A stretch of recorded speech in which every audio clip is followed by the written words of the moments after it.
I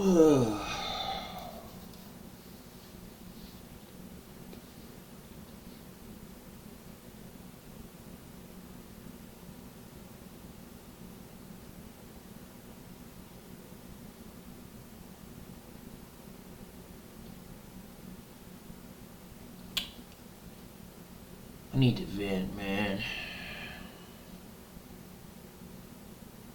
Need to vent.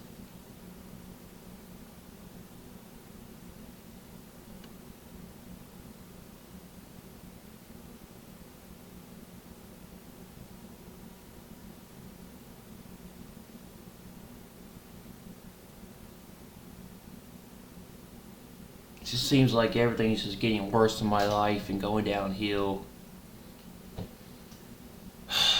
Bro, I can't do this anymore. I don't know how to do it anymore.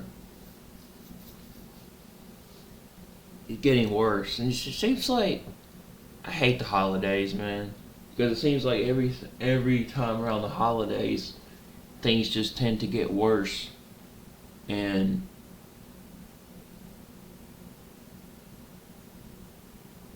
then I'm not sure how to deal with it and what to do, and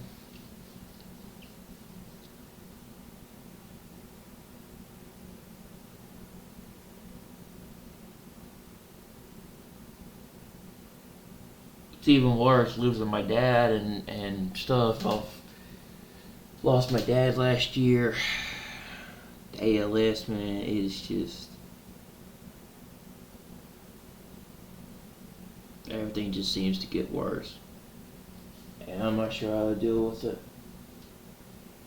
I gotta change my life. I gotta fix my schedule. I gotta do things better.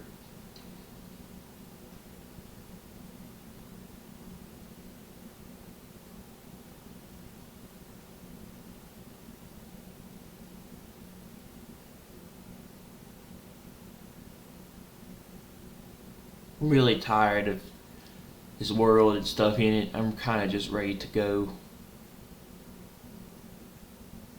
I'm ready to be taken away from all this crap and all the things going on and everything. This world and just.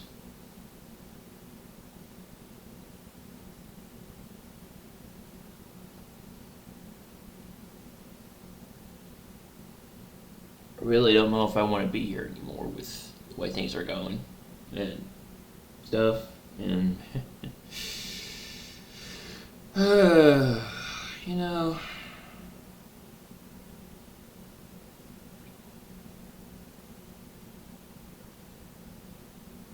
I just wish the rapture would come already so we could get out of here and stuff. Wouldn't have to deal with any of this. It just seems like stuff is so much harder now than it used to be, and I've got to get on a regular upload schedule and stuff and things and do things better, but I'm not really sure how to handle things anymore. I don't know what to do.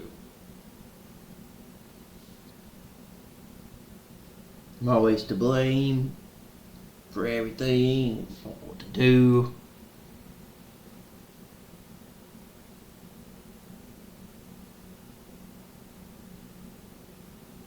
Or I'm getting attacked, or made you feel like something's my fault. I can't win no matter what I do or try.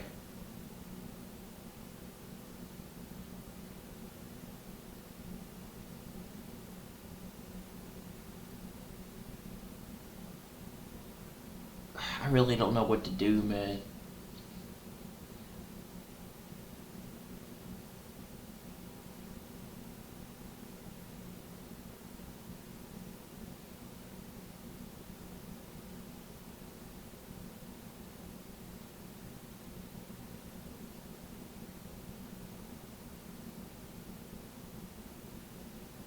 Thanksgiving is going to be difficult.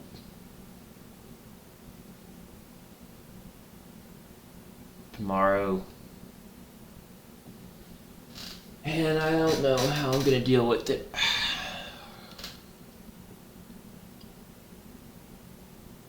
Much less want to be around company and family with all this stuff going on.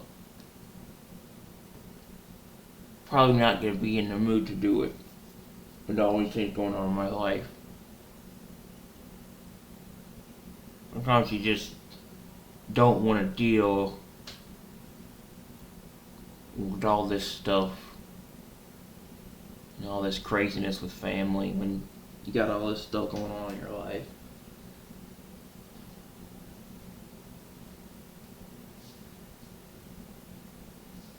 And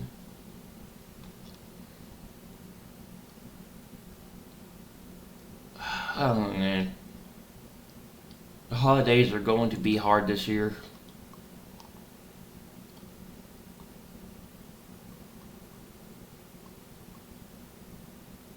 And I'm not like 100% sure how to deal with all this. That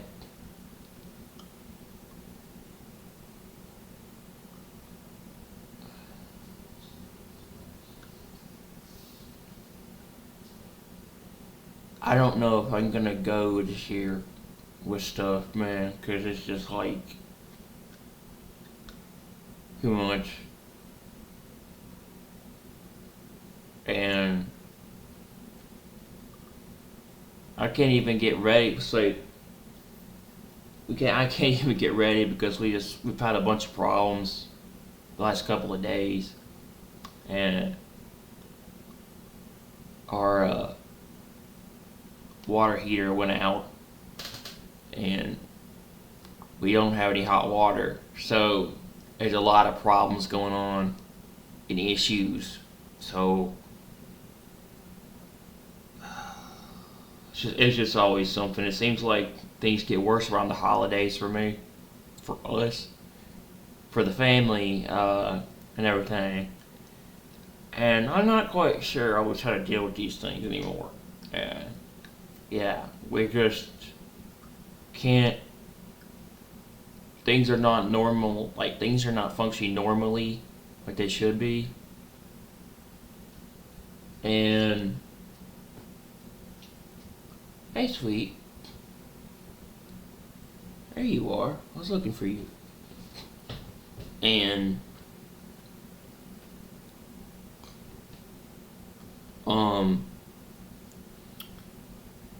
we just been having a lot of problems the last couple of days. Yeah, our water heater went out. The pilot light on everything, a pilot light on stuff got messed up, and we haven't really been able to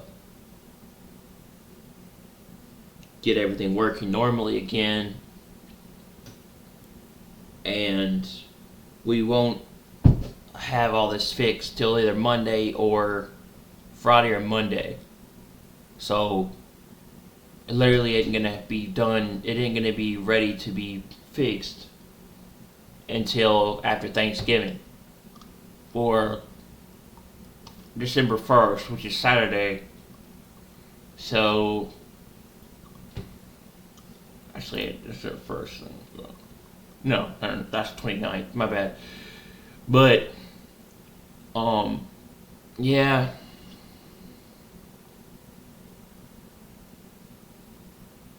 Really not sure how to deal with all this, man, anymore. And it's getting worse. I was supposed to get up today to make the red velvet cake, but I woke up this morning around like 12ish, and I got a headache, and I went back to sleep around 8 in the morning, 9 something, and I slept till about 12 o'clock. I was gonna get up, but I just felt very bad, and then I don't know, man. I just wanted to stay in bed because I felt depressed and just too much stuff going on. everything's just gotten worse, and I just don't know. I don't know how to deal with it anymore. I don't know how to deal with anything. I don't know how to deal with a lot of things anymore.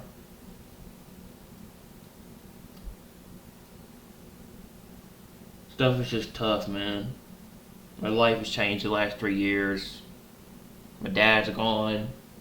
My best friend's not around anymore, and so many things have just made me worse. You know, I had to be on medication to be able to function properly. If I don't, I'll just be worse.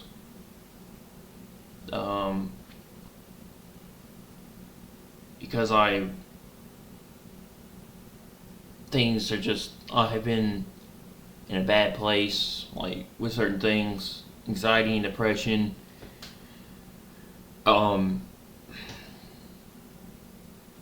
Stuff like that. So it's been really hard for me. So I've been going through a lot in my life, like I said. So, you know, wish you guys would pray for me. I don't know, pray for us. We're going through a lot, dealing with some difficult issues. Just, with family, we are going through some tough times right now. So we need y'all to keep us, in your prayers, and everything. And it's hard. It's really hard. The holidays have never been good for us. We've always kind of struggled with this as a family, and it's even worse now because I lost my dad. I don't know if you guys knew this, but I lost my dad to ALS. It's a terminal illness last year. He was going through this, he was dealing with this problem for 3 years, and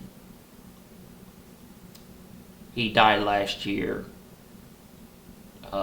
in June, and this year's the first year that he's not here, which Thanksgiving and Christmas is going to be hard this year. But I mean, I'm going through a lot. My family's going through a lot. My mother is dealing with a lot of stuff. She's having to fix the we can't, our stuff in the house here isn't functioning correctly. It's broken, and everything's just been thrown off. That was supposed to be normal and work for Thanksgiving. Tomorrow's going to be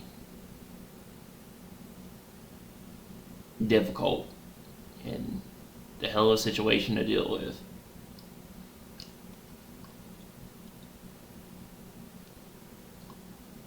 I mean, it's already a hell of a situation because we're all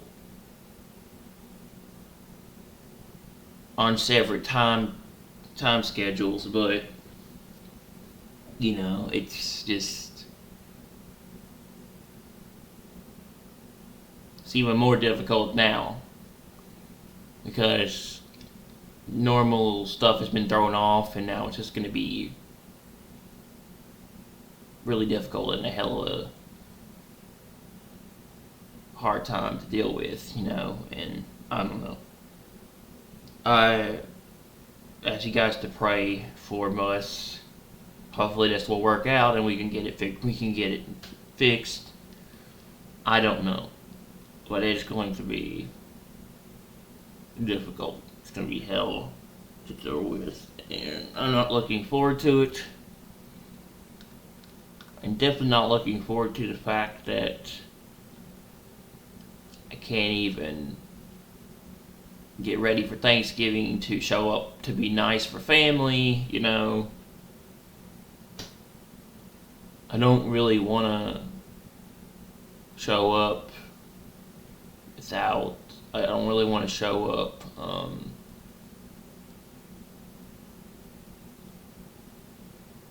without, at least having some sort of, without at least having some sort of, like, I guess you could say, it's just family. Not no, not anybody else, but still showing up to supposed to go to Wetumpka tomorrow to see to have Thanksgiving at my aunt's house, and um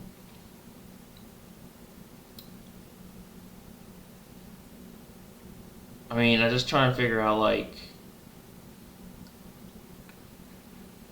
I don't know, man. It's gonna be a heck of a time because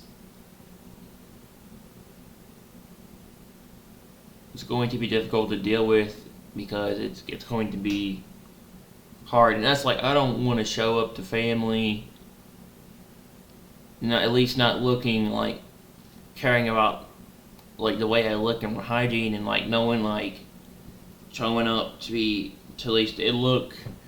at least look decent. But yeah, man, our water heater in the garage, it broke a couple of days ago. And I'm not gonna do what DSP does. I'm not gonna sit here and say to you, we need money. We don't need money. We're good financially. We're actually in really good financial shape. And I'm not bragging about the fact that I have money.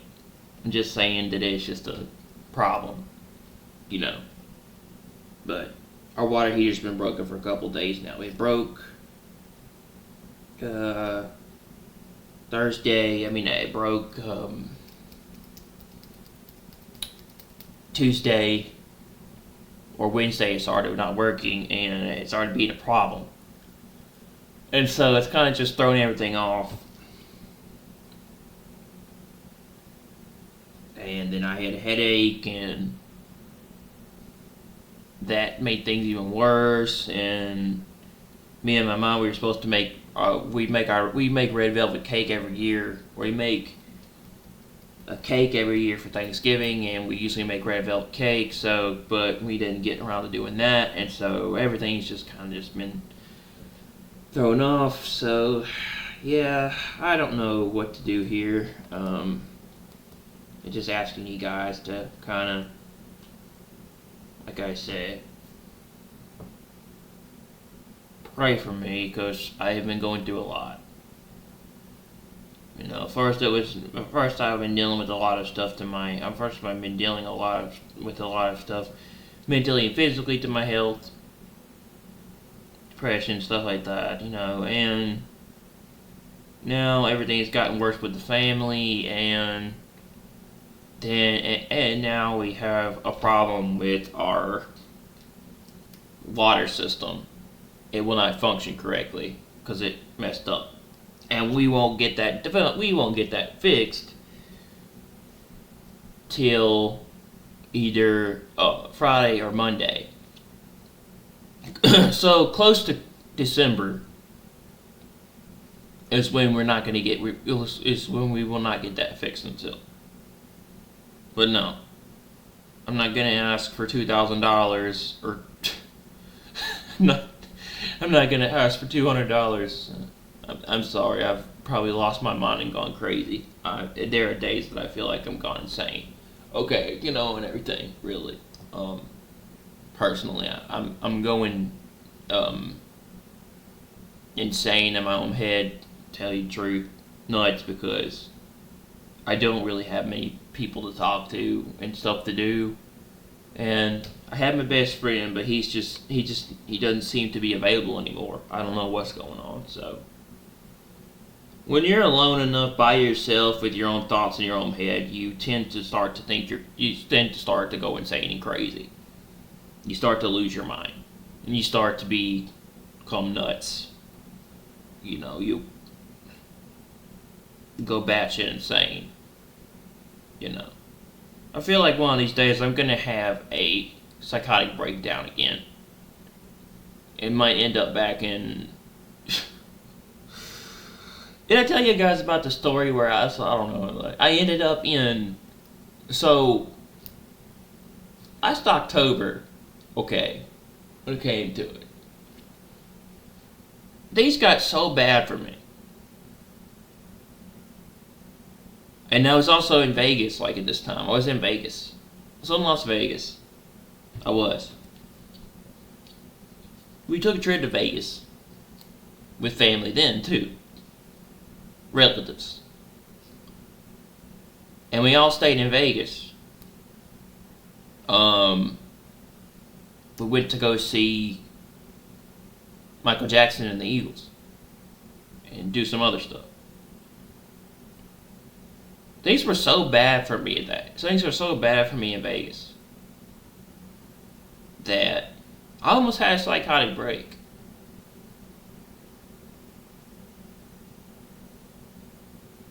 I was so worried about things, including, this is after the Charlie Kirk shooting, that I was worried about going places that something bad could happen.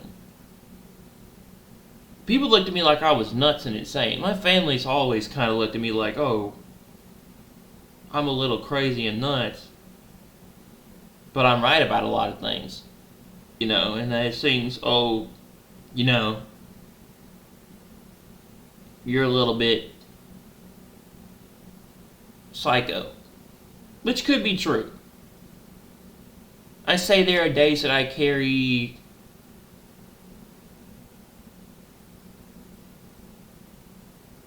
sociopathic traits as a person. I tend to focus more on myself than other people now because of what I'm going through. And then that makes other people upset and angry at me, even in my own family, and that gets me a lot of backlash. And I get attacked for it. So I tend to focus on my own health. Because if I'm not focusing on me and working on my health, then I can't function. And someone around this house has to be at least somewhat, you know, normally functioning, right? Someone has to be at least, you know, normal, if you would call it. I say all three of us are pretty crazy, personally, if you look at it. Because everything's so weird now with stuff. But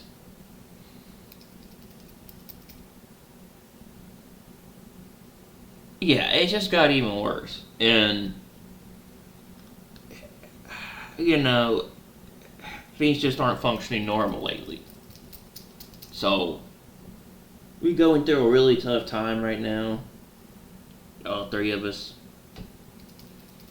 And my life has gotten worse because now things have been broken in our house. Like, something's wrong with the toilet, something's wrong with our water heater and everything. And no, I'm not going to ask you to give me money. I'm not going to do this thing where I'm going to ask for donations, you know, and everything. I'm not going to be a person who says, you know, to support me because, you know, I need my shower fixed like DSP. No.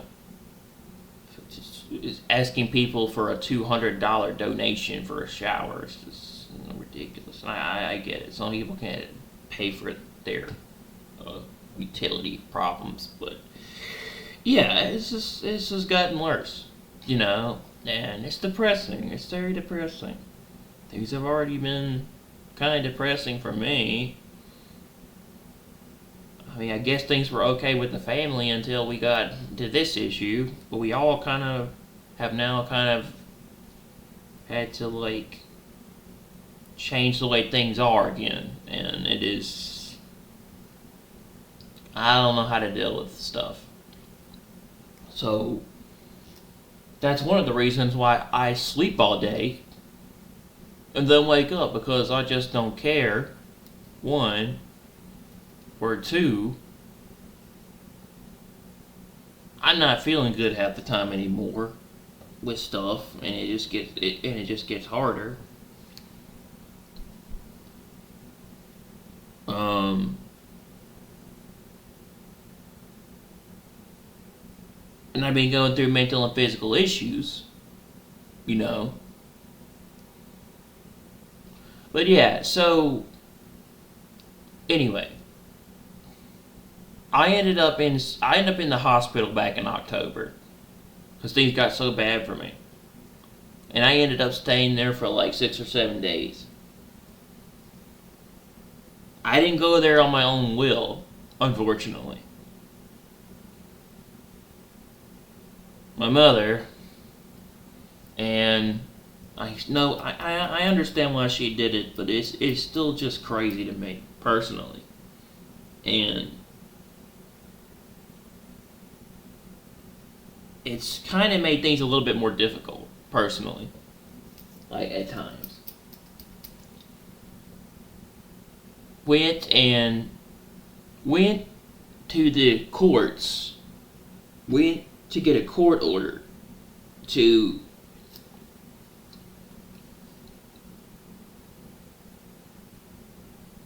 for the hospital. I went to bed, or I laid down one day because I was feeling bad.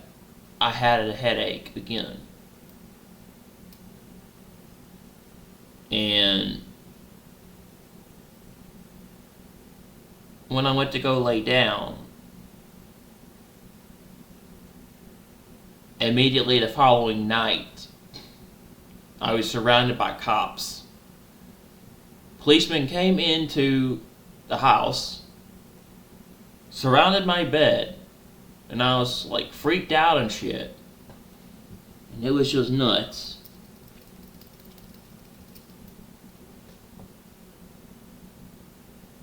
And because I was so freaked out and afraid, and in that fight or freeze mode perspective that you go through, when adrenaline's pumping through your veins, I had cortisol pumping through my veins, bro. Not knowing what the hell to do. Anyway.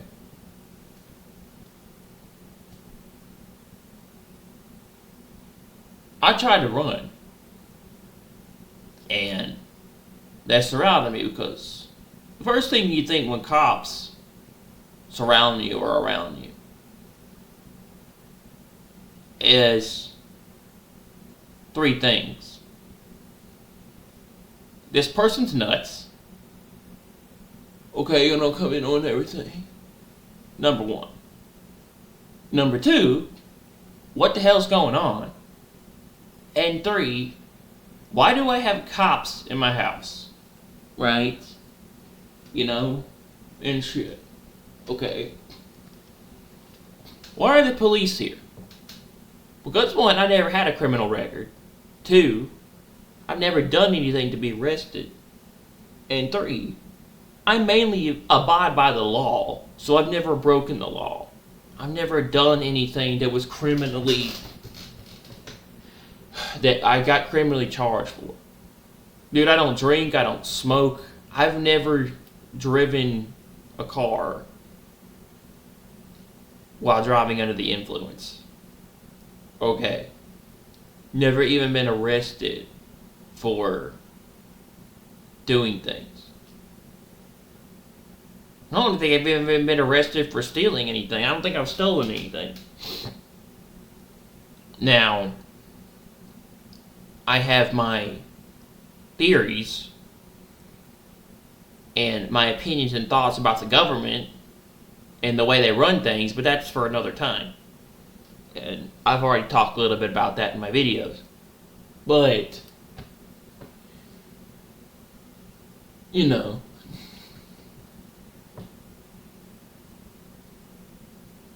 I tried to run, so I ended up having this. It's just nuts, okay? And These people treated me very rough, and to a degree. Um, I probably deserved to get something in return for that. Like, you know, it wasn't right. Because I guess it's their policy that they think you're dangerous and a problem and going to do something, you know, with psychiatric patients. They consider me a psychiatric patient. Apparently they thought that I was so mentally ill and had a problem that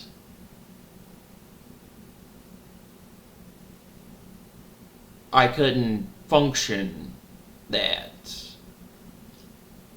I was going to do something to them, which, no, dude, I had all my faculties. I was perfectly fine. I had all my faculties. You know. Normally in court, they would tell you if you were considered to be something that couldn't function. They would say, this person wasn't necessarily in their right mind. But no, I had all my faculties. I knew what was going on. And this shit was crazy. Because it was like, okay, you know.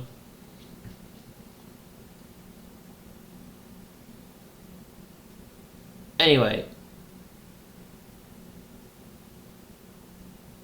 And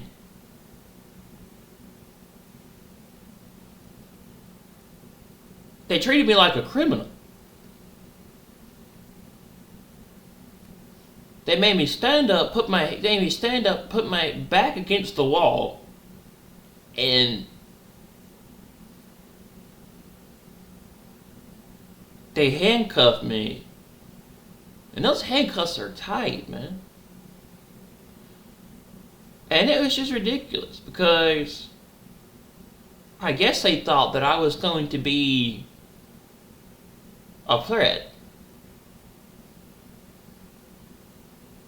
I'll have to ask my friend Trav because he's a security guard that works the hospital, but he also works the floors. And he's had to deal with patients that were unruly in the hospital. You know, at times patients that would fight people. And he's had to do things that would make things harder. You had to do things that would stop the patients, you know, and everything. So I guess it's their policy.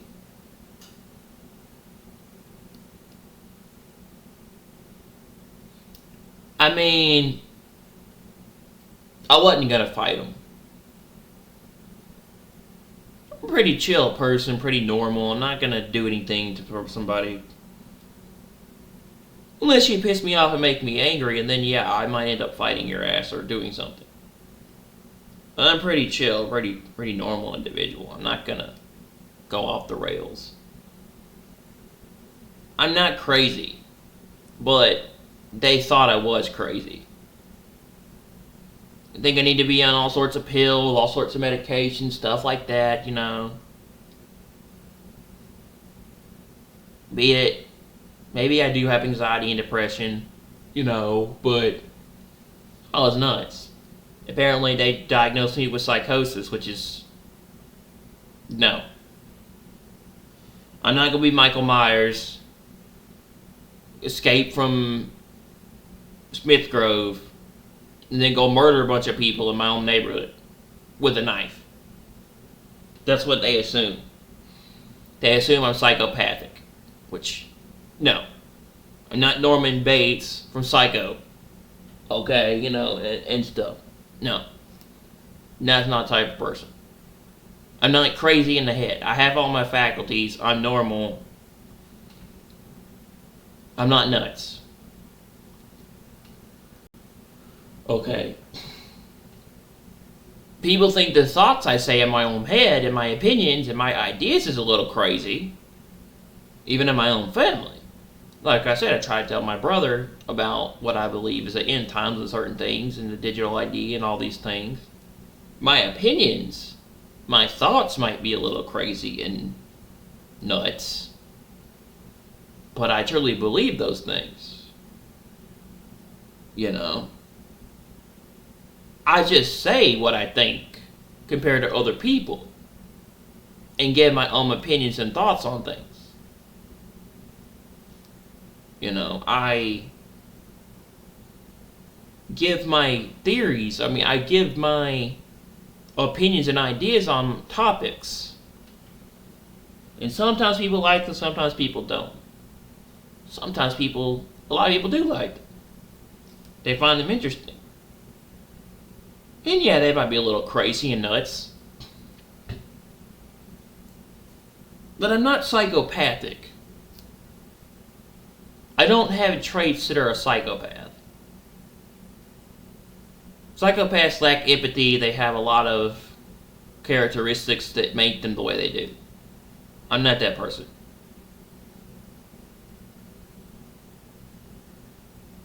Maybe not psychopathic. I'd say maybe I have sociopathic traits sometimes as a person. I'm a person that keeps to himself, does his own thing. Is kind of introverted, doesn't like to get involved with a lot of people, and doesn't trust a lot of people. Depends. Certain individuals. I like being around certain individuals. I like to trust certain people. But I'm not like insane. You know, where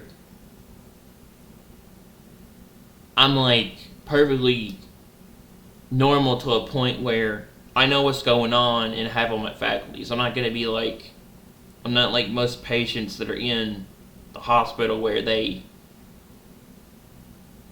don't know where they are, they don't know how to function, and they don't like, they're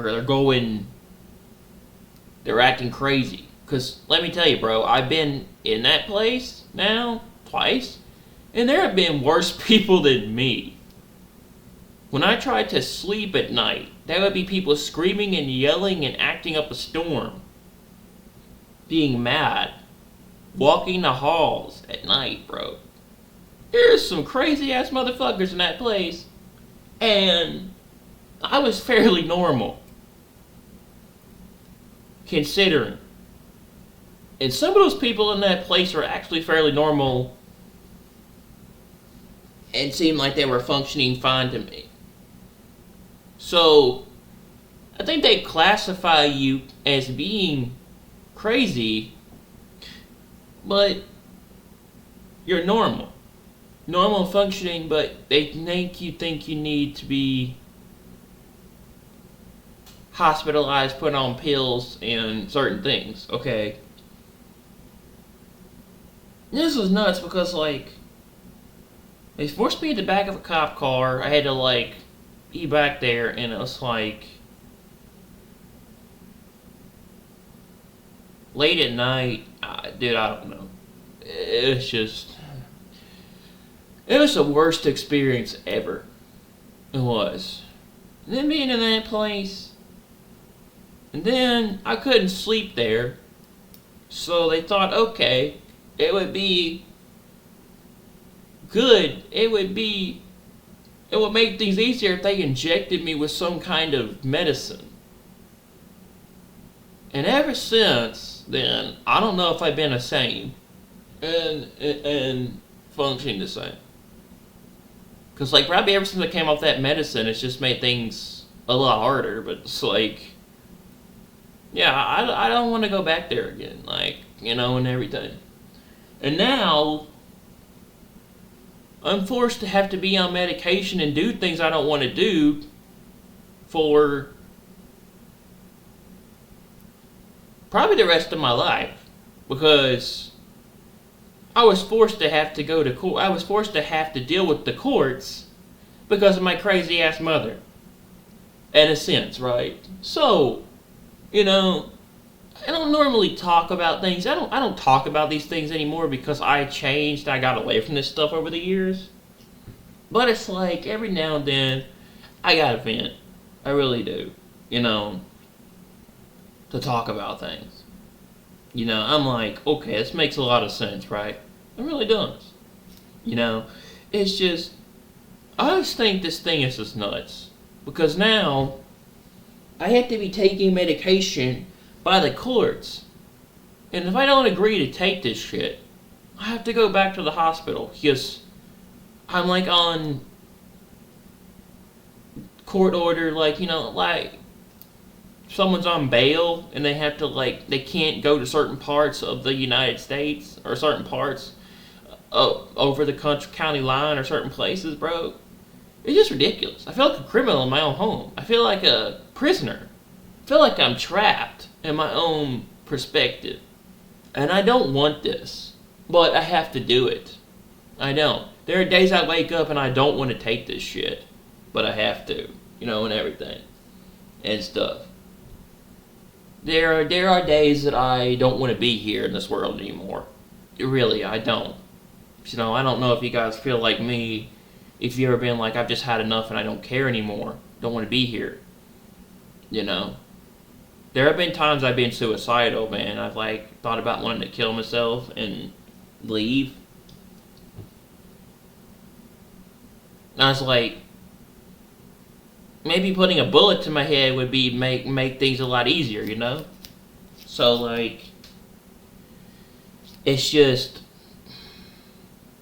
you know, I've, like, never really told this story, but it's like, people literally thought I became nuts.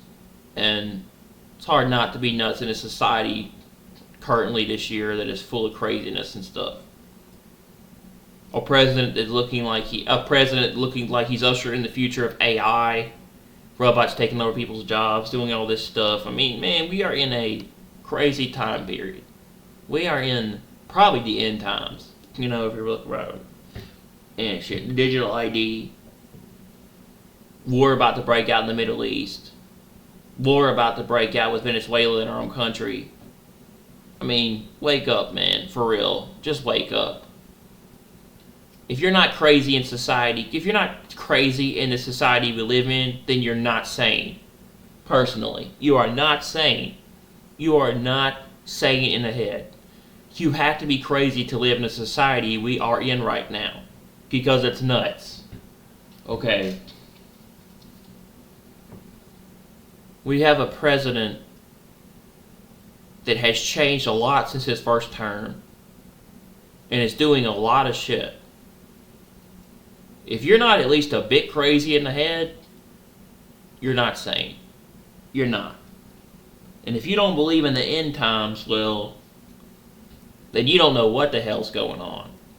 You really don't. Okay. You know what shit, okay? Because we're living in that time period.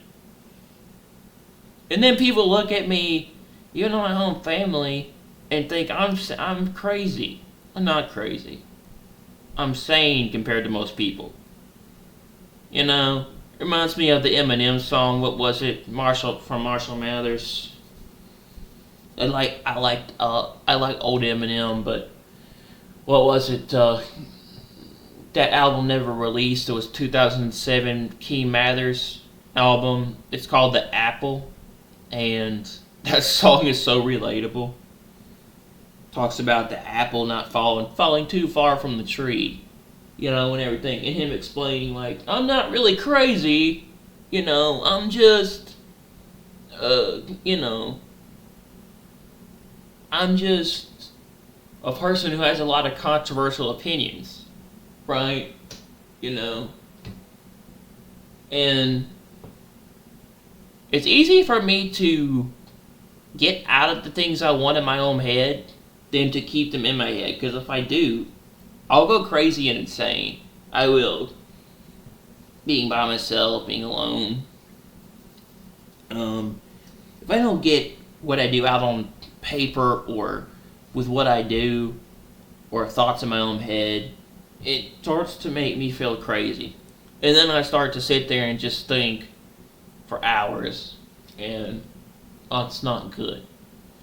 And when you look at it, I do better, like I function better when I get the things to talk about out of my head and to do things better than to not do that and everything. And talking to you guys really does help. You know, talking to you guys and making content for my audience, it makes things easier, right? And everything. But I want to play you guys a song about how I feel that most people look at me like, and this is how I feel half the time, because I feel like I'm probably maybe the crazy one in my own family, but, well, you know, the things I believe and think are not too far-fetched, personally. But listen to this.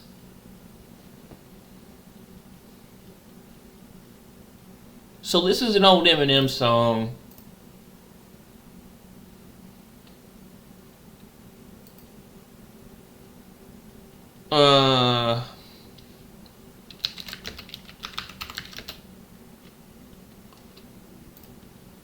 Eminem saying, well, I'm the crazy one. You know, sometimes I feel crazy and I'm a little nutty and I know it. I like this song a lot. But this album was never officially released to the public. This was one of his, actually, probably one of his very last original albums. I have a lot of opinions on what happened to Eminem, but that's for another video too. He's not the same person he was. I think the powers that be in Hollywood, knowing how powerful they are and how much money they have, I think they silenced him and turned him into a clone. But that's just me. We live in a crazy ass world, bro. People need to wake up.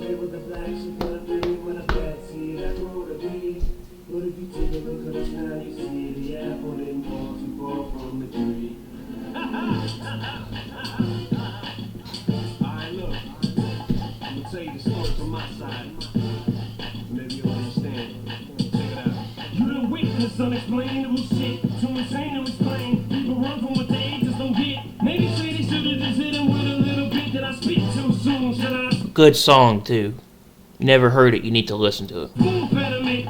Very relatable. The other one I like is it's Brain Damage, not Brain Damage. The other one I like is from Mathers LP 2. It was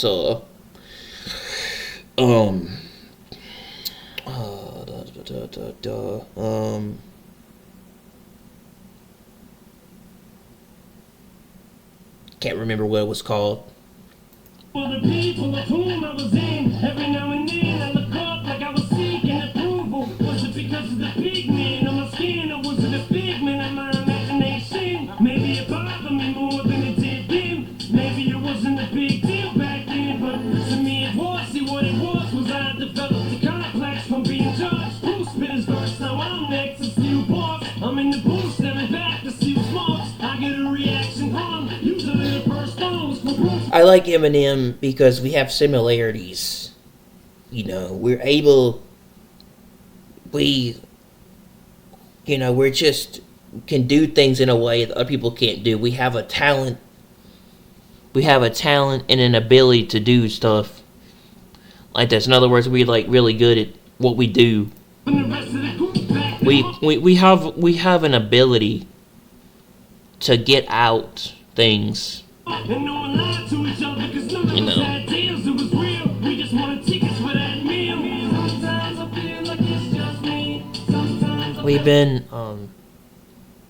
We've been doing what we've been doing for years. Like we're both masters at our craft. We're like we have an ability to just do this, you know, and everything. I'm just saying, like, you know, Like I'm going crazy.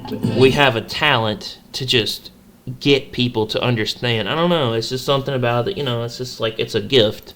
Look at my family, 'cause the apple don't fall too far from the tree. I said sometimes I feel like it's just me. Sometimes I feel like I'm going crazy. Yeah. Look at my family, 'cause the apple don't fall too far from the tree. Ever since my mother was pregnant with a second egg, 'cause she said that I had a baby sister who fell out of the window. I was too young to remember. Kansas City projects. I was like 5, 6, and how come? I remember Malcolm, Isaac, and Boogie. If it was the projects in Missouri, 'cause those were my best friends until Isaac took my tricycle. Brainless. Brainless. There's a song called Brainless from Mathers LP, and he's being yelled at, and there's audio in the background, and it's interesting, but it's pretty funny, because he's being told, you're not very smart and stupid. He's also being told he's crazy and insane in the head. He says, I'm maybe not as crazy, because, if I was that crazy, I'd be the Unabomber. I'd be Jeffrey Dahmer.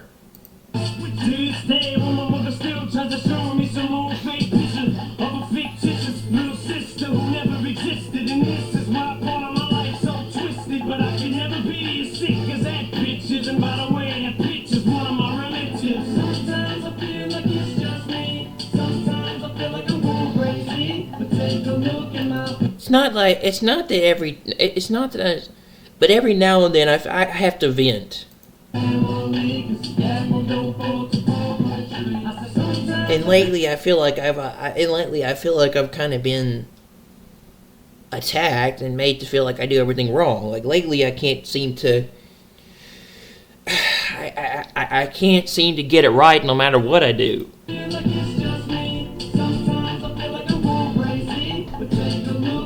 Well, yeah, there are days that I feel like I am the crazy one in my own family, and my ideas are kind of out there, but they might be true. What's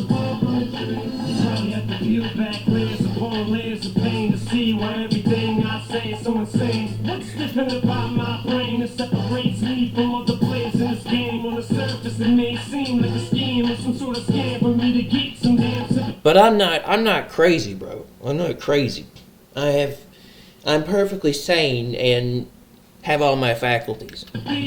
People just from the known family and people in the hospital thought that I literally didn't have the capabilities to take care of myself and function properly. No, I'd say I probably have high functioning issues. Maybe depression. I don't know. Something like that. But no, I can take care of myself independently. I don't need a bunch of, nurses and doctors treating me.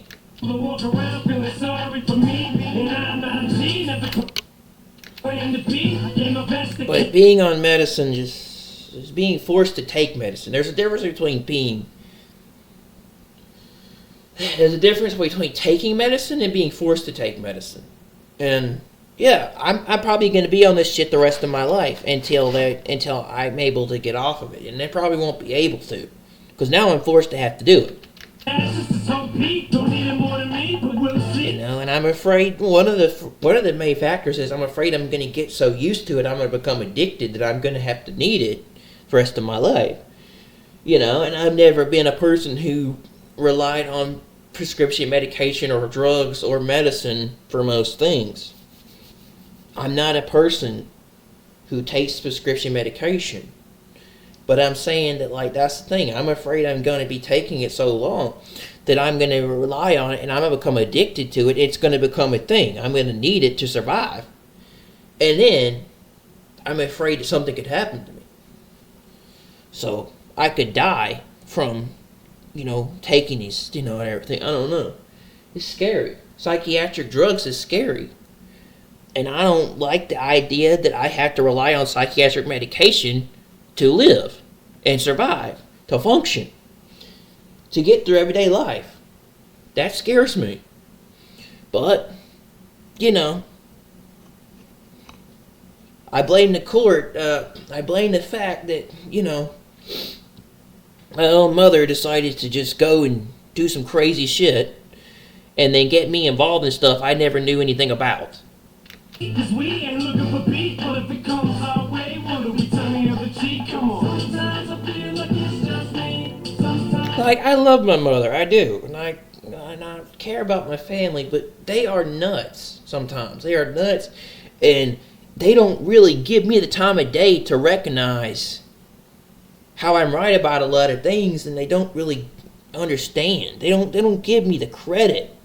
And then they go and do something crazy to think that it's gonna fix me.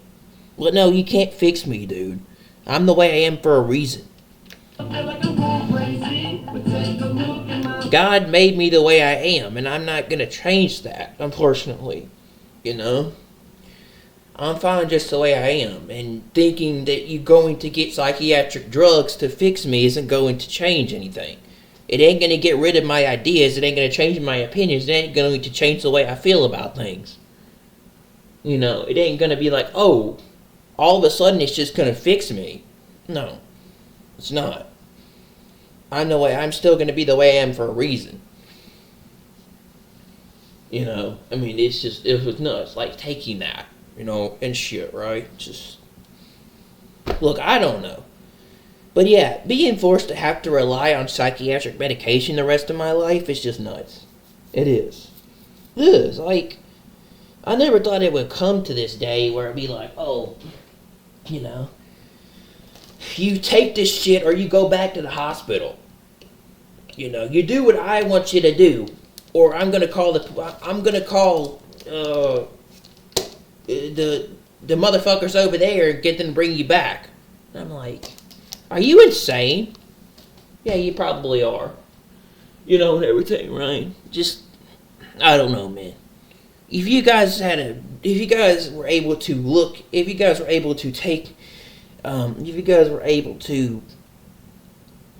feel what it's like to live in my head, you would understand that it's hard to be me.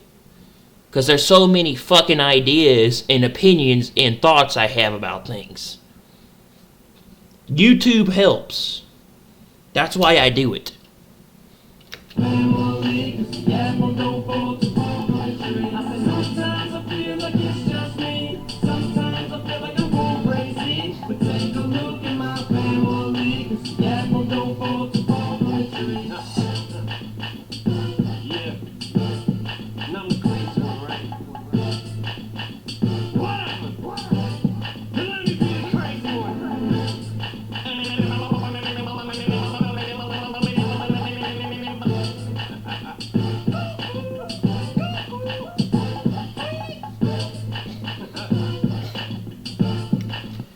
Yeah, man.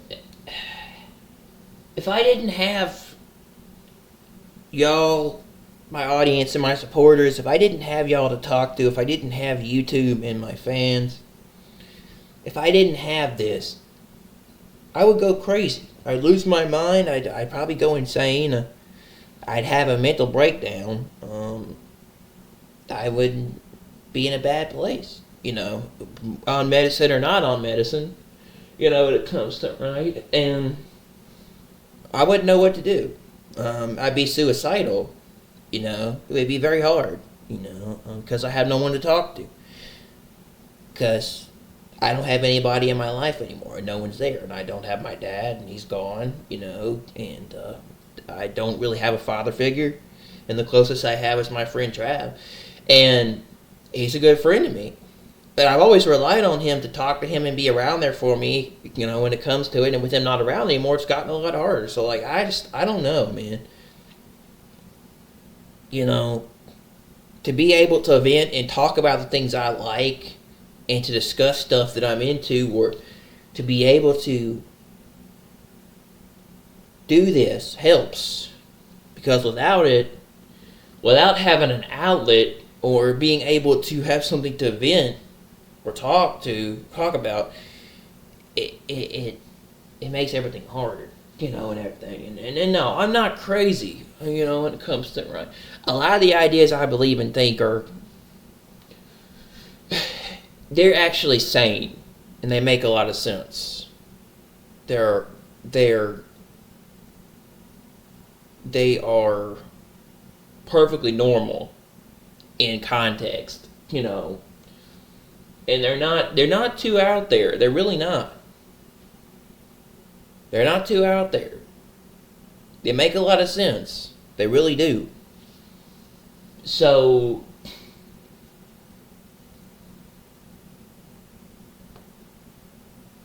I really do believe that a lot of people like my thoughts, they like my opinions, they like my ideas, because I don't know, you guys probably are just as crazy as I am, in a sense, because you watch me and you like my stuff, and you seem to really be interested in what I say and make and my opinions. But again, they are my opinions at the end of the day. You don't have to listen to me, but some people do. I don't know why they do. They just do. But yeah, I have a lot of crazy ideas. So if you come into my world that I do, you're gonna find that I have a lot of crazy ass opinions. So everything, right? Because it is my channel, and I talk about a lot of interesting things. So, yeah. But, it's just, yeah. It's like stepping inside the brain of a person who's a little bit nuts, I guess you could say, in a sense. But not so crazy that he can't function normally. But individuals, and even in my own family, think that I am so much like that I cannot deal with life. I cannot function normally. That but I'm so far gone at this point, which is ridiculous, because no, I can.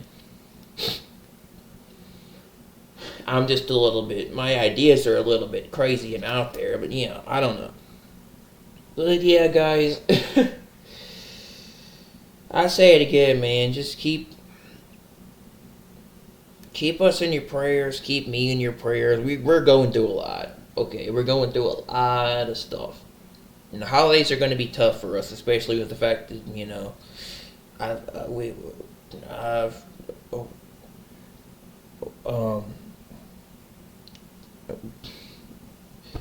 my family, my dad's gone, so yeah, and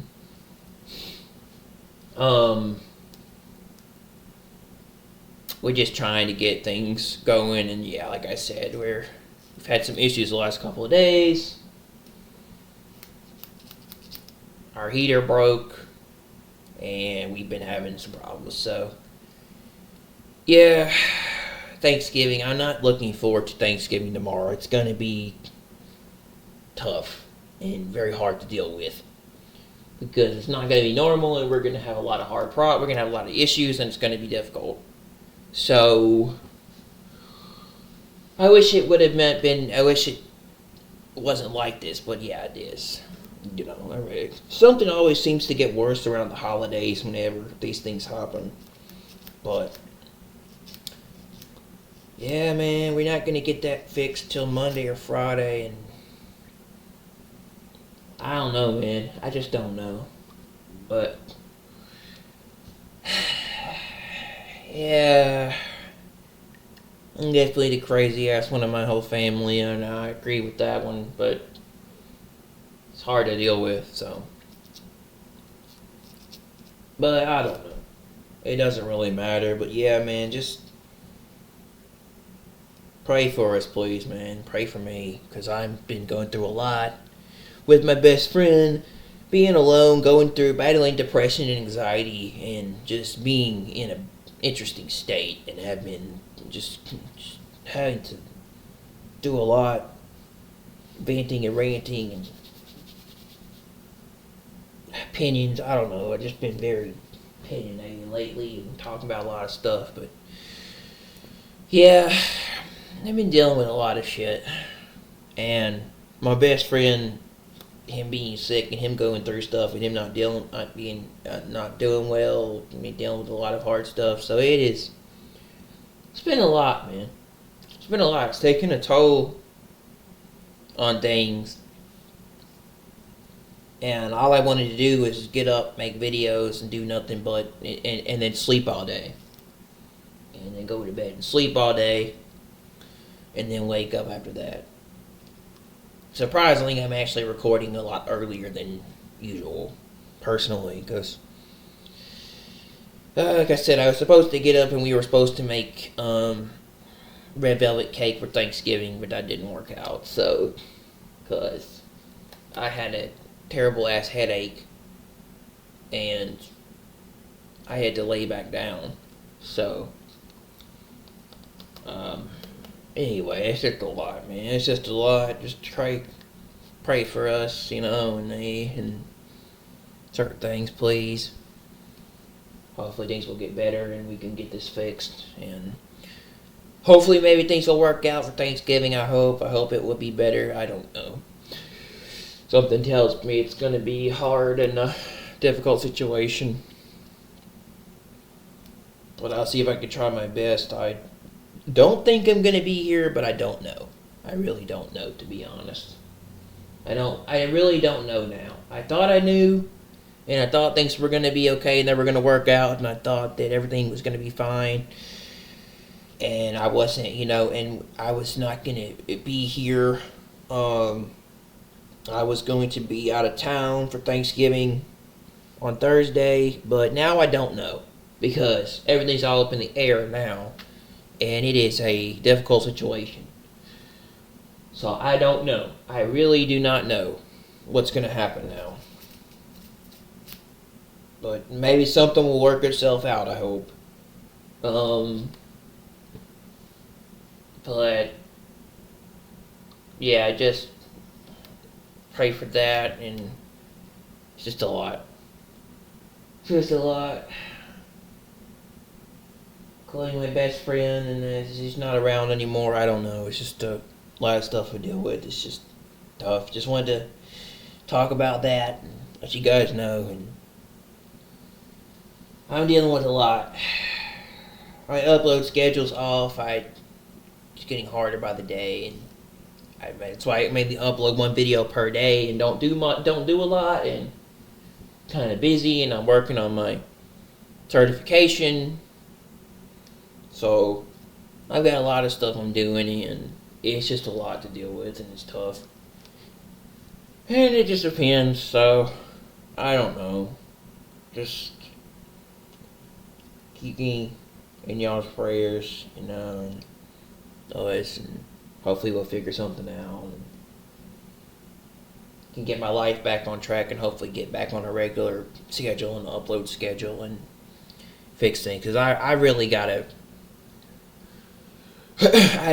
change some stuff, and I really gotta fix some things, and I gotta stop doing this where I sleep so late and then wake up later and then stay up all day making videos and then go back to bed. I gotta stop being on this odd perspective and get back on like a normal daily schedule, because it's thrown me off a lot, and it's been tough. And I've got to get back on a regular upload daily schedule. I've got to fix this, and I've been trying to figure out how to fix it, but I don't know, man. I might have to take some time off of YouTube or figure something out to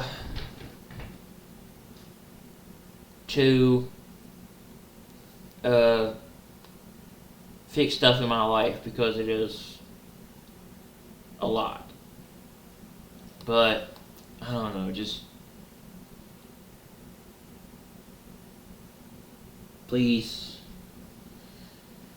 just keep me in y'all's prayers, and hopefully we'll get this worked out. And things will get better, I hope.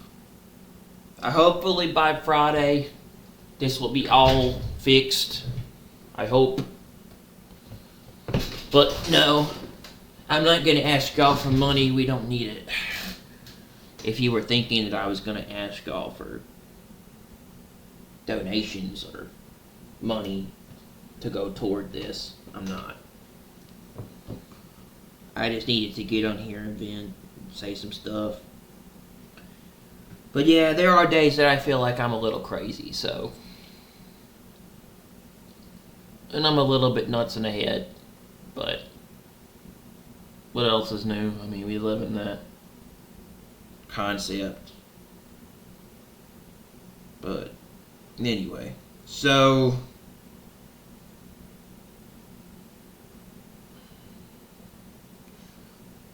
I've got another DSP video here for you guys that I wanted to discuss.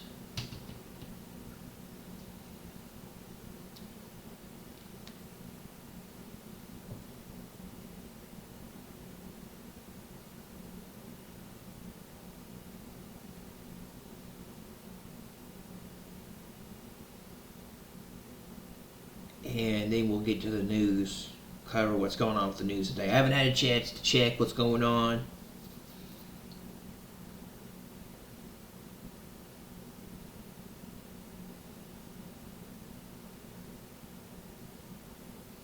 With the news, so we're going to go over what's going on today.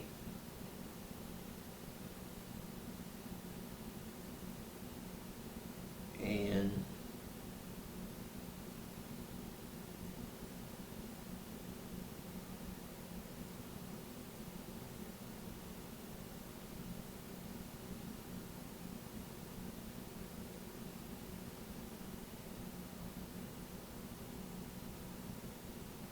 hopefully I can get this.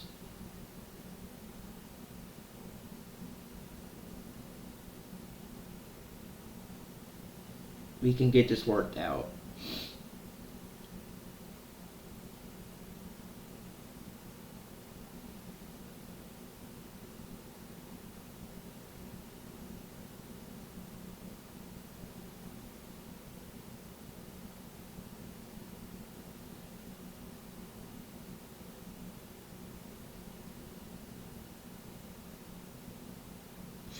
But I don't know. Hopefully things will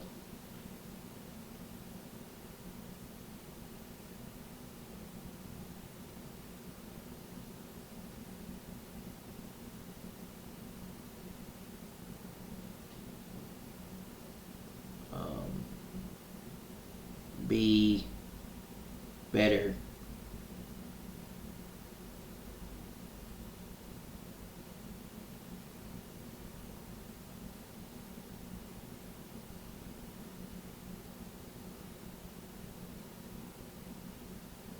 We will do this video in a minute. I need to eat something. I haven't eaten anything since I woke up, so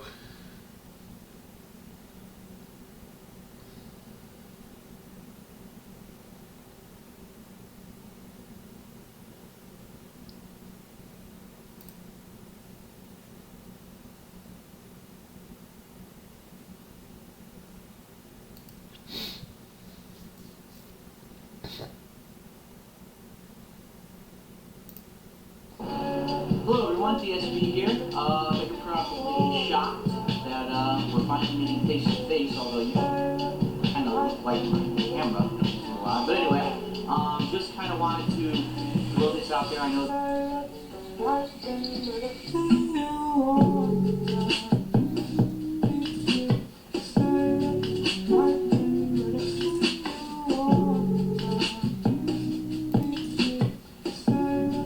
The more things change, the more they stay the same. These words will echo through your mind as we take a look at one of the most infamous online personalities, Phil Burnell, better known as Darkside Phil, or DSP for short, one of the original YouTube Let's Players who has earned a notorious reputation over the years. His online career is well documented, with thousands of hours of video footage and numerous forums discussing his internet activity. In fact, many communities have been created with the sole purpose of documenting Phil's abnormal life and unorthodox behavior. Try to see this video as something of a journey, as we take a look at over a decade of Phil's work and life on YouTube, from a complete nobody to the creation of an empty empire on which he currently stands. This is Darkside Phil.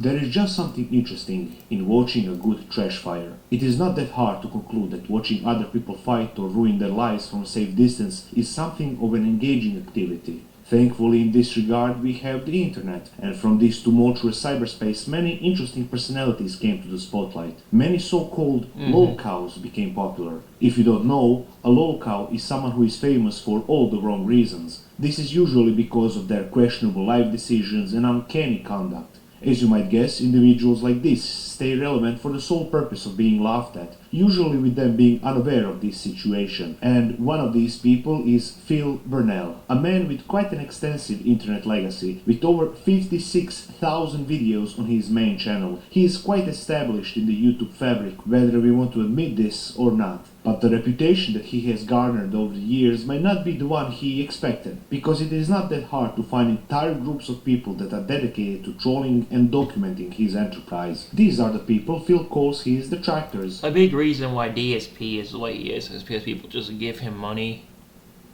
And you will see me use this term throughout this video. If you don't know the entire story, you might be wondering how this came to be. How did this innocent-looking gentleman gain such a notoriety? Just try to look up this person on one of the forums like Kiwi Farms and there will be a plethora of articles, posts and comments talking about anything and everything concerning DSP. This guy is more documented than some historical figures. But even with this immense spotlight, I have noticed that no one has recently made any intricate documentary explaining everything that DSP has been up to all these years. The most popular one I can think of is the Down the Rabbit Hole video by Frederick. And although the said video is amazing, it was released 5 years ago. There was so much that has happened after that, so I have decided to do some research on this topic and condense everything into this single experience, giving you everything you should know about Phil and his shenanigans until this point in time. We have so much to cover, so make yourself comfortable. Naturally, if you want to discuss the present, let's first take a look at the past. Most of the people are already familiar with this section of Phil's life, but we can't talk about the man without discussing his origins, so let's get that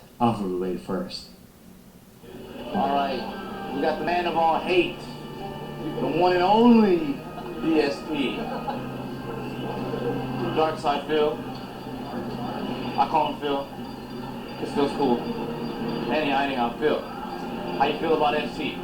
Phil first came to the public side in the early 2000s as a Street Fighter competitor. During his early days, he saw little success, but that is not as important as other observations you might have of him. It seemed like Phil Burnell was destined for a life of crime from the very beginning, because his grudging behavior was noticed very early. On the internet, he The Street Fighter community didn't like him because he was downgrading the skills of his fellow very competitors, toxic. though showcasing his massive ego. His actions were so bad that they almost And would provoked threaten a other physical players and stuff confrontation and at one of things the over- events. Jaha, one of the other fighter over competitors, games, was tired of tournament. Phil's constant trash talk. Yeah, So he he rounded would up a attack few of his certain buff people friends and confronted in the Phil community. outside of the building where one of the tournaments was being held. The following is what apparently happened.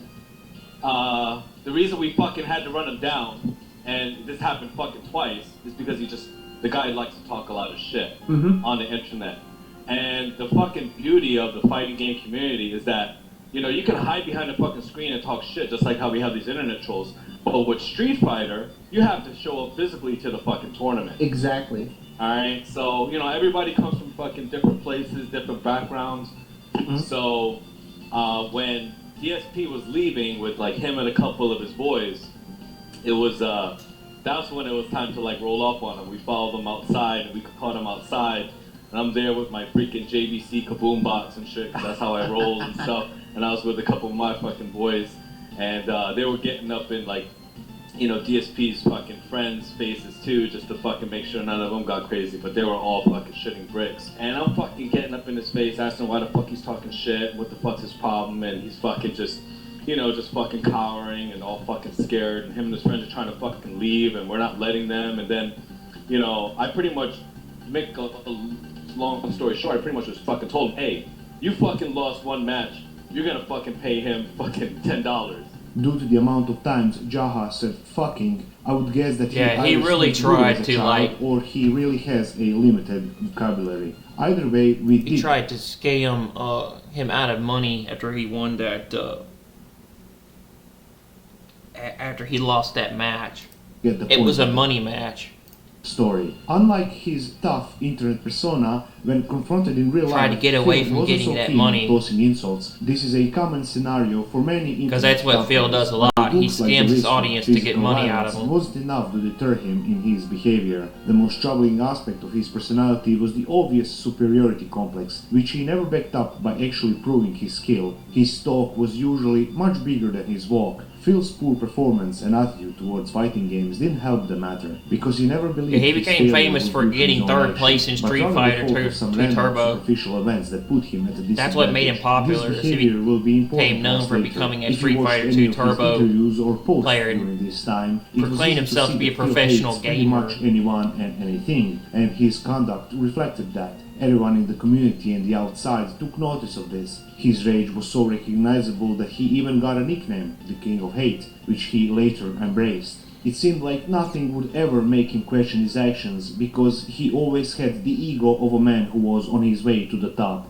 And nowhere was this more clear than in the Evolution Championship Series of 2005. The Evolution Champion Series, or EVO for short, was something of a tournament for various fighting games. Phil naturally joined this competition because one of the games featured was Super Street Fighter 2 Turbo, but the tournament used a special version of the game that was ported from the arcades to the PlayStation. The main problem with this little detail was that this version of the game was considered highly unbalanced, among other things. This led to many professional Street Fighter competitors to boycott the tournament. Yeah, they said it was like a Neo Geo conversion of Street Fighter that he won in. Which meant So that it the was talent pool for this it was basically a game that was not like well put together. particular segment So of it the had a contest lot was of very exploits that you could use to win in the that you could use to win small. And one of the people in that pool was Phil in certain matches. himself. He entered the competition and even managed to reach So fourth he was place, able to which use certain things in that version to win. championship behind 3 Japanese players. With this victory, Oh no, Phil he got fourth place. I thought it was third. My bad. proclaimed himself as the best. Yeah, he got fourth place in Street Fighter 2 Turbo, North America, 'cause most of them were a title many Japanese in the Street players, fighting community and a had lot of them initially. dropped There's out. some idiot named DSP who's a total piece of shit, by the way. I like to get that on YouTube, but this guy thought he was hot shit because he beat me and Troy in a game that was like, it's like fucking Neo Geo conversion of Street Fighter or some crap. and he was so proud that he put under as a signature, he's the #1 U.S. ranked Super Turbo player that year. But I mean, look at him now. These delusions of grandeur contributed to even a greater mockery from the public and fellow competitors, as pride blinded Phil from seeing the true value of his success. But maybe it was more apparent to him after a few more years of competing with minimal results. Whether he became aware of his Yeah, he dropped out of the shortcomings is FGC irrelevant to after us Street now. Fighter 2 What is Turbo important because is he what was happened in he 2007. kept doing terrible in tournaments.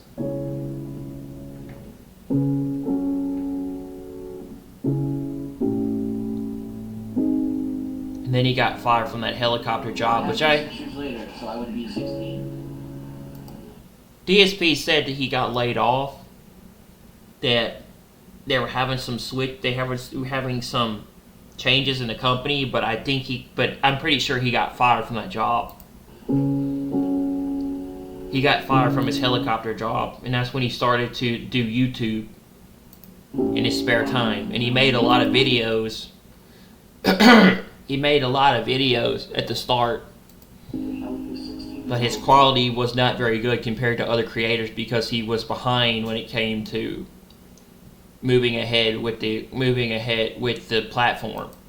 So yeah. And On so YouTube, so which was his a relatively gaming quality and videos were not very good new site at the because he time, would use Phil a started camera to record, but he didn't switch to direct capture till about 2013. He didn't get a capture card.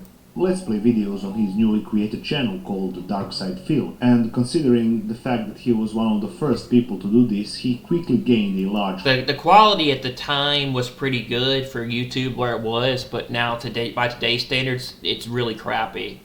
following. The quality of these early videos was as good as you might expect, with Phil not using a capture card to record the gameplay, but rather recording Especially because you have the older systems, and the older systems were not as powerful as today's concepts, today's consoles or today's systems. his television screen with the camera and then Like the PS3 and all that. posting the raw footage on It, YouTube. it was can't really lower blame him. quality resolution. that much, since YouTube content 720p, in those days I was think, is what minuscule in the terms of quality, and Mr. systems ran Burnell was at. far from being the worst at the time. But looking at this footage now, it was really bad. Never mind the fact that it's hard to see what is going on, the viewers found it difficult to listen to Phil's commentary, which was combined with a million other sounds happening in the same room. The foot, that's what it says here, or scream for help, medicate the area, or restrain the patient and merely observe as the infection spreads. Nope, I'd amputate the foot. Yeah, DSP didn't realize that he could improve his content, and when everybody tried to give him help and tips to do stuff, he didn't want to do it.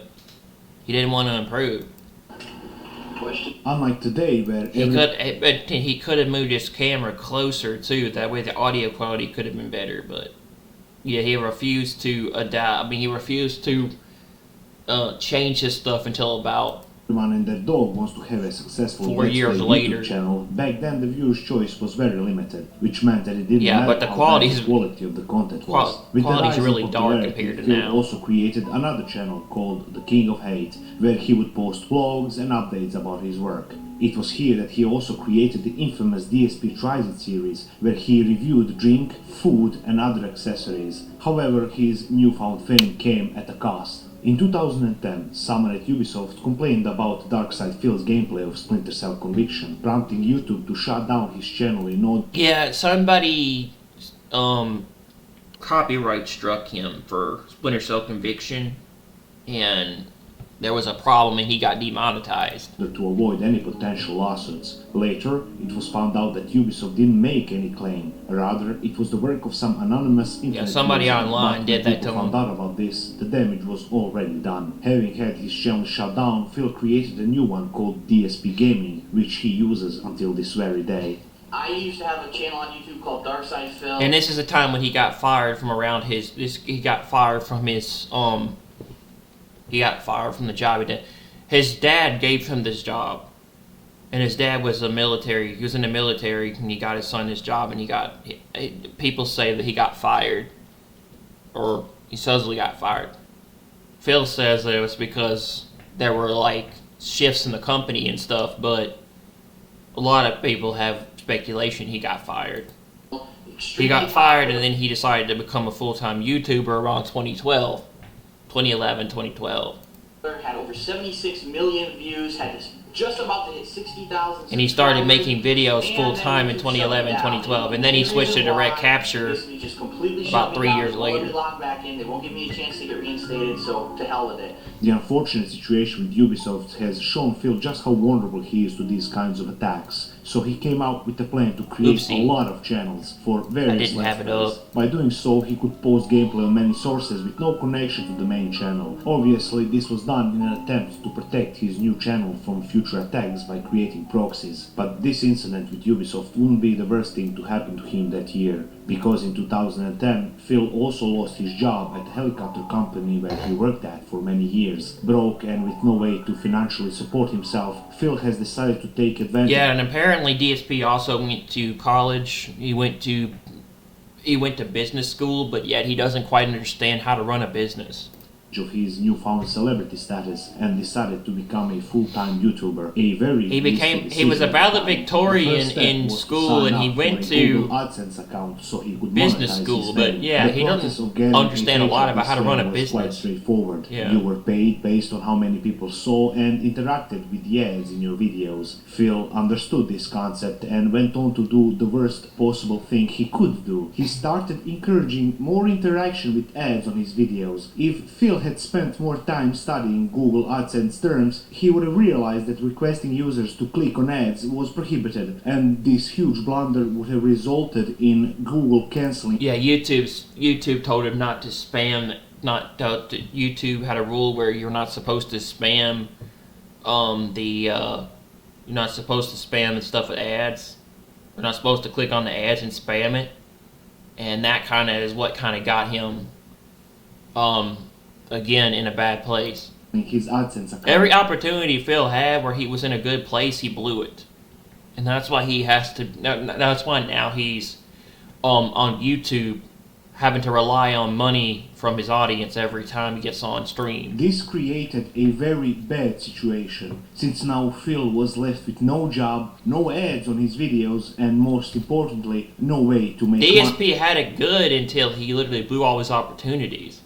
money. And He that's did why try to he's post his that's why he's having to rely. That's why he's having to get on YouTube and beg for money every day. content on Bleep TV, He's having to ask which was for something support. of a media platform for web content, similar to YouTube. Here, he did gain some success, but Bleep TV was also the place where Phil created one of his most infamous videos. While playing Dead Space 2, DSP made some unsavory comments towards Jewish people. Yeah, and this is why he hates Twitch to this day, because Twitch got him banned from his account. This is what He got banned for saying anti-Semitic comments about Jews on Dead Space 2. It was a demo that he was playing. You've let the Jews overrun space, and now look at this. Their greed has had the artifact to turn everyone into necromorphs. So now I, the last remaining Nazi, must Yeah, he called himself a Nazi. Hello, Albrecht Heimer Did you something. think that was in poor taste? Well, Bleep TV sure as shit did. So he got served yet another ban, and considering the fact that he still had an AdSense account revoked on YouTube, it seemed like Phil was stuck dead in water. Everywhere he turned, life would strike him down. Well, life striking him down would be a bad term, since it seemed like Phil was always striking himself down because of his poor decisions. People say that there isn't bigger fortune than a fool's fortune, and so a saving grace came from the heavens to give Phil a helping hand. In 2011, Machinima, a company Yeah, like Phil had so many opportunities, and I mean, a lot of it has to do with the changes in the YouTube algorithm and the ad apocalypse, and some of these MCMs going out of business. Machinima did shut down, but he did tend to like mess up a lot of the opportunities.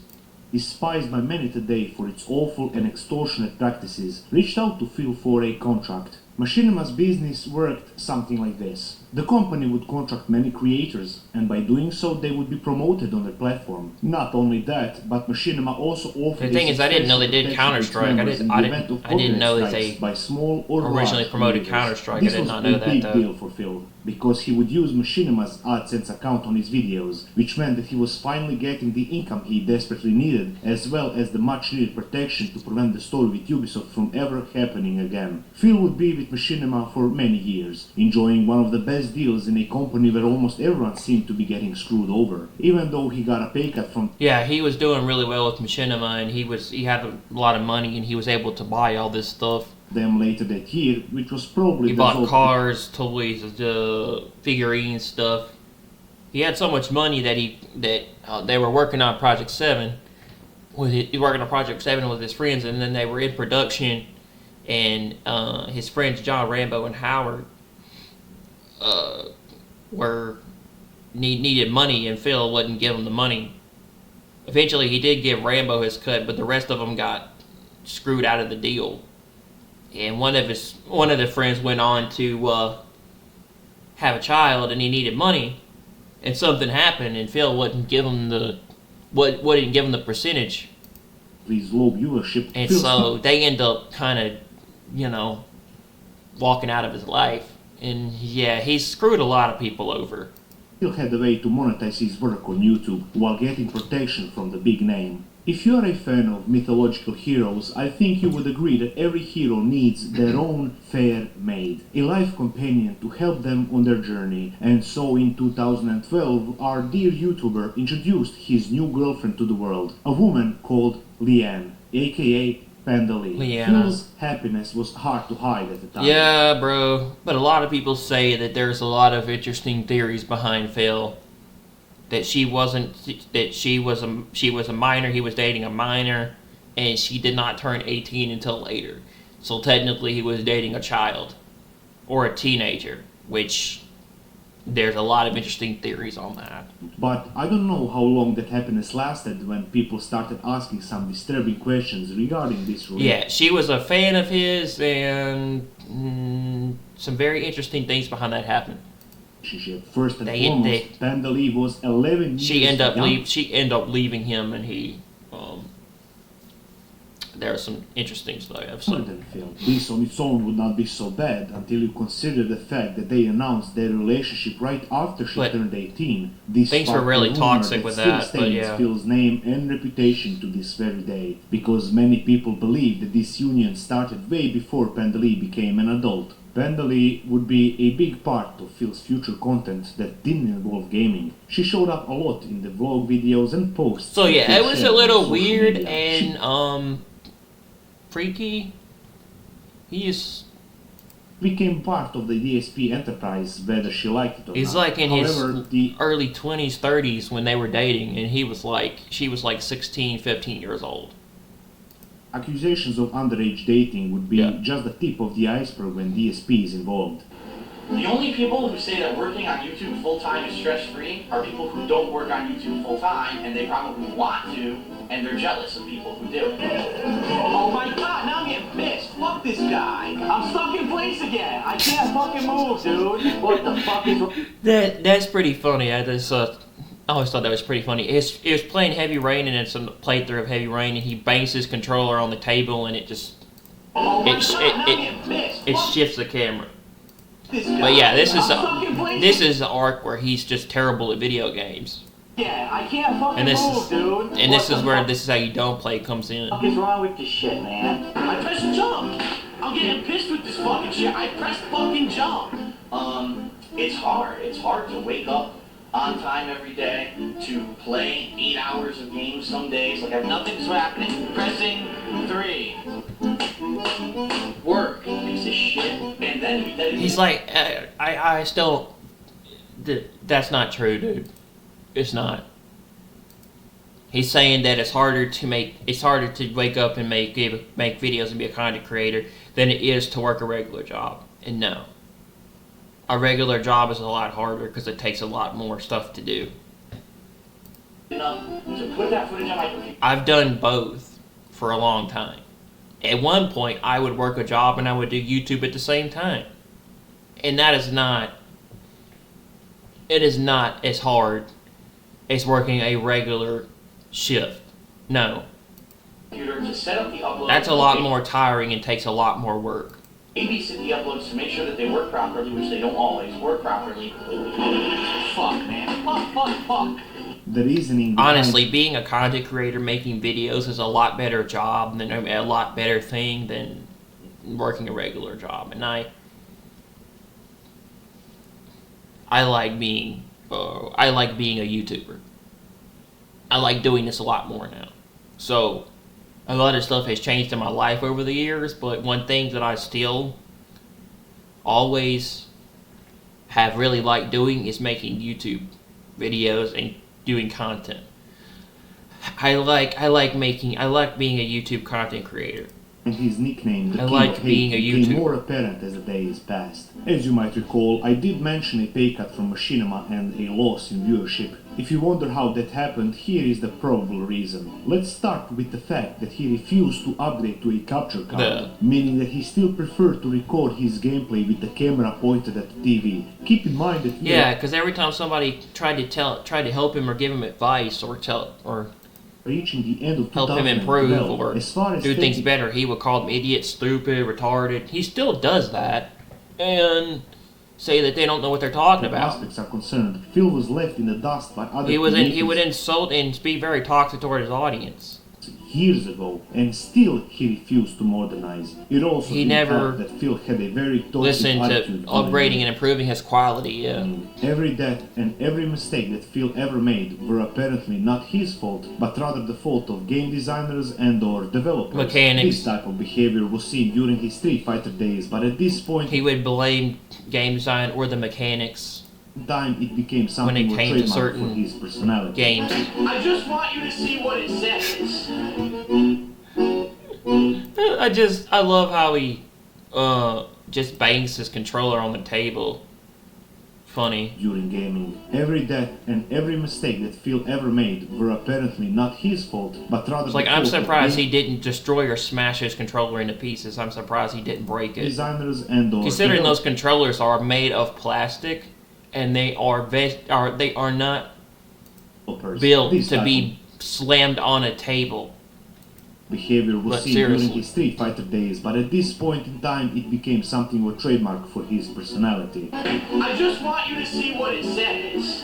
Because I've dropped consoles, controllers, things in some way they're still working somehow. And they're just not built to be slammed on stuff. They're made of plastic. So they're not. Especially the case or the covers.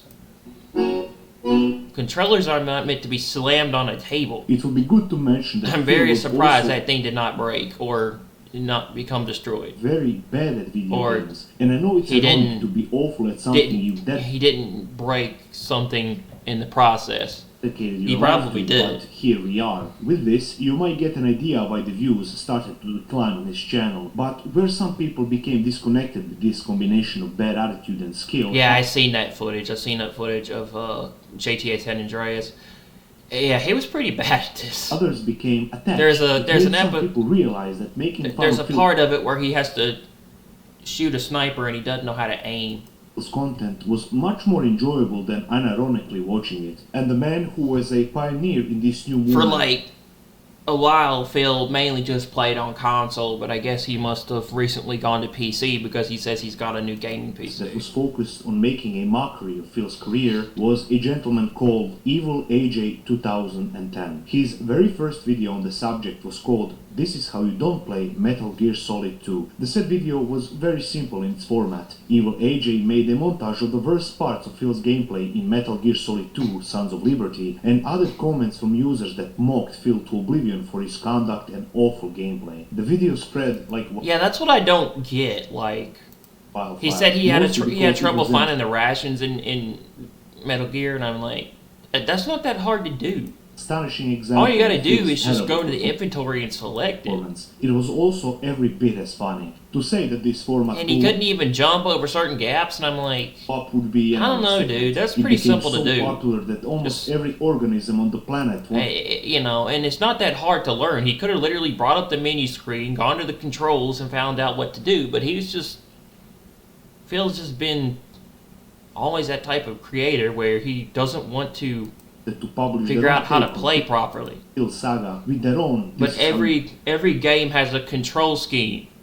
don't It play tells you how to video. play They if you were wanna incredibly learn. simple and But- hilarious, showing just how much of a caricature Phil is when it comes to his hobby and He work. doesn't do the that. problem was that these videos became so recognizable that they overshadowed Phil's actual content. Some of the best videos I have seen on this platform have come from these montages. How could we forget the absolute coma-inducing cringe that is, this is how you Yeah, don't play Dark Souls 2 is Phil hilarious. constantly ignores instructions that the He game keeps- gives he him. keeps If banging he on the knew any wall better, you might have thought when it's that this telling was him the how to work do of a stuff. troll. Oh, you have to click them together like a button. Yeah, he keeps hitting the tunnel Yeah, but wall it doesn't really with work his at all. sword. Yeah. I'm trying to do jump attack. I'm not getting it at all. I'm not getting kick either. Ah, that's good. It's always good when a game with unforgiving difficulty has a control scheme that doesn't work.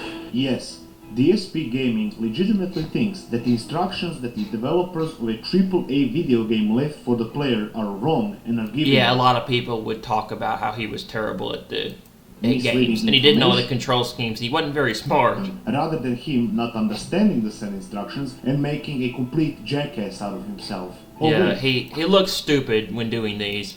I thought of another one. Did you ever saw This Is How You Don't Play Fallout New Vegas? The absolute shit show of this gameplay starts at the very beginning. Let's start with the fact that Phil is one of those people that takes the time out of their day to customize a video game character to match their own appearance. People like this used to get shoved into high school lockers, but the problem here is that Phil is a grown man, so take out of that what you will. The charade continues seconds later when he is supposed to customize his skills. This is important because it determines what kind of a character you want to have, which directly influences the gameplay, since DSP obviously doesn't understand. Yeah, and the thing is, to understand the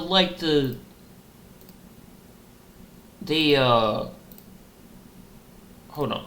To match their own appearance. People like this used to get shoved into high school lockers, but the problem here is that Phil is a grown man, so take out of that what you will. The charade continues seconds later when he is supposed to customize his skills. The thing is, important.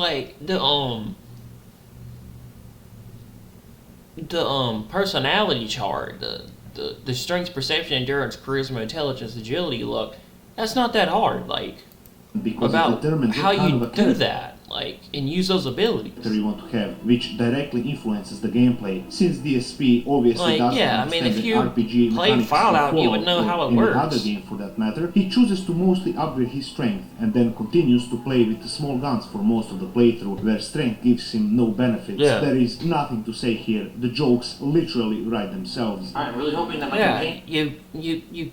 you're certain stuff you use in the game depend on your abilities. Please don't give me away. And So certain we things on that work too. better with certain. Like, he should know that. If he calls himself a professional gamer and knows a lot about gaming, God damn it. Of course, you should know stealth how abilities work. boy will Because not there's work on certain your abilities you can use in companions Fallout here, so depending you should on have told what them you to stay use. outside. And let us not forget, the one and only, this is how you don't play Black Mesa. This is, Yeah, this to is my when he doesn't know how to understanding, jump over one the of the gap. most popular montages in this format. It is almost he doesn't know how to unbelievable crouch that this jump. footage came from Phil himself, Yeah. that he actually posted this instead of deleting it out of shame. It's definitely the right way. I just gotta- whoa, what the Like, hell? a lot of The push-ups games disappear. What make the you have to shit? jump over a gap or jump over an area. All you gotta bend down and then jump. And it's like simple. Well, here goes. Geronimo! And it makes no sense because, like, that's really simple to do. But he never takes the time to learn the full controls What am I supposed to or do? actually how the game works. And, like, some people don't have always have the time to learn a game. I get it, but No. DSP had a lot of time on his hands. He could have learned how to do this, considering he didn't have a job at the time.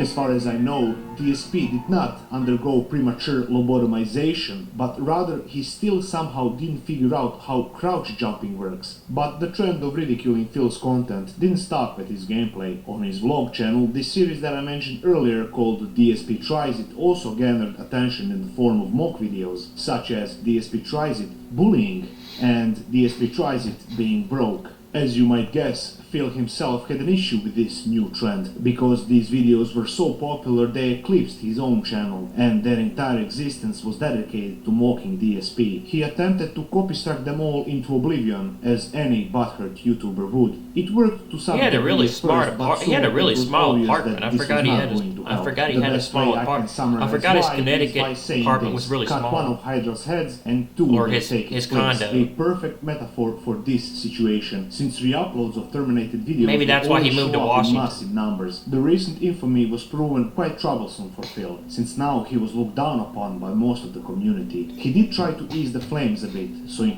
2013 he finally upgraded to a capture card, but not even that was enough to stop the hate train. This was also the time when he first started to stream on Twitch, a completely new site at the time. Streaming has been proven to be quite troublesome for a number of reasons. Unlike recorded videos, It was that you actually make called in peace, Justin when doing TV. live That was what it was streaming, you have originally less called. control over what you want your audience to see. It was called Justin TV before it was called Twitch.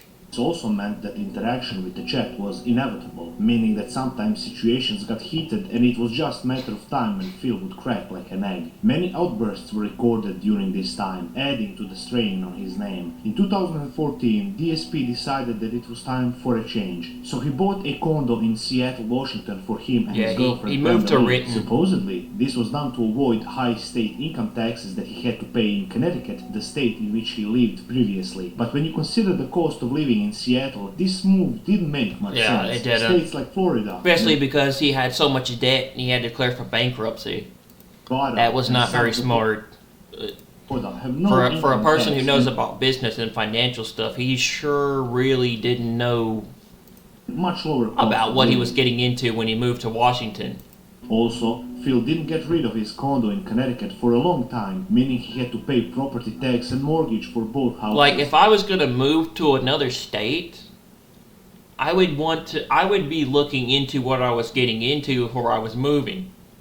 This greatly Especially what taxes were and what it was like there. It'd be the same thing if I was renting an apartment. I would want to know what I was getting into. with his financial situation for years to come. But Even more problems arose for his streaming. when DSP Twitch really admin didn't told think him about he making needed that to lower his decision bitrate before while he did it. streaming. This caused a fight between And that Phil cost and him- Twitch that because cost he him a thought lot of everyone massive else was debt. streaming at the higher bitrate, Because so he thought still it had was that unfair Connecticut for him condo lower to pay his. for. The argument became so heated that Phil decided to completely abandon Twitch and move to YouTube for streaming. There he gained much less success, and on top of that, on June 24th, 2015, Phil actually got fucking swatted. Where my career of being a YouTuber, Oh, a yeah. streamer, I've had miles I remember that. I remember when he got swatted. along the way Oh, that I God. placed out. And, unfortunately, I have to say this, I hate the fact that I have to say it, but today was a milestone for completely the opposite reason. Yeah, this was a big thing around that time, like around those years. A lot of people would call the cops on streamers Of anything that I would like to say or talk and say that there's some kind of big event going down, like a bomb threat or something. about.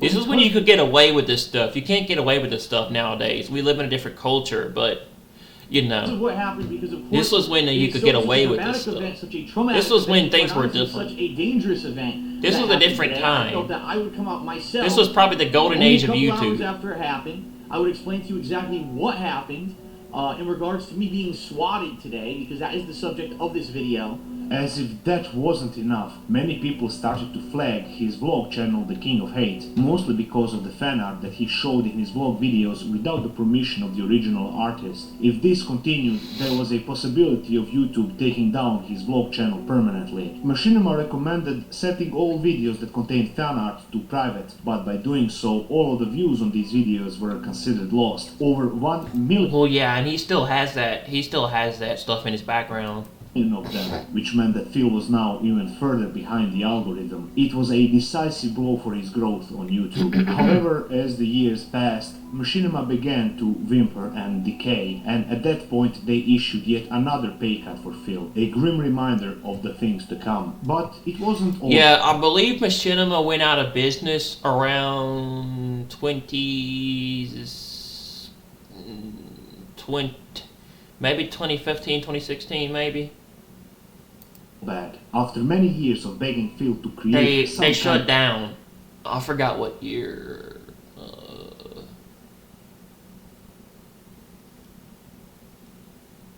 Here, let me ask Google. Google, what year did Machinima shut down?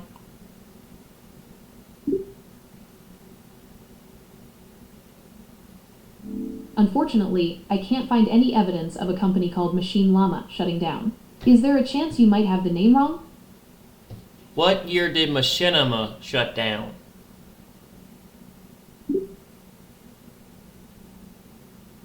Machinima shut down in 2019. 2019. Would you like to know more about what happened? 2019. So yeah, they went out of business around 2019. Kind of edited content, he finally agreed to make KO Gaming, a channel specifically made for edited videos. One of the few times DSP actually went out of his comfort zone to try to make better content. This channel featured one of his most famous videos on Homefront Revolution. He even created a Patreon that I know this stuff because I've been doing YouTube for a long time, and I remember $1,300. been doing YouTube for like his 7-something Patreon years. goals got him into quite a large I've had a lot of controversy channels. concerning Project 7. If you don't know, Unfortunately. Project 7 was something of a scripted show that Phil started with his two friends, John and Howard. It was uploaded on his YouTube channel, and it had some similarities with other YouTube TV shows at the time. Sure, the production quality was minimal, but it seemed like people actually loved this content. But after some time, the team fell apart. The crew members later came out, saying that the main reason for this was money issues, claiming that Phil vastly underpaid them, supposedly because he didn't have the money. First of all, we're going to talk about that. Oh, he had the How do you money. get shit out of Project 7? Oh, he had the money, definitely. I mean, if you got that big Machinima contract, oh, bro, you definitely have the money to pay your friends, but he didn't want to because he was being greedy. So no one got Phil paid. wanted to keep all that stuff for himself. He didn't want to give them the cut. Now here's the thing. I got paid. John got paid. I got my Rambo got paid, yeah, but he didn't give everyone else the cut. percentage. Everyone else got a cut or a percentage of what was going into this project, and they didn't get the money. There was at that time period. There's a point where my car had broken down, and I needed to get. Actually, I got a used car. I bought another car at that time. So I go, Phil, listen, I'm not coming to your house because I have no car. If you want me to come, throw me my percentage from the Project 7, and I'll use that cash towards a new car. And so I got my money. But there's 3 other people, you guys, that got zero. They got zero. Now, what? A man who doesn't have the money to pay his fans for a show that he was they able all to do buy together, fancy wouldn't cars buy and a figurines new and all BMW, sorts of don't you think? toys. As a result, they became agitated Saying and decided he to didn't leave have the the show money, for good. yeah. Now you know the history of Project 7. So the main controversy with one of his Patreon goals was that Phil promised to renew the show but never did, basically scamming people out of their money. As we reach this part of our journey, I think it would be for the best to separate the next sections of the video by years. This is mainly to give you a better idea of the DSP timeline without me constantly citing dates. So with this, you might get better understanding of when and where something happened. So let's start with 2016. 2016 is when he started asking his audience for money. He started begging for money because this is when he lost his machinima contract. Or around this time. This is the year when Phil's personality gained yet another infamous trait, begging. In fact, Phil does so much e-begging that many people think he actually invented it. But why the sudden shift in conduct? I mean, Phil did pressure his audience before to help him with his work. Because he was always saying he needed money for his bills, his taxes, and stuff like this. And he was always down, he was always broke and he needed money. He was always needing funds. Never to this extent. Would always get on and say he never had enough money for anything. DSP couldn't I don't keep have his the head money above to do water it. when it came to financing. He still had 2 properties that he had to pay mortgages and property taxes on. For some reason, Phil still kept his lawyer from Connecticut when he moved out to Seattle. The said lawyer apparently didn't completely understood the state Washington law, which led him to miscalculate Phil's taxes, putting him thousands of dollars in debt. Yeah, he was Unfortunately, in none a of lot these of were debt the real reason why Phil going had a into horrible 2020. financial situation. Because if you follow his vlogs or his social posts, you will notice just how awful he is with money. For example, he once went on a vacation with Panda Lee to a hotel room that was 50 kilometers away from his house. To do what? Go out for dinner and watch Yeah, I forgot about that too. Yeah. WWE in his hotel bedroom. With the speakers set up and our Blu-ray player, so tonight we'll be watching some movies. Yeah, That's what I don't get. You can just do that at home, because Phil had he had a ton of Blu-rays he used to have. Something you can do, at home. The cost of this trip was $1,400. I don't know why he was going to hook his laptop Or how up and his about the time speakers he and they were going to watch a movie in the hotel when they could do it anyway. leased a car for $400, only to drive it for 6,000 miles in 3 years. And the best part about that story is that he sold that actually car filmed too himself because of explaining his debt. providing us with one of the best videos. He never has drove ever that car after he recorded. bought it. Cherry Dude's like, oh, you could have engine damage. No, Cherry Dude, that's not how it works. BMW has a diagnosis computer inside of the car that tells you when things go wrong. So if there were engine damage... Oh my god! This guy's a living meme! No, it's not. BMW has diagnosis computer in the car. Yeah, okay? no it does not. This hurts to listen to. Is this into the mind? He doesn't know about cars. He's fucking himself over. This video showed us just how much Phil does not understand basic financing or how car management works. There is also this amazing story where DSP got a custom-made PC for $3,000. I feel like if DSP broke down on the road, he would have to rely on his wife. He would have to rely on his wife, Cap, to come and tell him how to change the oil, because he doesn't know how to. He probably wouldn't know how to change the oil in his own car. Seriously, it's just sad that he doesn't understand these basic things. Or how to change a tire, bro. Like seriously, I learned these things when I was younger. PC arrived, he tried playing Rage on it, but I know how to change a tire and change the oil in a car. So he opened a task manager to see what was going on. The moment he did that, I don't even know if he knows how to fill his own gas tank. See that the CPU was That's really bad because he too. was If you don't even recording- know how to pump gas at a gas station, that's bad. games in 1080p 60 FPS, which would put a lot of stress on the CPU he bought. The problem was that he didn't do any research into the parts he was purchasing, so he ended up with a $3,000 PC that couldn't record gameplay properly. Yeah, he never does. Especially embarrassing because Phil claimed that He claimed that he builds PCs. Yeah, that's the thing. And if you build PCs for a living, you know what you're getting into. You know what kind of parts you're getting into. You know what you're looking into. You would at least get some sort of knowledge from that individual. Or if you're looking into certain things, you would try to get some sort of knowledge. Anyways, you would get more information into what you're getting into. he built PCs in the past. So faced with this problem, Phil did the sensible thing, and he bought a completely new gaming computer a few years later. This man constantly complains about his lack of funds, but spends massive amounts of money on the most stupid things. Being this bad with money, the only logical conclusion would be to get more sources of income. Yeah, it was so like a Phil $30,000 came back to computer or live something. rich, I don't something know. he said he would never do again, but empty threats don't conjure up food on the table. On Twitch, Like, he seriously would could have in saved a fact lot of gain money more if he just attention, decided but to not just for get- the reasons you might think. just to Because build his on May own, but- 6th, 2016, Phil was caught Maybe he needed a masturbating new on stream computer. by mistake Maybe because he needed- thought his camera was turned off. Maybe he needed a completely brand new computer, and like, because I had that problem. I had a problem with my old PC, and I had to get a new one. I had to get a whole new computer because mine was messed up. Mine was badly messed up. both on Twitter and YouTube, but with no success. The scandal was so large that almost everyone And I was didn't have the money at the time to build it. talking about it. Keemstar himself even mentioned it. Darkside Phil was fucking jacked But DSP's always having money problems. off on YouTube stream. What kind of fucking weirdos like, As soon as I'm done, I'm gonna have the greatest live stream ever. Oh! The attraction of Yeah, that's where he became hugely famous. That's probably where DSP became the most known. He was caught doing stuff on stream in front of an audience.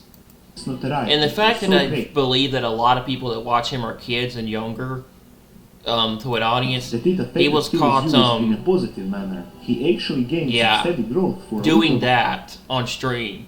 while. But no matter what the positive And he aspects of became, this he situation went viral for doing that. He went viral for might be, jerking Phil off on stream. I'm sorry, that's funny. was now forever branded as an online masturbator.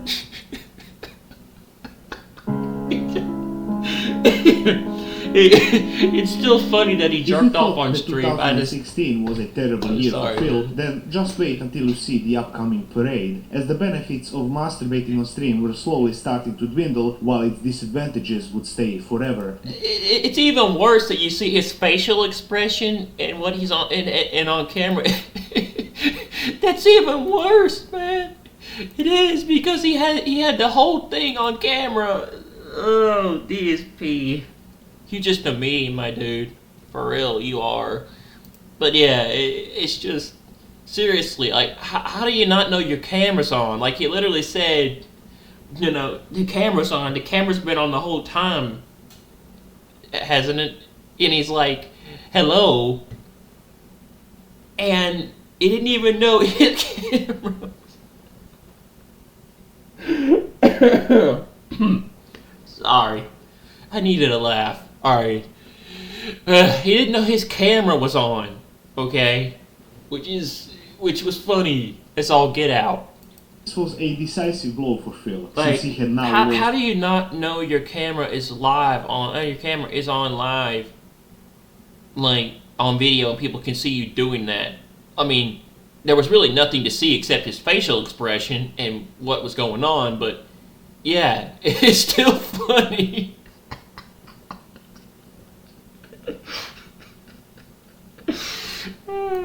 protection and income from the big Wow, company. man. It seemed like he would once again be thrown into the hornet's nest, but another saving I think grace- people didn't really know who DSP was yet. He wasn't yet known that much until that incident, and that incident kind of made people know, kind of want to find, kind of figure out, like, that he went viral on the internet for a while for doing that, and then people This would reveal itself. found out who he was.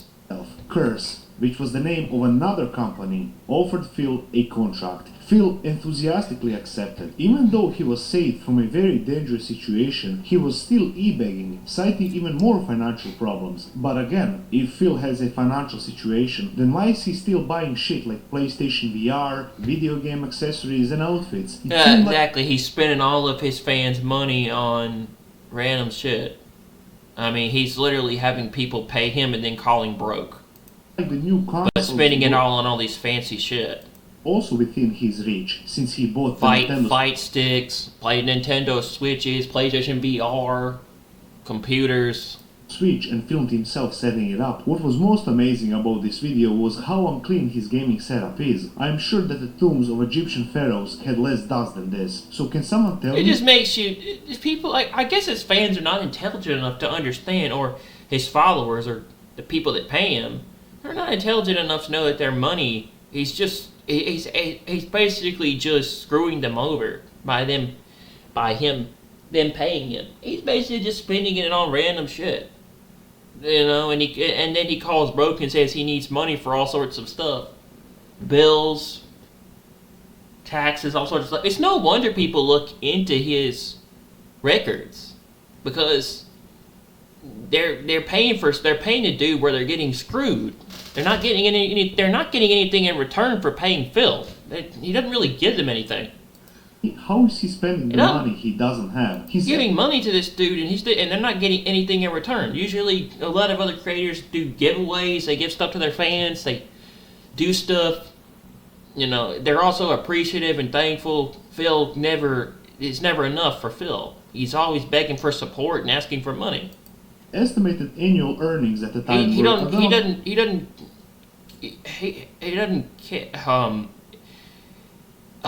he's not thankful for nothing. He's greedy. $80,000. This means that he had more than enough funds to pay for his bills. So if he really has problems with debt, it was entirely his. I forgot it was $80,000 in debt. Yeah, that's right, because I declared for bankruptcy. Protection and income from the big company. It seemed like he would once again be thrown into the hornet's nest, but another saving grace would reveal itself. Curse, which was the name of another company, offered Phil a contract. Phil enthusiastically accepted. Even though he was saved from a very dangerous situation, he was still e-begging, citing even more financial problems. But again, if Phil has a financial situation, then why is he still buying shit like PlayStation VR, video game accessories? I do like those pillows, though. I like those pillows. Those Nintendo, I think, NES pillows. His girlfriend gave him those pillows. But yeah, he didn't seem to be thankful for nothing. And I seriously can see why Leanna left him. Then why because he seriously was just a greedy shit like piece of shit. VR, video and it seemed like he couldn't do anything for himself because he literally couldn't make himself dinner. His girlfriend was sleeping because she had to get up for work and everything to go to work, and he literally said he had to go wake her up to make him dinner, and I'm like, you can't even make your own food, bro? Seriously, you can't take care of yourself? Accessories, that's sad.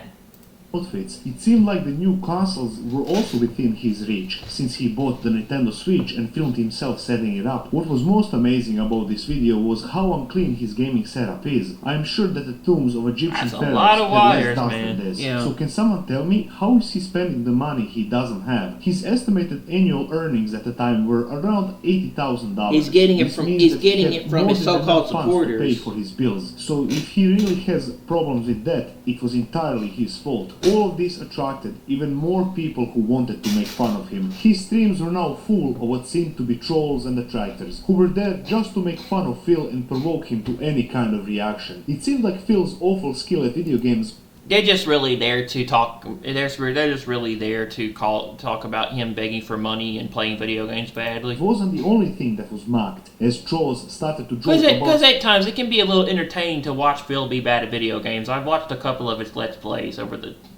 Some of his weird habits, like his smoking. I watched a couple of his How You Don't plays, and at times they can be kind of funny. For example, one of the most popular DSP troll channels is literally called Snort Burnell. On one occasion, DSP recorded himself showering with Axe body wash for the DSP Tries It series on his vlog. Yeah, that was. Oh my god. DSP's unaware of what he does. I just don't get it. First, you find yourself jerking off on stream, and then you have and then you show yourself in the shower.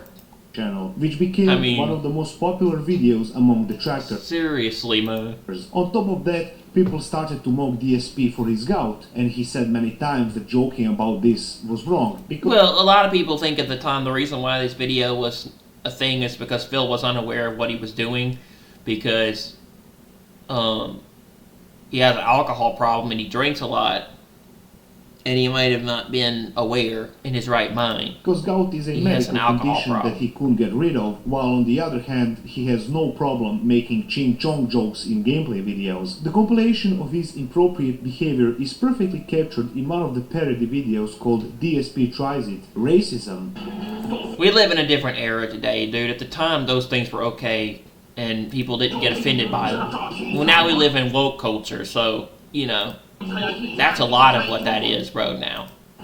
People get offended by this. But at the time, it was funny. Had, strangely Yeah, enough, many we videos live of in woke culture where people get offended by things. DSP Comedy cooking is... Nowadays, comedy is subjective. And as always, he was ridiculed for this as well. Since people always find a way Woke- to be woke has ruined consistent, everything. It seemed like Phil was also awful at cooking. Look at these As they say, go woke, go broke. The famous saying is go woke, go broke. delicacies and tell me what you think. One of the instances that comes to mind is when he was Woke makes everything shit. Really, it does. Woke has ruined culture. making bacon and eggs, where he said that he didn't You have know, the time you to can't even have comedy anymore without someone getting really upset over woke.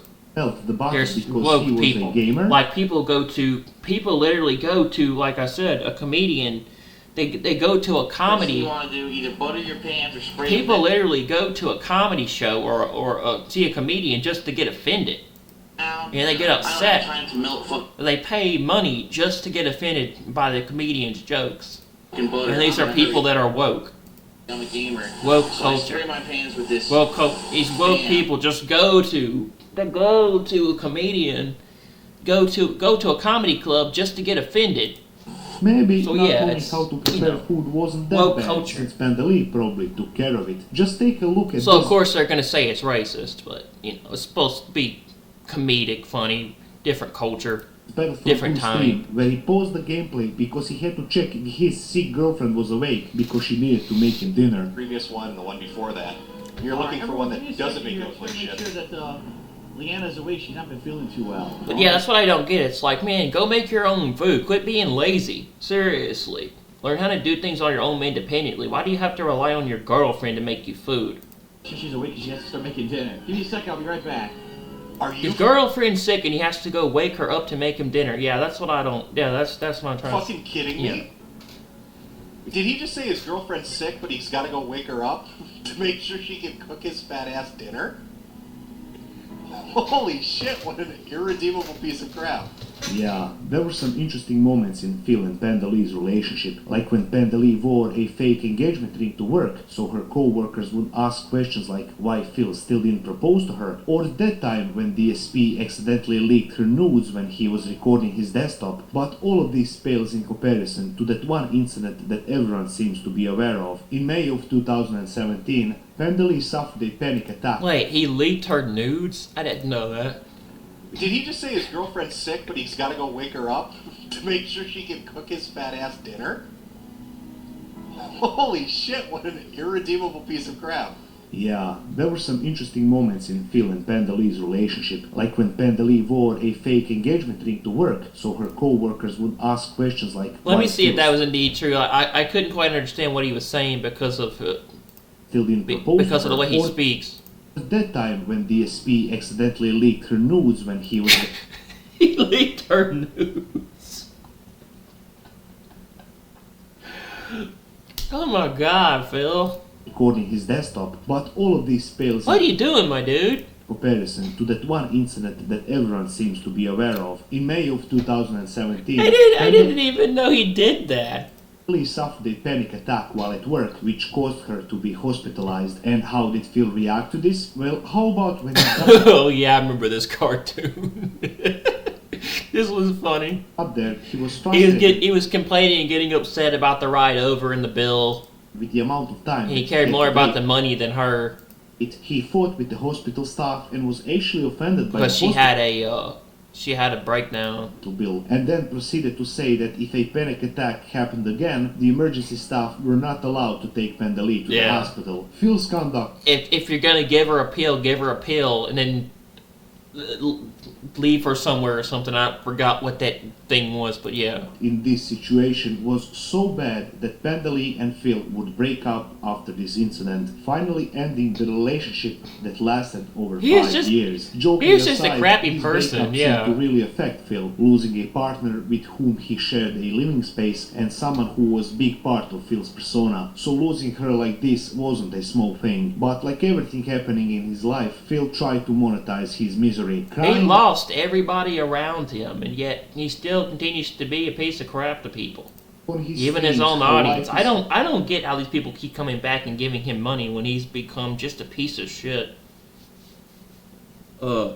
He's become just a hard how he can cook or clean. He's just become kind of cooking a and cleaning, terrible- one of like the a bad great perils person. of the modern age. Even his viewers try to lift him up. Phil, there are worse things that could have happened. One of the fans said that his brother died, and even though this had an effect on him, he was still yeah. a functional member of society. But yeah. Phil This was bad. This was bad. didn't seem to mind. He had to be in the center of attention, even if that means being a victim. Of course, now we got to get someone in the stream chat who wants to turn their own personal story into, derailing the chat, and I'm not going to put up This is where he became another piece of crap again. with it. So I'm just going to warn you right now. Someone told him he was going through a loss and trying to help him, and leader, there's no way for Phil was a piece of shit. If what you're saying By is telling is him that legitimate or not. You could be someone completely you're making stuff up, or you could be completely legitimate. making yourself more important than me or something, or he's just, Appreciate the sentiment and sorry to hear about a family member that passed away, but no one wants to hear you make this about Yeah. how I'm in the wrong for being stressed in my life because you have a situation that's worse. That's ridiculous. Go run your own stream if you want. On a more serious note, Phil was a victim when you consider This is why this dude has a lot of detractors, because he's just not a nice person. one specific He's done a individual. lot of crap that just makes people turn people off and then hate him. 2017 was the year when a famous DSP detractor group called the Sons of Kojima was disbanded. This group's very existence was to fuck with Phil, and their ringleader was called Fred Fox. All they talked about was DSP and his shortcomings. I mean, but it makes sense that,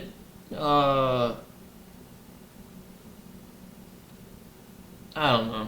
And here we arrive at a serious problem. Phil Burnell lived inside Fred's head rent-free. Phil could hardly sneeze without Fred and his goons reacting to it. All they seemed to think about is DSP 24 hours a day, 7 days a week. This actually became mean to some point, because you need to consider the fact that mocking one thing constantly is bound to become distasteful. But making fun of some bizarre internet personality is one thing. The Sons of Kojima didn't just want to devote their lives to mocking Phil, they wanted to ruin his life. This included false flagging his channel, doxing him, and even threatening to swat Pendeley's Yeah, that's brothers. going too far, The though. worst part is, this is just scratching That's the going surface. way too Fred far. Fox is a mentally ill individual. He needs help. I don't agree with doxing, and I don't agree with false flagging. And I'm not saying this as a joke. These people are deranged, and that is why their group finally disbanded. Their entire history is too long for this video, so I thought it would be the best just to quickly mention this. Now, let's get back to the video. Montezuma. What is that? Hello. I have been doxxed, and it is bad. I was doxxed back in 2022 when I had my old channel, and I was streaming one day, and somebody went and somehow found my information, put it on stream, threatened to come to my house too. And I told this person if they come near my house, I will shoot them, or, it's going to be bad for them. I literally threatened them if they come over here, it's going to be bad news for you. Like, I told this dude, you're gonna FAFO. Fuck around and find out. Exactly, you know, and you seriously don't want to do that. You don't want to mess with me. Hello, Phil. Hello. Or my family at the time, because it wasn't good. It was going to be bad for him, and everything. But I told him you're going to FAFO. Everybody knows what that means. You screw with people, you find out real quick who they are. Is the treasures of Monster Zilla 4? I don't know. What the hell is that?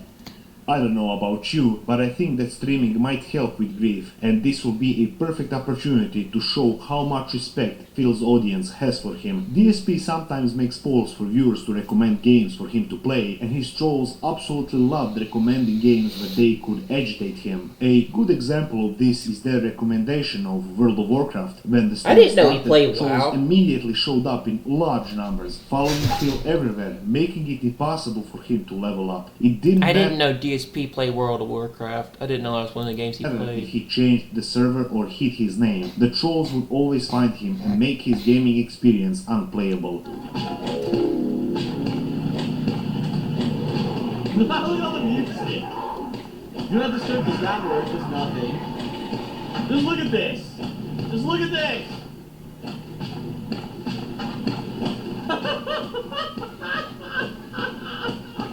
Surprisingly, Phil was completely unaware of this. He never imagined that some games should be abandoned due to the unpleasant situations that the trolls could cause. Yeah, And that's the thing about being online is you're gonna find a lot of crappy people in online games. Unfortunately, there's a lot of games have a lot of crappy people. this brings us That's to just one of playing the most online. You're gonna find some really crappy people. You're gonna find bad fruit in the online gaming community. amazing trolling streams that ever happens. created on this sad platform. If you're One of gonna the play video online, you're gonna find some very interesting people. That's for sure. games the viewers recommended was J-Box TV. This is basically a series of mini-games made to be played with 8 people. The entire point of the game was to make your own amusement. For example, one of the games includes the narrator giving a made-up question and people must write made-up answers. Then everyone votes on which answer was the funniest. Now combine that with the fact Yeah, that I've seen that video. That video was kind of funny. Jackbox Party. trolls are flooding Jackbox DSP Party streams on at this board point, game. and it is easy I've never played it, but I've heard of it. to see where this is going. Phil basically bought and loaded a gun and then gave his viewers the power of the trigger. Now let's all enjoy this absolute shit show. The worst ringtone for a cell So phone. he was playing Russian roulette. That's Russian roulette. Russian roulette is a game where you take a gun and you pretend to tell you give the audience the term for the trigger. Yeah, don't do that. Oh boy, here we go. Snort or Daru Sandstorm. What's really in a camel's hump? Uh-oh. Gout or gaming skills, wow. The 6077th lick This is still funny. Fear of Hell is reserved for blank. Oh boy. People who cheer and tip DSP for internet trolls. Oh man. The title of Rob Schneider's memoir. Really, I never made it on live stream though.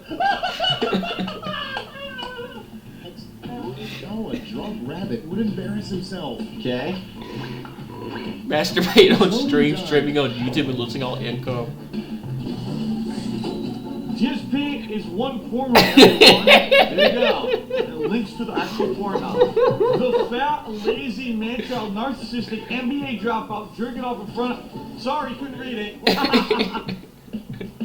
Off to Seattle, ditching my family and friends for a teenage girl. There you go. Even though she was not a teenage girl when we moved. How could 2017 get any worse? Well, it's about funny. right after the breakup, Phil started to date a new mysterious girlfriend. He vaguely talked about her on Twitter and showed photos of her, Oh, but only boy. from behind. This is important This helps because now. somewhere around this time, a Yes, I was curious kind of in a person bad called mood. Kimberly Brink started posting some interesting things about DSP. A little pissed off right now. If it doesn't change by this weekend, I'm going to release this screenshot I took from my DM. I don't like to be treated like this, just saying. I say just this, pay me motherfucker, or you're gonna be so sorry you wish I had cut your tiny fucking cock off instead. Not even the backlash you'll be getting from my husband who oversees my business. Now, this is interesting. Is this yet another one of DSP's shenanigans? If we were to take a look at the comments, Kimberly actually elaborated on what she meant with these tweets. Apparently, she is a high-end escort from Europe that DSP contracted, and by the looks of it, Phil didn't pay her what he owed, and now she is threatening to expose everything that has happened, to reveal embarrassing details of DSP's life, if you want to be direct. Naturally, the detractors were all over this, attempting to get as much information as possible. There was a speculation that this prostitute from Europe was a supposed girlfriend of DSP, and Kimberly did give out a few details at first on Kiwi Farms. Let me tell you guys a little bit about dipshit Phil in real life. I have seen him 3 times, and the 3 times I have been with him were meh.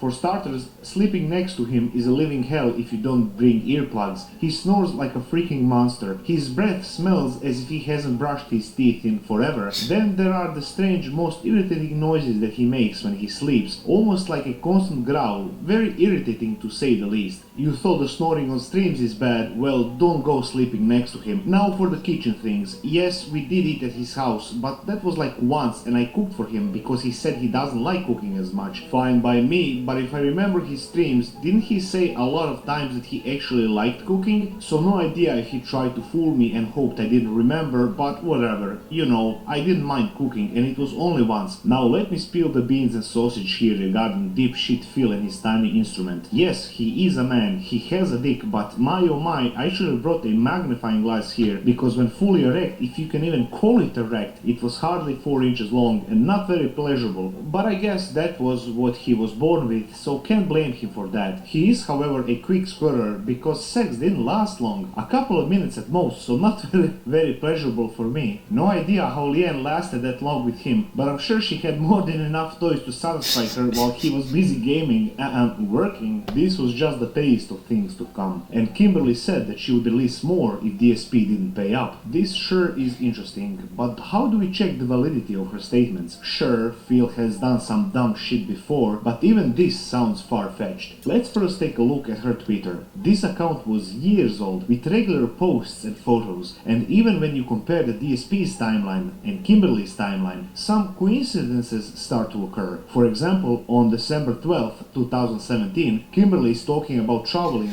and then later on DSP is talking about his girlfriend. Probably not having money to travel. DSP took photos of his girlfriend from behind, and Kimberly posted similar photos, claiming that it was actually her. If she comes from Europe, that's probably a long professionally made website called Slut Kimberly. Yeah, if you're coming from Europe, that's a long flight to Washington. Something strange is wherever she was from Europe. But how did DSP react to all of this? Well, that's a long flight. That's a lot of money to put on a flight to fly 3 times. He went into full-blown defensive stance. And you can't drive from Europe. You gotta fly. After some time, fly from Europe to Washington. Even more details. To Ridden. Even though she said the DSP to Ridden, Washington. Yeah, that's a long flight. Remember when you sent me this pic last September when you asked me if it was a good one? I sure made good use of it on your ass when I was with you, didn't I? And what is the picture link below? Well, I will let you use your own imagination. I mean, what is happening here? It's a butt plug, isn't it? Where desperate streamers have to pay escorts from other countries to relieve their pain after breakups? Not quite. The people on Kiwi Farms started to notice some weird things concerning this Kimberly person. Apparently, pictures of her profile were stolen from some random woman online. Other users also investigated further to check domain names and other inconsistencies. This profile might actually be fake, but wait, what is this? I don't know who did this, but this account was hacked. I had not used it in a very long time. Thank you to the person who notified me that my account was active. I am working on deleting all tweets made on this account as I have no intention in using it. Well, it looks like real Kimberly was hacked, and all of this was just a complete and utter fabrication. She isn't a whore from Europe, guys. But wait a second, this account was 8 years old. How the hell did she only now realize that she has been hacked? Even the Slut Kimberly website has been taken down. How did she manage to do this when she didn't own the website? Oh, wait a minute. Even the real Kimberly was apparently faked. And all of this was just an orchestrated troll attempt by Fred Fox, the ringleader of the Sons of Kojima, who made all of this nonsense just to mess with Phil once again. Even the website Slut Kimberly was changed to have the name Fred Fox in the header. So wait a second. Even the tweets made by the supposed real Kimberly were faked, and all of this was just another attempt to ridicule Phil? Well, as it turns out,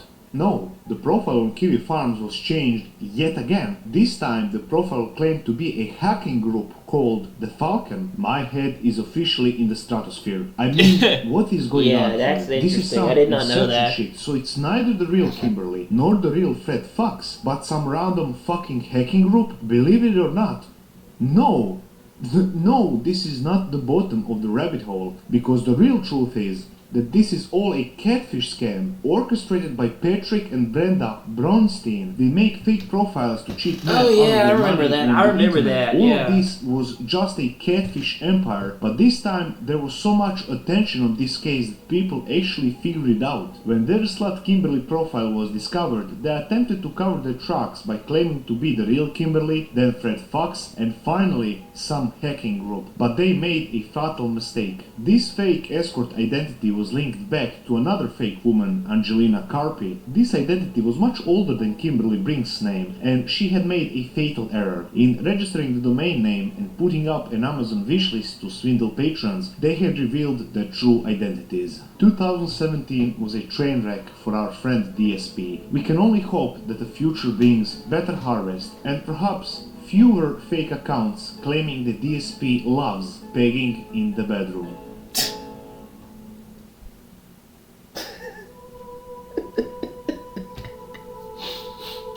was Let's funny. start with something positive. In 2018, Phil finally revealed his new girlfriend for the first time, named Kat. Funny enough, she wasn't an escort from Europe. He has shown her on few streams, but she mostly remains off camera. That is likely due to the Halloween stream, where Phil clashed with one of his most infamous detractors, Almighty Tevin. Tevin was immensely popular among the detractor community. He would restream Phil's content and give his own take on whatever Phil was doing. The big difference that separated... Alright, I'm gonna go get something to eat because I'm hungry, and then we'll come back and finish this. Do this, and then we'll go over news.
Tevin from other trolls was in his approach. He was smart in his commentary of DSP, quick to disarm his lies and confront him with his own words. Tevin also showcased the toxic behaviors of Phil, like that time he threatened to dox someone online. How do you know it's the same dude?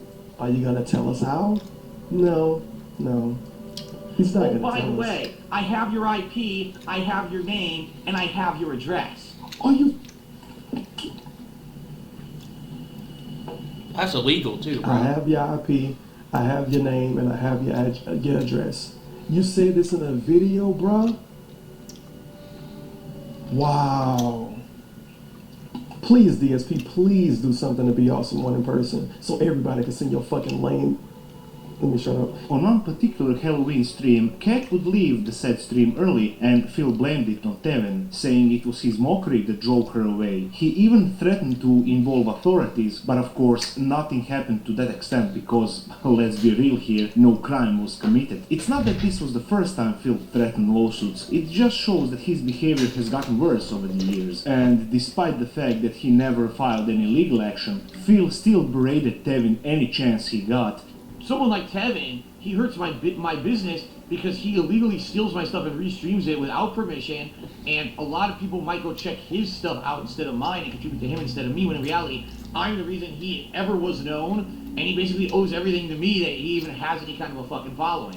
Phil's animosity towards his rival helped Tevin a lot actually, which can be easily concluded if you compare the views of the two rivals. Tevin usually got 900 views on his streams, while Phil had to castrate himself live to reach near that amount. So you might sense a bit of jealousy and bitterness from our rockstar. If Phil thought that Tevin was his biggest rival, then he was massively mistaken, because his real enemy is himself. The reputation he built caused him a lot of problems. Phil even admitted to having depression, which could explain why he got so drunk on his Christmas stream. I mean, I hope that is the reason, because I can't think of any other excuse for this type of behavior, but nevertheless, you would think that Phil, having depression himself, would be more sympathetic towards his depressed fans when one of them wanted to have a word with Phil. Rather than offering support, he antagonized the viewer, saying that he was doing this just for the attention. Super Meat Boy, how you doing? Oh yeah, I remember this too. Tonight, huh? You're really depressed. Yeah, this was pretty crappy, Gotta bro. derail my whole stream and be negative in the stream chat because no one's paying you attention. So now I'm paying you attention, alright? So here we go. How you doing? I don't even think you need to have a depression to have empathy for mentally ill fans. His notoriety even cost him a sponsorship deal he had with a chair company called OP Seats, but then again, nothing bad happening to Phil is ever his fault. This infamous reputation also got him in trouble with Curse, who, like Machinima, had to cut him loose. Apparently his videos were getting around 200 reports a day, so Curse had to manually check every single report. Naturally, this required a large amount of manpower and was just not worth it. Combine that with Phil still paying for 2 mortgages because he refused to sell his house in Connecticut and being in massive debt due to tax evasion, and it was right about the time for yet another e-begging video, and this one was called Alert, my future on YouTube is at stake. Please support. For those who want to know, the news is not good. The news is very grim. AdSense, Google AdSense has not responded to my appeal. But I'm going to be very upfront and honest with you guys. I need your help. If you guys want to continue to see me upload videos to YouTube, at this point, since I'm making no money whatsoever on DSP Gaming, This and is I'm when he making had almost bankruptcy nothing on issues. KO Gaming, which I'm going to talk about in just a moment, I need he you to had help debt support problems. everything. All right. This is when he had debt problems. As if this is amount when of he got into e-begging wasn't WWE low Champions. enough, Phil even mentioned his sick parents in a way to gain sympathy from his donating viewers. If you think that there is nothing more degrading than using your aging parents as a way to make more money, think again, because it gets worse. Much, much worse.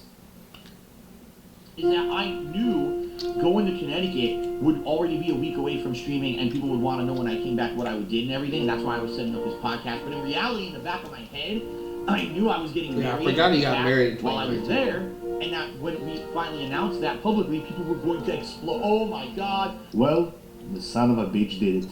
DSP actually got married, which is fine in and of itself, but what is not fine is that he paid for this wedding with viewers' money he said he needed for his parents. As one might guess, many people didn't share his enthusiasm. They labeled Phil as pathological liar who emotionally manipulates his audience so that they will pay for his expenses. However, Phil stated that the wedding was paid by his parents, and I don't know how he thinks this solves the problem. If he gave the money to his parents and then they paid for the wedding, at the end of the day, it was still his viewers who paid for the wedding. The only difference being that Phil tried to launder the money through his relatives. Does he not understand the logic behind this? Some users also pointed out the fact that he didn't marry Pandali for financial reasons, something he stated himself. But now, when he is in even bigger debt, he can somehow afford it? Oh, bigger Yeah, I don't get how he could afford a wedding when he was in Phil really... was now well over It was in money problems, $100,000 yeah. in debt for his failure to pay his Connecticut mortgage. All of this was because he didn't want to sell his second house, thinking it would be sold below market value. So he figured that it would be much better to enter a $100,000 debt. Keep in mind that this was just for the mortgage and does not include the taxes he was owing to the government. His total debt might as well have been over $200,000 for all we know. But knowing that Phil is capable of using his parents as a way to make money, what other ethical boundaries is he willing to cross this time?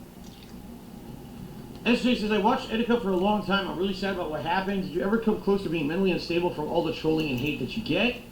I hope you're doing well. Please talk to someone if things get too hectic. I mean, I'm not going to lie. There's times when it really does get to me when things go really bad because of it. Or when I just want to express something genuinely, you know, that's something positive, and these idiots have to literally turn it into something negative. And they do this all the time. They did it on my tweet. I made a tweet about Etika, just basically saying what I just said, okay? And oh, look, in the past, Phil has referenced mental illness. Yeah, In the past, I forgot Etika died, How yeah. dare you make a tweet about something like that? I remember that. Fuck off. Well, butter my biscuit. How about using a fellow YouTuber's suicide as a means to an end? This year was also met with his usual e-bagging, a standard practice by this Yeah, point. However, he monetized one thing Etika's stood death, out yeah, because I remember Phil that. promised that if a tip goal of $1,000 was met, he would surprise his audience with something that would have an impact on future streams. True enough, the tip goal was met, and Phil revealed Jasper. Putting aside the fact of how stupid this is, how exactly does your fucking $1,000 cat have an donation influence for on a streams? cat, yeah. It's almost as if he has set a high bar for people to donate to, just so that DSP can reveal the stupidest thing in the world for a quick payoff. Also, his story about the cat doesn't make sense. Phil said that he adopted Jasper from the shelter, which was probably not true because the cat was declawed. Some people declaw their cats so they won't ruin their furniture, so naturally it is impossible to find one in a shelter. Yeah, but hey, guess- do you remember that people famous got mad incident about from that, dude. 2019, the one involving People got mad about that and upset because that hurts the cat when you try to declaw it. and revealed the stupidest thing in It's the not world good to for declaw your cats. quick payoff. Also, It his hurts the story animal. about the cat doesn't make sense. Phil said that he adopted Jasper from the shelter, which was probably not true because the cat was declawed. Some people declaw their cats so they won't ruin their furniture, so naturally it is impossible to find one A lot of people out there didn't like the way Phil treated his cat. in a shelter. Hey, do you remember that famous incident from 2019, the one involving Pro Jared? The person in question is a popular YouTuber who has been accused of cheating on his wife and having sexual encounters with his minor fans. During this time, Phil made a tweet taking a jab at Jared because he also made fun of Phil some time ago, so in a way, this was Phil striking back. This tweet would go viral and expose DSP to new audiences. With this new attraction, Phil realized that his past reputation would probably deter some of the new eyes that might be watching him. So, to clear his name, he decided to make this video. DSP tries it, debunking 7 years of slander. From the title, you can see that he is clearly playing into the joke a little bit. Here he tried to explain and debunk all of the accusations that were thrown at him over the years, but the problem is that he did a horrible job at it. The reason why is that he never showed any proof for his claims, and most of the accusations were dismissed with a simple "that's just not true." In this recorded format, Phil gave himself a perfect situation to deflect blame, with no one around him to question the obvious loopholes in his story. You might be wondering, why aren't there any interviews with Phil in which his lies are exposed by the people who have done their homework on him and who could potentially ask some uncomfortable questions? Well, that is because Phil never goes on interviews. The only time he would show up if he was absolutely sure that the people on the panel would not ask him about serious accusations, because he would have no way of defending himself. People like Review Tech USA, a famous YouTuber who is a big fan of DSP, a guy well researched on the topic of Phil's shenanigans, and someone who wants to get to the bottom of things. Naturally, Rich would destroy Phil in any debate, since Rich did his homework and would send Phil to Kingdom Come with his absurd amount of evidence. So Phil just decided to ignore people like Rich, staying in the shadows as much as possible. But sometimes, like I said, Phil would go for an interview. One of these events would take place on September 29th, 2019. Do you remember that parody video I mentioned earlier called DSP Tries It, Racism and Insults Other Countries? Since some people have found out about his Ching Chong jokes, it appears that his old behavior would come to bite him in the ass. This led to news articles trying to deplatform him for his past behavior. Unfortunately, these people were not aware of another DSP fact, which is that he will outlive God himself. One of the people who protected Phil during this time was a gentleman called The Quartering, a YouTuber who created nerdy content but was also very anti-cancel culture. His real name is Jeremy, and he made a video defending DSP, stating that if his comments are good enough of an argument to deplatform him, then shouldn't the same be extended to other people who made the same jokes? People like Stephen Colbert. And if this was all Jeremy did, then the story would end here. Another YouTuber gets targeted because of his or her comments from the past, and then the other YouTuber comes to the rescue. But Jeremy wanted to do more, so he actually did an interview with DSP where he would try to clear his name from all the other accusations, you know, like the ones made in this video. He gave him a platform to defend himself, which on its own is okay, but what is not okay is how he structured his questions. Hey, remember that awful interview that Boogie did with Kid behind the camera? Michael had some real accusations heading his way, and Boogie was supposedly there to get to the bottom of things. What ended up happening instead was that Boogie made a borderline propaganda video, twisting the facts, adding the said music, and completely tarnishing his integrity so that he could blow smoke up Michael's ass. Now, knowing all this, I am sad to say that the interview Jeremy had with DSP was somehow even worse. Jeremy started the video by saying that DSP is a humble man. I think Phil is a pretty interesting story. He seems to me to be a relatively humble man. And then proceeded to show his in-depth interview. So if Jeremy really wanted to help Phil with his reputation, did he ask him any of the real questions? Like, for example, what happened to Project 7, a borderline scam that Phil pulled on his audience to get them to pay him more money on his Patreon. And a lot of these outlets, as you saw in the video, they were unaware of your uncancelability.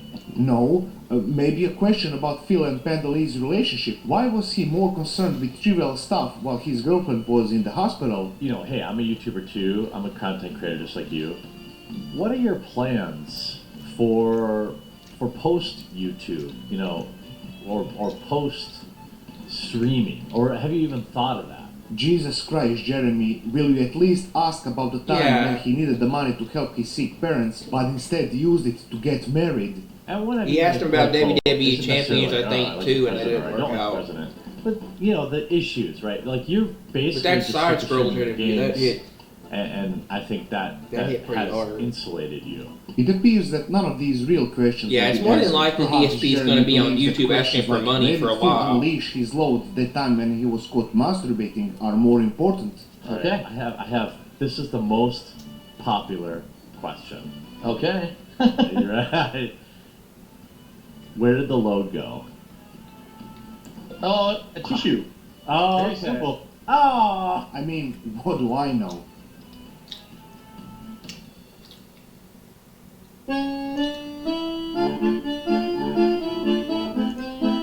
I think all of us already know the pattern, so let's start with something usual. Another year, Another year of wild begging and rage quitting. But what is different now is that the detractors thought of a new way to mess with Phil. See, Phil started to experience a new way of internet warfare, donation chargebacks. What does that mean? Well, some people started to donate large amounts of money to Phil, hundreds or sometimes thousands of dollars, only for them to later on file a chargeback complaint, basically refunding their money and stripping Phil of his donation. The goal of this is quite straightforward. Give Phil a false sense of financial security only to pull the plug and potentially endanger him. It is good to mention that things like this have happened before, but trolls have gotten smarter. See, if they filed a chargeback through PayPal, DSP would just dispute the claim and prove that the donations were legitimate. But now, the donators went straight to the credit card bank, claiming that the money was not authorized, effectively giving Phil no way to defend himself. Worst of all, some of these donations were made through stolen credit cards. In one instance, a guy donated $1,200 only for him to make a chargeback. In 1 week, Phil lost almost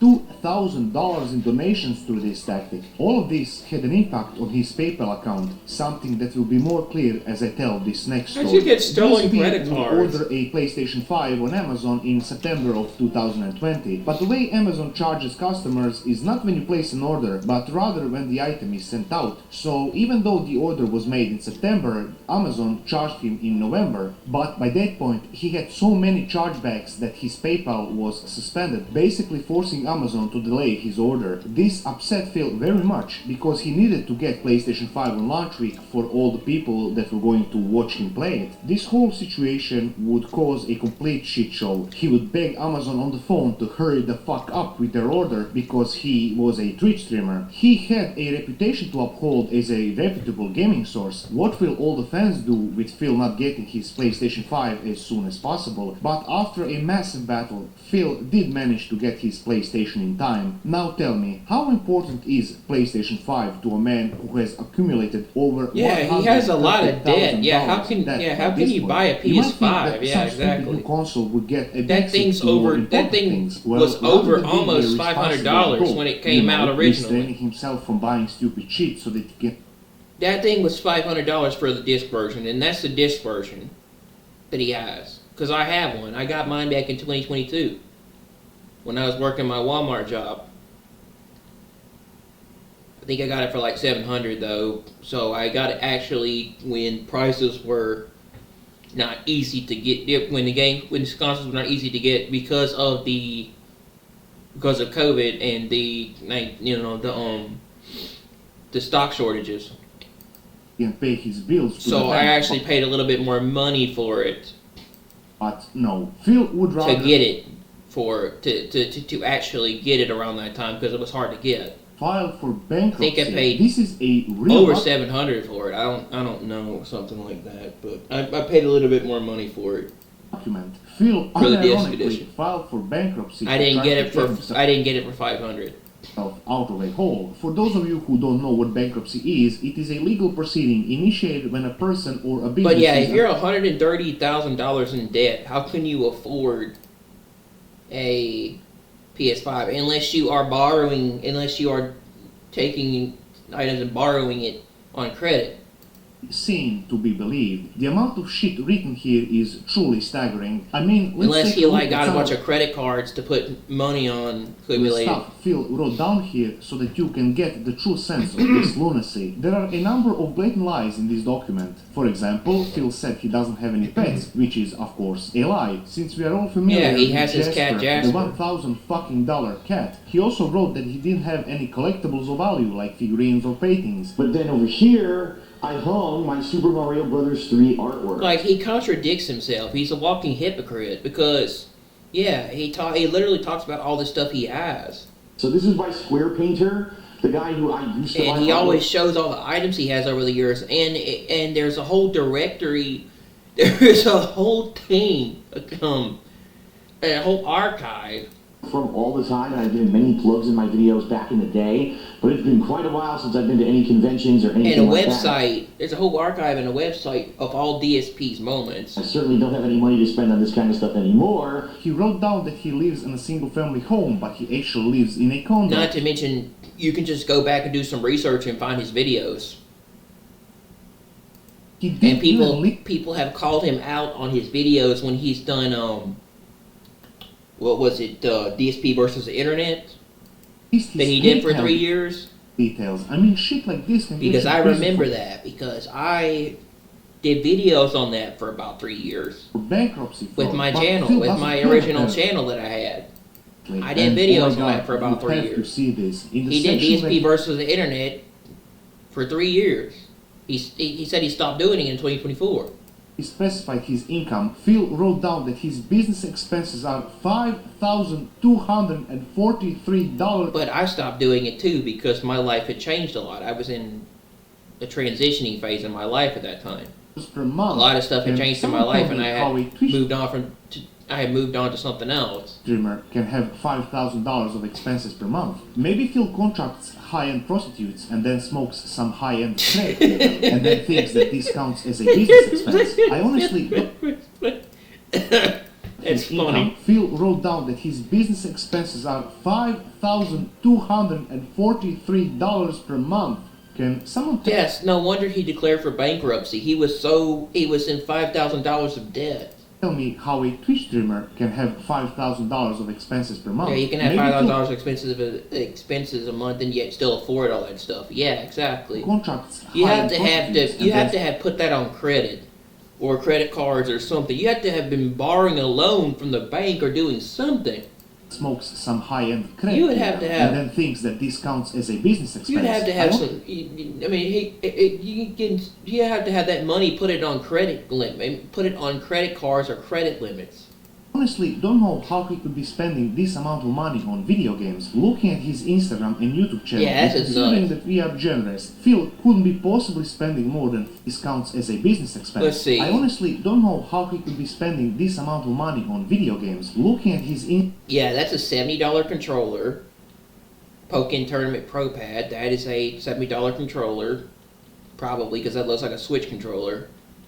At the time, this was 2020. Yeah, the Switch had been out for over 3 years. This is 2020 because I have one. I actually have two, but I had one then. I had the original one. Anyway, I have two now. But PlayStation VR, this is over $400.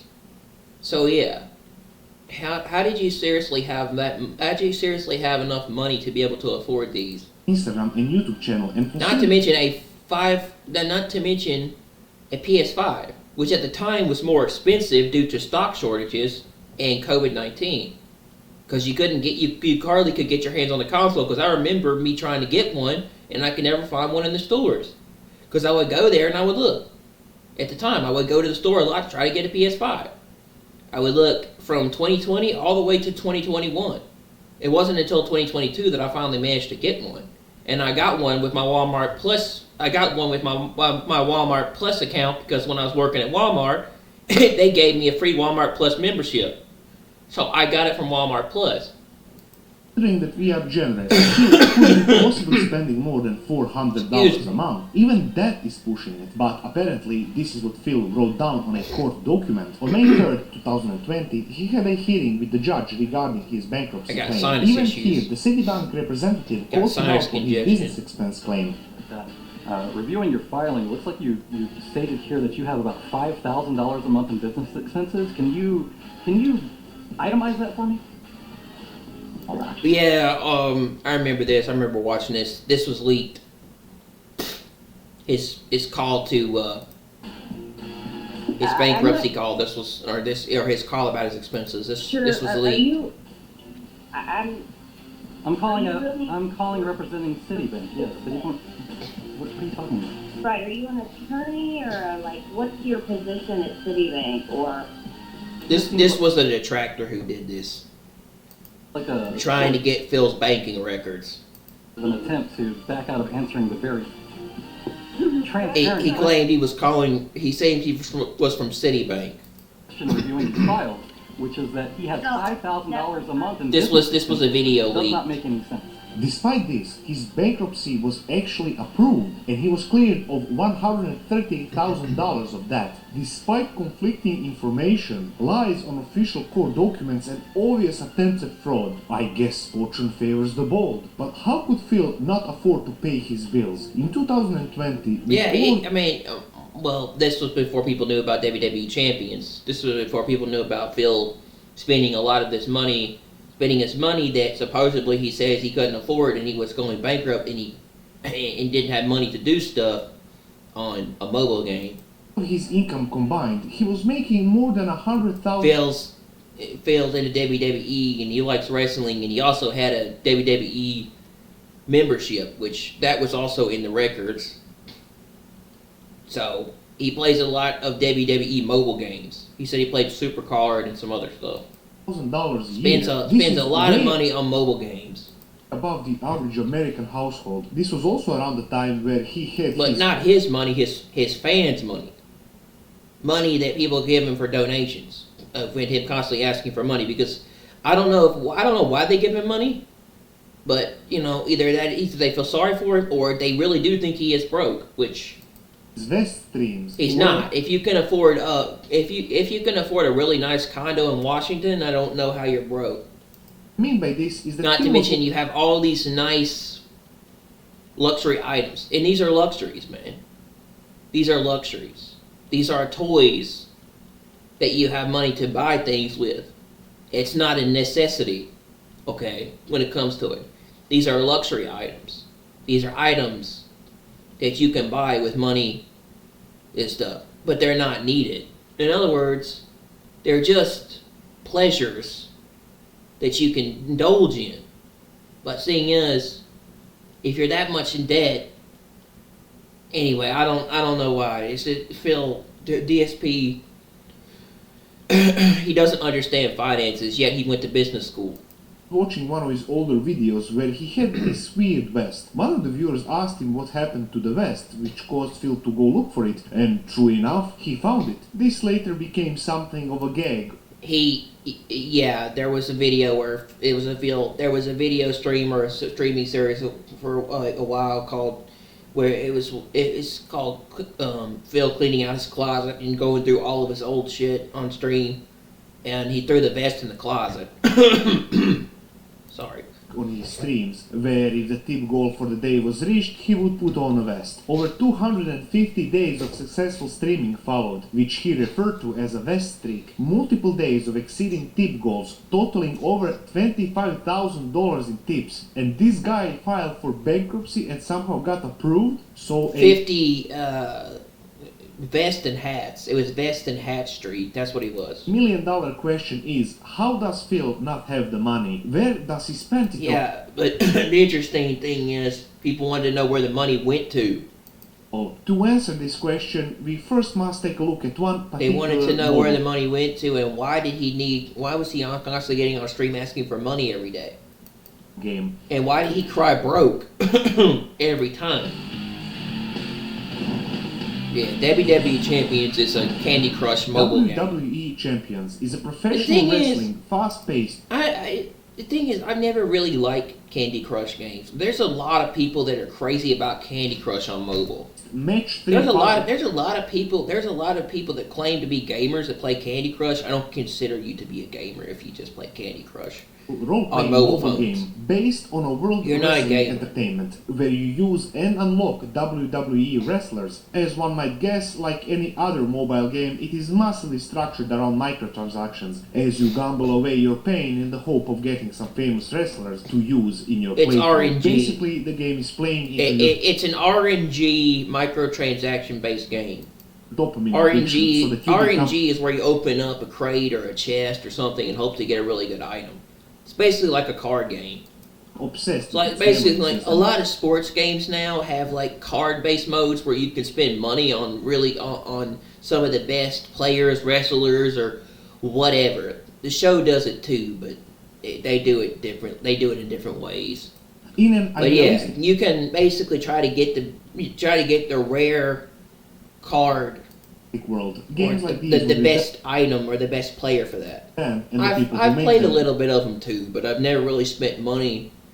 I don't spend money on mobile games. Will be thrown And even if I did have money, I would not spend money on mobile games. That's just especially $1,000, at least $1,000 and up. But we don't live in that world, so we have to. But I've played a little bit of MLB The Show, Road to the Show. I played MLB The Show, Diamond Dynasty, and I've So why did I tell you about this? I've played in that card mode.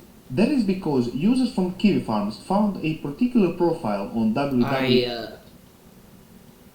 Back before Sony got rid of PS Stars, back before it was no longer a thing, I had a membership to it, and it was free. You didn't pay anything for it, but you got a lot of rewards for buying games on PlayStation, on the PS Store, and other stuff. And the more stuff you bought, Sony would give you points, and then you could redeem these points for rewards, and you got these special items.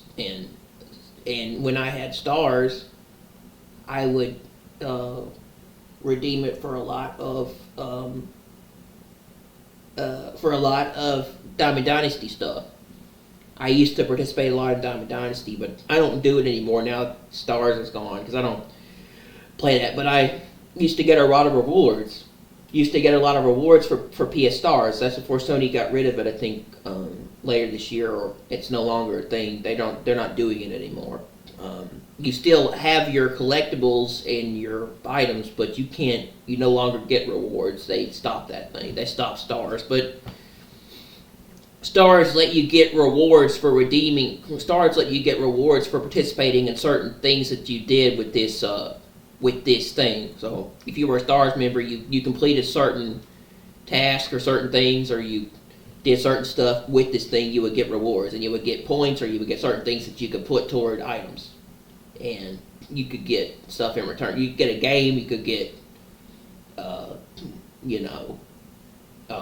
stubs, you could get something, stuff like that. In other words, you could get special items.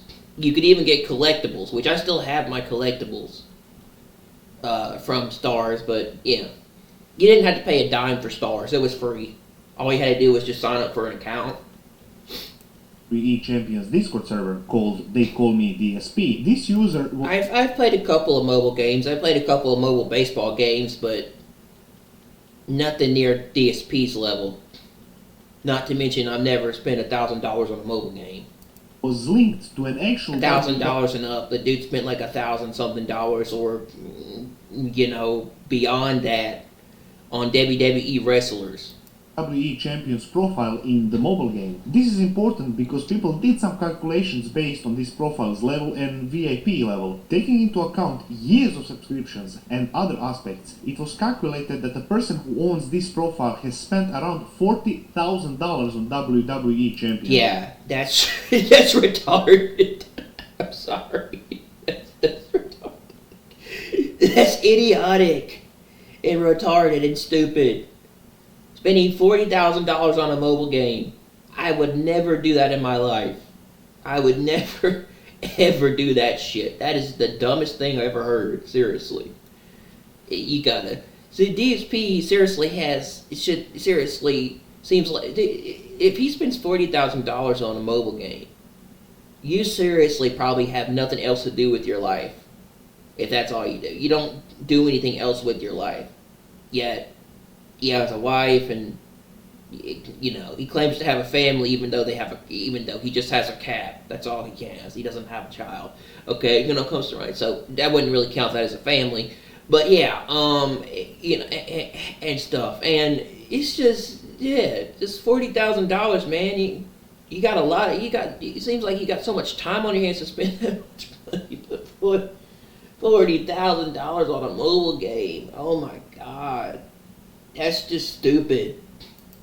As you might guess, if this profile really is from our dear DSP, then this would be a complete travesty for his reputation. That's stupid, man. Not even he could recover from this. A guy filing for bankruptcy because he claims to have no money but can't afford to spend thousands. It's stupid, especially on Candy Crush. I mean, like I said, I just don't. Those Candy Crush types of games don't interest me. I've never been into them. But, different strokes for different folks. But I'm just saying, when it comes to it, $40,000 on a mobile game, that's insane, man. That's just insane. Games would be on microtransactions. It's like, there are people there are a lot of people out there that pay a lot of money for microtransactions, and I never quite understood it. Which they call them whales, or they call them whales because they spend like thousands of dollars on these types of things, and I've never understood it.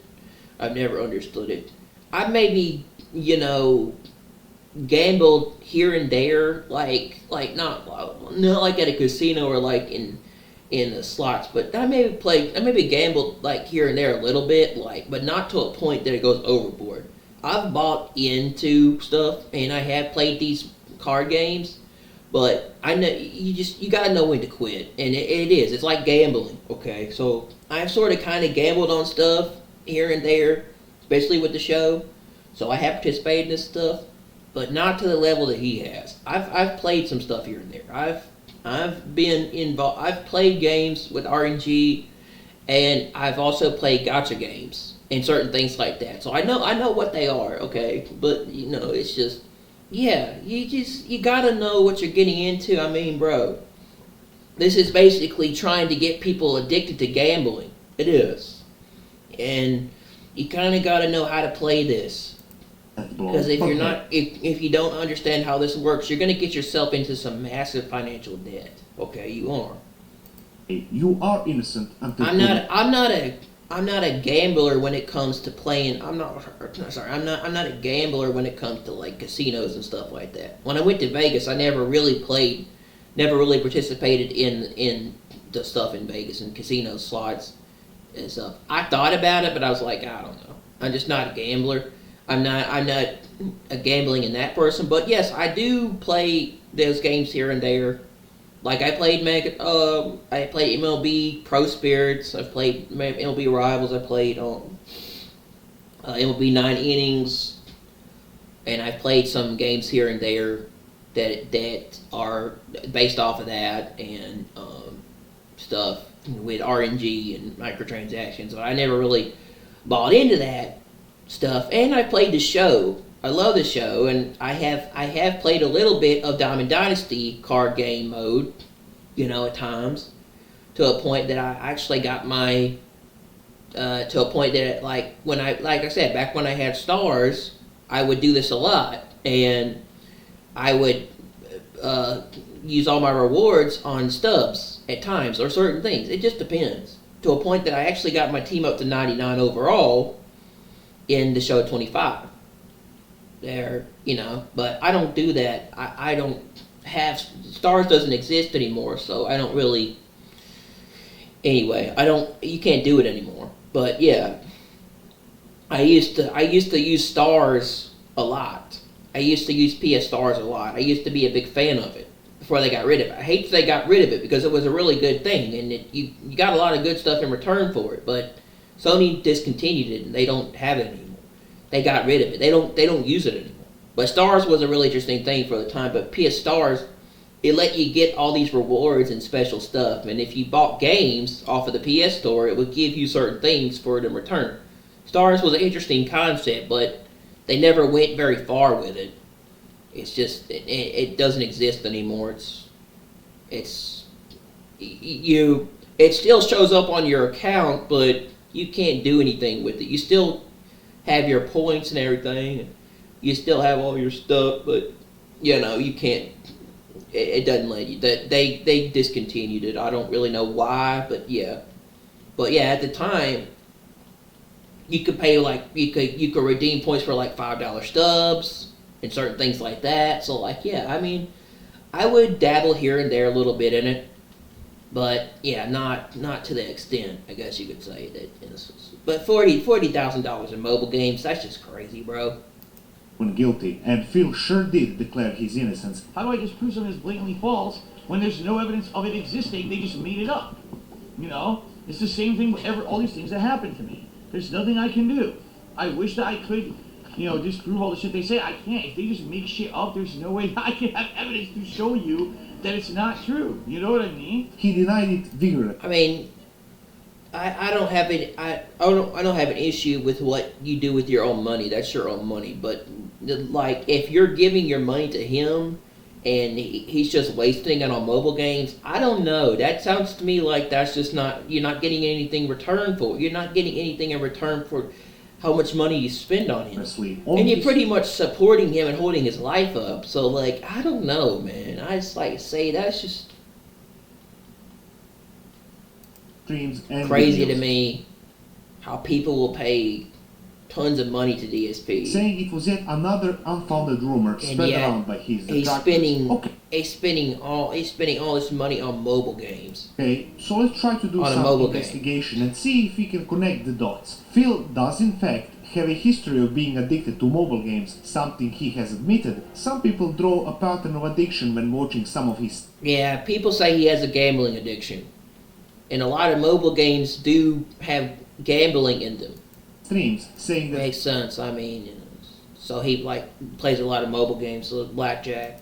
Phil probably has some sort of gambling problem. It is also interesting that whenever there was an event in WWE Champions, Phil would go on a begging stream. When you look at some of the examples, this claim seems strangely consistent. Keep in mind that all Phil has to do is log into his own WWE Champions account and show that his real account is not the one that people are investigating. This is a fairly simple and easy action that will completely vindicate Phil from all of these rumors. Snooty Roo did a 100-bit cheer, but can't you just log into your WWE game account and hold your phone up to the camera and disprove detractors? Oh, God.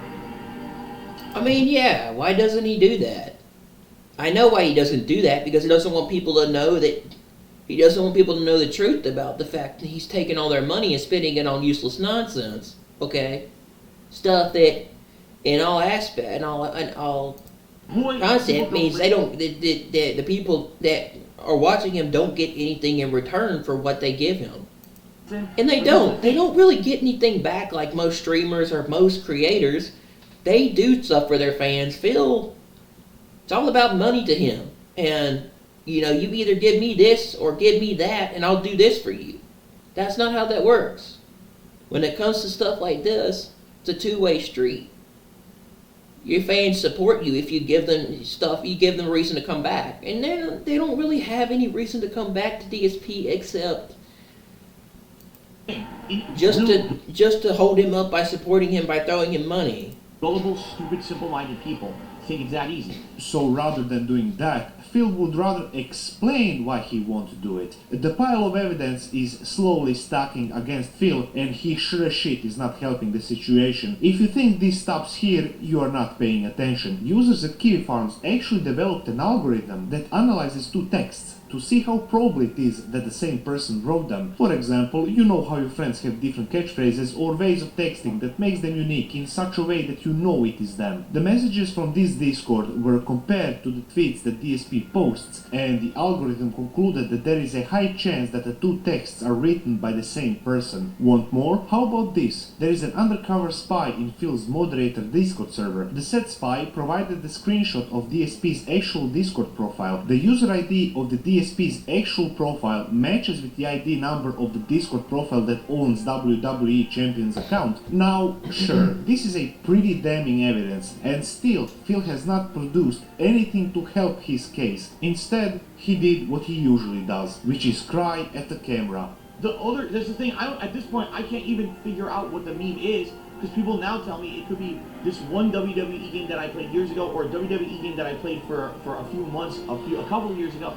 I don't even know what the fuck they're talking about anymore. I mean, sure, the pictures could be altered, even though the likelihood of that is very slim. Looking at WWE Champions for a moment, the game supports guilds. It works in a way that if you are part of a guild, there is an opportunity to conduct joint fights in tournaments or temporary events against other guilds. Alliance members have the ability to receive and send gifts, and you can also earn experience for each guild to make it stronger. I just said this because the supposed fake account was part of the guild called Useless. The private information of other members was exposed online due to the attention this account attracted, which resulted in this account being kicked out of the clan. The said account tried to change its name to The Gun Show 84, but the profile is easily trackable due to the amount of progress it had because of the spent money. The Discord name was also changed. It's almost like someone was trying to hide their tracks. But the absolute finisher, the last puzzle piece to fall into place to prove without a doubt that this is indeed DSP's account, happened on December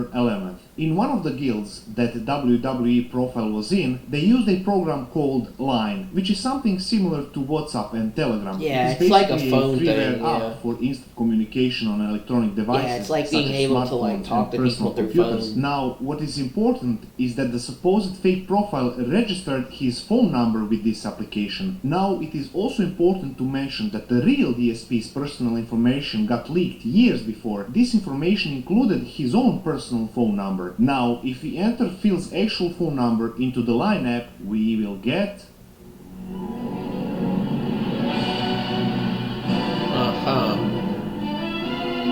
They call me DSP. This is undeniable proof that the WWE profile is DSP's. I don't think you understand how severe this is. Before we get started, I think we should talk about how insane DSP is when we take a look at this account's activity. The WWE Champion's profile is always playing this fucking game. There are never 3 whole hours without logging in. He is always playing it well into the night and early morning. The person Stayed up who owns last this night till account 3 or needs 4. professional Wait, help. what? Imagine not. I think we should talk about how insane DSP is when we take a look at this account's activity. The WWE Champion's profile is always playing this fucking game. There are never 3... Busy day off for Darkside Phil. Stayed up last night till about 3 to 3:30 a.m. Then was back home playing around 8 a.m. It spreads out to logging in once an hour, sometimes every 30 minutes. You ever went 3 hours without logging in? Longest time not playing 2 hours in a half. Whole hours without logging in. He's always playing it well into the night and early morning. The person that owns this account needs professional help. Imagine not being able to sleep so that you can play a mobile game. Phil lies to his audience so that he can scam them out of money to fuel his gambling addiction. I don't even think I want to call this gambling. In actuality, gambling means having a chance to win money. DSP is gambling with literal air. He might as well burn the money in a furnace to get warm. There is no way of getting out of this one. This is the lowest DSP has ever gotten, but this won't be the last we heard of WWE champions.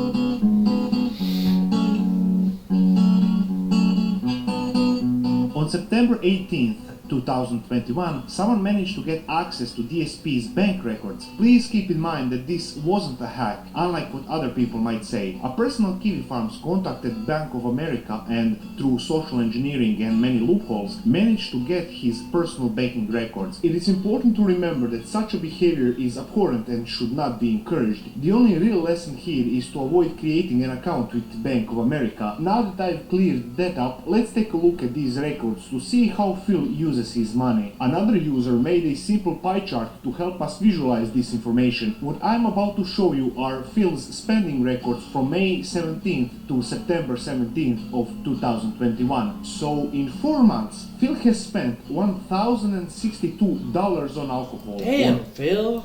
On restaurants, he spent $2,358. We are all aware of Phil's explicit appetite. A man with he loves food, doesn't he? A crippling amount of debt who He somehow loves food prefers and alcohol. to eat luxurious meals and drinks expensive alcohol, but to spend over $3,000 on these things in 4 months. I mean, is Phil some kind of feudal master? Oh wait, it gets much better. Mortgage payments, $7,397.51. Taxes, $4,799.64, and groceries, $3,930.88. And at the end, we do have a cherry on the cake. WWE champions, Golly, Phil, geez, $800,225.62. $25.62. Look at this graph. DSP is spending more money on WWE champions than he did on mortgage, more than he spent on alcohol, groceries and restaurants combined. But still, if we take a more detailed look at some of these transactions, we will notice that on May 17th there were a lot of payments made from PayPal for $110.09. How many purchases? Let's see. 1, 2, 3, 4, 5, 6, 7, 8, 9, like 10 purchases for $110.09. Damn, man, that's some Now, really that's a expensive strange liquor. number, you might think to yourself. What does that mean? Well, Phil resides in Seattle, which is located in the state of Washington. PayPal Washington state sales tax is 10.1%. So subtracting that from $110.09 leaves us with $99. $9.99. Now all we have to do is take a look at what event happened Taxes are not cheap in Washington, bro. for $110.09. Now that's a strange. Hey, I was thinking if you wanted to not have to pay tax so much, why not go to Georgia? They make movies in Georgia for a reason. Because taxes there are lower. You fool. Seriously.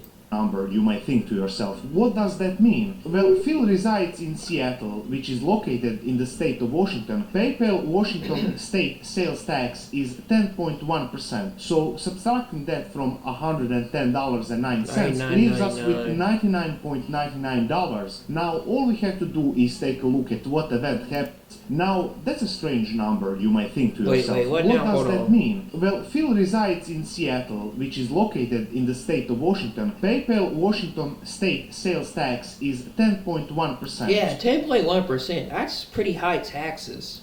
So subtracting that from $110. I'm now interested to learn. I wonder what the city with the lowest tax rate is. What is the city with the lowest tax rate?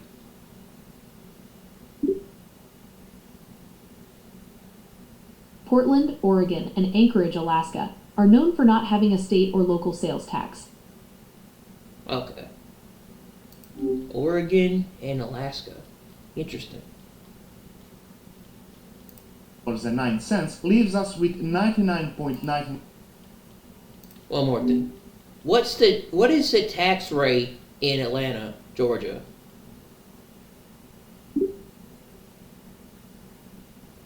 The combined sales tax rate in Atlanta, Georgia is currently around 8.9%. Yeah, that's really low. So Georgia has low taxes.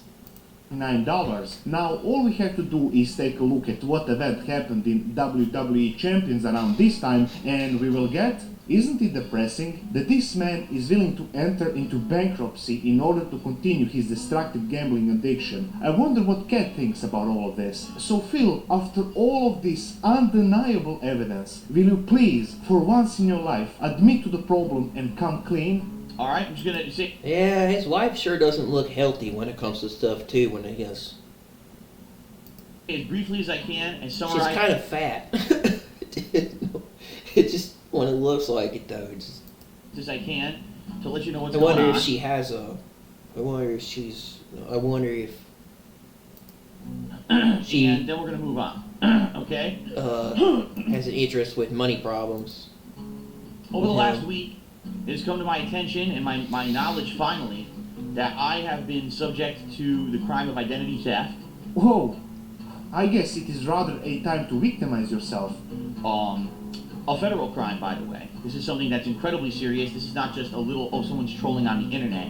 Of course. What was I expecting? But his banking details were not the only thing that was revealed to us. In 2021, one of the biggest Twitch hacks happened. As a result, income information from many streamers was leaked. This presented a big problem for some of them, since acting to be poor was proven to be a winning strategy on Twitch. Just pretend that you don't have that much money so that the audience can sympathize with you. So of course, one of the exposed incomes was DSP's. He earned more than a $55,000 in 1 year. It is a very decent amount of money. You make that much money and yet you call broke? That's nuts. Phil was making it quite big. $55,000 on Twitch. Streaming industry, but the benefits of this platform would soon be out of DSP's reach. On April 21st, 2021, Phil Burnell he definitely has an addiction problem. Officially lost his partnership. If you're making $55,000. Right in the middle of me streaming, I'm kicked out of the Twitch Partner Program. Inexplicably. There was no explanation at all. It was just an email I received from Partnership Removals saying notice of indefinite suspension and termination for Darkside Phil, saying that my partnership is indefinitely suspended and terminated. Period. Now, it is good to add that this isn't what you might call a ban. Phil lost the ability to make money through Twitch. There were no longer bits or subscriptions, but he could theoretically still stream and gain money solely through donations. But nevertheless, this was a huge blow, since Twitch was one of the major income sources for Phil. If you remember, Phil once had to leave Twitch because of a fight with moderators. He came back a few years later because he saw the benefit of this site. But this really was the last nail in the coffin. Phil was truly done with Twitch once and for all. But the question remains, why was DSP banned? Well, it is hard to say. Phil broke so many Twitch rules over the years, it is hard to pinpoint That he what got exactly suspended. caused Twitch's decision to terminate their partnership now, but at the very least, we can speculate. One of the reasons could be that he broke the 24-hour exclusivity rule. This basically means when you stream on Twitch, the video of that stream cannot be uploaded to any other site in the next 24 hours, but Phil always immediately uploaded the video on YouTube right after. Yeah, so he got access to these games and some of this stuff, and you can't do certain things because they're under an NDA. They're also under certain rules that have to do with certain with YouTubers that get these access to these things, and they have to sign an NDA. They have to do certain things. They can't release certain things to the public to make money through Twitch. There to were leak no it. longer bits or subscriptions, but It's against the company's rules that are partnered or have could sponsors. theoretically still stream and gain money. They have to solely sign through a donations, non-disclosure agreement for certain things they have to follow. Nevertheless, this was a huge blow, since Twitch was one of the major income sources for Phil. If you remember, Phil They once can't leak certain things because it's had to leave Twitch because of It's a in the fight with rules. moderators. He came back a few years later because he saw the benefit of this site. But this really was the last nail in the coffin. Phil was truly done with Twitch once and for all. But the question remains, why was DSP banned? Well, it is hard to say. Phil broke so many Twitch rules over the years, it is hard to pinpoint what exactly caused Twitch's decision to terminate their partnership now, but at the very least, we can speculate. One of the reasons could be that he broke the 24-hour exclusivity rule. This basically means... So, yeah. So he was playing Fallout 4 here, and when you stream on Twitch, the video of the stream cannot be uploaded to any other site in the next 24 hours, but Phil always immediately uploaded the video on YouTube right after streaming. Maybe it was because of his political beliefs, or the most probable reason is for doxing. This is a serious problem that DSP is well known for, Yeah, but let's not YouTube's get not- ahead of ourselves. they're not big on March politics. 16, 2021, an ex-DSP mod called That Annoy Mouse leaked the entire DSP mod Discord server. Battered White... like a long time ago, if you tried to talk about the 2020 election in YouTube and about what happened, you would get banned or you would get your channel demonetized. That Annoy Mouse here. Our friend Phil Burnell has been doing some deplorable things. This thread is to get it all out there before Phil can get ahead of the story and spin the narrative any way he chooses. He's already made it clear that even if the WWE Champions conspiracy is true, that it doesn't matter, and his fanbase will accept that. If you're gonna shoot to kill his career, you need real ammunition. Doxing his own fans, stringing along whales, insulting mods, and chatters demanding private chat logs between his mods and chatters belittling victims of child sexual abuse. So, one of DSP's ex-mods revealed information about his secret mod server, where he and his mods discussed detractors, fanbase, and other work-related topics. But that is not as important as all the shady shit that is happening here. The links to YouTube videos that show these chats in the post have mysteriously been taken down. Now, that sure is strange. Who would do something like this? Yeah. It's almost like someone is trying to cover their tracks, but we still have a few screenshots left, and that is more than enough. This is part of the post from Kiwi Farms. While Phil has never expressed remorse for the constant doxing of his mods and fans, he has maintained the veil of innocence that he was never directly involved in sharing or discussing his viewers' private information. Here is the message Phil delivered in the mod Discord, showing us the driver's license for a banned user, who had it implied towards him that providing this would give him an unban. Keep in mind that Phil was in the forefront of fighting swatters, saying how deplorable they were because he himself was a victim of them. Yet here he is, doxing his own fans. As you might guess, when this information first came up, our dear friend panicked a little. I mean, this is a bit of a fuck up, don't you think? That Anonymous Oh, yeah, I provided forgot about him plethora of doxing his evidence own and fans, screenshots yeah. of all the shady shit this server has been up to. It has to be read to be believed. But if you want to investigate more of this drama, I will leave this Kiwi Farm post. We could conclude that this dox attempt by Phil might have been the very reason for his partnership to be terminated. And with that, I think it would be good to point out that we are slowly reaching the end of this video. We looked at all the things Phil did in 2021, but how is he currently doing? How is the current year going for him? Why don't we take a look? First of all, it seems like WWE Champion scandal is all everyone is talking about. As one might guess, this fuck up by Phil will haunt him for a long time. Other than this, it is the usual. Phil is still massively begging for money. He hasn't learned anything about financing and is losing money on the most stupid shit. For example, he has 2 internet and phone lines. As one might expect, the amount of e-begging has Yeah, increased. that's what I don't understand. I don't understand why you need 2 internet phone lines. Is tenfold, owing primarily to the loss of the Twitch partnership. He decided to do a clean out of his closet, but with a camera, proving Unless one's for him and one's for his wife. Yeah, but I don't know. even more that he has hit rock bottom in terms of what he thinks good content is, although I am not sure how amazing cleaning a closet can be. Maybe he's trying to rebrand himself as a $15 Tomb Raider, but I really don't know. Let's beat the dead horse for the last time and let's add this little detail. On his YouTube channel, Phil has uploaded a certain video called The Daily Rap, July 23rd, 2022. Here he is seen playing with Jasper, the $1,000 cat. Now, what is important is this. If you stretch your eyes, you will see that Phil has something opened on his phone. Some sort of application. What could it be? Phil really is a job that keeps on giving. His life is almost like a TV show, but despite all of this, decades of lies, begging, and overall awful behavior, Phil outlived all of his detractors in the past and will probably outlive all the existing ones. If I have to give credit where credit is due, then this would be it. If nuclear war broke out tomorrow, Phil would wake up in his ruined apartment, search through the rubble for his camera, find a working Wi-Fi connection, and begin streaming, where he would beg his audience for extra support because he would need it for the impending nuclear winter. If the education had a face, it would be the face of Phil Burnell. Many people come to many different conclusions when they watch the story of DSP. Most of them will think of him as something of a leech, someone who is jumping from one sinking ship to the next, clinging onto anything that would keep him from getting a real job. Some of them might be genuine fans of his work, thinking that every controversy has been vastly exaggerated and how the cards are always stacked against him. But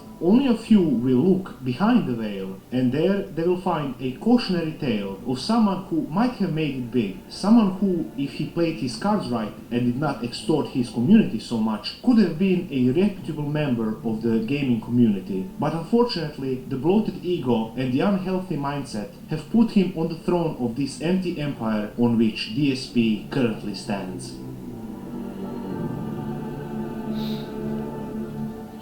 Alright.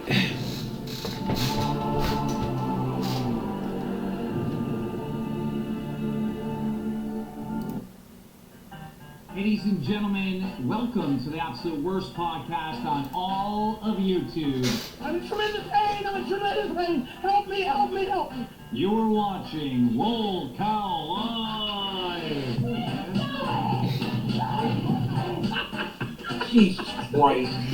A part of me does hate the poor. Part of me does hate the poor.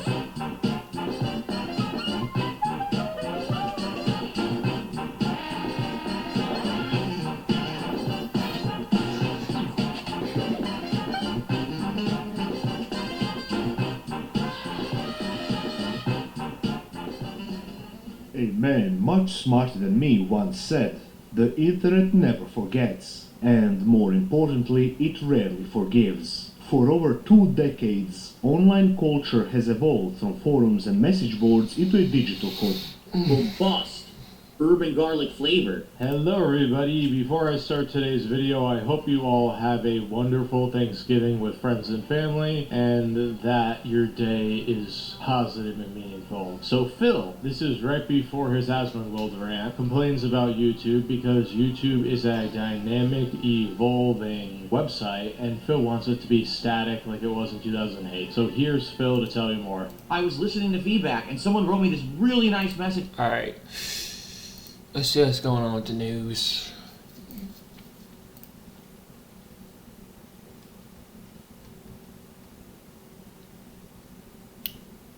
Drums of war beating Israeli Minister Israel Katz. If Hezbollah does not hand over its weapons, there will be no choice but to act forcefully again in Lebanon. The Americans have obliged Hezbollah to give up its weapons by the end of the year, and I don't see that happening. Egyptian Foreign Minister Wadar Abdelhadi also warned Lebanese officials today about the seriousness of the stage Lebanon is going through, saying the country is facing its last chance. Israel vows no claim in Lebanon. Oh, I forgot something.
TSP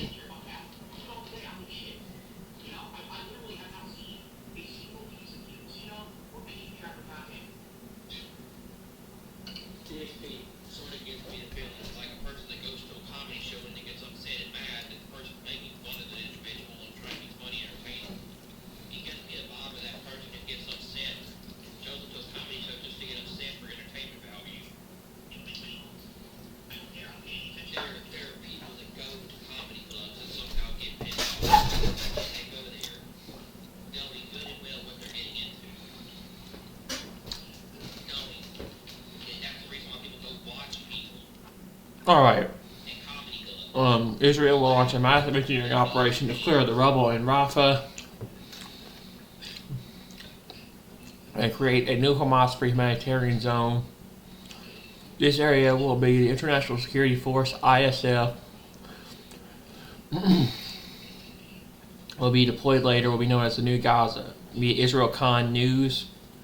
Earlier today, 6 armed Hamas terrorists in western Rafah emerged from their underground tunnels and before being eliminated by Israeli aircraft directed by ground force. Additional terrorists were killed in close quarter fighting with Israeli forces, and 2 more were detained. Israel continues to remove Hamas in enacting a whack-and-mow process in eliminating these terrorists. According to the timeline set by the U.S. administration, the first soldiers of the International Stabilization Force are expected to arrive in the Gaza Strip as early as mid-January 2026, and about 6 to 7 weeks from now. The advanced forces supposed to deploy in the Rafah area, and IDF troops in there are already clearing the relevant zones. The end of April is the target date for completing the demilitarization of the Gaza Strip. So, the month of my birthday. That's interesting. Both of these targets, especially the latter, are highly ambitious, if not detached from the reality on the ground, In other words, this is wishful thinking, non-feasible. Hamas has already made it clear that it has no intention of truly disarming, and the countries expected to send forces to the ISF have informed the Americans they will not send troops into Gaza until Gaza is fully demilitarized, either peacefully or by the IDF. There will be no Turkish boots on the ground in Gaza in the present, in the past, and the future, specifically in the ISF stabilization force. So it's not a good way to start Thanksgiving, praying for the 2 National Guard soldiers who were shot near the White House. The lawlessness continues. DC Fire and EMS confirmed they transported 3 gunshot victims after the shooting at 17th and I Streets, just blocks from the White House. 2 of the victims are informed U.S. National Guard members. This matters because the attack happened inside one of the most heavily secured zones in the nation.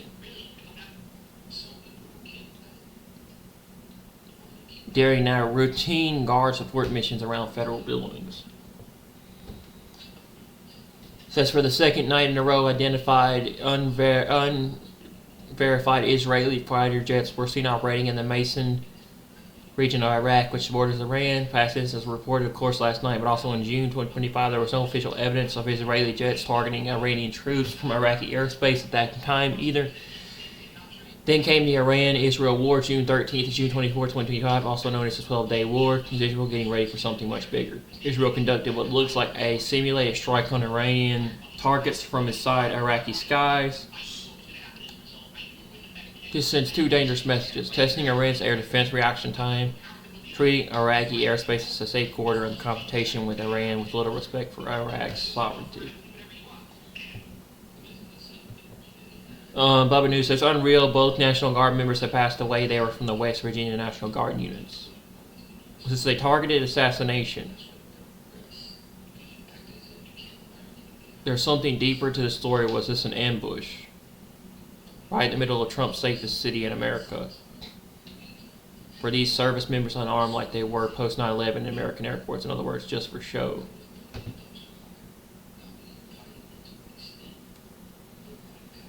The moment the suspect was arrested near the White House, shortly after 2 National Guard members were shot. The shooting was literally 2 to 3 blocks from the White House. The White House continues to be on lockdown. Lafayette Square is closed. Each National Guard member was on either side of the bus stop waiting area for the shattered glass. Each National Guard member was on the east side of the bus stop waiting area with the shattered glass. Senior law enforcement official told CBS News that roughly 10 to 15 shots were fired. The small circle was the shooting location. The large circle is the White House. Conflict radar breaking. Secretary of War Hegseth orders 500 more National Guard troops into Washington, D.C. after the shooting. Secretary of War Pete Hegseth announces that 500 additional National Guardmen will be added to D.C. The police state is well underway. Guess what else Pete said? Safety and security. This phrase will continue to grow in popularity as we head into 2026.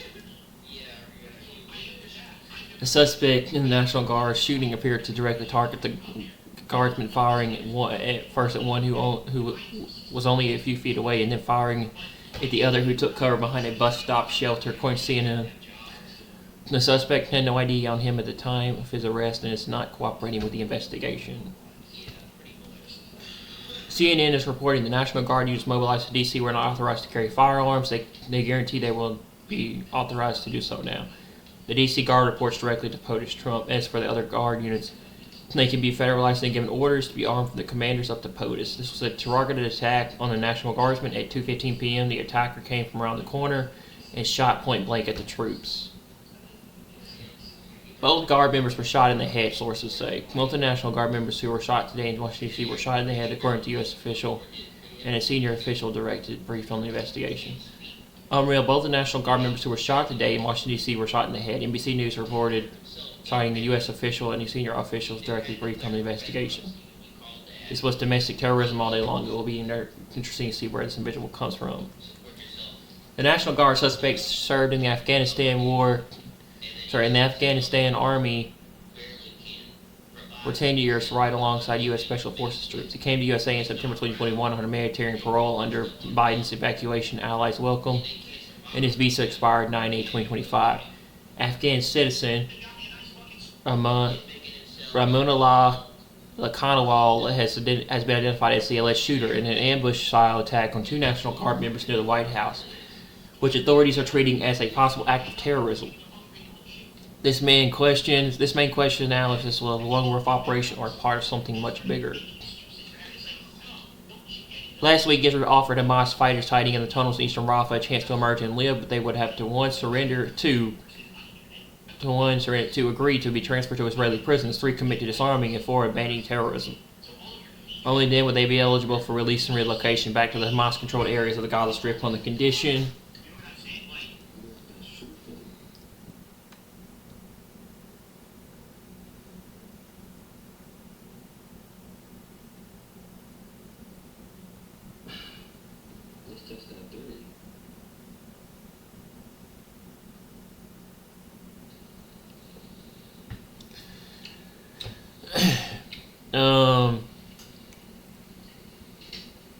on the condition that they pledge to not return to terrorism and agree to disarm, while returning them back to their previous lifestyle. So far, there are no takers. Hamas military wing today released a message saying, Rafah, surrender is not in our vocabulary. We gave the terrorists in Rafah the option to live and to leave the tunnels, and Israeli official told Channel 12 so far they have not agreed to meet the conditions we set. It appears they have decided to become martyrs.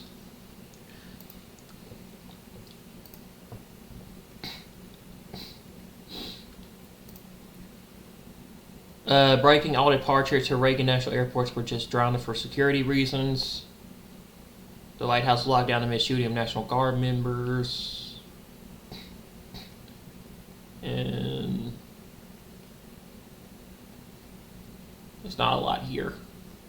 Already gone over that. Already gone over Trump's executive order for Project Genesis.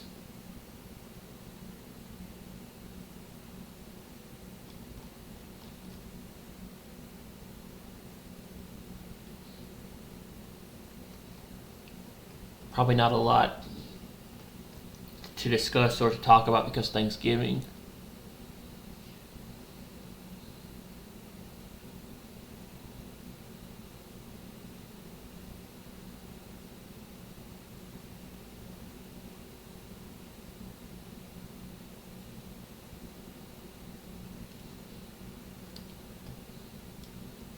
The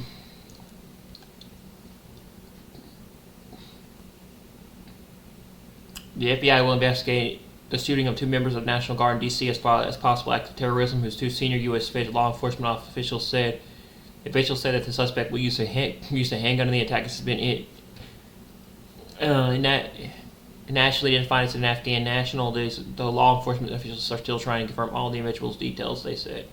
A motive in the shooting has not been determined, and the nature of the investigation could change. Breaking National Guard shooter identified as an Afghan national, possible act of terrorism using handgun in the attack. NBC citing senior law enforcement officials. West Virginia Governor Patrick Morrisey now says there are conflicting reports about the conditions of 2 National Guards. Secretary Pete has success. President Trump ordered the deployment of additional 500 National Guardsmen to Washington, D.C. West Virginia Governor Patrick Morrisey has confirmed both members of the state's National Guard have passed away from being shot in downtown Washington, D.C. earlier today.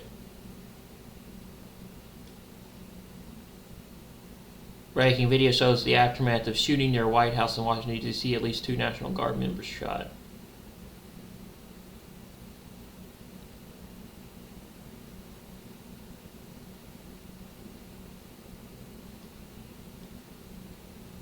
Two National Guard members have died in the shooting near the White House. The state governor says it was a great sorrow that we can confirm both members of the West Virginia National Guard who were shot earlier today in Washington, D.C. have passed away from their injuries. These brave West Virginians lost their lives in the service of their country. We're in ongoing contact with federal officials as the investigation continues. Our entire state grieves with their families, their loved ones, and the Guard community. West Virginia will never forget their service or their sacrifice, and we will demand full accountability for this horrific act. All departures to Reagan National Airport were just grounded for security reasons. White House lockdown amid shooting of National Guard members. 2 National Guard soldiers have been shot near the White House. Their conditions unknown.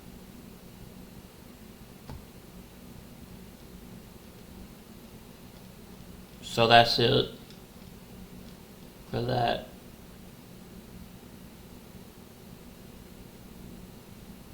And then Genesis, all this other stuff. So let's see what else we got.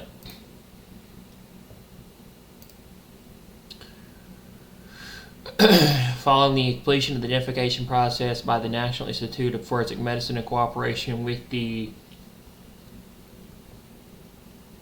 Israel police and the military, Rabbinate IDF representatives are informed the family of Darar or that his body has been returned for burial. According to the information and intelligence available to IDF, Darar was murdered by the Islamic Jihad terrorist organization on October 7, 2023, and his body was abducted to the Gaza Strip from his home in Kibbutz.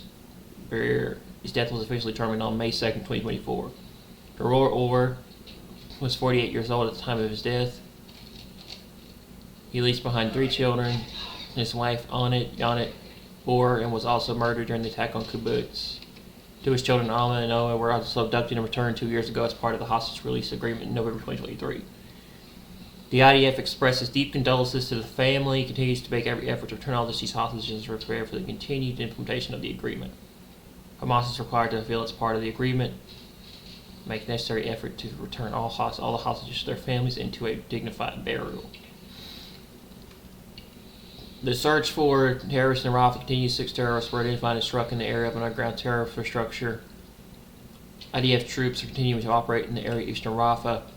This morning, Wednesday, IDF observation posts identified 6 additional terrorists who most likely emerged from the underground terror infrastructure in the area. Following the identification, IDF struck a terrorist while they attempted to flee. A hit was identified. Troops continue to conduct searches in the area.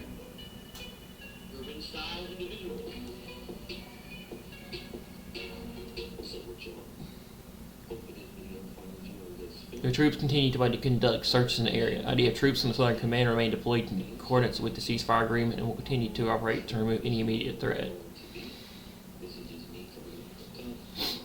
Following an aerial strike today, Wednesday in eastern Rafah, IDF troops were dispatched to conduct a search in one of the structures in the area of the strike. Inside the structure, a terrorist who was eliminated in the strike was identified along with 3 additional armed terrorists who were subsequently eliminated by the troops in a close quarters encounter. Additionally, the troops apprehended 2 additional terrorists who were in the structure. Over the past week, the IDF eliminated more than 20 terrorists and apprehended 8 additional terrorists who attempted to flee from the underground terror infrastructure in the area. IDF troops in the Southern Command remain deployed in accordance with the ceasefire agreement and continue to operate to remove any immediate threat. IDF spokesperson, IDF attack to remove any immediate threat from a terrorist. He pretty much didn't tell the truth. He said he stopped playing WWE champions, but if he stopped playing WWE champions, he wouldn't have to get on stream every day and ask his audience for money. And he did for growth every time. Terror attack against IDF forces.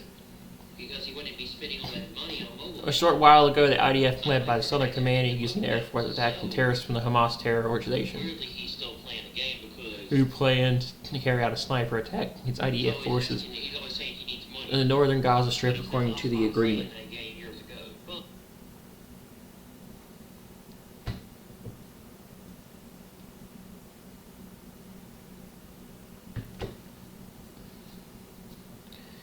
The terrorist was attacked in order to remove the threat to IDF forces deployed in the northern Gaza Strip, according to the agreement. IDF forces under the Southern Command are deployed in the area according to the ceasefire agreement framework and will continue to act to remove any immediate threat.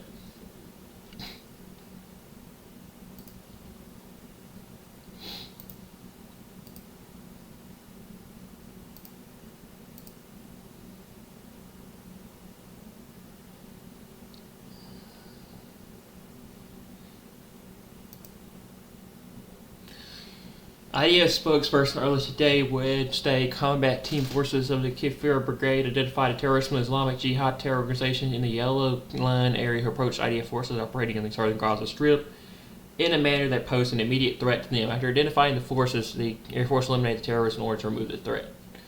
In another incident in the southern Gaza Strip, IDF observers identified a terrorist who crossed the Yellow Line and approached IDF forces operating in the area.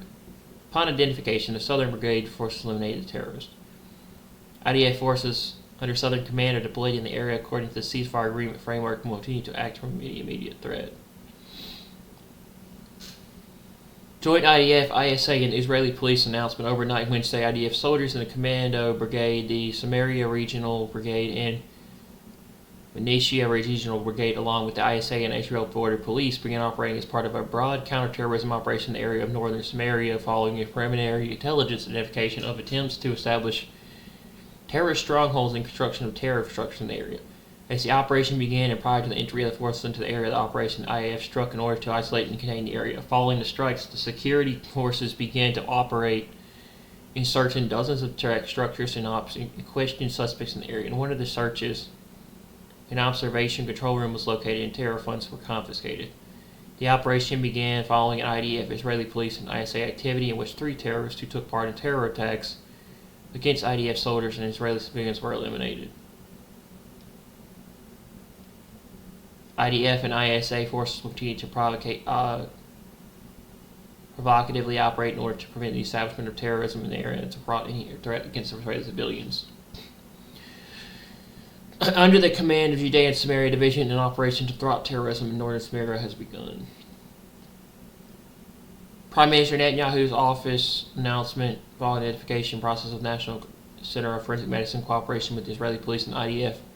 Revenant IDF representatives informed the family of fallen hostage Dror Or of blessed memory that their blessed one has been returned to Israel and his identification has been completed. The government of Israel shares in the deep sorrow of the Or family and all the families of the fallen hostages. The government and the entire establishment for the missing and the captors of the state of Israel are determined, committed, and working tirelessly to return our 2 fallen hostages for proper burial in their country. The Hamas terrorist organization is required to uphold its commitment to the immediate and return of the fallen hostages as part of the implementation of the agreement. We will not compromise on this and will not spare no effort until we return all the fallen hostages, every last one of them. May his memory be blessed. Authorities are responding to a confirmed shooting near downtown Washington, D.C., close to the Farragut Metro Station and within walking distance of the White House on Wednesday. Patrick Morrisey, the governor of West Virginia, said in a statement that the 2 members of the state National Guard who were shot had died. These brave West Virginians lost their lives in service to their country, he said. All right, Fox News alert. This is breaking right now. We can confirm now 2 National Guard troops have been shot in Washington near the White House, is what we are told. We do not know about their conditions at this time. We are just starting to get brand new details, but we can confirm 2 military personnel have been shot near the White House.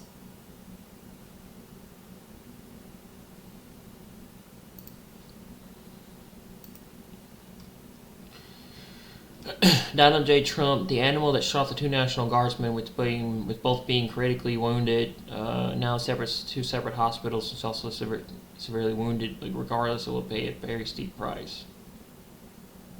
God bless our great National Guard and all the military and law enforcement. These are truly great people. I, as President of the United States, and everyone associated with the office of presidency, am with you. This will rapidly advance the pace of scientific engineering progress. Energy Secretary Chris Wright discusses the AI initiative Genesis mission signed by President Trump on special report.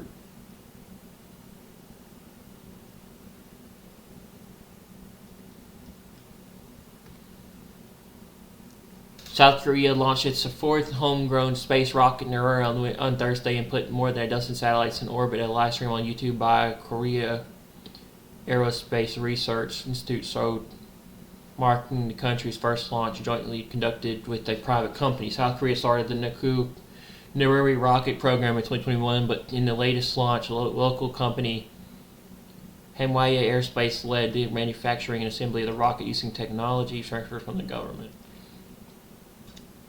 Dr. Frederick Morris, the governor of West Virginia, it was a great sorrow that we confirmed both members of the Tri-State Greece families.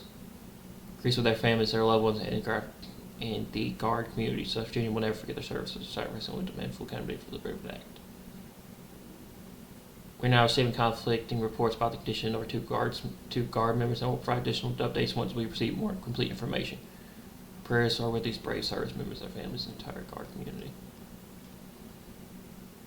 IDF a short while ago during the counterterrorism operation in northern Somalia, a terrorist hurled an explosive toward IDF troops operating in the Kabati area. The troops responded by firing at terrorists and eliminating him following the alleged terrorist. Several explosives were located in his vehicle and were subsequently dismantled by the troops.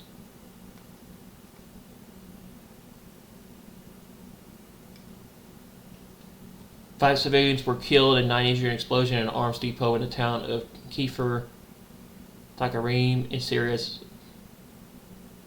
Idlib province. The media office of the Internal Security Directorate in Idlib said on Wednesday.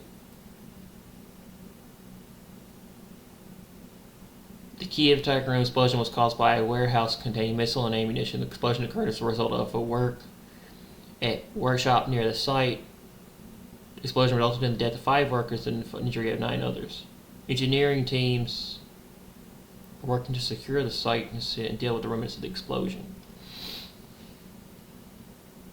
Lebanon Prime Minister Naif Salim affirmed that the Lebanese army is fulfilling its duty in implementing the decision to restrict weapons to the state and carrying out government decisions. But Israel continues to violate the agreement through daily attacks and occupation of a number of points in the south. In response to a question about the issue of hostility towards Israel, Salam replied, "We are bound by the armistice agreement and we are still in a state of hostility with Israel." Remarks on the Secretary General's remarks to the special meeting commemorating the International Day of Solidarity with the Palestinian people.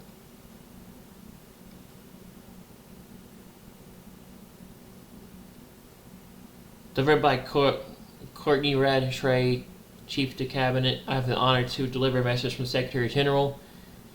Today we gather to deliver a message from the Secretary General. Today we gather to reaffirm a simple truth. The Palestinian people have a right to dignity, to justice, and to self-determination. Yet over the last 2 years, these rights have been violated beyond comprehension. Gaza lies in ruins, hunger, disease, and trauma run rampant. Schools, homes, and hospitals lie shattered. Tens of thousands of people, the majority women and children, have lost their lives. These people in occupied West Bank, including East Jerusalem, also endured unspeakable hardship amidst Israeli military operations, settler violence, settlement expansion, evictions, and demolitions. The October ceasefire agreement offers glimmers of hope, and the adoption of the resolution on Gaza by the Security Council is an important step in its consolidation. I appreciate the efforts of the mediators, principally Egypt, Qatar, Turkey, and the United States, and urge all parties to abide by it in full and move swiftly toward the next phase. It is essential to translate this diplomatic momentum into concrete and urgently needed progress on the ground, life-saving humanitarian and must enter Gaza without obstruction, and at scale Israel's obligations are clear as outlined by the International Court of Justice in the recent adversary opinion. You know what I'm going to do? On call on all member states to meet the vital $4 billion target of the flash appeal for the occupied Palestinian territory. UNRWA remains a lifeline for millions of Palestinians. The international community must stand behind it in occupied West Bank and Gaza, and in its work with Palestinian refugees across the region. Statehood for the Palestinians as a right. I repeat my call for an end to the lawful occupation of Palestinian Authority as affirmed by the International Court of Justice and the General Assembly, and its reversible progress toward a two-state solution in line with international law and relevant UN resolutions, with Israel and Palestine living side by side in peace and security within their secure and recognized borders on the basis of pre-1967 lines, with Jerusalem as the capital of both states. Excellencies, many of the recent attacks on the occupied West Bank were directed at Palestinians attempting to harvest their olive core. It is hard to ignore the irony. The symbol of peace, native to the Middle East, known throughout the world and featured on the UN flag itself, trampled. It's emblematic of the way this tragedy has tested the norms that have guided the international community for decades. More journalists have been killed in any conflicts since the Second World War, the vast majority of them Palestinians. More humanitarians, most of them UN colleagues of UNRWA, had died at any point in the history of our organization. Again, the majority of them Palestinians. To live for justice for Palestine, stand up for rights and laws everywhere. The United Nations will never waver in its commitment to the Palestinian people and their right for self-determination. I call on all government, society, civil society, faith leaders, and ordinary citizens to raise their voices with us. Dear friends, hope can become a reality. Hope the children of Palestine and Israel one day wake up to a world without fear. Hope the families across the Middle East will live in dignity, not despair. Hope the two peoples, bound by history, geography, and humanity, will live side by side in peace. On this International Day of Solidarity, let us turn to hope and action and let the olive tree grow once more. For justice, for humanity, for peace. They're really trying to push toward that, aren't they?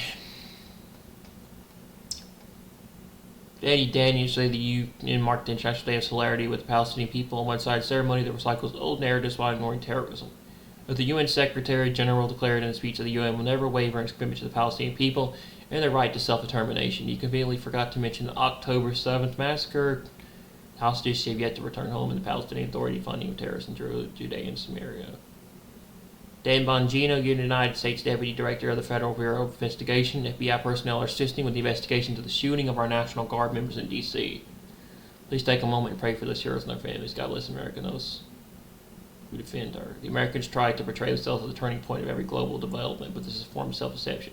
We accept genuine negotiations, not artificial ones. And the outcome of this negotiation must not be predetermined. Embassy of the Islamic Republic of Iran and Pakistan, Islamabad. PK's reaction to National Guard shooting near White House. Trump wants 500 more troops in D.C.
Dang, bro, that's crazy.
Alright, I gotta go take care of something.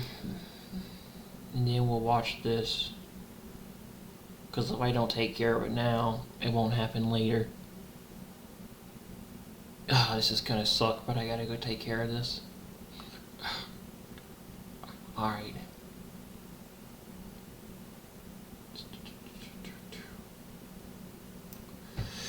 Alright, I'll be right back.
Alright, well that wasn't as bad as I thought it was going to be, actually. Turns out I had enough hot water to do that. Anyway, I want to see what this Project Genesis thing is they're talking about that they've signed into order. I want to see what they're saying about this video. I want to watch this. President Trump wants to streamline the regulation process for artificial intelligence and powering artificial It has to do with artificial intelligence. One of the topics we want to discuss tonight with Energy Secretary Chris Wright. Mr. Secretary, thanks for joining us. Great to be here, Brett. So about powering AI, it's one of the questions that comes up all the time as we see the expansion and what exactly is going to happen. What is needed and what did today do towards that goal? With this pen today, President Trump signed an historic mission. This is reminiscent of the Manhattan Project that brought World War II to an early and successful end, similar to the Apollo projects that put a man on the moon in 1969.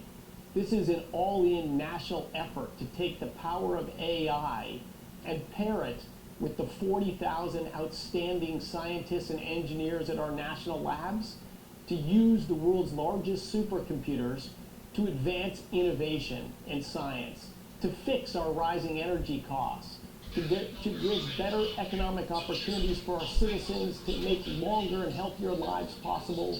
Today was not incremental, Brett. It was transformative. So it's like a moonshot for energy to be able to power the things that we think we're going to do with AI. The project today, well, energy, of course, is one of the great things we'll get out of it, but the project announced today is really about applying AI to science. I can't hear this, it's so low. Into national security. What we've seen so far is AI applied to language, to search the internet to find things, to make businesses more efficient or deliver consumer services. This is to pivot over and use that same power. Here, I'll find a way to boost the volume.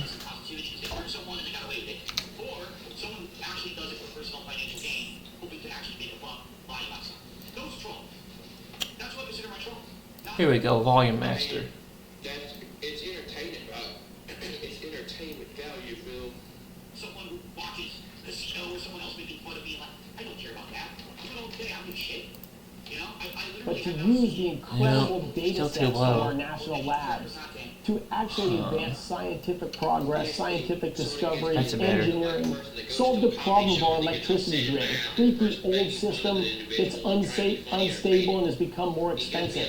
We've got to use smarter science, smarter technology to advance things that better American lives. Yes, we need energy to do that, but that's just one of the enablers of AI. What President Trump signed today, launching this Genesis mission, is going to bring together industry, the national labs, data sets, all tied together in a closed-loop system to just rapidly advance the pace of scientific and engineering progress.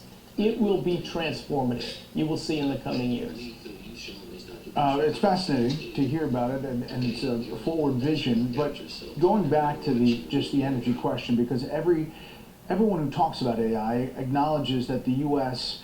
may have an issue just finding the energy for all of these data centers. We did a whole series of stories on artificial intelligence, and that was one of the things that kept on coming up. Take a listen.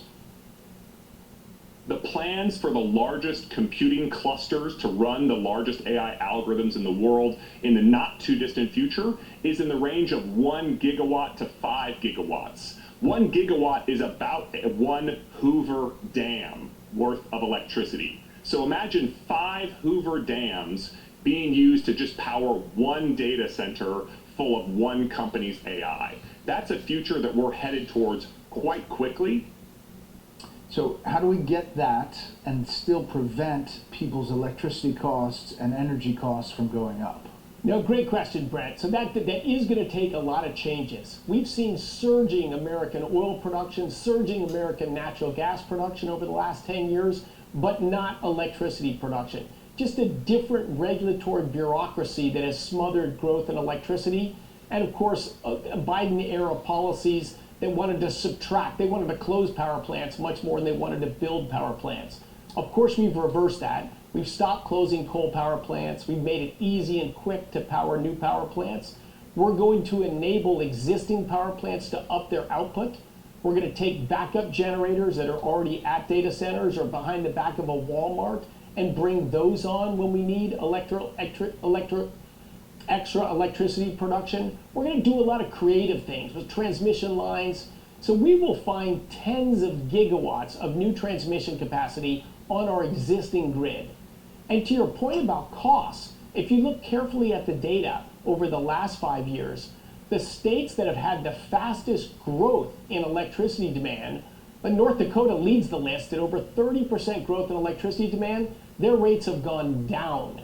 Texas and Nebraska, rapid growth in electricity demand, very modest price increases. On the other hand, California, New York, Massachusetts, Connecticut, they've seen declines in their demand for electricity over the last 5 years and huge price increases. So ultimately, increased demand is going to be a tailwind for lower prices. We're going to have a better, more affordable grid 5 years from now with vastly increased capacity and in America leading in the AI race. Yeah, and for people now, you know, if you look at the latest energy inflation data, this is September inflation data, you know, you can see energy going up, electricity going up, gasoline a little bit down, gas service up. And if you look at the average gas price, these are two different things to look at, but steady from 1 year ago, it's about roughly the same, $3.07, $3.06. I guess my question is, will people feel a different energy cost into the new year, Q1, Q2, do you think? I think you'll soon see a stop in the rise of electricity prices. We're going to achieve that, I think, hopefully in the first half of 2026, the stop of the rises. But during the Trump administration, you will see a downward trend before the administration's over, a downward trend in the price of electricity. In most all states that are open to building new infrastructure, that are building data centers, that are building power plants, that are building pipelines, we will see overall a downward national trend in the price of electricity. Well, Mr. Secretary, we appreciate the time on a day like this. Thanks a lot.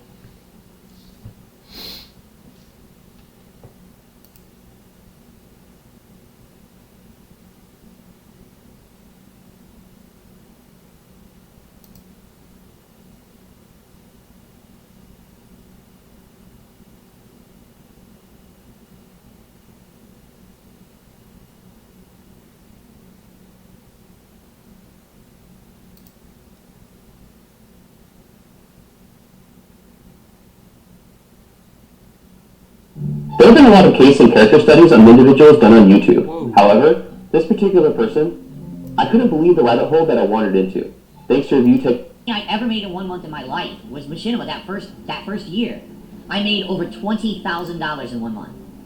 I barely make any money when people watch my videos on YouTube. Being honest here. It's not the days back in the day where ad revenue was good, it's not. With the change for how his revenue would need to be made, those made the change from making videos on demand, or just publishing videos, to now being a live streamer 6 days a week, for around 6 to 9 hours a day on average, generally doing 2 streams a day unless for a special event. Being that he's now an interactive streamer, this would allow him to build a relationship with his audience, and with them enjoying his content, it would hopefully lead to them being able to donate to him in numerous ways. Unfortunately, his popularity from his time with Machinima never recovered, with having over 205,000 subscribers on his main channel, DSP Gaming, and over 31,000 subscribers on his DSP Reacts channel. He generally struggles to have consistent, concurrent viewership, generally between 200 and 400 viewers per stream, with exceptions for higher view count when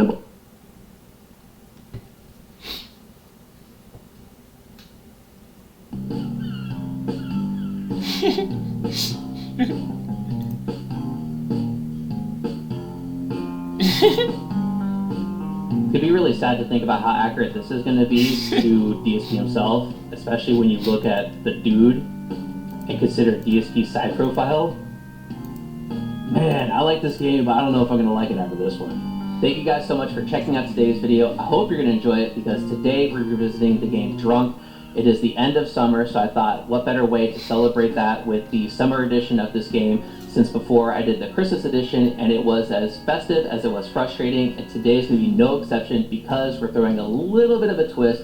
We're going to be adding DSP to the mix. For any of you guys that saw one of his latest DSP Tries It when he went ahead and tasted different beers. Oh, I just poured it all over my leg. It's all over my legs right now. That's delightful. That was a huge mess. I am soaked in beer. And then back during his birthday marathon when he got completely sloshed, overly emotional, and couldn't control himself. And now of course, I'm getting emotional, but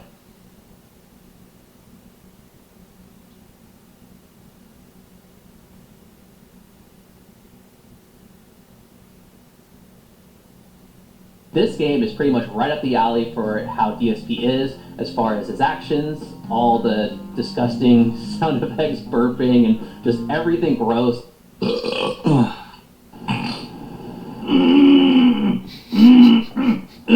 This is going to be pretty much just DSP in a nutshell for any of you guys that are unfamiliar. For any of you guys that are familiar, sorry, I'm going to put you through a little bit of agony and pain with everything you're going to listen and see, but this is DSP, so you're already used to that. Today, the goal is to be able to get this guy back home to Kat because she is downstairs crying with the fact that DSP had to actually go outside and touch grass for once. He had to actually leave the Snort Fort to be able to go out and have a weekend bender to celebrate all of the tips he got from his dents. So now he is lost. He has no car because before, if any of you guys remember, he had his tire stolen.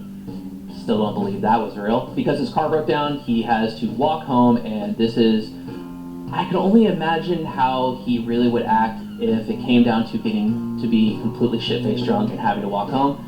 But with enough rambling out of the way, let's go ahead, get into the game, and get this pig roach back to the Snort Fort. Give me your mailing address. I want to mail you a spoon so you can eat shit out of my fucking ass. Eat it! Alright, Phil. It's time to get you back to the Snort Fort. Alright, let's go. Alright, we gotta go around everything. Alright, go. We're gonna wait for the hydrant. Alright, and go forward. Perfect. Perfect. Alright, so first checkpoint. Alright, we have this hydrant again. I imagine this is probably what Phil really thinks outside is, since he seldom ever actually goes outside. He just thinks it's so dangerous for him, which is why he has to stay cooped up in his little office. Alright, let's go. And see the side for a second, go around. What's wrong with your fucking head, you stupid fuck? What do we expect from DSP, right? Alright, good thing we're at the really close by checkpoint. Let's go past again. Alright, so hey Phil, slow down. Slow down. This is not like you begging. You don't need to be in a rush. Every 2 seconds, begging for money. What's up, duty? Alright, let's keep going.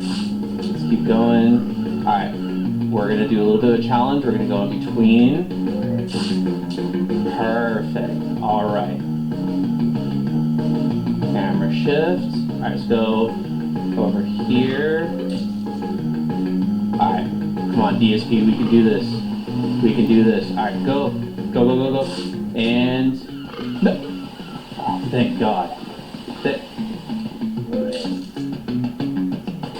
That's be the FGC that is throwing those at Phil because they're just ashamed that they were ever once associated with him. Alright, so let's go ahead and there we go, checkpoint. So I remember this was a little bit difficult. I got my nipples up in the tissue. It was that difficult for you that you just decided to give up? Would you wage quit?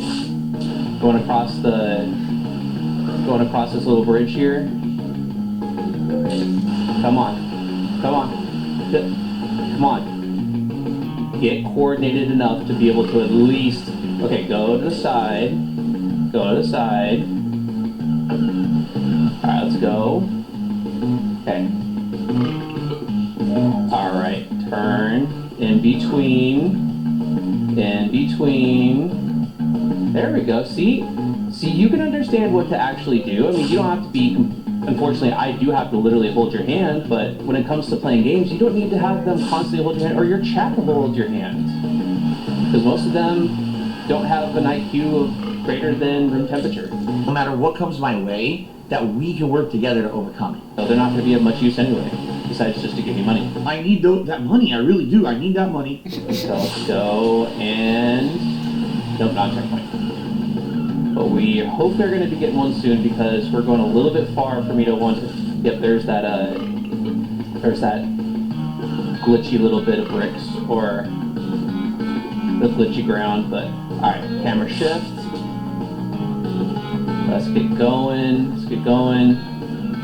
We're not trying to speed through this. This is not like when your games are getting no support and you're just trying to speed through as fast as possible. Not do any of the side content because it's not profitable enough for you, despite that you're asking for $150 checkpoint, $150 a stream, so $300 a day to bitch and complain that a game is boring, it's trash, it's got input lag, you just don't know how to play it, and yet you still think people should give you money for being bad at games and complaining. Alright, we have to go in between this.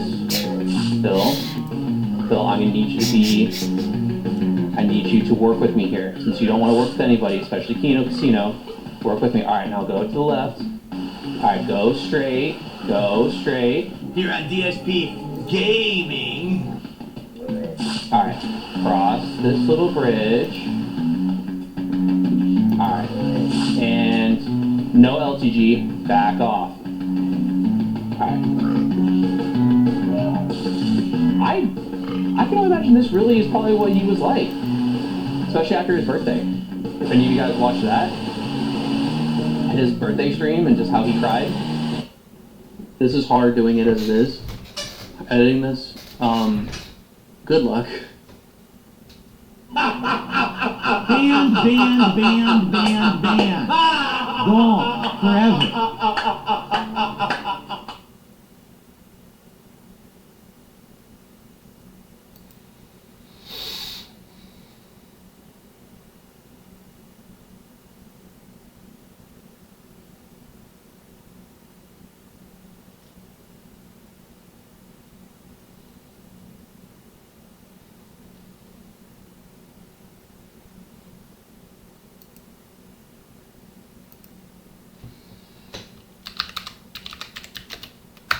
I mentioned DSP's #1 fan, Darish, in my DSP video very briefly, but as I also mentioned in that video, there's a lot more to Darish that we weren't making a separate video just based on him. He is the Canadian cupcake lover in training. I was actually coming out here to pick up a cupcake and then go back home. Nothing that was going to be special involved. Well, fist bump? I'd say the Canadians should be worried. Y'all need to hide your kids, hide your wife, and hide your husband because... Hey guys, Darish here. However,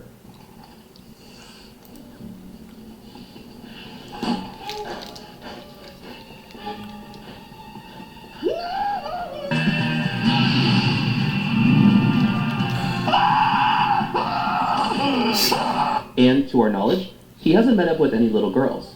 That we at least know of yet. I'm going to take a look at Darish as far as who he is as a person, how long he's suspected to have been a fan of Phil's, and what behaviors of his leave other viewers in DSP's chat uncomfortable, and try to understand why Phil protects him as much as he does. For those who brought up any kind of strikes and or takedowns for my DSP documentary, thank you all for your concerns. However, as DSP tries to claim things are taken out of context... You always say things are out of context, but all the clips about you are legit uncut clips from your streams with no editing whatsoever. You have no clue what context means, do you? And being slanderous towards him, it's not considered slander if he's the one saying it about himself, as if he truly does nothing wrong and says everything correct. I did nothing wrong. I did everything correct. What he said about himself was all true. Just being honest. Just being completely and utterly honest. So it can't be slander, since he is the one pointing out factual observations. It is a factual observation. It was weird. And spreading awareness of such facts. Just spreading awareness. I really, like I said, I don't think any of that stuff is going to affect me negatively at all. And that same idea will carry over to this video. And, before going on any further, just as I mentioned in the DSP documentary I made, The Dark Side of Phil, link in the description for those of you who want to check it out, I am 100% sure that there's some points that I have missed on this individual prior to this video coming out. Some topics that maybe haven't been introduced to, but do remember, I made a 1 hour and 43-minute video discussing DSP, of which I started that after checking out over 100 hours of his content, and I ended up watching and listening to several hundreds of additional hours of his content, downloading at least 30 hours of his content, to then narrow down into the documentary that it ended up being, and still only had one editing mistake where the screen went black because of a clip visibility on Final Cut Pro was accidentally clicked off. What is the issue if his streams are slow? What is the issue if his streams are slow? Because my scatterbrain at that point was basically... And I'm making this video off of the back end of the DSP video, so please, do forgive me if I missed anything. All of the sources for what you'll be seeing in this video will be linked down in the description below. Make sure to go give them a subscribe and or follow to show support and help spread the needed awareness of these discussions onto others. Last thing, I want to make sure to make very clear, I don't have a psychology degree, and I will not be doing any armchair psychology on Darish as a whole because I'm not smart enough to speak on it with true credibility. I will speculate on certain things based on proven actions of what Darish has said. However, in my opinion, what I believe Darish is dealing with is much deeper and worse than the average viewer can understand, and the help that he needs would exceed anything that this video alone would be able to provide for him. With all that said, let's try to understand who Darish really is, and why DSP protects Darish so much from the reality that surrounds them both. That's what I love about high school girls. I keep getting older, they stay the same age. Yes, they do. Yes, they do. I'm gonna make love to your asshole, children. Come on, children. You're my sexual fantasy. FBI, open up! You're going to jail. Oh my God, yes!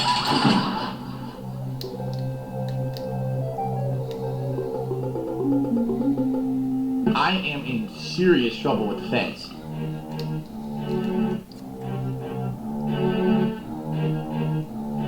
What? Oh, hell no!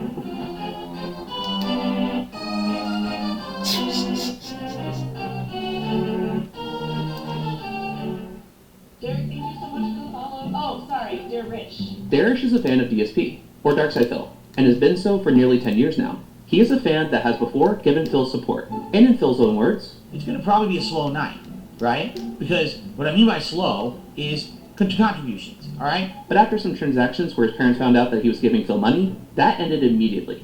QA had done a bunch of super chats here, one joking about stealing his mother's credit card, which isn't funny by the way, you shouldn't make jokes like that. However, he has remained a fan of Phil since then, making his way into and out of chat. This is where the casual discussion of getting to know Darish ends, and the disturbance in his character begins. Darish is different. Very different. He is both aware of how others think of him, while not caring to show who he really is. He just hates when people point it out, as he tends to use the victim card in the same manner that Phil does. Rich guy, pissed me off a little bit. Let's first take a look at his Twitter, as I refuse to call it X. I wish I could show you more than this, but look at the top tweet. His entire Twitter is this type of content. My explosion of satisfaction. With maybe a sprinkle of wrestling retweets here and there, but otherwise, it's just adult content. And what kind of adult content, you may ask? To put it lightly, the list of things that he seems interested in retweeting or discussing seems to have absolutely no limits. Literally. Now, I want to make something abundantly clear. I'm not one to judge if anyone has a kink that they enjoy, so long as they do so and it doesn't harm anyone else. Any and all persons involved have consented to their involvement, and whatever anyone does in the privacy of their own home is absolutely none of mine or anyone else's business, so long as you keep it that way. Private. However, once it's out there in the public, it's fair game. Just as many in the comments section of my DSP documentary, including myself, have speculated that some of Phil's regular viewers in Wales have to have a findom or financial domination fetish to continue being treated as horribly by Phil as they are stream after stream, yet still willingly give him money. There's a very, very, very fine line between something being a kink and something that gets you put on a watch list. I made the clip of DSP as Randy Marsh in South Park fapping to adult content for his video. However, Darish fits into that very character, but only seconds before, searching up the weirdest things to be excited about. Japanese girls puke in each other's mouths.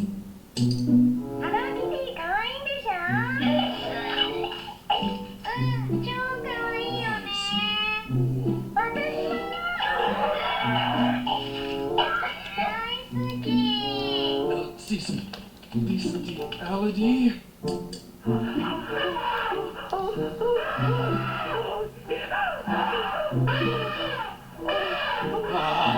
Yes. Oh, let's get some Brazilian fart porn in there. Oh, that's got it. I'm talking scat play, puke play, choo-choo parties, armpits, bruising and abuse, spitting, double stuffs, golden showers. Honestly, the list would be significantly shorter of what he isn't interested in, instead of what gets him excited, as it seems that there's no limits to what makes his imagination run wild. The limit does not exist. Now, for the detractor community whom already know about Darish, I want you guys to subvert your expectations here, as I'm not going to go over every disturbing thing that he's ever said, because, 1, I'm sure that would involve becoming on a watch list. I'm watching you, always watching. because that rabbit hole is much worse than the one I had to be a part of to be able to make the DSP video, and arguably is in the realm of Chris Chan disturbing. And 2, it would literally be never ending for all the things that Darish has said to make anyone's skin crawl and question their own mental health.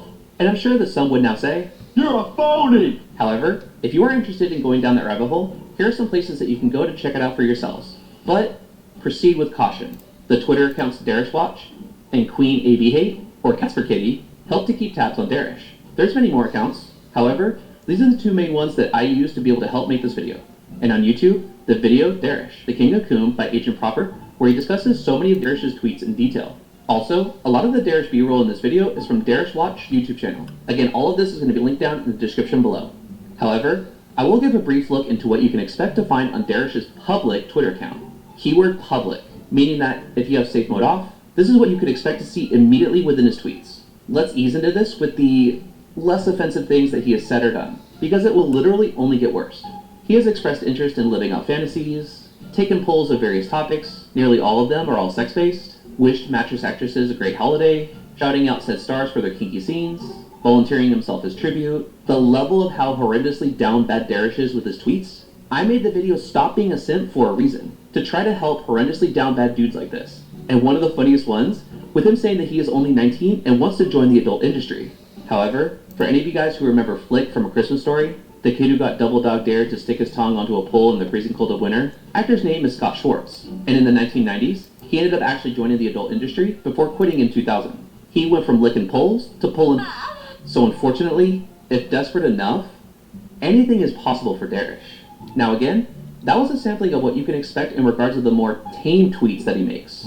Among his many fetishes, one that stands out is his obsession with wanting mattress actresses to say his name, and to say it appropriately. Derek, thank you so much for the follow. Oh, here we go. Oh, sorry, dear Rich. Rich. Thank you, sorry about that. And unfortunately, for these women, it seems to end up escalating into Darish becoming aggressive and demanding that they tell him to do things to himself, on top of just saying his name. His actions have drawn a lot of negative attention his way, with, allegedly, being requested by one of the women's representatives to stop viewing or interacting with her on cam streams, which led Darish to actually make a public apology video to her. I wanted to apologize to Reese Robbins. I'm extremely sorry, and I wanted to tell Reese that she will always be one of my many favorite porn stars to watch. And even making another cry because of how toxic he was acting towards her. That dear guy, pissed me off a little bit. I was talking to him, but, at a certain fucking point when you asked me, you got that? Bro, I'm fucking responding to the people that are tipping. Have some respect for them. Additionally, he has absolutely no ability to be able to read the room. There's a difference between, maybe trying to give someone the heads up on something, and someone who just, you don't get the hint, and it becomes borderline annoying and obnoxious. And you gotta understand it, you gotta read the room sometimes, and know how to read the room in those situations. As he has shown such a lack of respect for those who have passed on, and seemingly can't understand the severe level of disrespect in using the passing of someone else to be able to get attention to himself from these women. This has helped to bring more awareness to certain platforms, either blocking Darish completely from engaging with their site or their streamers, but also for those that he has interacted with, see him for how he really is. To girls and stuff, he was always on my Twitter being like, oh, I love how much you do this and this. I hope you collab with this and this. And then he had a YouTube playlist full of playlists called Cute Little Girls. Yeah, 20 playlists of just kids on their YouTubes. Yeah, so there's 1,000 people are watching him. It's truly pathetic to consider how, with the line of work that these women have chose to engage in, objectifying themselves, and in some cases, being involved in what many consider disgusting kinks or acts, to whom want to appeal to their simps in a similar manner of how the hot tub streamers do to their own simps, especially on the gateway site for camgirls in training, Twitch. How bad does Darish have to act towards them to have either themselves or their representatives tell Darish to no longer engage or contact them whatsoever? If that wasn't enough, we'll now move on to what are arguably Darish's worst aspects. What so many actually hate him for. And equally speaking, DSP blatantly disregards about his adopted son. We have seen some of the women in the adult industry whom Darish is fond of. Keyword, adult. However, that word is not a boundary or limitation for him.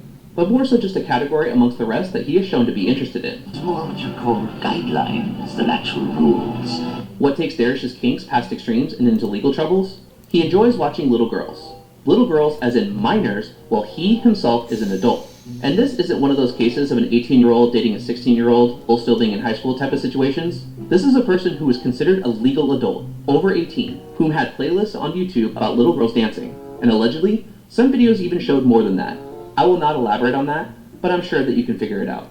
And this wasn't just something that he did on YouTube. Oh no. He had different Instagram accounts, one main and a few burners, or as Phil will call them, sock accounts. If you'll notice, they're all sock accounts. Where he would follow young little girls. The majority ran by the parents of said little girls. And Darish would even comment on the photos and videos. This is worse than those who had countdowns of Emma Watson's, Catch Me Outside idiots, and beyond surgically enhanced Jenner's 18th birthdays. Counting down to when they would become legal and they'd be fair game.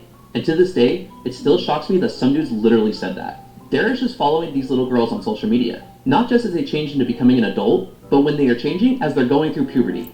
Let that sink in. Aquatil, of whom...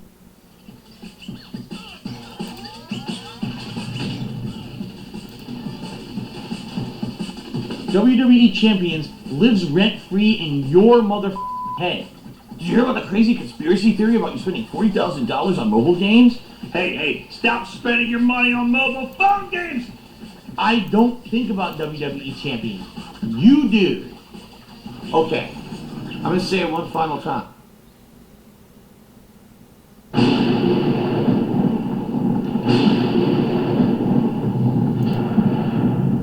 Secret!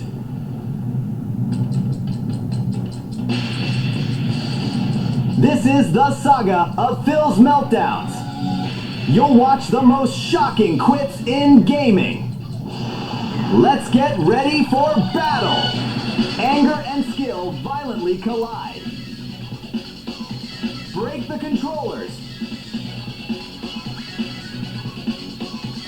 A battle no one can forget. Phil's quitting spree shows no sign of stopping. Welcome back to the Quit Revolution.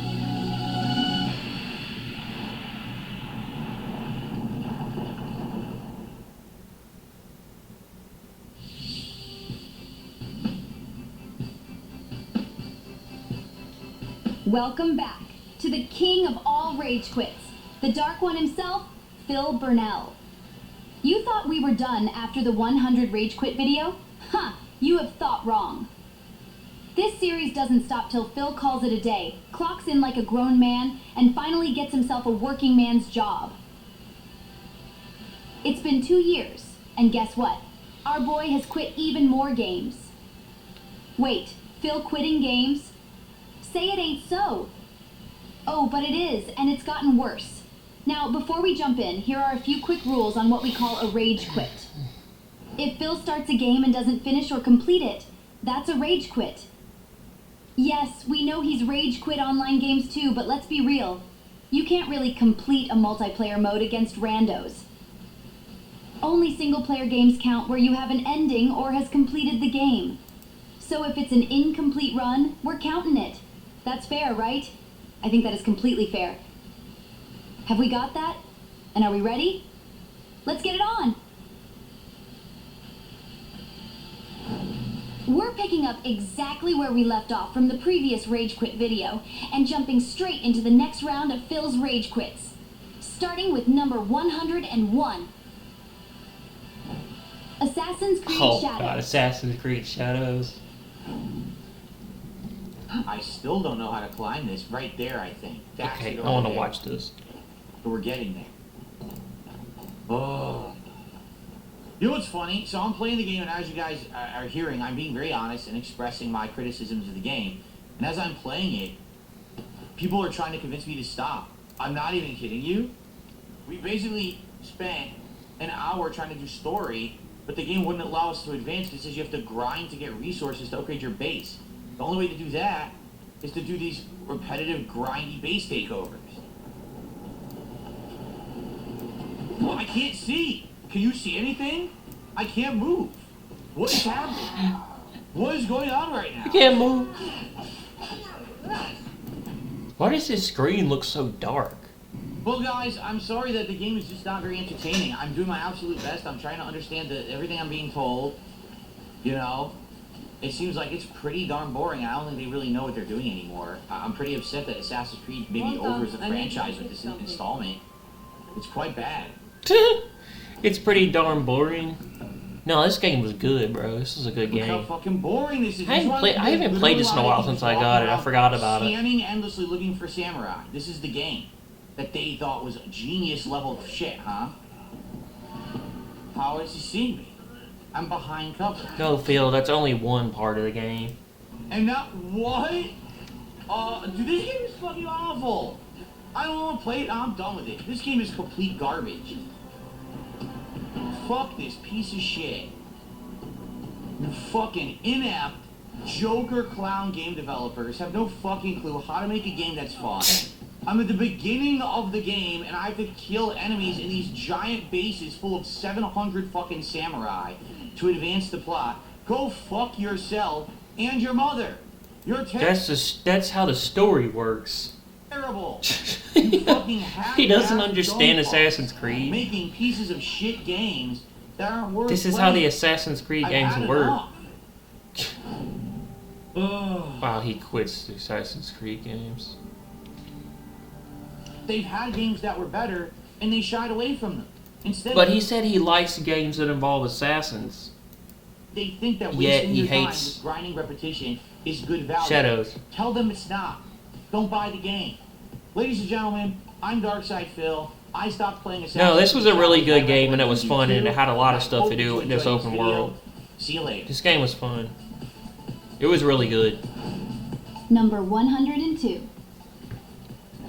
Dark Worlds await in Path of Exile 2. It might be up for Game of the Year. Well, actually, that was last year.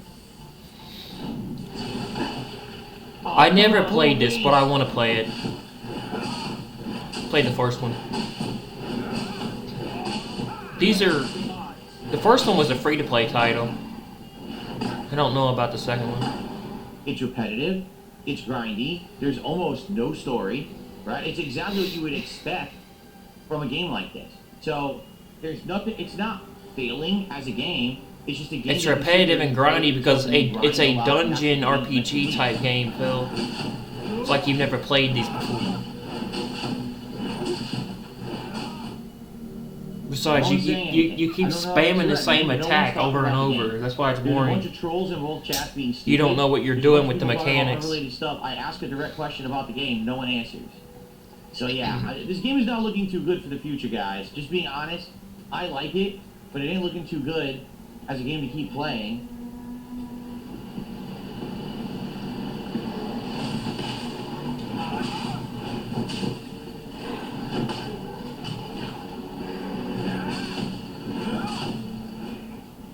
As you guys can see, tons of it. Unreal. Like it's non-stop. I play for like a minute and I look up and then there's more monster trolling and more monster trolling. Like, unprecedented. Like, there must have been an insane amount of freaking soccer accounts today.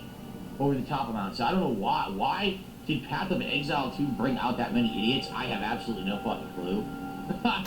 I have no idea. Because you're bad at this game. This, like I said, this is probably the game for me. I would play this off stream as a game to relax to. That's, I think, how this game could work. I don't think it's going to really work for me for my content, you know. As for a game for me to play as a lengthy game, I would have needed more people to show up and engage and be interested. But, you know. Number 103.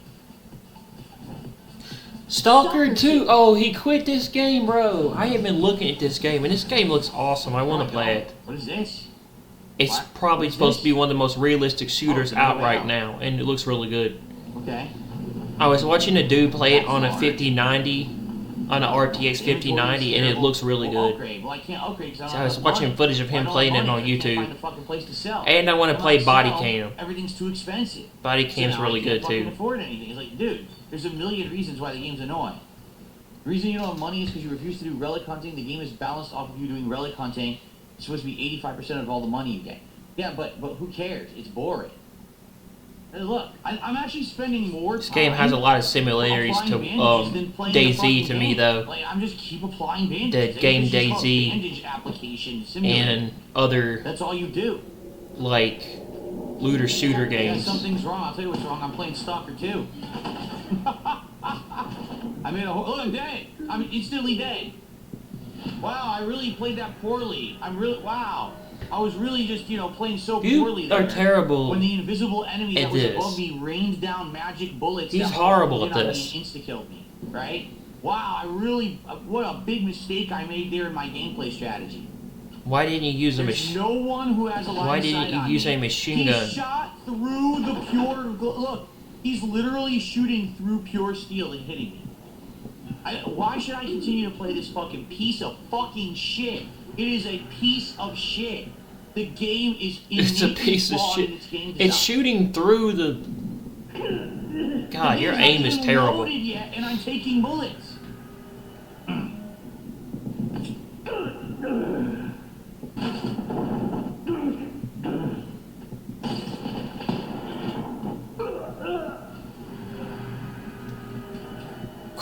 What is? And we'll call it here for today. He's I don't know. terrible. I'm on the fence about playing What are you more. especially doing, getting Phil? First near the end, And by the way, 20 more hours is too much. Like I said, I've been playing this game for between 25 to 30 hours as it is. I was hoping another 2-3 streams tops.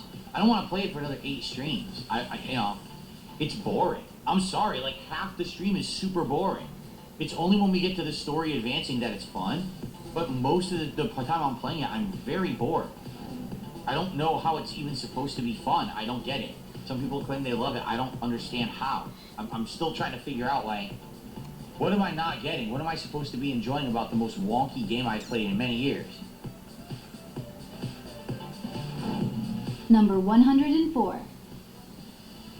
Unleash ancient fury. Black Myth Wukong, really? This game was pretty easy. I played this. Wow, that really worked. God, you don't know how to dodge, do you? How does the game go? You don't know how to dodge or block or parry, do you? And he's running away from the fight. I'm really at a loss. Wow. Fuck this game. Phil, it's called blocking. It's called blocking, parrying, and dodging. You do not know how to fight a boss. You don't. You are bad at it. You are terrible. It's not fun. Look how stupid. You're horrible. You can't hit him. He magically. It's like when he played Elden Ring and he didn't. It's like when he tried to play Elden Ring, FromSoft's Elden Ring, and he was terrible at it. Do nothing to it. I've seen this say don't play footage of him playing Elden Ring.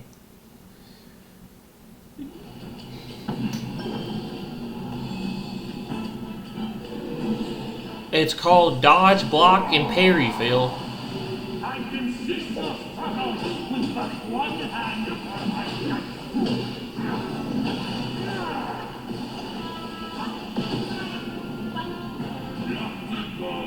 Took more than 50% health. Stupid fucking game.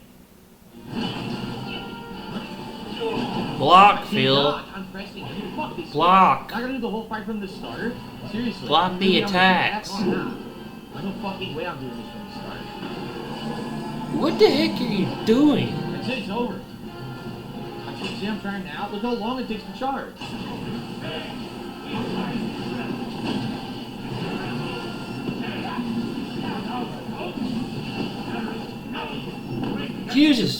You horrible.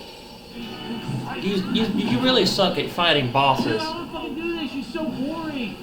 It's fucking so tedious, so poorly made. You fucking idiots. No, fuck this one. Fuck this. I don't want to play it. I'm done. I want to run around charging the wall. I wonder if he's played No, I don't. It's not fun.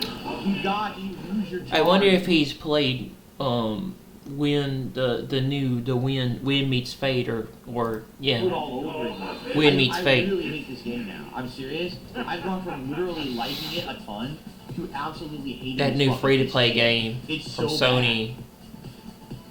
Well, PlayStation and PC. I played that game and I defeated both bosses I'm definitely gonna walk the fucking path. in my first couple hours playing the Here's the game. path I'm gonna walk. Yeah, he can't Frankly, even that's beat this Donkey Kong, thing. Piece of shit. I'm not playing this again. The game's terrible. Number 105. He quits Chaos a Magic lot and of Pixelated games, Mayhem, Noita. yeah. Oh, so this is an indie. I never heard of this. This was kind of Is this interesting. whiskey? No, this is water. Phil, why are you going underwater? In some levels, you can't even swim underwater. Oh no!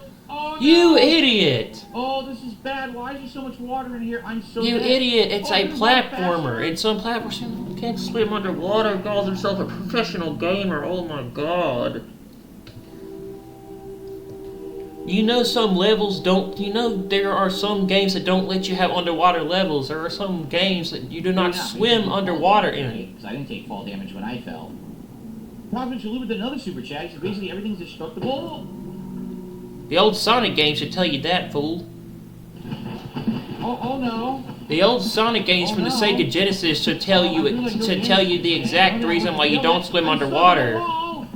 You learn that from the second level.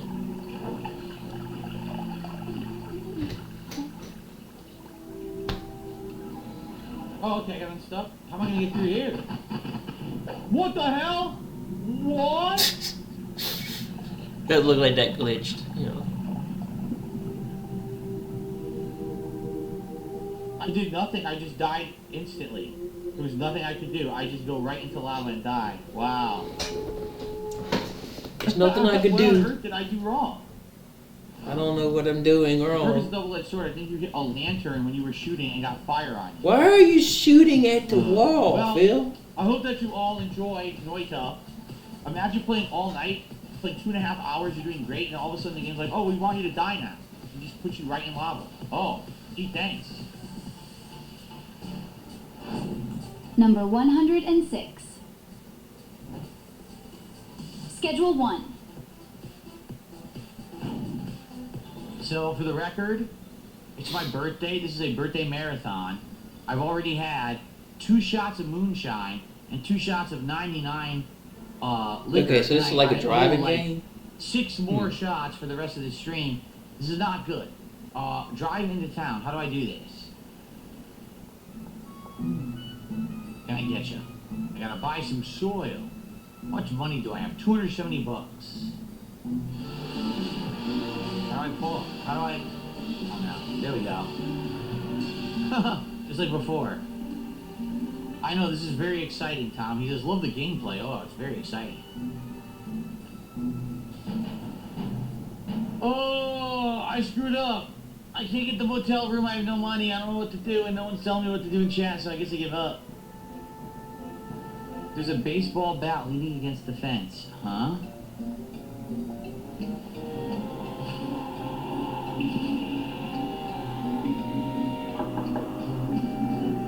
Coughing? What?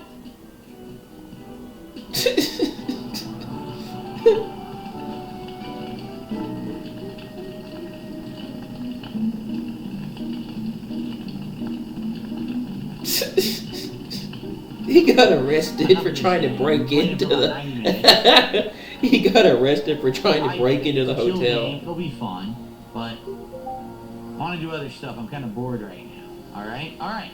Fish C from Albert Hoover. Number 107. Bro, that's funny.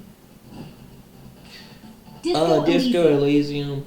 I've heard of this game, but I've never played it. Every time that we have one that's in my favor, I fail. Seriously. So, fingers crossed, arms crossed, legs crossed, toes crossed, everything crossed.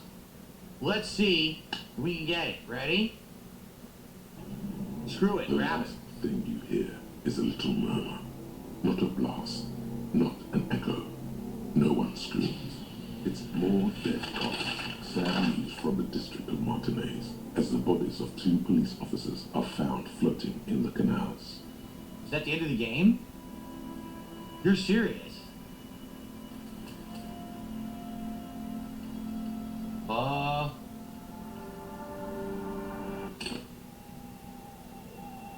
You've got to be joking me. The autosave is from an hour ago? He didn't save his. He didn't save the game. Beside his orderly handwriting. Wow. He You did. got to be kidding me. He's gonna start all over. He didn't This is save. nonsense. They're forcing me to do the whole thing again because there's a bullshit game over in the middle. Now it's gonna fail. No, fuck this. This is terrible. The game doesn't save. The game puts you into a game over situation when there has never been a game over situation before in the entirety of the game. You didn't save, and now fool. they expect you to replay an hour and redo all of the checks? Fuck this. This is awful. No, this is legit bad, like bad game design. This is fucking terrible. I'm actually pissed right now. Do you think I'm gonna not do this plotline that I've earned? The bullet beside his Of knowing about the of course, bullet? what? Well, if we find a conclusion. But every single time that we played this game, we actually hit the support goal. Tonight is the only night we didn't. In fact, we got 2 contributions early on, 1 tip and 1 super chat. And that's it. We've had nothing. Not a single membership, not a single sub, not another super chat, not another tip. It's been over 2 hours. Well, it is what it is. Unless there's some kind of miraculous turnaround, I think this is going to be it for Disco Elysium. But it's really, I'm not even kidding, this is the least attended, least engaged, least viewed playthrough that I've done ever. Ever. In history. In the 17 years I've been a YouTuber. It actually has the least amount of attention on it. So... Number 108. Avowed. Oh yeah, I remember this New game. Companion, Binding Roots uses Wilderness I remember Road this to root the enemy game, in played place, and this. 100 cents he Forgot orders about this berries to game. scan for enemies. It hunts all of us. God. Yeah, you guys aren't kidding. This is boring. Anything with this voice is fucking boring. This as was hell. I think this was Obsidian who made this. So guys, we've got about 15-20 minutes left on the stream. Again, it would be great if I could get some support by the end of the stream. I apologize that we're just focusing on story tonight, and admittedly, people are right. It's boring. Like, there's no...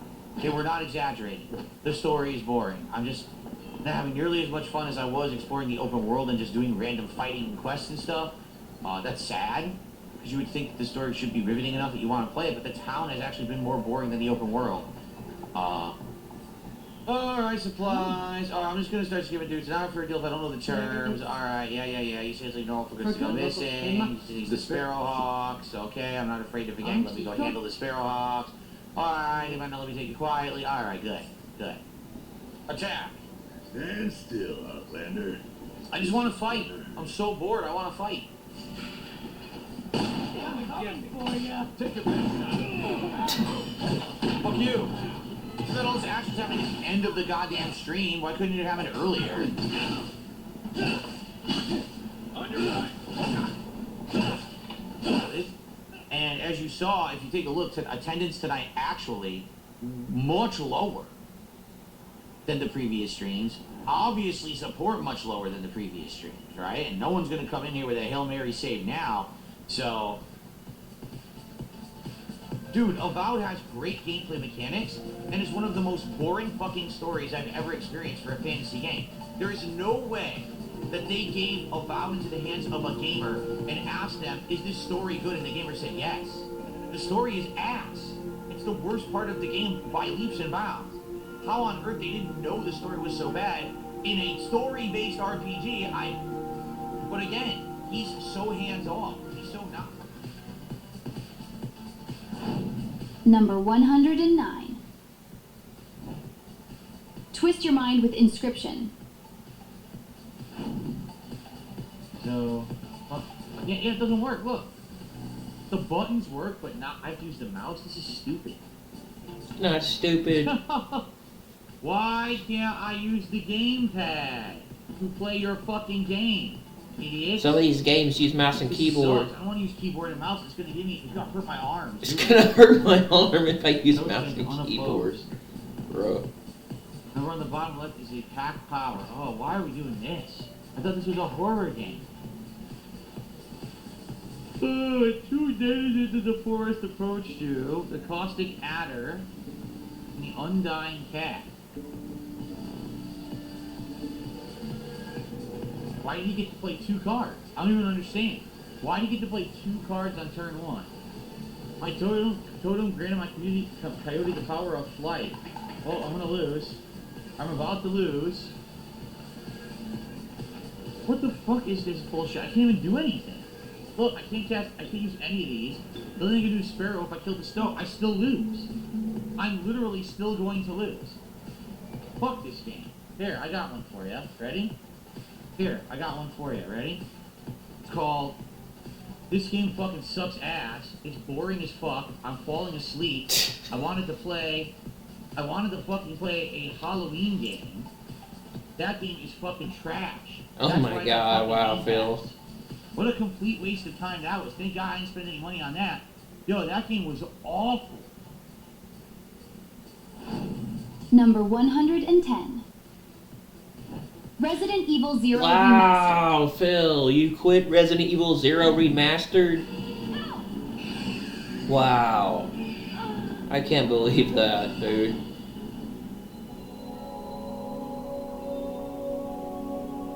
What did they want me to do there? I can't waste ammo on the bats. Or I can't kill the boss. You quit Resident Evil HD Remastered. How is this fair? Resident Evil 0 Where are their HD. minds? The bats just appear and swoop in at an insanely low frame rate and just hit you. I love There's this no way game, to bro. shoot the bats. It's completely But unfair. I love the Resident Evil games in general, Then swap to a especially the remakes. They're really good. I'm looking forward to This Requiem. is ludicrously bad. Like not even close. To Looking forward to playing Resident Evil anything I would Requiem. ever want to play.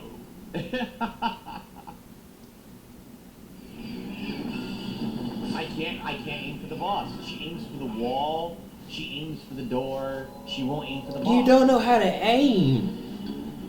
Again, she just aimed behind her. Why did you turn around? She's still turning around.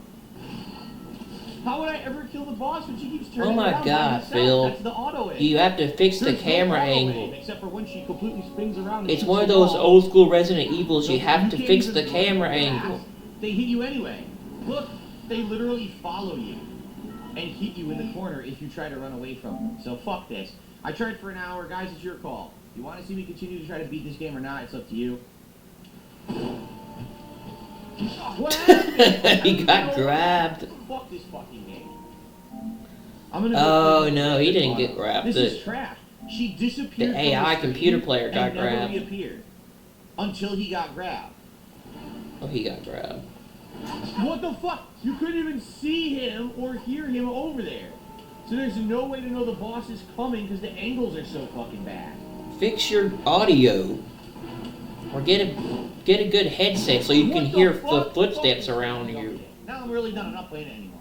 The fact that you don't hear him behind you is like I can't. We're gonna do something else. His today. audio's always I've had messed enough. up too. I would literally do anything else. Anything else, any other game, I will play. But not this piece of shit. I've had enough. That's enough wasted time, you know? The game is just so bad. Big Mac, what the fuck are you talking about? There's one more try. One more try of what? I don't have health.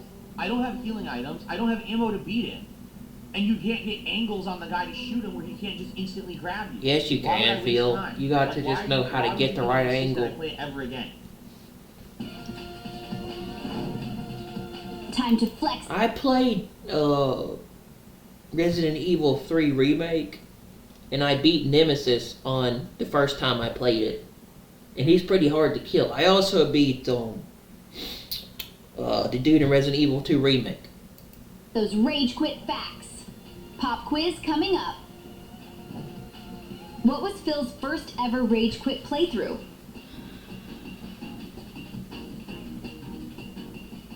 I forgot about that one, but I remember watching that. Now, before we dive into the new stuff, we're taking a little trip down memory lane, revisiting some of Phil's most legendary rage quits from the past.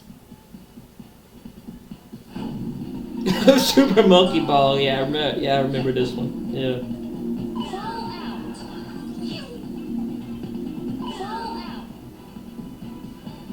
Fuck this.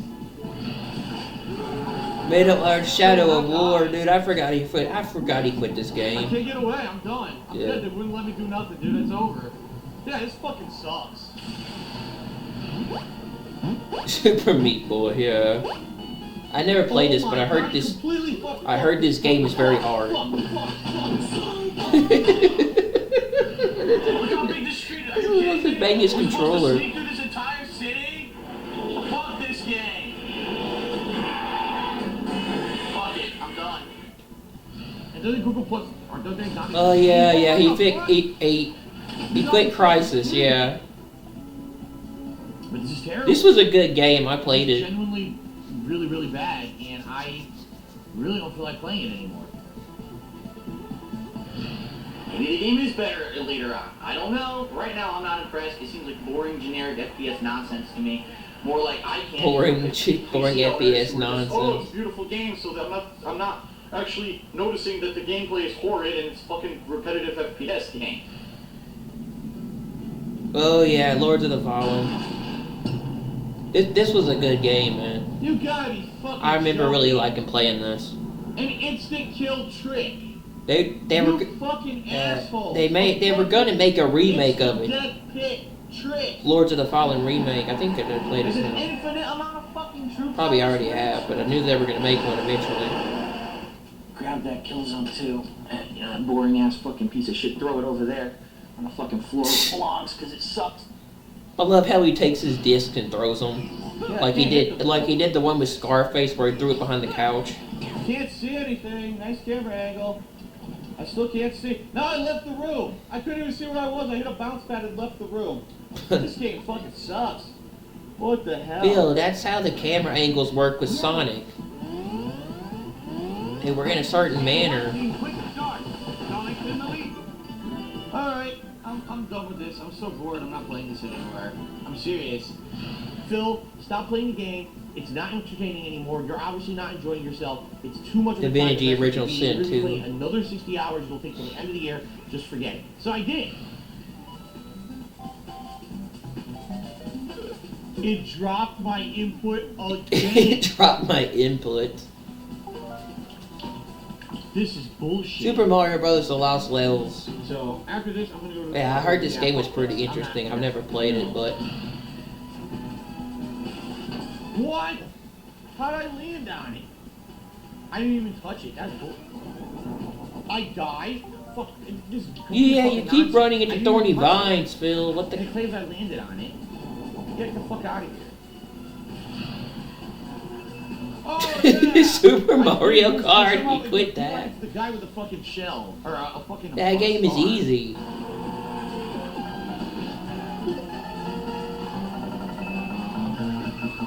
Okay, that's enough for today.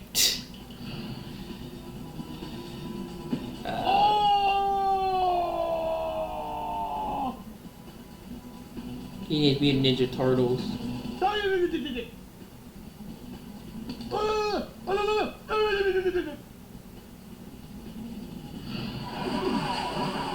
Not running into the things, Phil. What are you supposed to do? Metro City Rampage. To drive at full fucking speed. Oh yeah, that was one of my favorite ones. Mega Man X3, yeah, he was terrible at this. Yeah, fuck this game. I'm done. I'm completely done.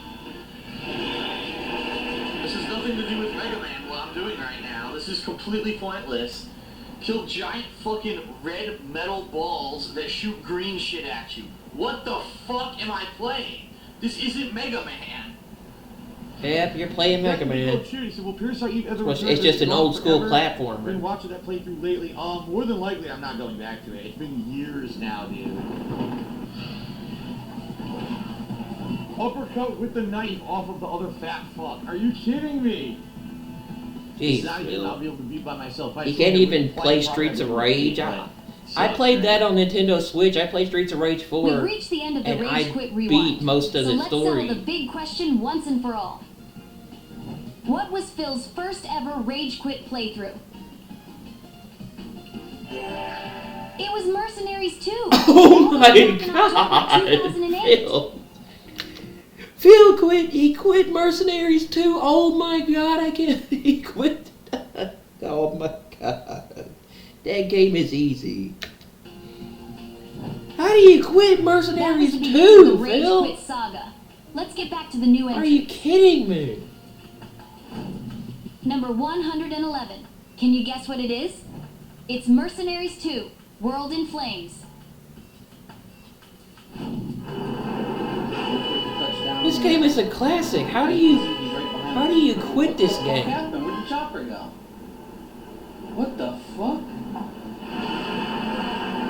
God damn it, look how much damage the church is taking. Look at this, I can't get over there. Look how fucking slow He's this playing the thing is. I PS3 can't even version. go. Holy shit, dude. This is it, I'm done. I lost again. I did everything I was told to do and I'm still losing.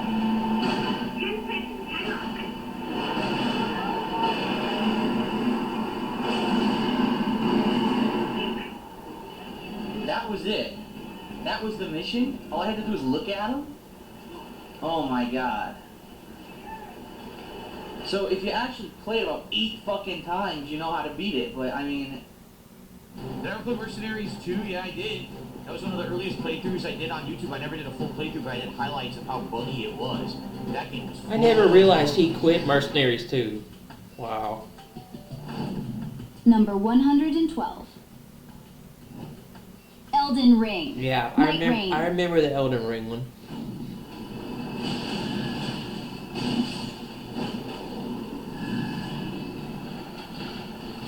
Ooh, Rage Max FP, that's huge for me. Awesome. Stupid magic plots with the other guy keeps hitting us. He's sniping us from the other tower. Oh my god, and it's a glintstone staff I need too. Working. Ow. I guess I'll run now. Oh, I fell off the map. I didn't even know there was an end to the map. Phil, Like that. you're on a mountain, you fool. If you keep going backwards, you're gonna Well, I fall apologize off to the my mountain. teammates, because we almost have it killed. Hopefully they don't. You're die on now. top of a mountain. Gosh. I don't think we're gonna beat it, but let's It's give like- it a shot, folks. Here we go. What am I, level 12, 13? It's like it's like if you play Final Fantasy, you get pushed off of the cliff in one of the levels. Probably the highest level I've ever been. Yeah, in some games you get pushed. You're on top of a mountain or a cliff, and if you keep going backwards, you're gonna fall off, or one of those, or a platform. You fall off. You should know this from a lot of old school games. Oh, there's a hand over here.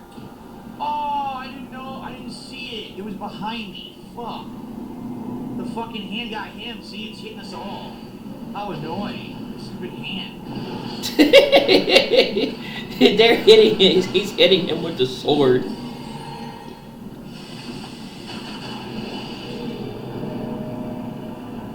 What happened to my ultimate? I cast my ultimate. Nothing happened. I didn't get it. Yo, my ultimate glitched. I cast it and nothing happened at all. Yeah, we just lost to the sleep.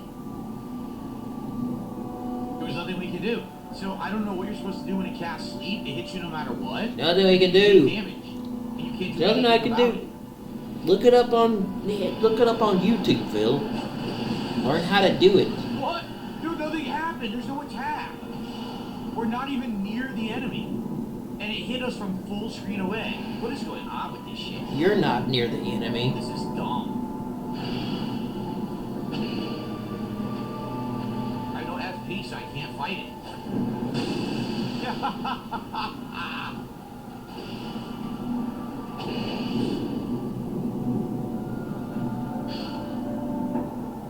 Wow. Would I consider playing Night Rain again? No one really cares about Night Rain, so I don't care. And then after that last run, we just got busy with other games. New games came out. And since then, there's been little to no demand for Night Rain. Number 113. South of Midnight. Oh yeah, I remember this game.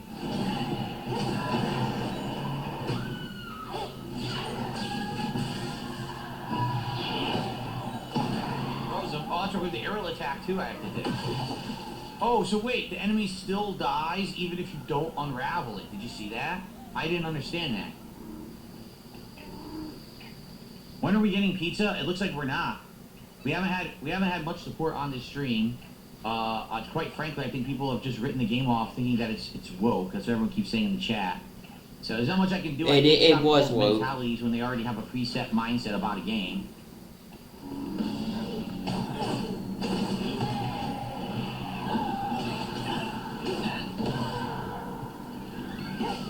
The people who are in chat are literally just complaining, besides a few. There's been a few people who are like, yeah, it's actually not that bad. But most people are just sitting here and complaining that it's terrible. And no lie, lost over. It doesn't look that 150 interesting viewers to when me, even if I did try to play with it. almost 300 viewers on the podcast. I received one super chat and like $1 tip playing this game today. So, because I don't know where everyone went. They certainly weren't here for this game. I was planning on playing it again tomorrow. I'm not playing it again. I'm going to move on and we're going to do other stuff that people want. And I do feel like there's an audience for it.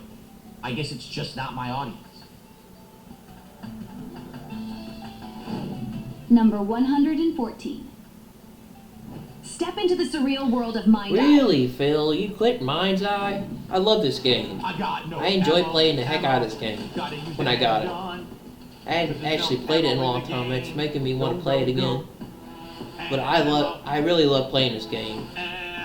This game was fun. Atrophied style person says, is this supposed to be good commentary? I don't know. Is that supposed to be a good question? What do I get in?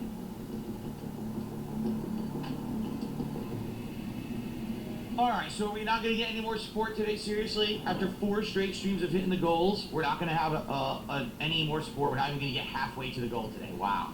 What kind of crimes are they in for? Only the most serious offenses, like speaking up against the mayor, or using a gas power. Why? What's the point of even having your bot with you if you can't use it?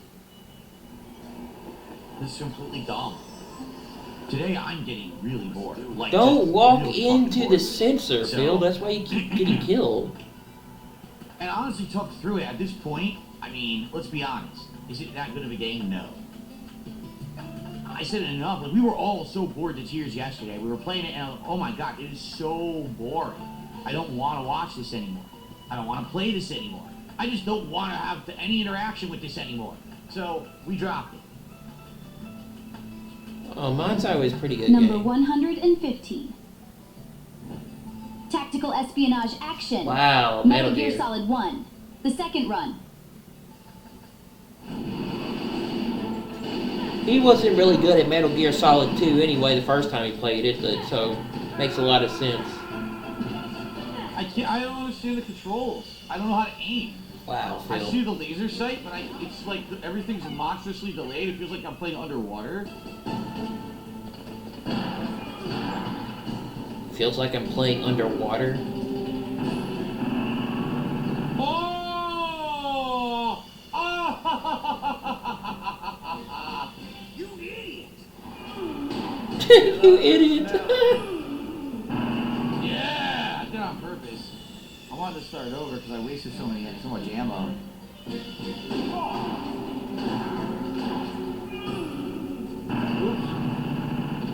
You're pretty good. Why do you keep blowing things? Why do you keep blowing it up early, Phil, before you have to do? He doesn't know what he's doing. Oh my god. Well.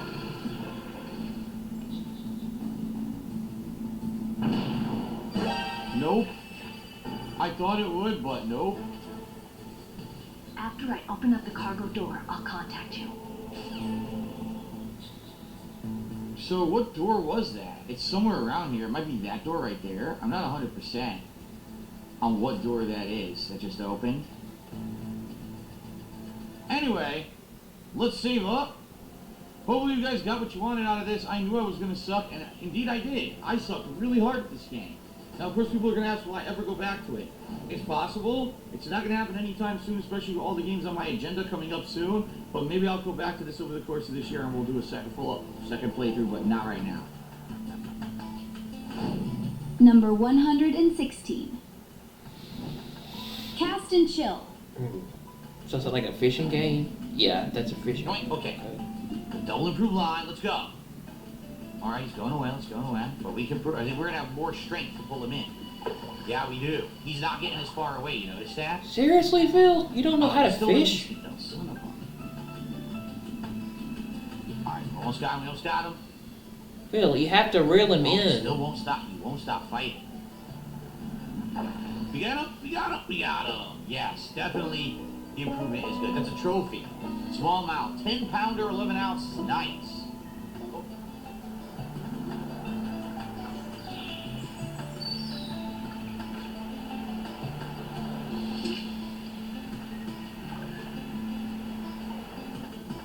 Alright, so just so you know, because people might ask, are you going to do cast and chill again? I mean, do you want me to be honest? I liked it, but it doesn't seem like anyone else did, so probably not.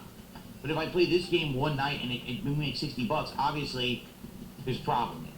And it's that the audience just doesn't jive with everything that I like, and this is just another thing. Number 117. Flip tricks and nostalgia. Really, Tony Hawk's you quit Tony Hawk Pro Skater 3 and 4. 4? Again, this game is easy. Ready to shoot. It didn't count? Are you fucking kidding me? It didn't count it. Yeah, because you didn't land it, Phil. You didn't land the trick. It doesn't count unless you land it. You are really bad at doing tricks. Come on, man. Fuck this game. Stop being so frustrated. Just do what I tell you. Yeah, you're bad at landing tricks. Because I played this game again, and I hadn't played Pro Skater 3 in years, and I'm still pretty good at it.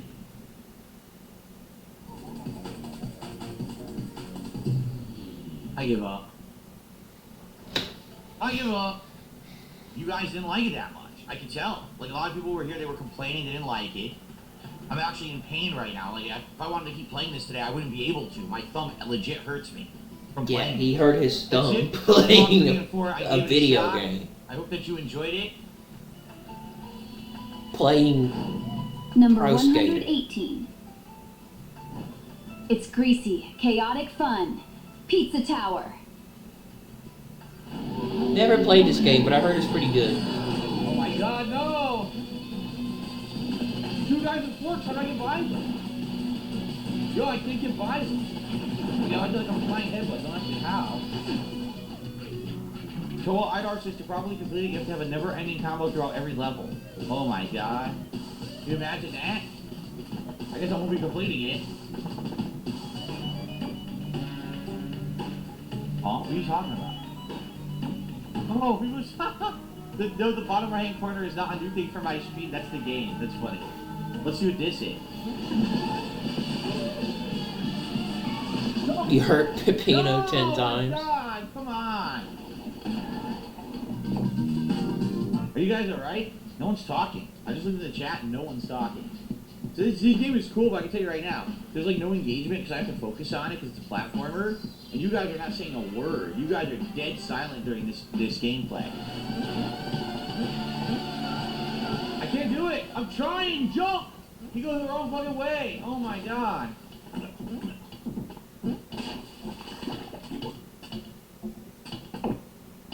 Nope, didn't make it.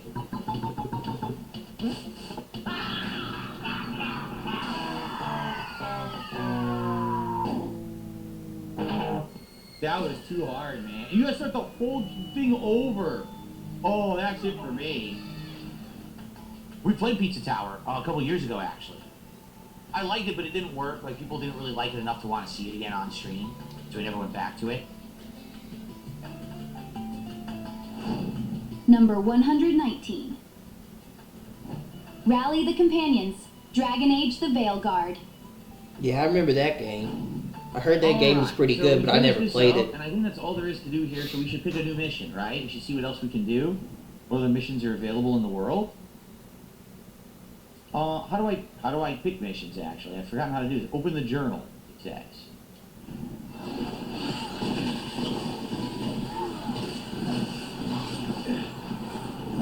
Got me in my ass. Here's the thing. I'm well aware that my audience isn't in love with this game. I think it's okay. I really like the graphics. I'm okay with playing it every once in a while. That worked really well. You got him. Nice. We're getting good at this. Alex, how can I help? I need small talk for this. Cruise helps everyone. What's the first step to your message? We have a scout named Darius.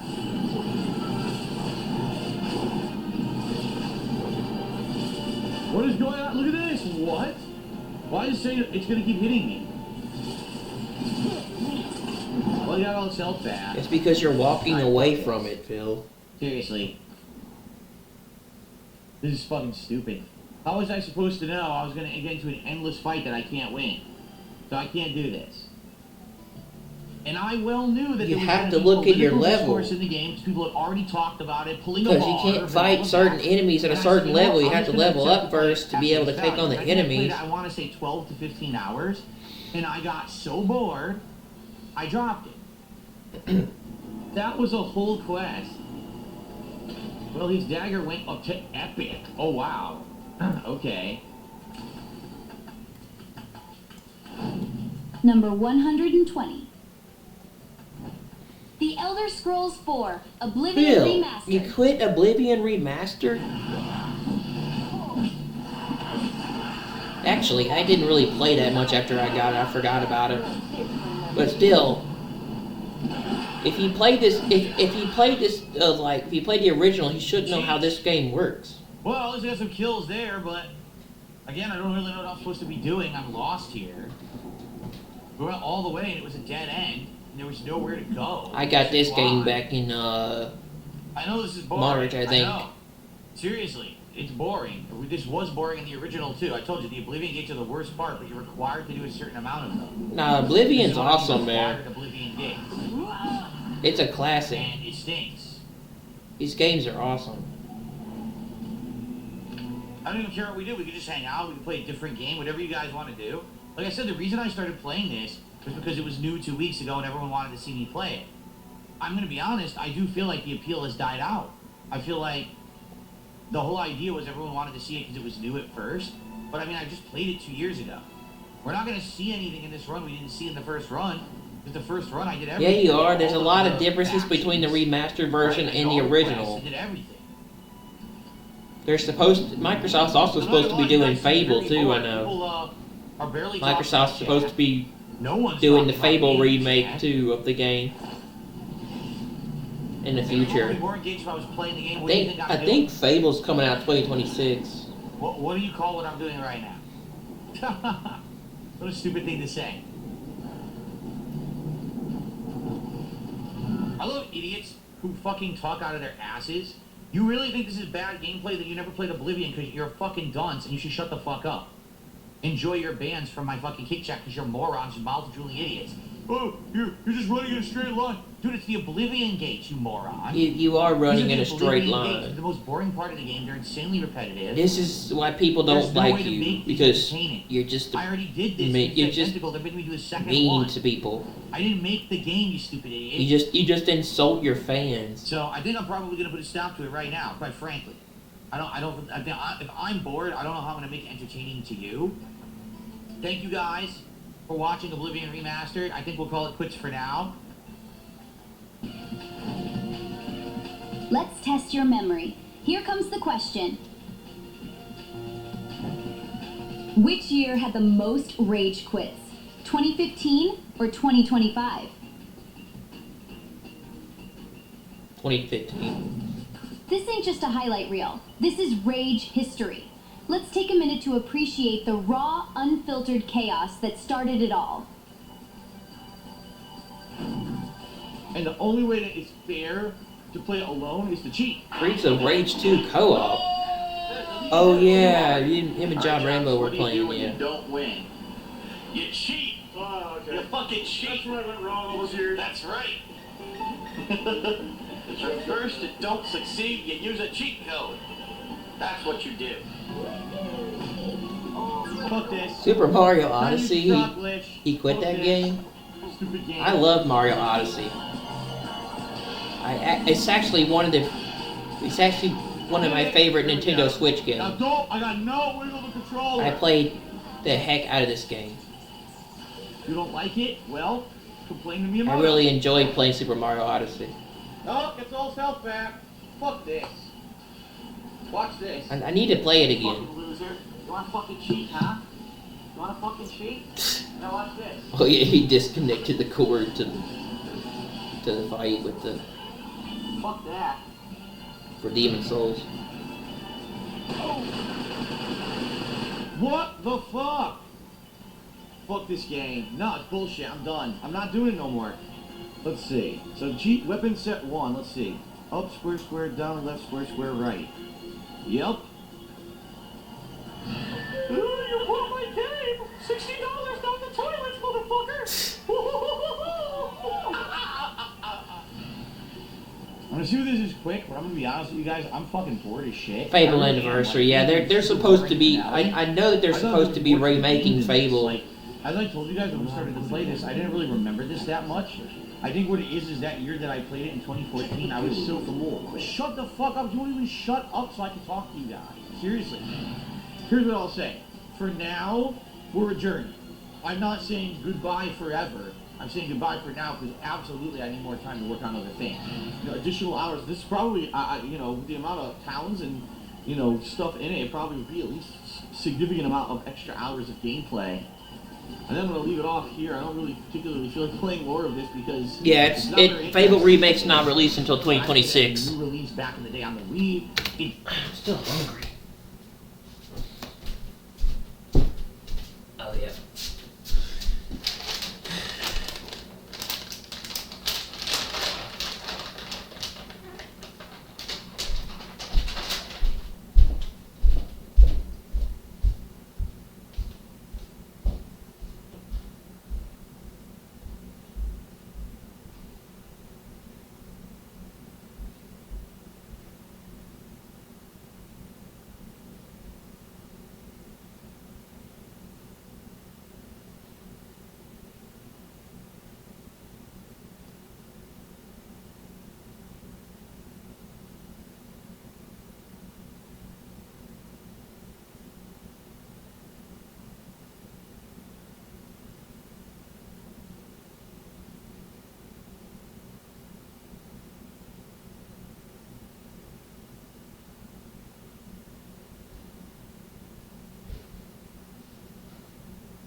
didn't work. I played it for like, I think it was like 20 hours.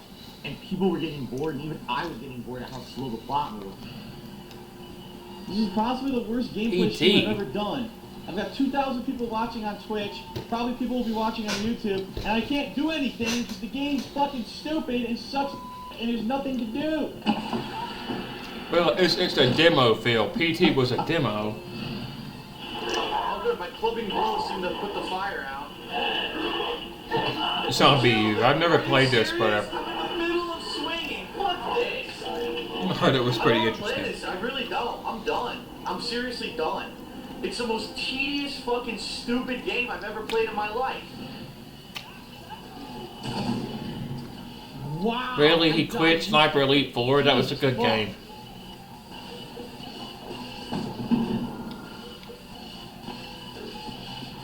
I love the Sniper Elite series.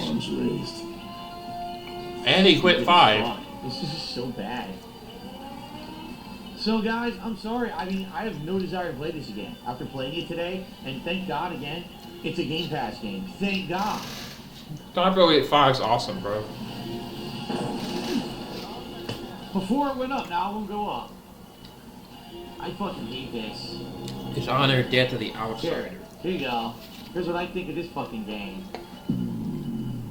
Get the fuck out of here. Terrible.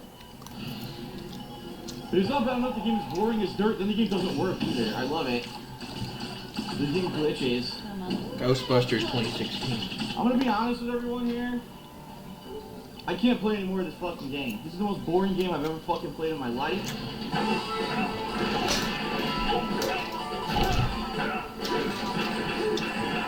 Wow, my whole life bar. I'm dead. Fuck this. I'm done. I quit. I'm not playing it no more. I fucking quit. Fuck this game. I quit. Fuck it. This dude says he plays fighting games, yet he doesn't know how to block. Like, he's played Street Fighter and other fighting games. Claims to be a professional gamer. Doesn't know how to block. What the fuck? Did you see that? I didn't touch it. Oh my god. Fuck this shit. This is complete and utter horse shit. I pressed jump. Fuck it. I'm done. I'm done with this game. Seriously. I did play the Warriors. I did a partial co-op playthrough with my old co-op partner John Rambo over a decade ago. People did not like it. After about 2 streams of it, it was 2013. That game's on people got tired and said do something PlayStation else. Premium now. The Warriors game is on Back in the PS day, Premium. way before I made any money on YouTube, I think this one was 2009, Godfather 2 was released, and I was playing it on the Xbox 360, and I had to stop playing the game, basically because of copyright, not copyright issues, excuse me, because of YouTube indecency issues.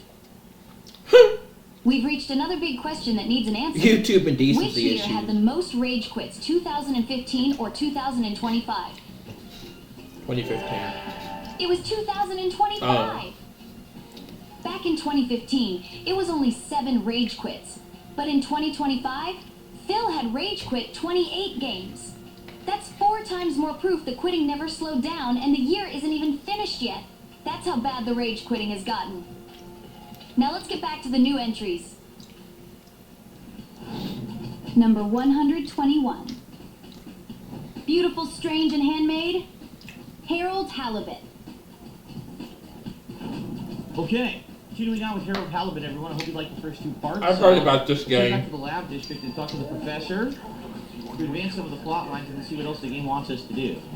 So who stole the blue rock is the question, and why would they have stolen it, right? Castlechop wrote a proposal to improve the existing system by overhauling its connected mechanics, which led to all water being able to reject the Schlittmeyer's costly license fees. Alright, at this point, I don't think I'm going to ask for anything else. That was so complex, and I didn't even pay attention to half of it. I totally didn't. I couldn't. That's complex? It totally lost me. Really, Phil? How's the game, Lutex? It is definitely unique.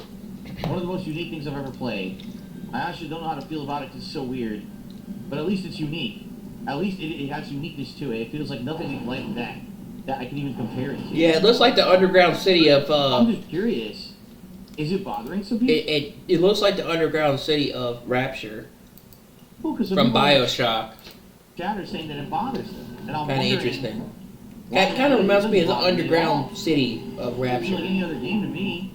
Does it legit bother you guys?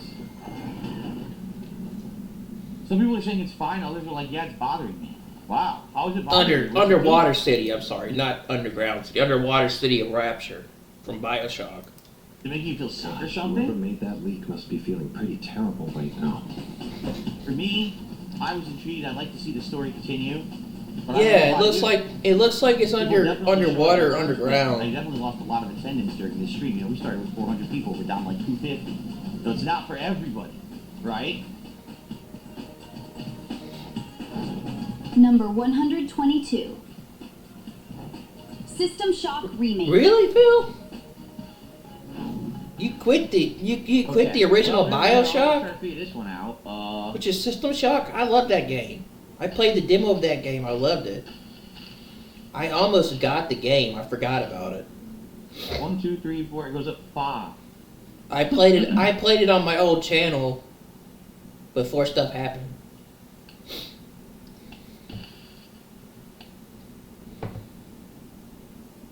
Oh, he's having to put together a puzzle. Yeah, that makes sense. These switches are completely worthless and affect nothing. They're red herrings. They don't do anything. So. I don't get it because I swapped the 1 and the 2, and it's the same. So I guess it means the circuits are complete. And his audio's crappy. Doesn't even matter. Wait, where do I just do that? Oh. Oh, okay.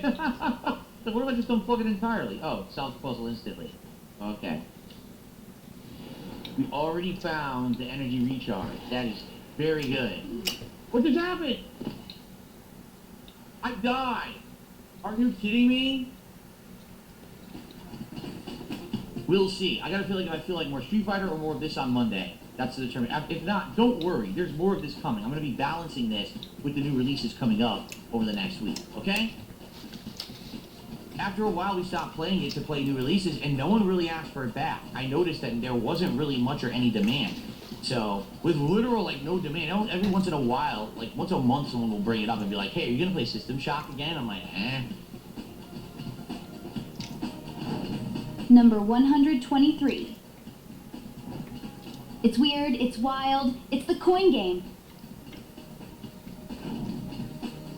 So some of the balls go to the side and go into that thing, but I don't know what that really does. Look, now it says 250. Sure it does.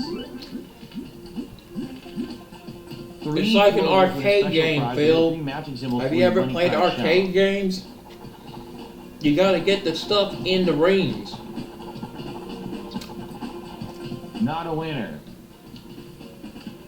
Breakfast together. Awesome stuff. Yes, look at this. Pirate octopus. I want a pirate octopus. Yes. Yes. Oh. It's That like was an a arcade miracle. thing. Thank you guys. Great stream of this, and I will see you again probably for the finale of this game. Number 124. Blueprints. Never heard of that. Throne room. We have it. We have it, and we have... Well, hold on. When we go into the throne room, by default, we can get into the antechamber and get the crown, correct? I mean, I'm not crazy. The game is not giving me any opportunity to pull a lever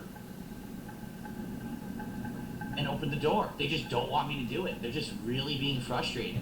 It's stupid. There's no levers that I can pull right now to open the doors to the antechamber. They're not giving me any of the rooms that I would need to do that.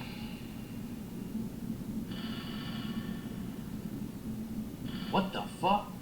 Think about this. 10 minus 10 is 0. 0 times 2 is 0. 0 plus 20 is 20. 0 plus 1 is 21. There's no 21. What the fuck?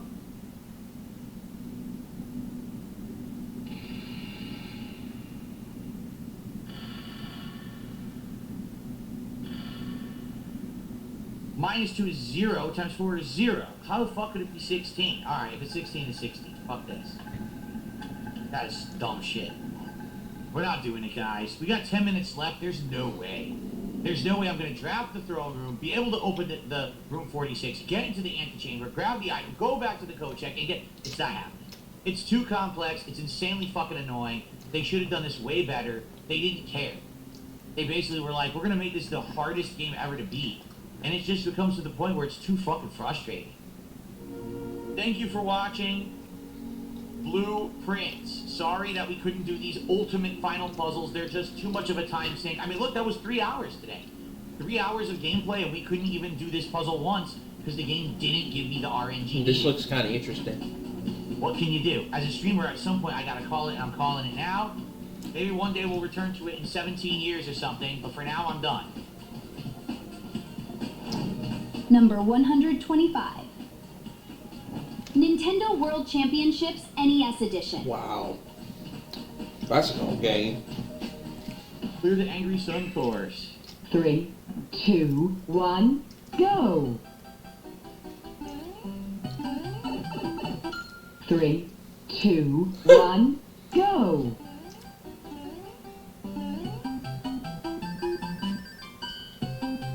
Forgot all about that. I think you can jump through it, right? Go! Angry Sun! The sun is very angry! Angry is the sun! The sun is full of pain and wrath! Oh, I missed it! No! 3, 2, 1, go! 3, 2, 1, go! Fuck. Oh, got me a second time. Shit. Go! Jeez, really? You're really bad at this. 3, 2, 1, go! You have to jump over the turtle. 3, 2, 1, go! It's like he's never played a Mario game before. God damn it. Go!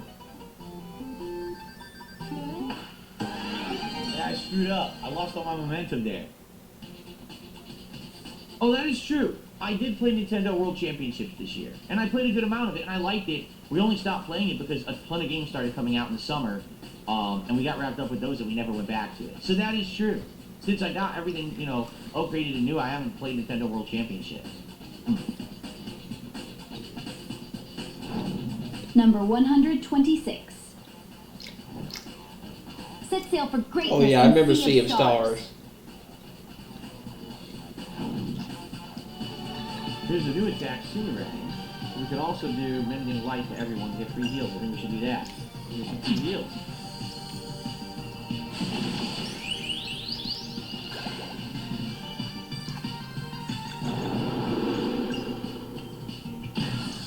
Good hit.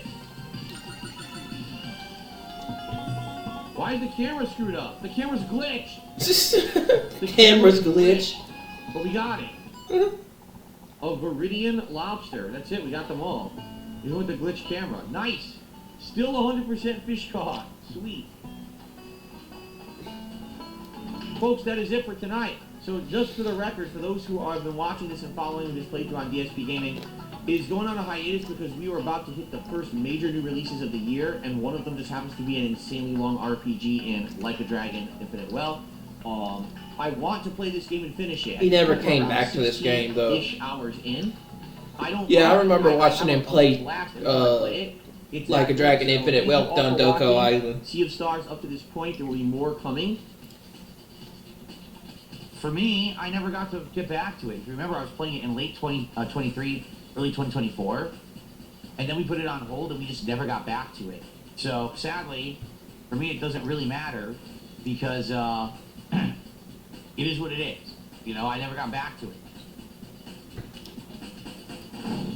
Number 127. Time to farm, fish, and fall in love. Stardew Valley. Alright, everyone, we're back. Still at the bar. We're waiting for more people to arrive. And here they are. So I want to gift them stuff. Give this guy some Maya. This is great, thanks. He loved it. It was Shane. I couldn't get it. It's insane. Again.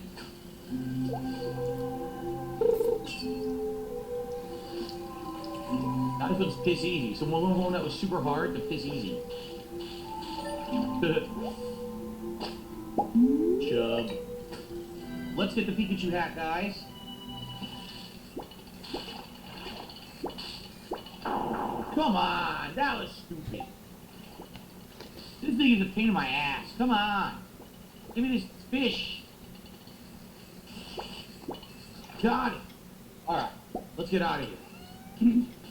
I am planning on doing another Stardew Valley stream next week, as long as time permits and the dock doesn't drop, right? Alright, but everyone, thank you. Great session tonight. Hitting the goals again, an 11th stream in a row. Stardew Valley, I don't know, man. We haven't been away from Stardew Valley for so long, Dan the Man, almost a year, that I really don't know if we're going to go back to it. It's funny because we were playing it, I want to say it was like late summer, early fall, and I said maybe we'll go back to it when it's winter because it's winter in the game. Well, now it's summer. We're a little late. Number 128. We're diving deep with Dave the Diver. Remember that game? I've never played it, but I remember it.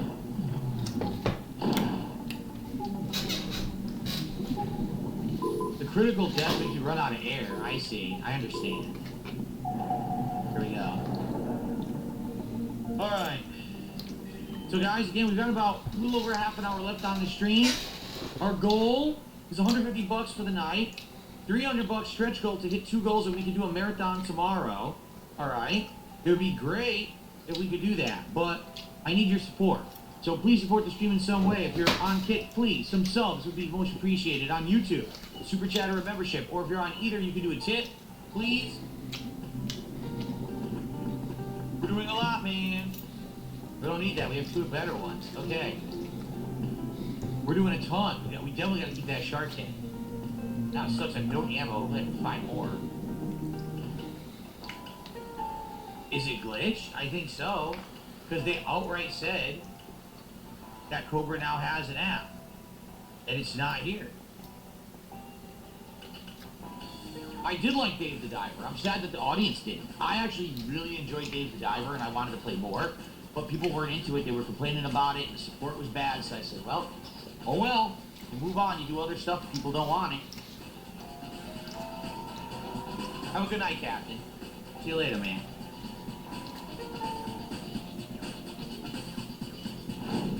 Number 129. Shh, it's a quiet place. The road ahead. I know about this game. This is based off of the movie.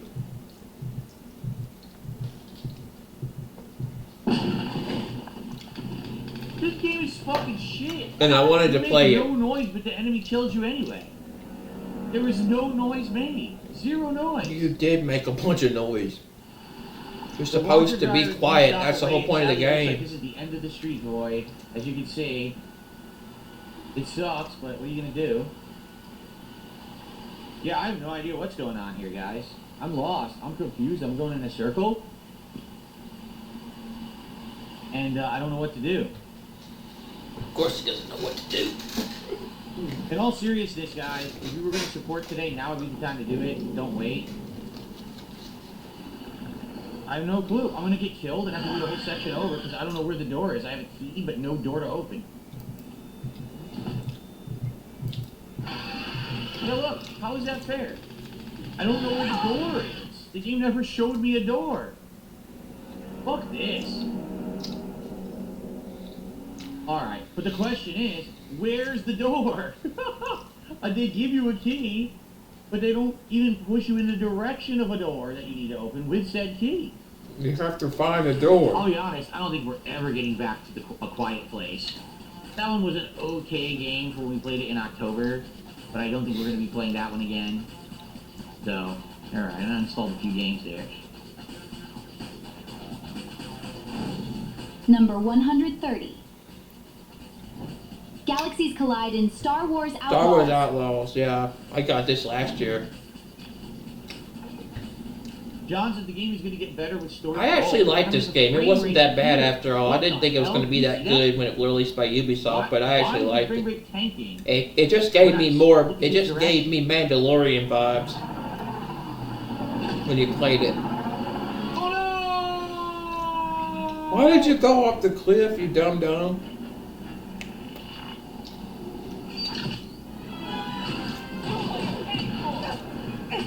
What is shit? Gotta move. Well, I'm gonna die. I'm done. I can't even move. This is that right there, by the way. Key, but they don't even push you in the direction of a door. The wrong pipe now. I just equipped the ion, and now it's not equipped anymore. It's really bad. So wait a minute, my gun doesn't have the right shot. Oh! Hold on.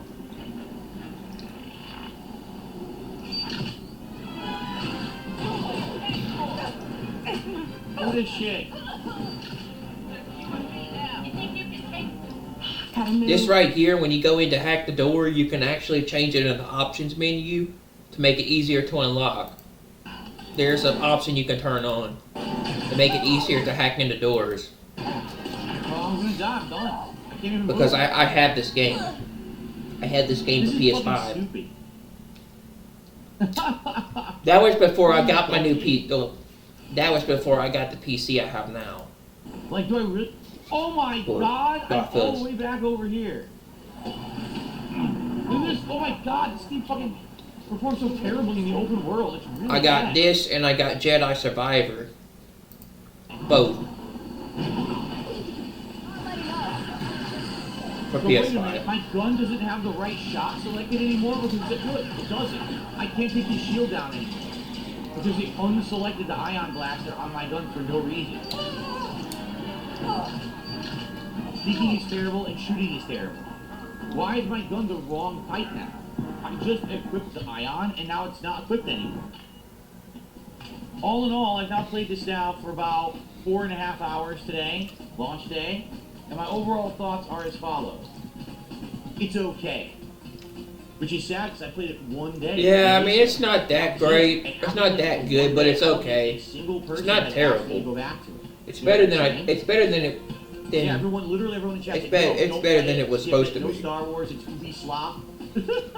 That's great. All right, it's quiz time. What's been the shortest Rage Quit playthrough on record? Probably Scarface. Before we jump into the new Quit Fests, it's only right we honor the classics, the quits that made history, the rage that built a legacy. Let's look back at where it all fell apart.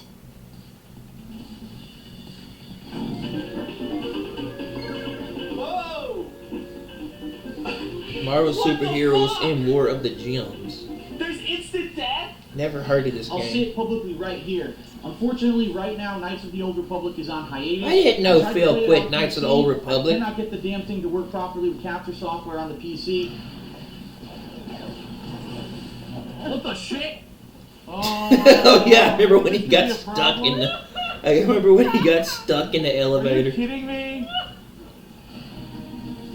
Well, I think that's it, guys. Seriously. There's nothing else to do in the game besides the same repetitive shit over and over and over. I've now played it for almost 7 hours. I am, like, so fucking bored with this game. Great effort. Great effort. Yeah, shut the fuck up, you dumb announcer. Oh, great effort. Yeah, that's right, everyone. I decided it's finally time to just officially say, yeah, that's it for Grid 2. I think I fucked up. Dude, Need for Speed Unbound was a good game, bro. I thought that would be the case. I'll be honest, today was kind of boring. I don't think we really did anything of interest. Nothing I can do. That car's not there before. This is so stupid. I hate randomly generated traffic. Give me the same things I know what to do to beat it. Not, oh, completely random difficulty. Fuck you. I think people are literally screaming at me do anything but this. So. Franklin from the Hood says, YouTubers life, voted for this, too. you can't quit. Oh, I can do whatever I want. Just because they voted for it doesn't mean it's going to be any good. I didn't even mention this. The Okami HD playthrough. Not only is almost no one watching it, videos are getting content ID claimed for the cutscenes from Capcom. Videos are getting flagged for demonetization for absolutely no reason by YouTube. Skyward Sword HD. Honestly and admittedly not a high-profile release. It's a re-release. It's a game that people asked me for 3 straight months when it was announced and would I be playing it, and I said, yes, I'll play it since people seem to want it. Now all of a sudden I'm playing it and people are like, oh, why are you playing it? Like, because you asked for it. Okay. I can't get any points. Look, they've all got hundreds of thousands of points. I can't get any points on the board. Remember this game? Fuck this. One more try. One more. That's it. And I'm done. I got better shit to do. Oh yeah, I forgot I downloaded Quantum of Solace. James Bond Quantum of Solace. And I play games because they're fun. So guess what? Skate 2, you're a good game for what you are, but you do not cater to the masses. The thing. This looks familiar somehow. It's almost as if I did the same fucking stage already. Almost, right? Tony Hawk Pro Skater 5. Content, it redoes the little content that it fucking has. I never played Pro Skater 5. The game might be considered better. For a more casual player like me, this game has basically been made unplayable. This game has been made unplayable. And I certainly don't have the time to dedicate to learn all the nuances. Why is this game so I guess slow? that's it for NBA. It's weird. Oh yeah, MLB The Show. I remember this one. 25 minutes left on the stream, guys. This was when he didn't know how to swing. If you can tip me, because that's the best way. I really need He help didn't right know now. how to hit. This is one of the slowest streams I've had in the last month. I don't know why. Maybe the game's wearing its welcome out. Maybe that's what it is. People are just tired of it. I don't know. Well, that's gonna be it, everyone. Seriously, like the game's. I'm actually surprised he quit WWE 2K16 considering he likes wrestling. Boring fucking matches between it. It's too I'm long. very surprised he actually quit WWE. Alright, so it looks like the next match will be another tag match. God, that audio is I'm horrible. serious now. If I don't get a title match for the tag titles within, say, the next couple of weeks of the simulation, I'm out. I'm gonna cancel that rivalry, or not rivalry, that title run. I'm gonna go for another one. This is bullshit. He's gonna throw me out. That's it. I can't reverse. So he It's over. quit all the WWEs. It's over. I can't do anything about this. Look. The game's cheating. WWE was fun though. I haven't played a lot of them in years. I think the last one I played was 15 maybe. Maybe 17. She was fucking parried perfectly. What is that? A star charcoal thing. I don't know what that was. Now I lose. I played 2K Battlegrounds. That was a pretty fun game.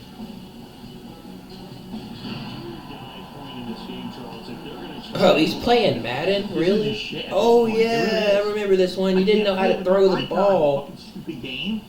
Why are they doing this to me? It actually frustrates me because I start to do well. Oh, now I get fucked because no fucking fucks me.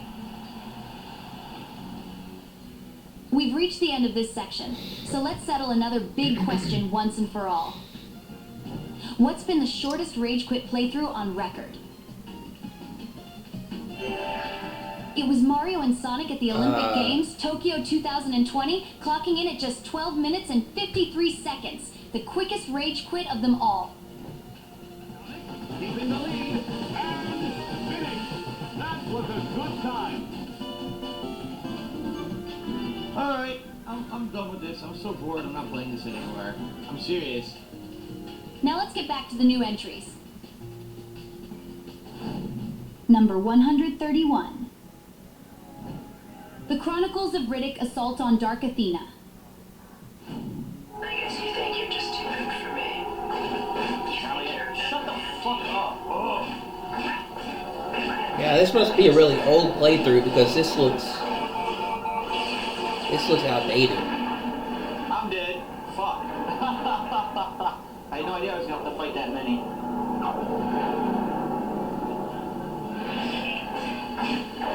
Yeah, this definitely looks outdated. I'm gonna play that one a lot more safe. I didn't know that there was gonna be like 5 fucking mechs out there.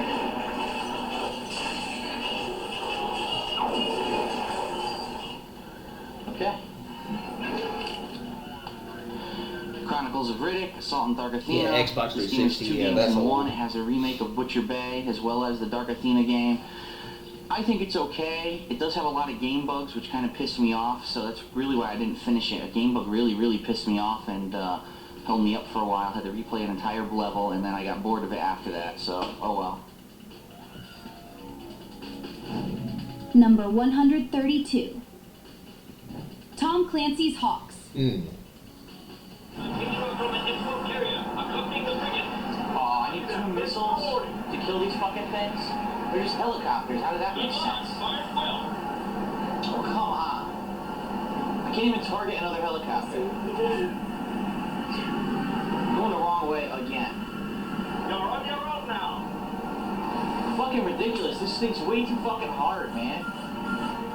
This mission is ridiculous. He almost crashed into the Every kind of ground. fucking offense, and you don't know what to attack first because it doesn't tell you what's actually attacking the fleet, and then you can't target anything. You kill one, and they're all behind you. You can't. It is target showing you the what fuck? to attack. It's like Hawks. it's targeting Original your game, a pretty different game. I thing didn't with beat it missiles. because it's pretty damn long, and I had other stuff to do. It's kind of too bad because I did enjoy this game a lot, but there's so much stuff coming up. I'm just not gonna have a chance to beat it. Number 133. It's quirky, it's hilarious, it's Death Spank. Never heard of this game.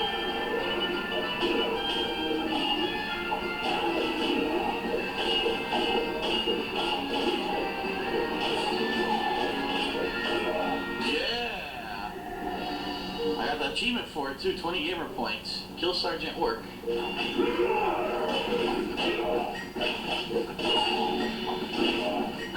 Damn, it's so sick.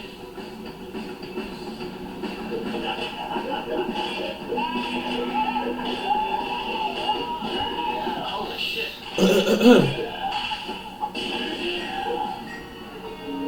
Alright, let's get back to the forest.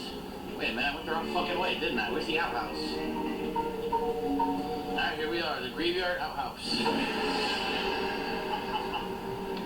By the way, that's a little dude from Limbo, that little guy running around my avatar. I forgot that I had him. I had that Death Spank dragon up for quite a while, and I figured, hey, what the hell, let me mix it up a little bit. So, alright, without further ado. Number 134. Ex Mortis 2. Okay, whatever that did. Oh, you gotta let them be powered up. You gotta, I guess, wait for them to charge up. Because they have to have, I guess, that glowing ring around both of them. How did I do it now? Well, you shouldn't be clicking so much. Never heard of this It game. says they both have to be linked together for them to charge up. So, What the hell? there. Now try and click on the big one again. You're welcome. What the fuck was that? You're welcome. You're welcome. Oh no! Oh, come on! Fuck, here, you do it. I got it. This is so stupid. What the hell? Look at this. That's the thing. How's that one in the back chart but the others aren't? Oh, no, this doesn't make any sense. It's just, it's a daisy chain. That game or is something. freaky. How do I get that down there? Do I click on this or do I click on this?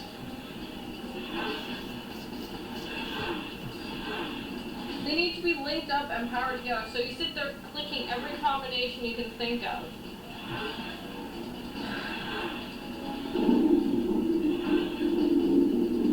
Fuck this. This game sucks. Fuck this stupid bullshit. I'm not playing this anymore. Number 135. SCP Containment Breach. SCP. I wanna What is go back to the- oh, he's gonna SCP? be over there. And obviously, you're supposed to stay away from him. This game's pretty lame. I can't do anything. Look. I don't know. I That's it, can't it's recognize the name of the game. Game over.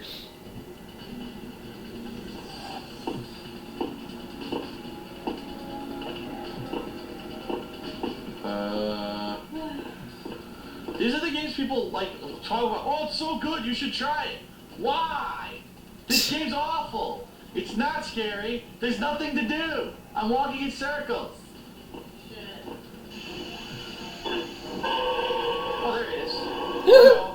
Oh, so it's like a horror game. Okay. So as long as I'm looking at him, he can't hurt me. Well, when you blink. Right. So if I use the eye drops right now, Look at his face, by the way. it's looking stupid. Looks like a teddy bear, kind of. Like, he's got like a teddy bear, like the big eyes and stuff.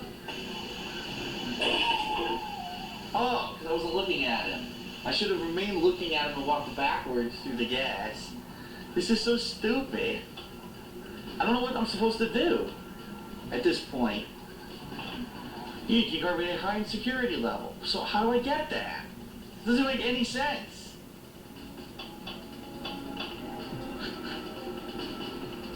This game fails on so many levels. It's not scary, it's not fun, it's stupid. I can't even make fun of it because it sucks. So, fuck this game. This game sucks. And it's not even. It's not remotely scary. Like the alien. It looks like a troll doll and a teddy bear. The graphics are awful. SCP This game Container sucks. Breach. I've never heard this game. Forget this bullshit. Awful. I don't know why I listen to people. Yeah, No. it's supposed to go. It's supposed to be a horror game. Number 136. Underground and underrated. Shadow Complex.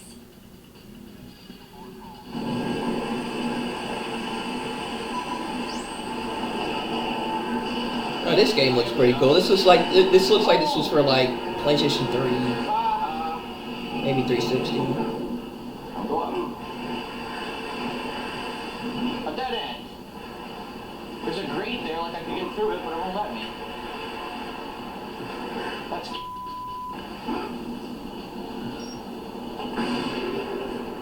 shortcut, and it's a save room. Awesome. Awesome, awesome, awesome. Well, this is my first attempt at this game. I think this game's pretty good. It's very interesting. Only reason I know about that because I played it before. I played the original Shadow Complex way back when it was a new release on Xbox Live Arcade on Xbox 360. But I only played like one session of it. For whatever reason, I just never got back to it. So to go back to it and re-experience it on a modern console would be pretty cool. Number 137.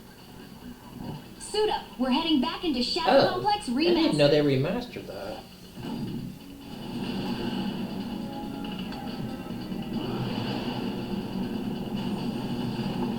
Leave it below. Oh my god. I'm gonna throw up. Oh. Janky ass 60 frames per second first person shooting. Oh my god. Yeah, at least you get 60 frames per second compared to the original. You wouldn't want to play at 30 because the shooting's worse at 30. Oh, but it's worth it. It's good over here. First person shooters work better with 60. I probably would have had to find First person shooters work better with 60 frames per second anyway. Cool. You want 60 frames per second or A higher modern console would be pretty cool. for an FPS. Number 138. Sam Fisher's back. Splinter Oh yeah, Cell Splinter Conviction. Cell Conviction. Get him. Yeah. Executed, bitch. Back in April, I was in the middle of a Splinter Cell Conviction playthrough on my main channel, Darkside Phil. Well, if you can believe it, I come back from taking a day off of the playthrough, I look at my Darkside Phil channel, and it says that all videos have been deleted and the account is suspended. This drove me insane, so I immediately looked into the situation to try to figure out what happened. I looked into it, and YouTube had told me that it was Ubisoft, the company who had made Splinter Cell Conviction, who had put these copyright strikes against me. Therefore, I basically had 3 strikes against me, and if I couldn't get any of them cleared up, my YouTube channel was gone for good. A couple days into this, some of my loyal fans actually went over to the Ubisoft forums, contacted the forum administrator and said, listen, it looks like Darkside Phil was taken down because of a copyright claim from Ubisoft. How can this be? This is not right because it's basically supposed to be fair use for what he does on YouTube for his video game playthroughs. And some people did it in a rational manner. Other people got a little bit out of hand and went completely insane and spammed the living hell out of the Ubisoft forums, which I did not support. So a funny thing happened. On the pages that basically it showed Ubisoft had put a copyright claim against me, all of a sudden it changed, and it now said that it was someone named Steve Jones who had placed the copyright claim.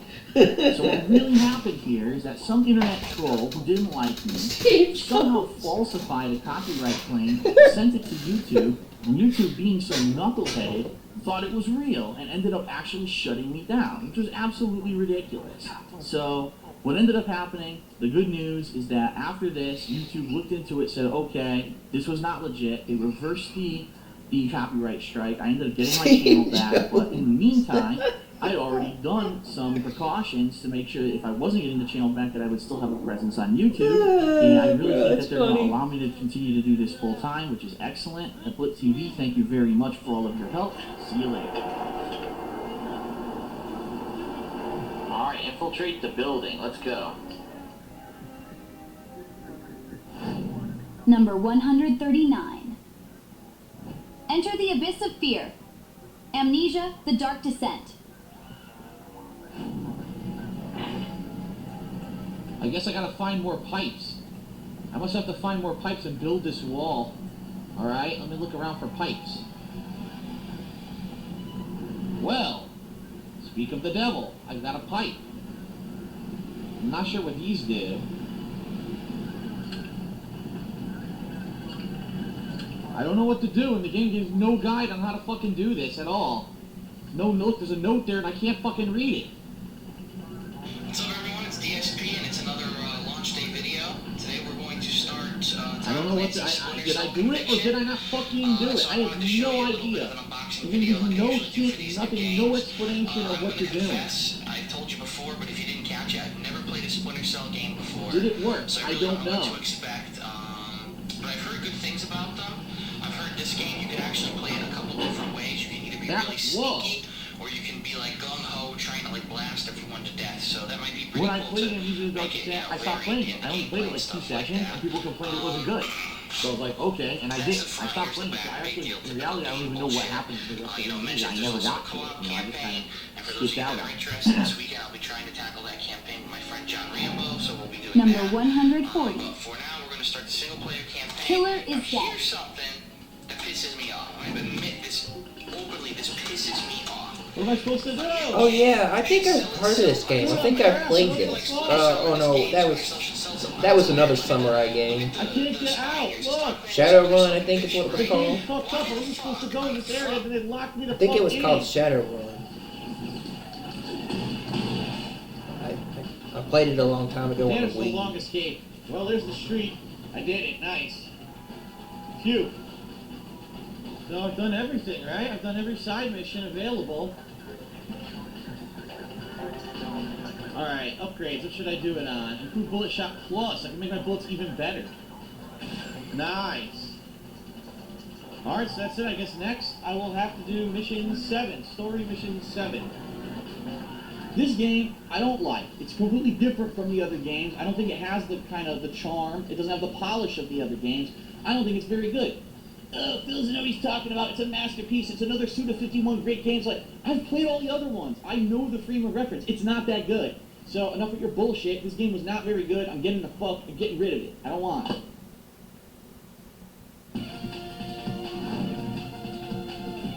Time to flex those rage quit facts.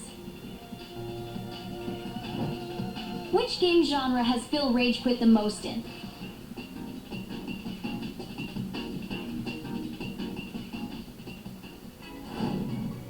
Alright, let's take it back. We're rewinding the clock to check out some of Phil's greatest rage quit hits. Because the meltdowns, they're just too good to forget. No, it wasn't Shadowrun, it was something else.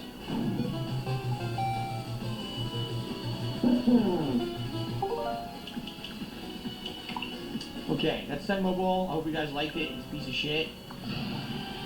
No, Tecmo Bowl's a classic, dude. I'm gonna play One Piece again. One Piece Pirate Warriors. Yeah, I've seen this one too. I'm gonna be so crazy with this golden release stuff.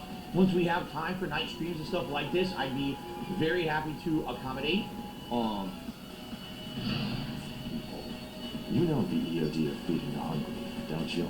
No, that's exactly the problem for EOD. Oh, cool. They released Yakuza 0 Director's Cut. I did not know that. I didn't put that on. But I did have a lot of time to research ins and outs of the EOD. I can't remember what that game was called. It's where you run as this thing and you have to, yeah, it's a really fast game. You have to like jump on walls, climb, and you chop things up with a sword. And, yeah, like I said, I just don't want to put that kind of a time investment. I was going to say it was Shadowrun, but I'm not sure. For now, this is probably the last part. I played it for over a week, 15 hours of gameplay, and there is absolutely nothing that okay, maybe it's Shadow Warrior. Maybe that's what it is. $15 or my 15 hours. Is there a third nut or something? If only. He said if only. I died! Are you fucking serious? What the fuck happened? What hit me? Dude, I'm not starting over. I swear, I'm not starting over. There better be a checkpoint, because I'm not starting over. I'm not playing that whole stage from the beginning. Oh no, I'm done. I swear I'm done. It's over. Good. Yeah, I think it's Shadow Warrior. No, wait. I forget I didn't have the ID, the fucking thing. God damn it. I fucked up. Didn't have the ID supplement bullshit. Look at that. Last two guys. All generators destroyed. Q4 space offline. Forget this. Fuck it. Get rid of that glove, handsome. You don't need him anymore. I can't even concentrate. I literally can't concentrate on what I'm doing. They won't shut the fuck up. Got a sword? A massive sword? Deep into my socket so I can make it A massive sword. Okay, so now we can concentrate. Yeah, getting over it. I remember this game. This was hilarious when we played this. That's it for the stream, guys. There's no way I'm coming back from that. Well, that's it for getting over it. I tried to actually upload this game to YouTube, and as soon as I started, part 1 was flagged for indecency, and my account received a indecency strike for violation of YouTube's rules. Leaving soon? Streets of Rage 4 is leaving soon. Oh, that sucks. I played some of it, remember? But I never really got that far. Buy the game. It was kind of tough, and I never. I had this game. I bought it on Switch. Yeah, I don't know. Power Rangers Power for the Grid. I don't know why I had to do the fight over to begin with. I won the first time. What is that game called? Alright, I think I'm done. Wow.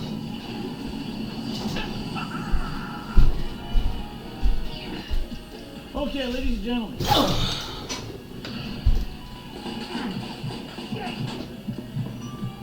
No! No!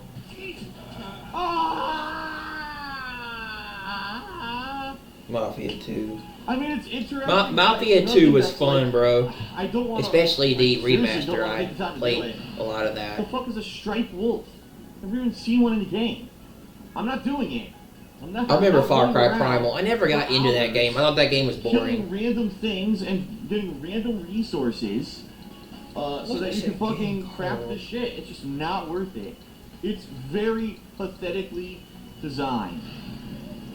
So,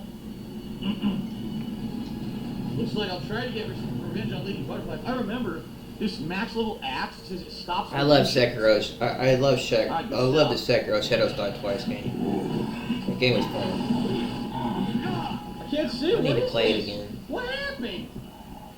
In fact, after playing this now for about 2.5 hours, I have to say that this is probably one of the worst DLCs I've ever played. Dude, I just started.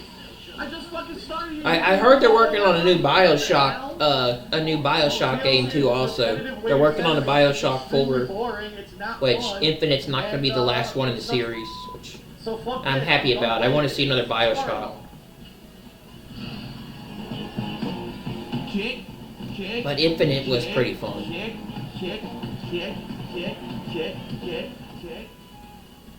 We've reached another big question that needs an answer. Which game genre has Phil rage quit the most in? It was action and adventure games. With over 21 rage quits in this genre alone, it sits at the very top of the list. No other genre even comes close. That's how bad the quitting has gotten in action and adventure. Now let's get back to the new entries. Number 141. Paper Mario and the Thousand-Year Door. Yeah, I remember watching him play that game. Remember him watching him play Mario in this Super Mario, Mario in the, Take it, you fiends, and my antique shell too. But wait, what was that I again? just fucking started, you hit me, took all my life. Dry, you know, it's so. Number 141. Paper Yeah, Mario I remember watching him play Paper Mario and Thousand Year Door. It was a remake, actually. Shadow.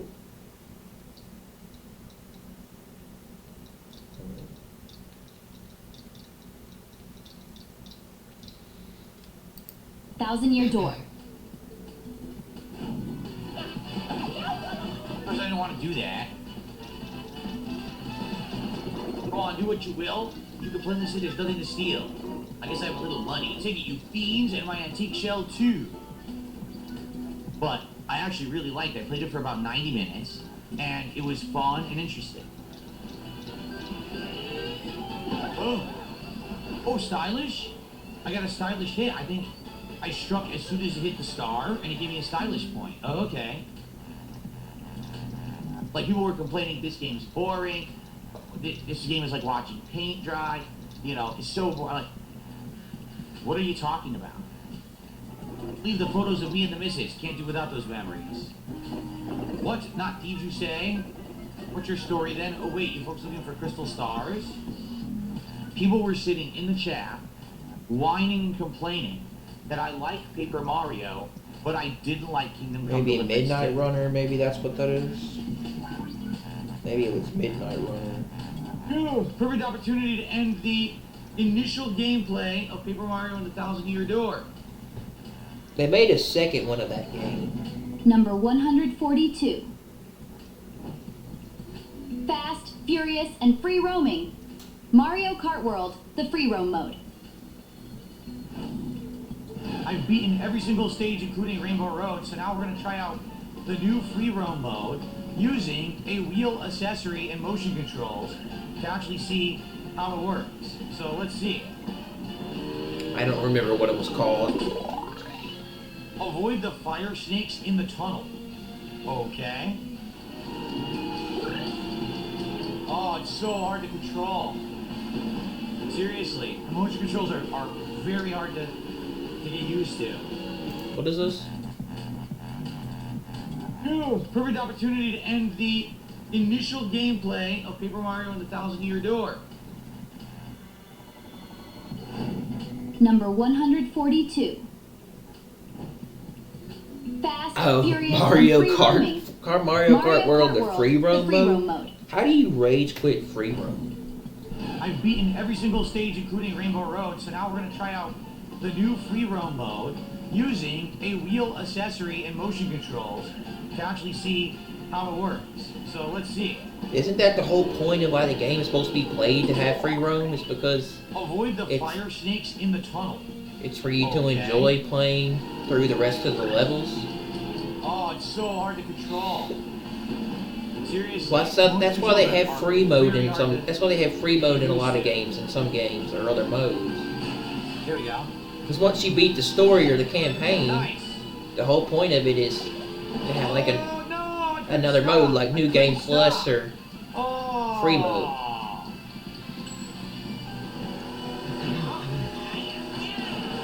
I don't know how to do this. Oh, there you go. Got it.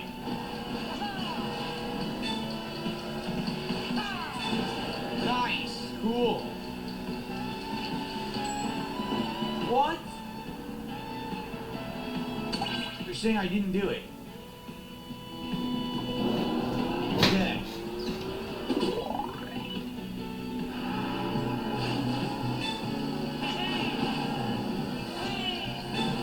What the fuck? He fell off. They said to trick the whole way. You go to trick, fly right off the track. Finally made it. Jeez, that was just way too annoying for a single challenge when the others have been so easy. But the game is huge. Take a look at the size of it. Look at all these different maps, different climates. It's pretty wild. It's pretty wild the amount of content. But it's nice. This has never been in Mario Kart before. It's nice to have additional content, right?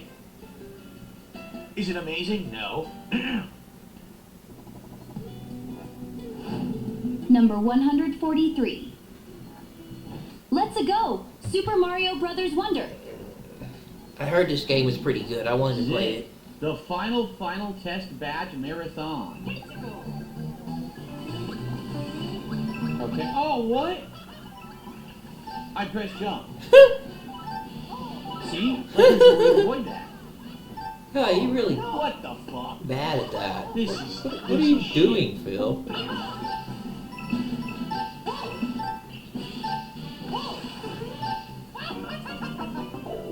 No checkpoint. No checkpoint. Fuck you. And now they want me to do the whole fucking thing again? How do I do that? How the fuck do I do that? I'm not wasting hours on this. I'm not gonna go grind for live. You know, where even though you've already mastered it. Fuck this! Fuck this. This is such a disrespectful thing to do to the player. Well, Phil, it's the last level. It's going to be really hard. I didn't do it wrong. Because when you get to the end, it's usually the hardest of the levels. I'm not kidding either. I'm not doing this anymore. It dropped the input Well, again. you literally do not know how to jump or play platformers. Fuck this fucking game. You're terrible at this. Trash. I give up. I told you I'm done. I'm seriously done. Here, for the first time in the whole game, I'm gonna give it one run with Yoshi and see how it works. Shit! Oh, fuck. Fuck. That's how it stage. I didn't think it was gonna be.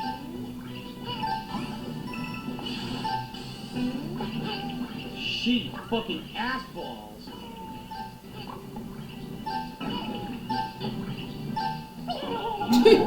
It's terrible, bro. Sorry, I'm just not wasting. I'm too old for this shit to be sitting here for endless hours wasting time. I'm too old for to this beat shit to be stage. It means sitting nothing. here. Hours. Funny. Number 144. Welcome to the Wasteland, Fallout I London. didn't know they made Fallout London. I give him a right thrashing. A little bit of the rope-a-dope. Oh, wow. When did they make this? You know, it's almost dead. I am dead. Oh! They poisoned me. Oh, crap. When did they make this?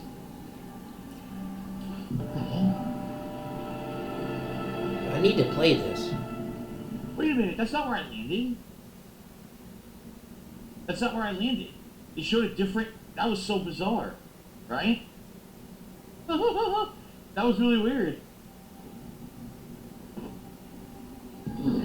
Even I died there. And now I'm taking the real plunge. Look at this.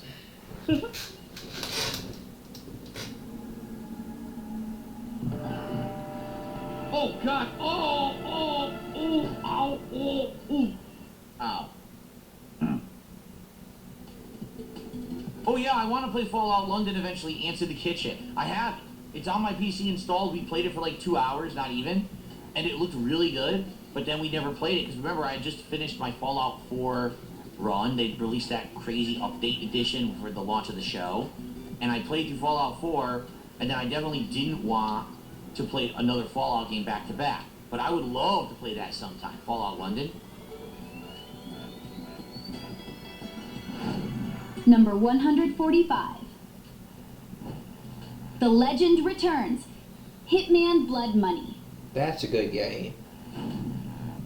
Hitman Blood Money, a classic Hitman game, now modded to run on modern PCs. It's going to be hilarious because I think I'm going to be playing it at 4K, which is going to look absolutely silly. An ancient game played at 4K. I can't imagine what it's going to look like. Look at those actions.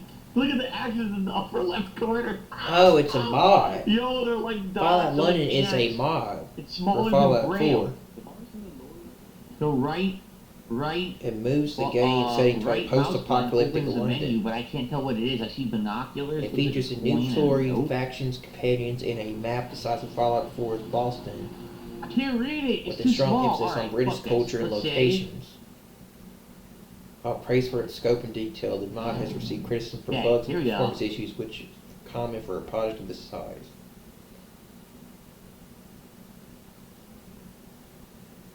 A post-apocalyptic No, it's London the with same. unique Didn't even British fucking do themed anything locations, creatures, and unique items. I don't think it actually worked. A new character begins a journey with over 200 quests, multiple story paths, and multiple endings. Features 20 new factions vying for power, including the Gentry and the Pistols. Oh, now because we're in a proper Adding resolution, you can actually new select the weapons, items properly. a See new this? Pip-Boy, and an extended dialogue system. You must own Fallout 4 and all its DLCs for the Game of the Year edition on either Steamroller, or the Game of the Year edition either on either Steam or GOG. You will need to downgrade your Fallout and 4 installation to a specific pre- and next-gen version using a provided tool. Download the mod from its official I'd like website, to guide play on more of the it maybe in the App future. We'll Store. see. But anyway, thank you Follow the guys included instructions for watching. for more We have advanced blood money features. The during mod my can be installed using a mod manager like Mod Organization 2. Mod Organizer 2. Number 146. Ready your portals. Huh. It's Portal. I'll have to play it. Holy, oh my god! I'm supposed to read that? I need a fucking telescope.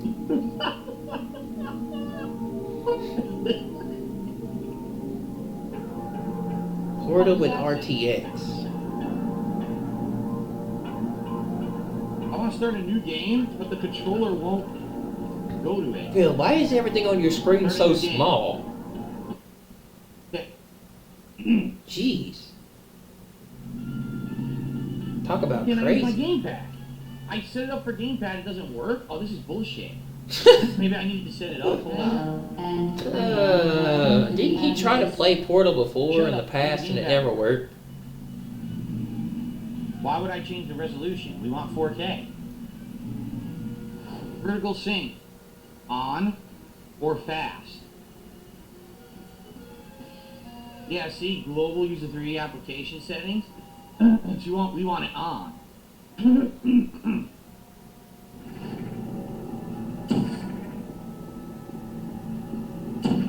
Doesn't work on those walls. It only works on these walls, right? Yeah, look. Oh, that's cool. You can actually see your whole self. Oh, that's neat. I had no idea that's what she looked like either. Yeah, I had no idea that's what the character looked like either. Alright, well that worked. It looks great. I'd love to play that again someday. If you guys ever want to see that, I'd be down for that. Because I love Portal. So yeah, I did play Portal, and it's a great game. Maybe one day I would play it again. Portal is an outstanding game. Very fun puzzler. Great plot, too. Really well written. Okay. Number 147. Say it loud. It's Fear.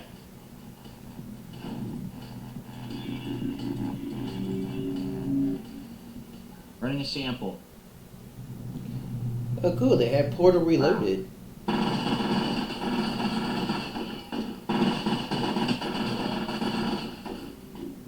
Yup, see? FPS distribution. 100% was below 25 FPS. So how would you get the FPS up? I have no idea. Look, 23 FPS. Of course it doesn't want to be widescreen. I think that's what it is. It just doesn't want to be widescreen. Turn your graphics down, Phil. That way you can get a better frame rate. No, it's even shitty now. Are you kidding? I put it on the one that I recommended. It's still shitty. The frame rate is just shitty no matter what. Yeah, I'm not going to be doing that. They're like, you got to go get this special file, direct input fix dot blah blah blah. Put it into the directory. We're not doing that. We're just going to play the game for a little bit. Yeah, It looks like shit. You guys don't want it. Why don't you just emulate it? Putting them in danger. That means we should be able to corner the bastard without having to wade through all those soldiers. Can we play the fucking game? Seriously, can we play? Skip story sequence. I want to play the game. I want to see 4 hours of fucking cutscenes. I said skip story sequence. Get to the fucking game. Get to the game. Most of the game has cutscenes, Phil. Oh my god. Oh no. Oh, that's very bad. Oh, the gamepad works. Holy shit, the gamepad works. Alright, move it up. Alright, this is terrible, guys. Are we really gonna play this? This is fucking awful. We should play something that's worth playing. This is crap. The frame rate is so bad, it's unplayable. And I can't even play it on... Fuck this. I can't even play it on gamepad. My hand's already killing me. This is a complete waste of time. But if you guys are gonna ask me to play old games, you gotta tell me ahead of time, like, oh, this game is not gonna run well. You need to install a fix. You need to do that. Yeah, Phil, just use emulation. Alright? Well, this sucks ass. Fuck this. We're not playing this. We're gonna play something different. Okay. Number 148. Dead or alive, it's RoboCop. Rogue City, unfinished business. Oh yeah, I forgot about that game. Take that, you filthy drones! Take this, criminals!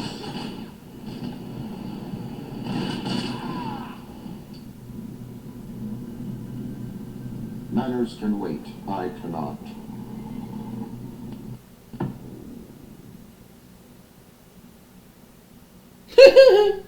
The game I guess you crashed. didn't like that answer.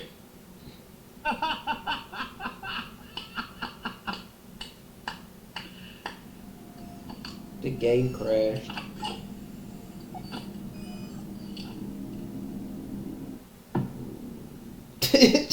It crashed again. What is it with when he interacts with computers, the game crashes? It's the second time. Are you kidding?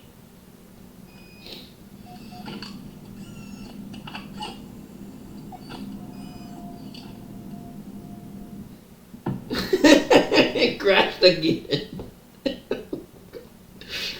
Maybe this is a sign.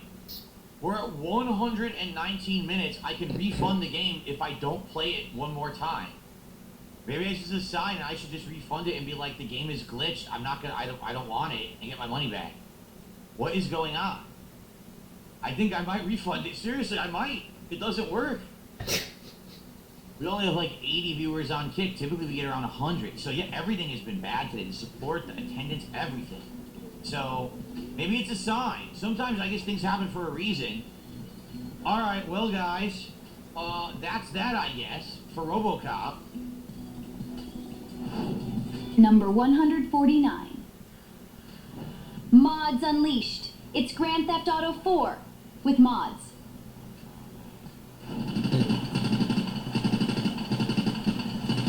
Well, those gun sounds are really good. What happened? Oh my god! He jumped out of the helicopter.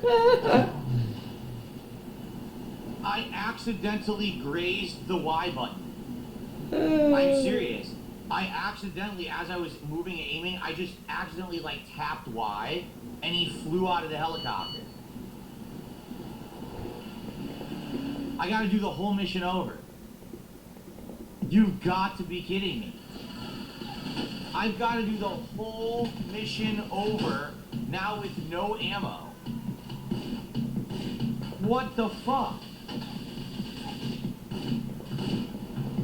Okay.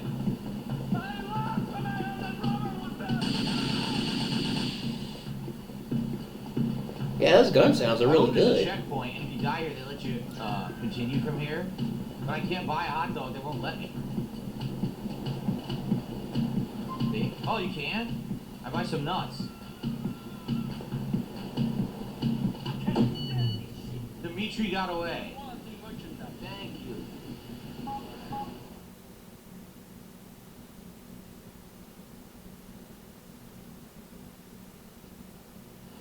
Oh, guys, forget it. I'm serious. I'm not doing it. I'm done. I can't do it. I don't have ammo to do it. I'm done. I had no idea that was going to happen. Fuck this. We're just going to play the DLC. I'm serious. I'm not going to waste an hour doing this mission. This is stupid. But people are saying they want to see me finish it. Don't ask me why. Because the thing is, there's no way I can legitimately finish it now. I have to use cheats. If I don't have ammo, I don't have armor, I'll never win. I will never beat this game. The cheat codes to get full armor and everything right now, if people were posting them in the chat.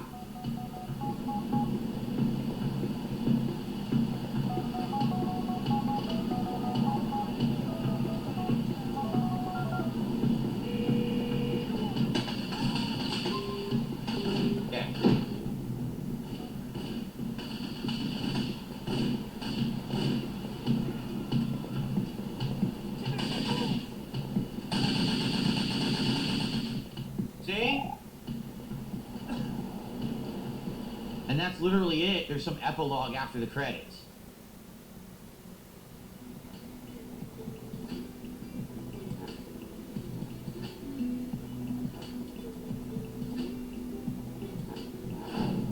Number 150. Nightlife, chaos, and explosions. Grand Theft Auto. It's the Ballad of Gay Tony. If we do hit a double goal tonight of 300 by the end of this stream, I will confirm that we are playing GTA 4 as a daytime stream next week, and we'll finish up the campaign and we'll start the Ballad of Gay Tony. Okay? But we have to hit that double goal tonight. I will say thank you, Ether, for an insanely generous contribution of 50 freaking subs. That is amazing. Thank you so much. Let's do one final celebration for the night. 2 goals hit for GTA 4 tonight, cinching in our conclusion as a daytime stream next week, and cinching in that we will play Ballad of Gay Tony for the second time ever starting next week. Come on. Get your hands up, throw them up. It's the battle. The battle. It crashed. Well, we got further, so that's a good sign. Oh. What is going on? All right. That's a step in the right direction. Let's try that. We've gotten further. Well, this is the problem. Check a documents file. What documents file? Buckwell, how are you? Wow. Well, I'm not sure how to fix that, guys. Really, what am I supposed to do about that? Right? I don't think there's anything I can do about that. Yeah. Alright, well, I don't think we're gonna do it. I just, that's where I tap out. That was an hour of troubleshooting, searching, trying to figure stuff out. So, we tried, and I appreciate it. Ladies and gentlemen, welcome to a playthrough that at one point I thought would never happen. Finally, I consulted the experts. They gave me feedback. They gave me updated data files to put in here, and now it works. I tested it. I booted it. It does go to the gameplay, so we should be good tonight with the Ballad of Gay Tony. So without further ado, let's jump into the Ballad of Gay Tony here on PSP Gaming. I'll give you a call. Thanks. They tossed the card immediately. Uh-oh. What's going on? Oh, It froze! It crashed kidding me!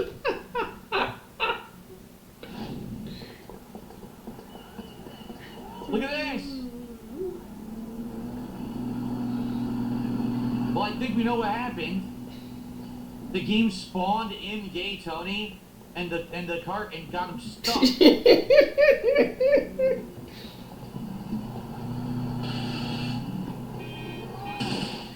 Holy shit! Whoa! Holy shit! I have never seen nothing like that before. You guys wanted mods, you got your fucking mods. What the fuck just happened? Oh my god! It's got no wheels. Keep after run!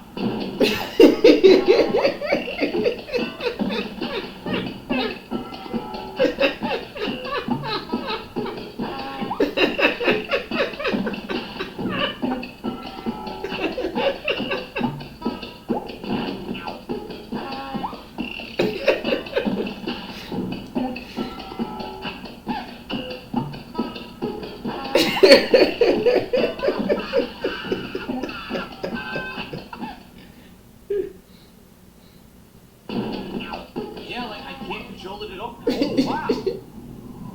Holy, okay. It's like playing golf. 4. Yeah. Yeah, I think we lost Rocco. I think that's correct. So we lost Rocco, but I'm thinking he'll come find us soon enough. He's not gonna be happy. It seems to me like we can't do it. We got no audio now. The audio's completely glitched out. I was gonna say we'll go back to moms and save the game, but I think like people were saying, uninstall, reinstall mods, it's gonna screw the save file up anyway. So we're not even gonna be able to continue with the playthrough regardless. So, yeah, we're shot for tonight, I guess. What can you do? I'm sorry, everyone, I tried. At least hopefully you got a good laugh out of this video. All right. All right, it's quiz time. Take a look at number 73. Do you see the Easter egg?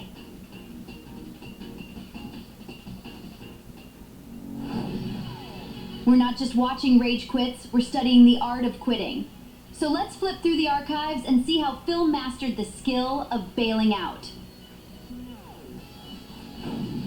Oh, I want to watch someone do a full playthrough of the game. I think this is typically one of those games that's way more fun to play than it is to watch, unless you're watching, say, the Just Cause series. These games are really fun, bro.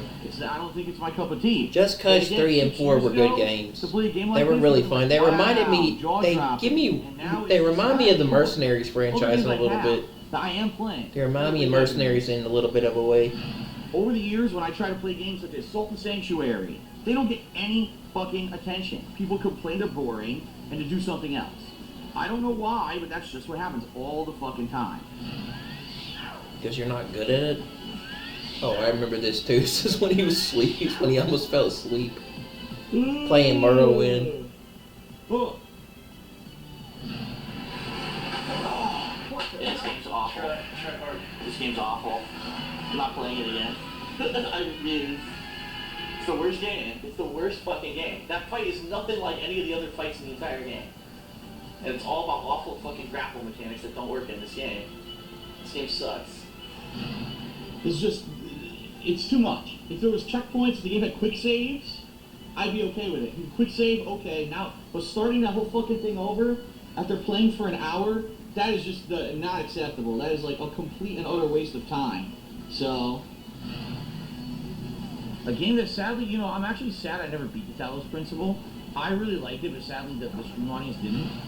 I felt like it had reached its logical conclusion of fun. Like, if I kept playing it, yes, I definitely could have made advancement in it, but I would have just been bored. What the fuck? Oh, shit! Oh, no! Muhammad Jihad!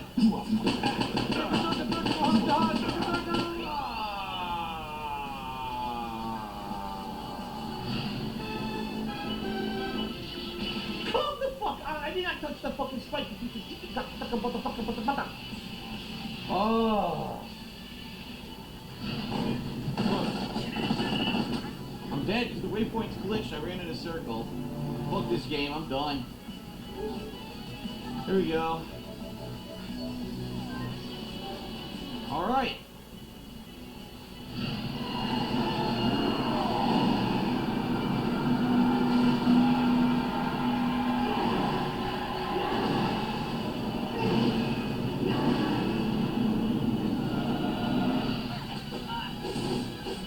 Well, it's totally not worth it. It only does 500 damage. There's the way to win. It's impossible. That's it. It's over. The playthrough's over. I can't beat it. I seriously don't want to do this anymore. This fucking sucks. This is ruining the game for me. This one fucking fight is terrible. This is so bad.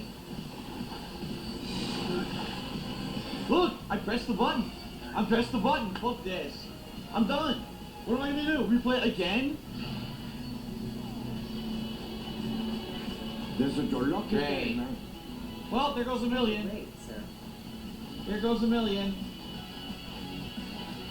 I quit. I'm done. Look, I can't even do anything else. The supplier here is only a tiny supplier. I quit. This disc? You see this fucking piece of garbage disc? Fuck it. Now here come the enemies on the ground. Well, I just got hit. I don't know what I'm supposed to do. Oh! The enemy spawned behind me and killed me again. Again! That's what, the 10th time it just spawns right next to you or behind you and you can't dodge it? I think I'm gonna die. I'm done. The fucking fireball followed me. Did you see that? Oh. What the fuck? Are you serious? Do you see what I'm saying? The game just sent me back to 6-1.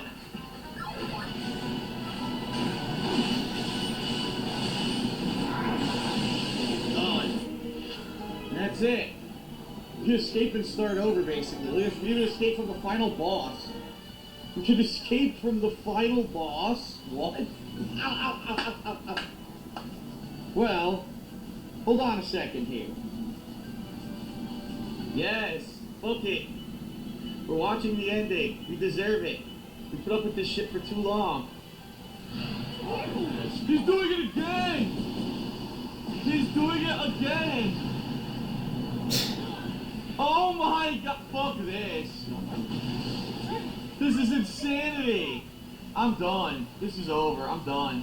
I'm not redoing it. I'm done. She's gonna heal him. I'm done. I'm done. It's over. It's over. Goodbye. It's over.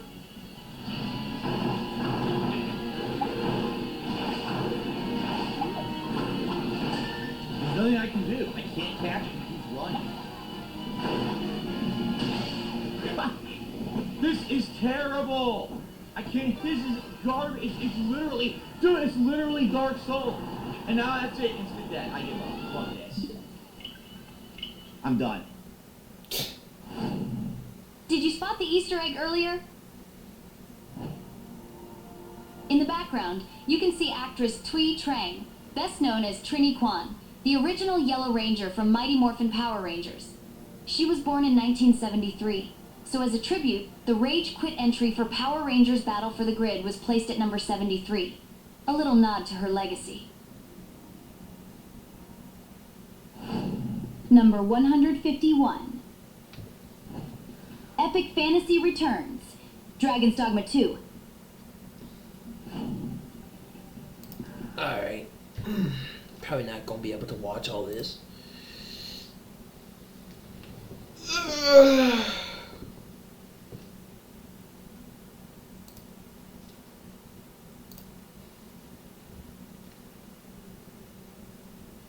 Need to go back to bed if I'm gonna get up later. Do want to watch this video though.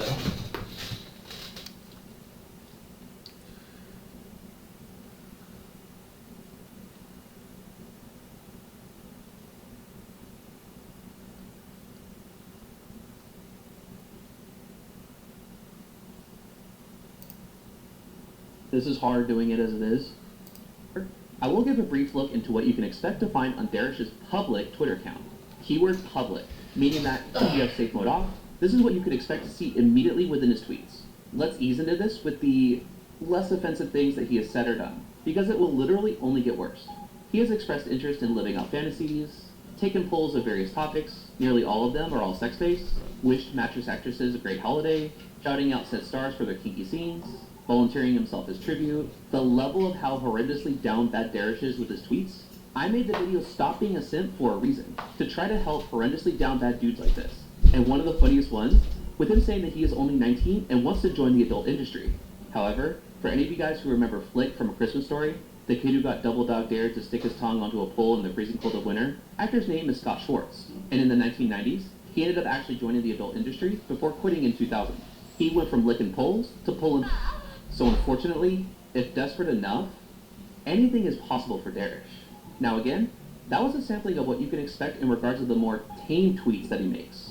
Among his many fetishes, one that stands out is his obsession with wanting mattress actresses to say his name, and to say it appropriately. Derek, thank you so much for the follow. Oh, here we go. Oh, sorry. Dear Rich. Rich.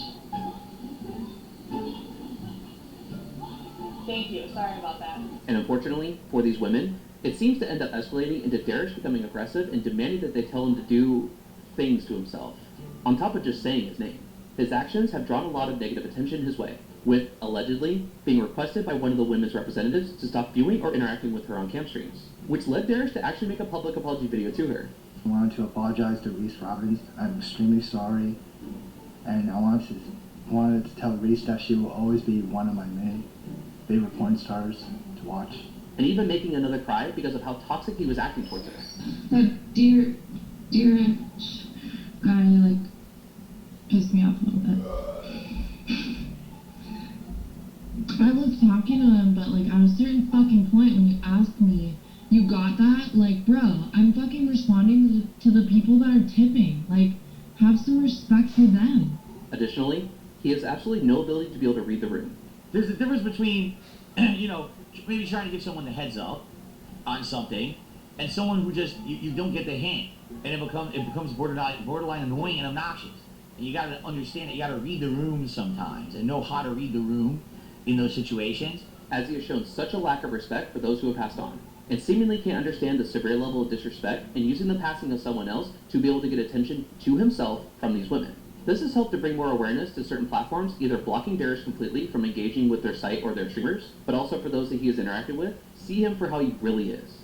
So like girls and stuff, he was always on my Twitter being like, oh, I love how much you do this and this. I hope you collab with this and this. And then he had a YouTube playlist full of like playlists called like cute little girls. Yeah, like 20 playlists of just like kids on their YouTube. Yeah, so there's 1,000 people are watching him. It's truly pathetic to consider how, with the line of work that these women have chose to engage in, objectifying themselves, and in some cases, being involved in what many consider disgusting kinks or acts, to whom want to appeal to their sims in a similar manner of how the hot tub streamers do to their own sims, especially on the gateway site for cam girls in training, Twitch. How bad does Darish have to act towards them? Have either themselves or their representatives tell Darish to no longer engage or We're gonna try to do this one more time. I'm going to try to get 007 Bloodstone working again. I was trying to play it yesterday, and I want to try it out and see how it is. Now that I found it, I'm interested in, I don't know, I want to play the James Bond games again. I got my tap, so. Bloodstone's the only one I've never played. And I want to try it out, see how it is.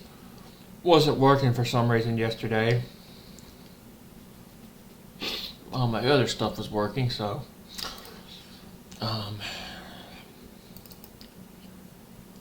for some reason it's not working. I don't know why. And if that doesn't work, then I'm probably going to do Quantum of Solace.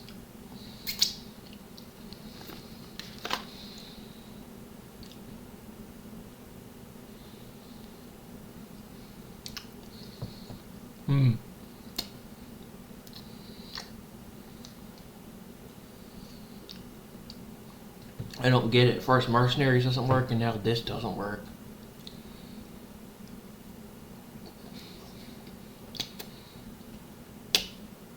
But everything else worked.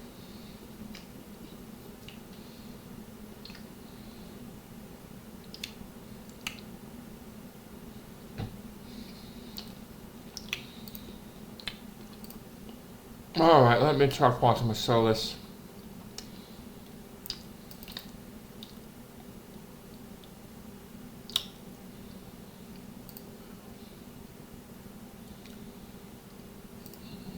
Almost over.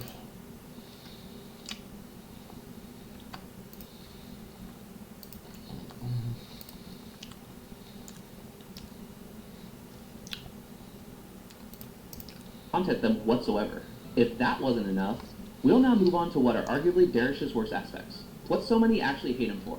And equally speaking, DSP blatantly disregards about his adopted son. We have seen some of the women in the adult industry whom Darish is fond of. Keyword, adult. However, that word is not a boundary or limitation for him, but more so just a category amongst the rest that he is shown to be interested in. It's more what you call guidelines than actual rules. What takes Darish's kinks past extremes and into legal troubles? He enjoys watching little girls. Little girls as in minors, while he himself is an adult. And this isn't one of those cases of an 18-year-old dating a 16-year-old while still being in high school type of situations. This is a person who is considered a legal adult, over 18, whom had playlists on YouTube about little girls dancing. And allegedly, some videos even showed more than that. I will not elaborate on that, but I'm sure that you can figure it out. And this wasn't just something that he did on YouTube. Oh no. He had different Instagram accounts, one main and a few burners, or as Phil would call them, sock accounts. If you'll notice, they're all sock accounts. Where he would follow young little girls. The majority ran by the parents of said little girls, and Darish would even comment on the photos and videos. This is worse than those who had countdowns of Emma Watson's, Catch Me Outside idiots, and beyond surgically enhanced Jenner's 18th birthdays, counting down to when they would become legal and they'd be fair game. And to this day, it still shocks me that some dudes literally said that. Darish is following these little girls on social media, not just as they change into becoming an adult, but when they are changing as they're going through puberty. Let that sink in. Aquateal, of whom if you aren't already doing so, go check out her channel and make sure to jump into her streams to add to the roast of Pig Roach. She has a signature song play when Darish enters the chat. Derek, have a good night. Have a good night, pedophile. Glad to have you here for this evening. Glad to have all of you here. However, when I first started learning of Darish's childish activities, what lyrics I thought of were, of which the real girl in that song, Sharona Alperin, was 17 when the song was wrote, and this must have been where Tyga got his inspiration from when dating Kylie Jenner, because Doug wrote the song about her when he was 26, and she toured with the band during the peak of the song's popularity. And once she finally turned 18, they ended up dating for a few years. However, I highly doubt that Darish will ever feel any touch aside from Jill. Who is Jill? Well, that's easy. You have J-I-L-L, Jill. So if you know anybody that's questionable that says they're dating someone named Jill, it's quite handy information to have. In the same manner that 2 people's a twosome and 3 people's a threesome, if they're told that people always tell them they're very handsome, there is a reason for that. If you ever find yourself having a sad and lonely night, box of tissues and Jill will hold you tight, fix you up right. You don't understand. Here's I make love to my hand. I beat my dick like it owes me money. And another song that fits Darish perfectly. A song comes on that reminds me of you. My alarm goes off, open my window and a breeze rolls in. I just stayed a grip and I shiz in my bed. And I'm really not trying to make this into a joke. However, this is how I legit picture Darish on a daily basis.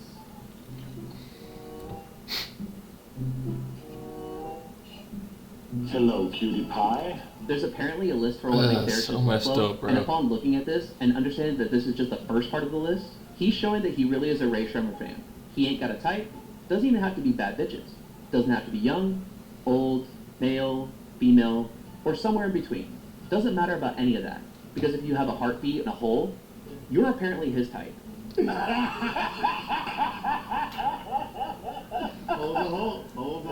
To make things worse, Darish even brought these antics to DSP's chat. Thinking that he was on a different browser tab, he had typed the title of a video in chat.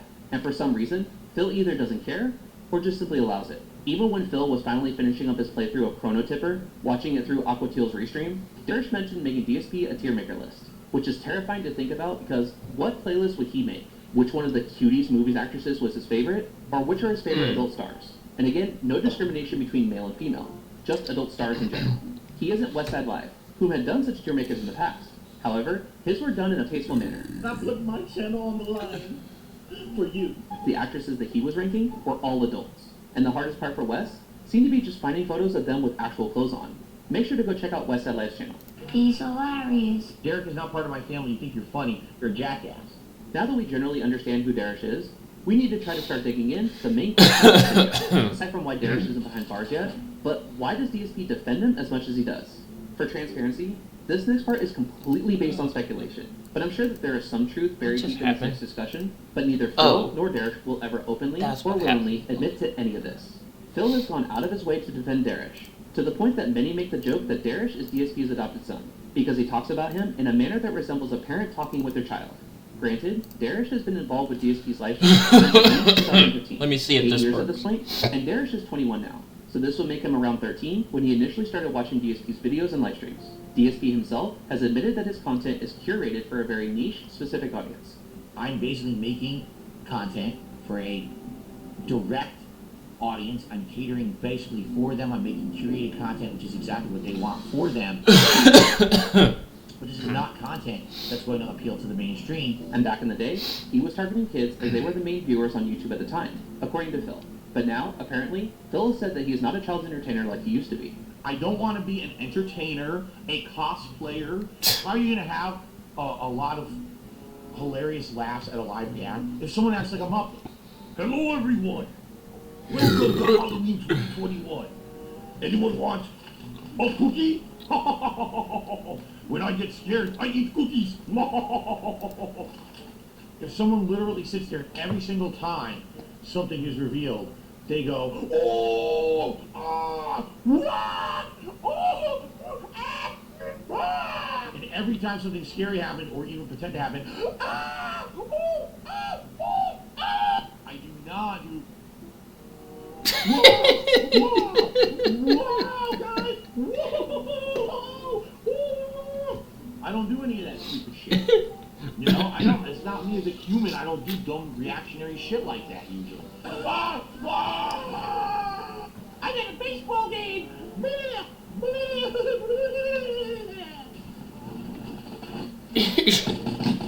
Help!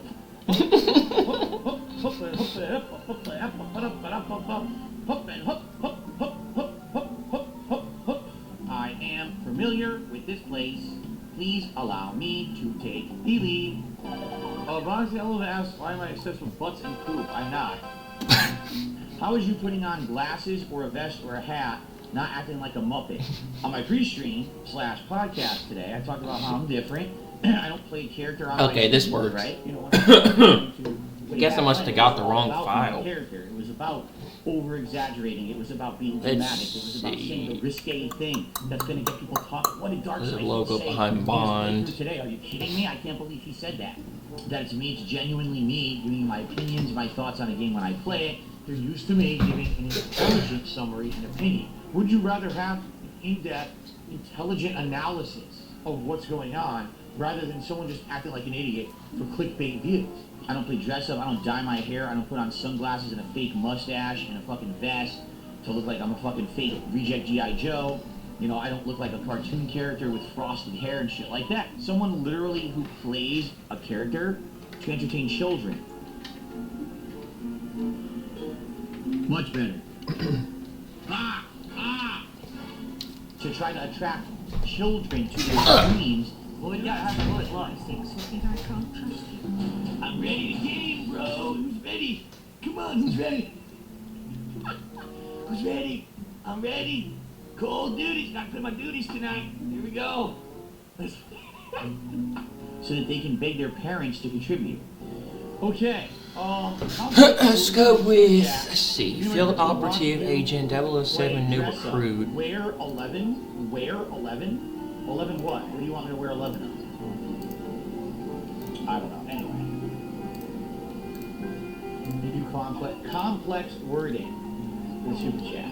If you don't understand the difference between someone who actively acts up like a cartoon character to try to get children to watch their content versus what I do, you're a moron. And you don't deserve anyone's time. You're just a fucking idiot and you need help. Where they're continuously acting like a cartoon. I'll just go with Field Operative. Ooh, we're gonna eat it. We're gonna eat it. Eat the height. Oh, look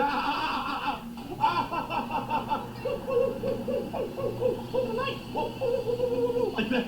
We still lost. We still lost.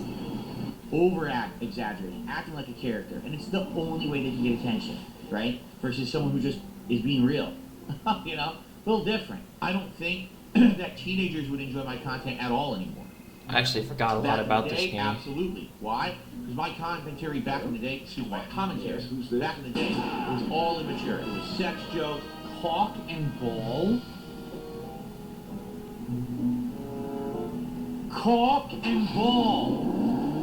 The name of the side mission is Cock and Ball.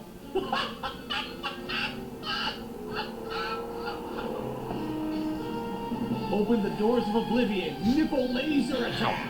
Yes, it has nipple lasers. Is that the spoiler, DSP, that it has nipple lasers? Racial jokes. La la la. La la la. Look out, there's a black woman coming up. She takes some bull out. Boom. Steals the backpack and runs away. Oh.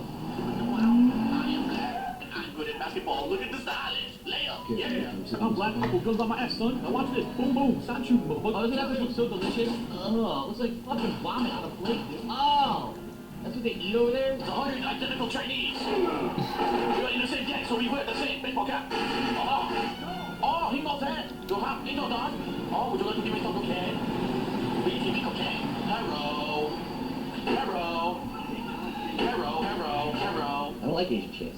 Oh, wait, I'm Chinese. Yes, did you check what? Cover. Jeez, I swear to God. Freaking. You Jews, you Mexicans, Asians are so demanding, you just drive me nuts. Please understand. Fuck you. We don't like customers. Suck our big Japanese cocks. And the fanboys will come out and say, oh, that's great. We love sucking Japanese cocks. All right, boys, here's the slave trade. Selling it right off the prop. Right, too valuable to escape. Worth lots of money. I look nothing, act nothing, and am nothing like the Retake USA. I am not involved with that man whatsoever. I don't know. Just because I'm white and I'm a streamer doesn't mean I'm the same as every other white streamer, just so you know. It's very different. Okay, I know maybe you got me confused with other white people. You think we all look the same or something, I'm not sure. I hate this shit. This shit seriously, like, it pisses me off and disturbs me because I hate racism. You know, I joke about it all the time on my page, and I'll make racist jokes, but I really hate real racism. This shit pisses me off. It was stupidity, right? And I did that on purpose, because when I started on YouTube, that was the general audience, right? But over the last 15 years that I've been on YouTube, I've evolved and changed as a person and a creator. You guys allow me to do it the way I want to do it. I have not, in the 15 years that I've been a YouTuber, I have not had to change any of my methods. I've not had to change the format of my videos, right? It changes. I can't do long form gameplay anymore, but instead I have to do different kinds of stuff. And then, you know, basically I've stayed true to myself. I'm not making that kind of content anymore. I've purposefully changed who I am and what I make to have more meaning to my specific audience who actually know who I am and what I stand for. Roblox King to me $1. He says, you don't entertain children, well, I'm a kid. Should I not watch? You're not a kid, actually, because you would not legally be able to contribute via a tip if you were a kid. So you're a liar. Thank you for the $1 tip. Okay. Find for adult humor. You've got sex jokes. You've got fart jokes, scat humor, nasty, really gruesome style stuff. How ironic that he mentioned scat humor. And he wants kids to pay for his curated content that he makes, or at least make higher, specifically for them. I want to be rewarded for the work that I do because you like the content I put out that's curated for you, and you reward me by supporting it via crowdfunding. That's the relationship we have. And with his claims of how influential he has been in his past, I'm a prominent public figure on the internet. There was a time when I would put out a video about something going on in the U.S. government, like SOPA or HIPAA. The video would go viral and get hundreds upon hundreds of thousands of views. People who never heard about the subject matter before would be informed and actually go call their congressman. Yes, that's how influential I was on YouTube. It makes sense to believe that he potentially influenced Darish a bit when it comes to his mentality and humor, especially because Darish has started incorporating some of what DSP does on his streams, now doing the same things with the women that he watches. For example, saying that they did so well with their scenes that they deserve a drink of water. Sounds good? Sound good? Sounds good to me. He even said sounds good in DSP's chat too. And for any of you guys that don't get the correlation, Phil is always drinking seltzer water. I patched in. Darish has also apparently helped to make some of DSP's artwork that he uses in his pre-stream slides, according to one of his playlists that he had on YouTube. However, all these playlists have either been deleted or made private, as you can no longer go to his YouTube channel to be able to verify the current existence of these playlists. Thank God screenshots exist, because once something is on the internet, it's no longer yours and it's there forever. Which makes sense, being that DSP is no stranger to letting his fans, no matter the age, do the work for him to be able to use to his monetary advantage. Such as how DSP used Arkham Edit's YouTube shorts and Best Game of the Year tier maker on his YouTube channels. Special shout out to Arkham, who's the person who had put that together. But when Arkham asked for future payment on continued work, DSP completely banned him and got rid of the YouTube shorts, but kept the tier maker since it was doing well with views on his React channel, and that channel barely gets any views as it is. And Arkham Edits was only 15 at the time. There's always been a questionable dynamic with DSP's home life. Recent guesses have been that Kat left him, that they're getting a divorce. However, the one that continues to stick is that Kat is downstairs crying to Tyrone about DSP, and Phil is just too naive to see what really is going on. But the dynamic between DSP and Darish is much more interesting. Darish is a regular in the chat during his streams. However, for as much attention as he gets from DSP, he never supports Phil in the manner that Phil expects the rest of his audience to do so. Alright, we're gonna get started soon, guys. I'm ready to support the stream tonight in any way. Any kind of contribution is greatly appreciated. If you'd like to support my final stream, please do it in any way. I will give you a shout out. Last chance, if you'd like to support the stream in any way, I would appreciate it. DSP claims that people unjustifiably hate on Darish, to the point that chat themselves will call it as spamming behavior and how uncomfortable people are that Darish is there. DSP then lectured his chat as though they're the ones that are in trouble and need to understand how it works with Darish. Michael, seriously, what are you bitching about? This is why I have rules. Listen, if someone breaks the rules, they need to be talked to, they will. I've talked to Derek about it. Sometimes I feel like sometimes Derek spams me, right? Right now he hasn't been overly spamming the chat. It's just people don't like him for some reason, so they try to fucking harass him. So stop. Stop harassing him. Alright? Seriously. I've been being stupid. And DSP Prior has also answered a question regarding if he does find Darish annoying. Does Derek ever get on my nerves? Admittedly, everyone has a chance to get on my nerves. I would say the only time that Derek can sometimes get on my nerves is he overly talks about wrestling a lot, and he's constantly mentioning it. I tell him I don't really care about wrestling that much anymore, but he does seem to really love it and talk about it on my streams a lot. I don't mind talking about it every once in a while. But overall, he just mentioning it constantly. Yeah, sometimes he can get on my nerves. Derek, I see what you're saying. Yes, I see what you're saying about Flow. Derek, I'm doing a video game playthrough. Why would I stop playing Sonic in the middle of the playthrough to comment on that? Right?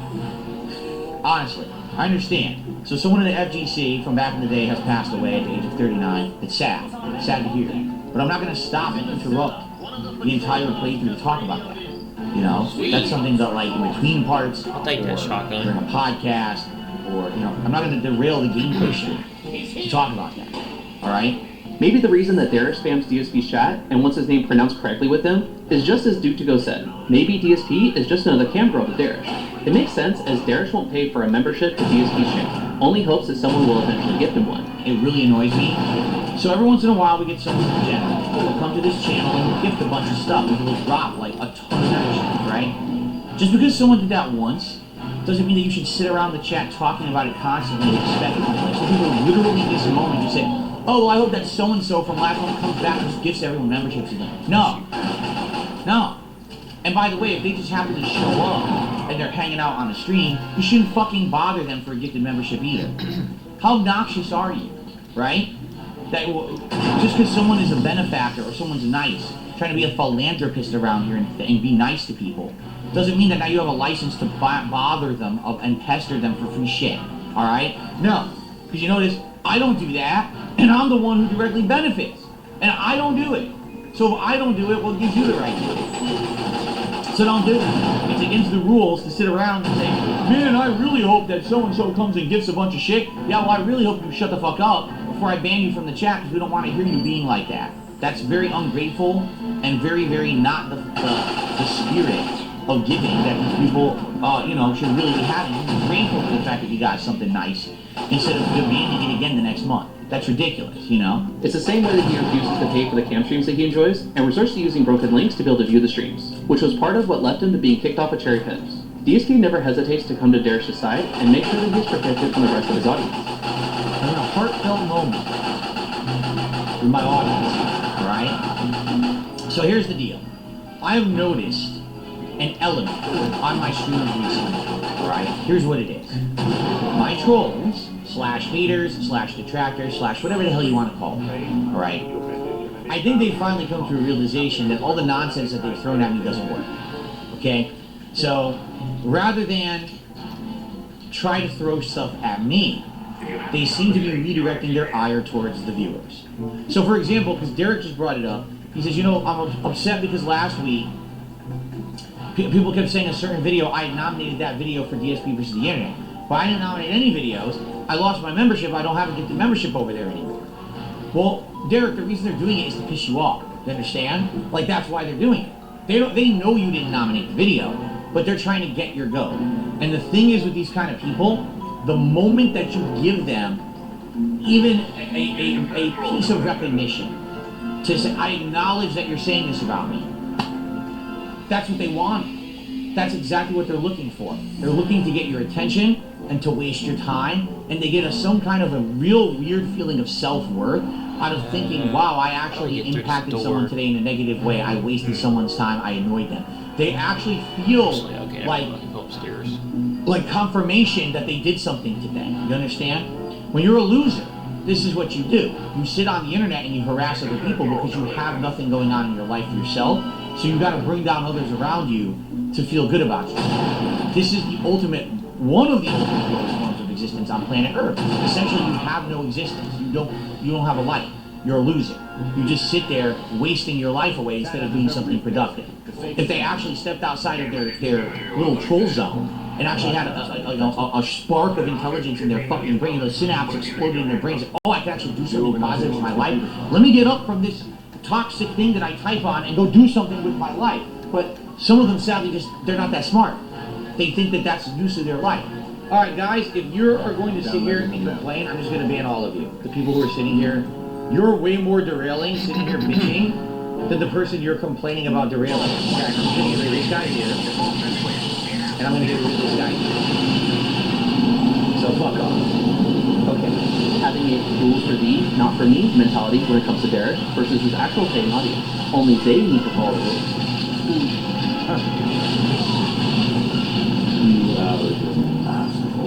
However, Darius hasn't just become known to DSP's chat, it's now become incredibly widespread about DSP's #1 superfan. In his interview with the Side Scrollers, because a lot of the discussions were about how Phil uses his audience for financial gain, but not accepting money from Keemstar, Craig started discussing the idea to DSP about accepting money from someone who, in his chat, had seemed very nice and engaging, however, on other platforms, is a rather disturbed person. Well, so how do you square the idea of not taking Keemstar's money, but taking it from your audience, who you may not know, maybe they're slinging crack. Maybe your audience, you don't know where that money's coming from, right? And they may be getting it morally in a way that you may not agree with morally. How do you square yourself with that? Maybe I think everybody, if you have a sizable audience online, you deal with people who are favorable people, and you also have some unfavorable people in your audience, right? And they may get money from other ways. So how do you square that in your brain with Keemstar versus unknown money? I don't think like Keemstar money is I'm taking money for a direct project that I'm having a long-term business relationship with this guy, and I'm associating myself with the guy that I don't respect, don't like the content he puts on the internet, versus people who watch me, like who I am, like what I stand for, want to support that effort that keeps it going. My crowdfunders let me allow me to do this for a living 15 years later. I'm a small-time guy, but I can still make a living quickly while others of my size can't, because I have the amount of support that I get. And I appreciate that so much. And I know that every day. Thank you so much for allowing me to do what I do. And what you tell me to do every day. But here's the thing. This is an interesting point. As someone who's crowdfunding, mostly income coming in from streams, ads from people watching ads, all of this. This is a question for you guys, too, I think. Sure. Can you be held accountable for your viewership? Correct? Like, for example, right now, the G2. Thought I didn't shoot it down in time. Right? You always want that.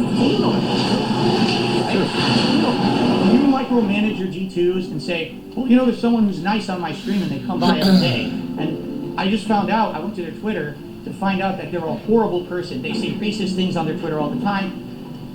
If someone came to you and said that, would you say, oh, I gotta ban them from my community now because they say things on their own personal Twitter? No, it's censorship. Yeah, that's censorship, and I don't agree with that either. But I do think that it starts and stops with expectations, right? Your expectations, and it starts with leadership, right? Whether you like it or not, I think that you are the leader of your community. You are the people that everyone looks to on how somebody should act, how somebody should interact with other people in your chat. How you are the flag bearer of how what the community should be like, right? So I think ultimately your community emulates the host. And that being said, I do say I absolutely understand not wanting to go in business with someone that you don't respect. Yes, I personally know many different people that are very successful that I don't respect, and I'm like couldn't be happier not working with them. Right? The real ones, Yeah, I mean I get that. So let's kind of dig into this a little bit, right? So where's the line, right? When you have, let's just say you have a community member that you know you know, via their Twitter, let's just say they are selling coke, right? They're selling illegal drugs, whatever. Don't you want to be like, hey man, I'm not into that. If there's visual evidence of them doing something bad or at least alluding to something negative, something that would be shunned in a normal society, right? But you know they're a part of your community. You know, and once again, they're coming into their community, potentially, potentially bleeding that into the community. I don't think you censor them, but maybe have a conversation about it. It's a line of, is it influencing you and your content in your community or not? So I think we're going towards a certain topic.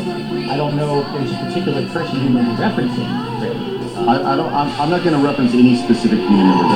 That's not. This is not about specific community members. We're here to talk to you.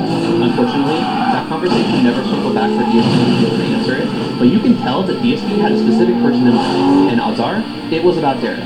And the way the DSP was trying to lean into that topic was quite telling of that. In a different Side Spoilers interview, where Craig was talking to Keemstar, Derek decided to join the chat, and Keemstar was very quick to acknowledge it. I'm looking at the chat real quick, and they mentioned one of DSP's biggest fans is in the chat. One of his biggest. Sorry, I just totally off topic. But I'm just staring at the chat. Derek IP in the house. Do you have a message for Derek? One of his biggest fans? I do want to talk to Derek. I do desperately want to talk to Derek. A lot of questionable stuff that you put on social media. You don't have to talk to me, but I will. I will be talking about you, no matter what.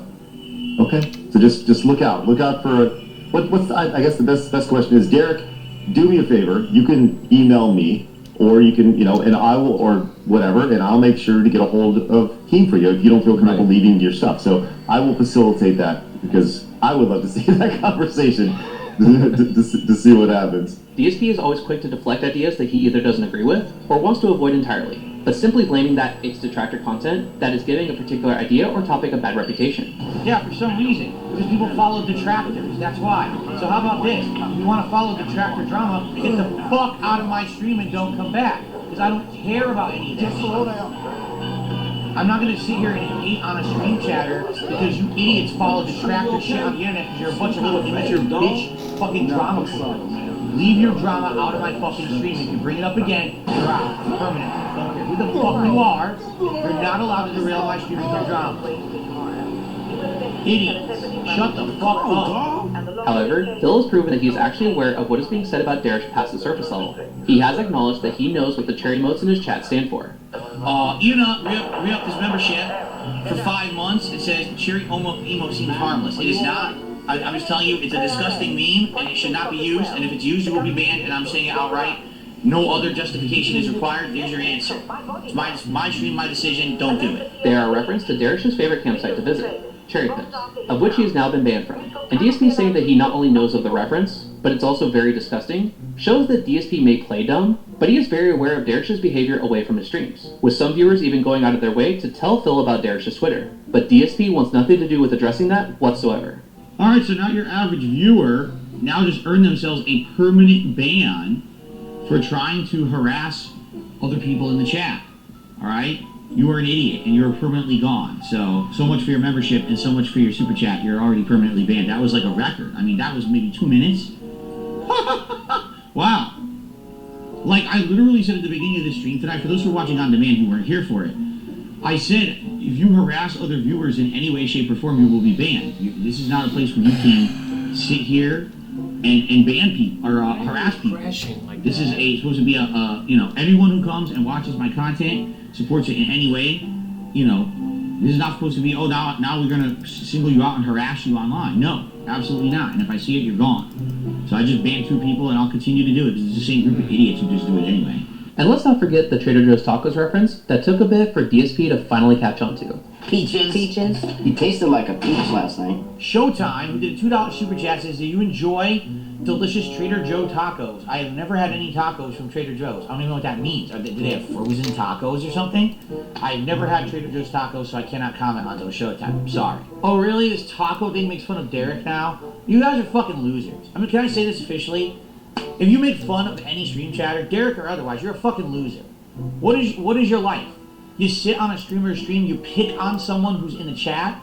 Like, how low can you be? Like, look at your own fucking life, you fucking loser. You're gonna sit there and make fun of someone online who you don't know, doesn't do anything to hurt you, just because it makes you feel better about yourself, right? You're the loser. You're way worse than anything that these people have ever done on the internet if all you do is sit around trying to make fun of them and bring them down. Like, what the fuck is your problem?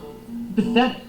You're low level life. And you should really think about improving your life and doing positive things with your life instead of trying to hurt others. And the thing is, you do this all the time, and I don't know what these memes mean, because I'm a positive streamer. I'm not focusing on your toxic shit, on your fucking restreams and your fucking Discord servers and your Reddit threads and your fucking nonsense. You're gross people. Really, every one of you who would make fun of someone like that, you're a disgusting individual, and you really should spruce it up.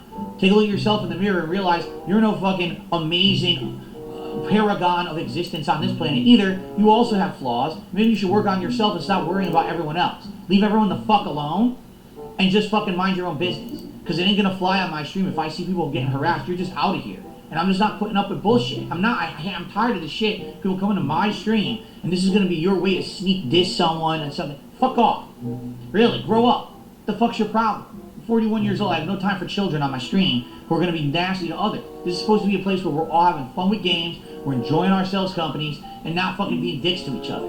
You want to be a dick? There's 5 million other fucking streams where all they do is make fun of people constantly. They're toxic fucking cesspools of shit. Go swim in the shit toilet and get off my fucking stream. How about this? I'm going to give you all a big recommendation. You ready for this? Leave Derek's name out of your fucking mouth. Derek's not here. He's not affecting anyone in a negative way. Shut the fuck up. If I see you talking about him, I'm just gonna fucking cock slap you with an acid-coated penis off the stream forever. Because I'm tired of hearing it.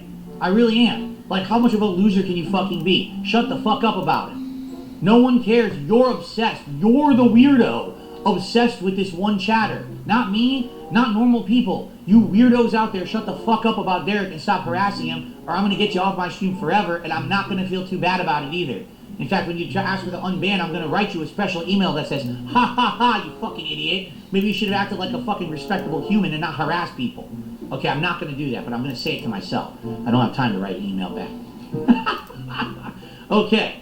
DSP seems to be using the idea of, if I ignore it long enough, it'll go away. However, DSP has now made himself connected to Darish in such a way where, if Darish does end up getting caught up in something, God forbid, everyone would then start questioning Phil while he was defending Darish as much as he was. DSP has, several times, admitted that he watches detractor content. From how he learned of the various things that Keemstar was apparently involved with, but couldn't give one credible or valid example when confronted by Keem on the spot. This is fucking rich coming from you right now, though. Yeah, you're getting your information from the detractors that Keem has, and that's where you're basing this on. When this whole episode, you have been talking about how much shit your detractors have made other people think about you. Like, do you hear yourself right now? Indeed I do. That's the nature of the beast. That's how YouTube works, man. That's how all this works, right? Fuck, man. To watching other local detractor documentaries, such as one about wings that he did for his React channel. And even recently, saying that if the videos about him were done in good taste, that he would watch the detractor content on his React channel for his weekly show. You know, I've seen good videos kind of poking fun at me, you know, formal This Is How You Don't Plays that are done really well. I've seen much better parody videos. These videos were some of the poorest I've ever seen. Like, no exaggeration. I wish I was exaggerating, but they were just really low bottom of the barrel content. They weren't funny. They were just stupid. If you actually thought those videos were funny, it's because you're an idiot. Like, they weren't well done at all. There's way better content out there making fun of me. So what happened was, you know, I watched those videos, and now people seem to think that, oh, well, this is our chance. Let's just make the whole show every week about Phil watching detractor content. Now, here's the thing. I am not above poking fun at myself. If someone nominated, say, a good This Is How You Don't Play video that had a lot of, you know, making fun of me how bad I am at a game or something like that, and it's pertinent, and it makes sense, and it's relevant, and it's funny, I would absolutely include that in the show. There's no reason not to, right? He's constantly saying that the documentaries on other people are truthful, but what is said about him and those associated with him are all apparently lies.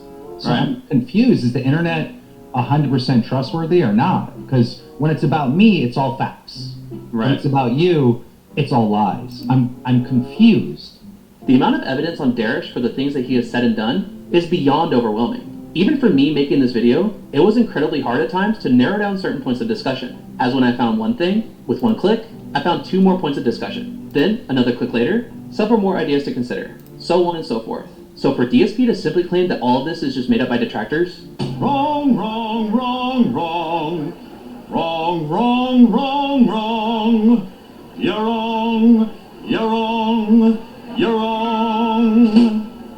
So this begs the question, pun intended, of why someone who deliberately breaks DSP's rules time and time again gets every type of pass from Philip Paul Burnell. State your full name, please. Philip Paul Burnell, when anyone else would get permabanned for the most minimal of the fraction of the offense that Darish does on a daily basis. I asked this question in a community post, and I got some different ideas for what you guys all thought, and they all were quite interesting. Why I feel that DSP defends Darish has several layers to it, but the main idea I speculate is that DSP sees his younger self in Darish, not necessarily the simping or the mental illness aspects. However, DSP isn't doing himself any favors when he recently answered a question about incest. The next question. This one's going to blow you guys away. You ready for this? Here we go. Listen to this question, everyone. I swear to you, you're going to be like, what in the hell is going on? Here we go. Do you think incest can be morally neutral? Why or why not? The main objection towards incest is birth deformities. What about same-sex relationships? What would be the objection there? You can't say it's weird or gross because that would be an objection towards emotion and not logic. You can't say it's wrong because society says it's wrong. You can't appeal to society because society gets things wrong all the time, like gay marriages. You can't say society has progressed and evolved from incest because society's progress doesn't inherently determine moral neutrality. Moral assessments are typically based on potential harm or consent. So what exactly is wrong with 2 18-year-old brothers or sisters having a sexual relationship, assuming there is no power dynamics that are at play? Yes, someone actually is trying to ask me, a random game streamer on YouTube, this question, and expecting that I'm going to have an intelligent answer. Alright? However, are you ready for this? Here is my quick take on it. Alright? It's this simple. On this planet Earth, you can do whatever you want. There's no one out there that can stop your action. What they can stop is the consequences to your action. Do you understand? So, excuse me, what they can do is have consequences for your actions, what I meant to say. You can have any relationship you want on Earth. You could be in love with your brother or sister. You could be in love with a rock. You could be in love with an elephant. You do whatever you want, right? But then you have to live with the consequences, correct? And I think that's what a lot of people have issues with, is they don't understand how consequences work in life. So they think, is there free will? Is there not? Is there this? Is there that? Well, in life, you have to live with consequences of what you do, correct? Personally, for me, if you're saying you're looking for a romantic partner on this planet, correct? Does it not make more sense to find a romantic partner of someone out there who you have not spent a significant amount of time of your life with, but you find someone who's the right person and you have that time period where you get to know them better, you find out what your similarities are, what your differences are, you essentially find that 1 in a million who's right for you. Now, even that statement may be an over-exaggeration, because in reality, do you really think that everyone who falls in love is 1 in a million? Probably not. Probably, it's people who they find someone who they get along with and then they want to spend the rest of their life with because they get along and they support each other and they love each other, etc., etc. It's probably not a 1 in a million thing, correct? However, when it comes to who on earth are we going to be romantic with, if you're someone you've already grown up with, someone who's spent a significant amount of your time with, a brother, a sister, a family member already, right? Doesn't really have much meaning, does it? In my opinion, that doesn't make any sense to me.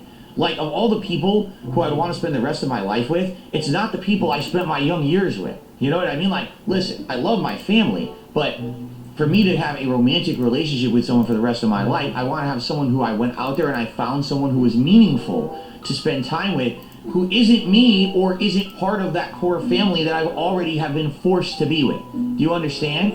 Like, that's romance, is you find someone out there who you really connect with, but you've been through different life experiences, you've been through different things. Your brother and sister, you have not been, you're living in the same house. You've essentially had the same life, right? Especially your formative years. That doesn't make any sense to me at all, that people would want to be with someone who's a family member or anything like that. If anything, listen, do you like to get together with your family around the holidays or for special events or whatever, keep them close? Sure, you care about them, you'll love them, a platonic love of your family. But I wouldn't ever romantically fall in love with someone I was growing up with as a family member. That just, it doesn't even, that whole idea of romantic love doesn't make sense to me. It's not the same. You see what I mean? I don't think it is the same. Perhaps people are misunderstanding what it is, what romance even is, romantic love. That could be what it is. If that's the only kind of love and affection you've ever felt in your life was from your direct family members, then maybe that's why you have messed up thoughts in your head about romance. You know what I mean? And maybe some people, sadly, that's been their whole life. And they don't have a better situation. They don't understand what it means to actually romantically be in love with someone. For me, I want, you know, me and my wife, we come from totally different backgrounds. We do. And that's an amazing thing, that we bring our own life experiences into the relationship we have together to make a unique union. It's those different experiences that allow us to become almost a whole that works together. If we were people who grew up in the same situation, the same house, the same everything, you're two of the same person. How is that anything that's meaningful? You know what I'm saying? So, very simply put, it's, you know, it has nothing to do with societal norms. It has to do with the whole notion of what romance really should be, or what it is. That's my take on it. But the thing is, you can do whatever you want. In life, you can have romance with anything. You could have romance with this Xbox 3 controller right now, if you really wanted to. I don't think anyone's going to stop you. But does it really have meaning? That's the real question. Okay. All right. I bet that they thought it was going to be really stupid. My answer, I tried to at least give you a decent answer for that, okay? All right. However, again, completely in speculation, what I feel that DSP sees in Darish is someone who finds himself alone. Someone who is different. Who is made fun of for his interests. Who he thinks means well, but has a tough time being able to express himself. Someone who needs protecting and to be guided through life. And DSP maybe wants to be that person for Darish, so he wouldn't have to feel as though he once did when he was a kid. It makes sense for DSP to feel a special connection with Darish, since they are quite alike. Both are narcissists, both feel the need to be in control, with Darish wanting everyone to say his name right and demand to be told what to do, and DSP gaslighting his audience for them to provide financial stability for him. Both are incredibly delusional about the outside world's perspective on themselves. They both need to stay in their echo chambers for safekeeping, with Darish's mainly being Twitter. However, they both rely on DSP streams to feel comfortable, as they don't have to interact with real people face to face. I'm here 6 days a week. This is my social interaction outside of my wife, and the one day a week that I leave this house to do stuff when I'm not streaming. This right here, this laptop, this chat is my social interaction with the world.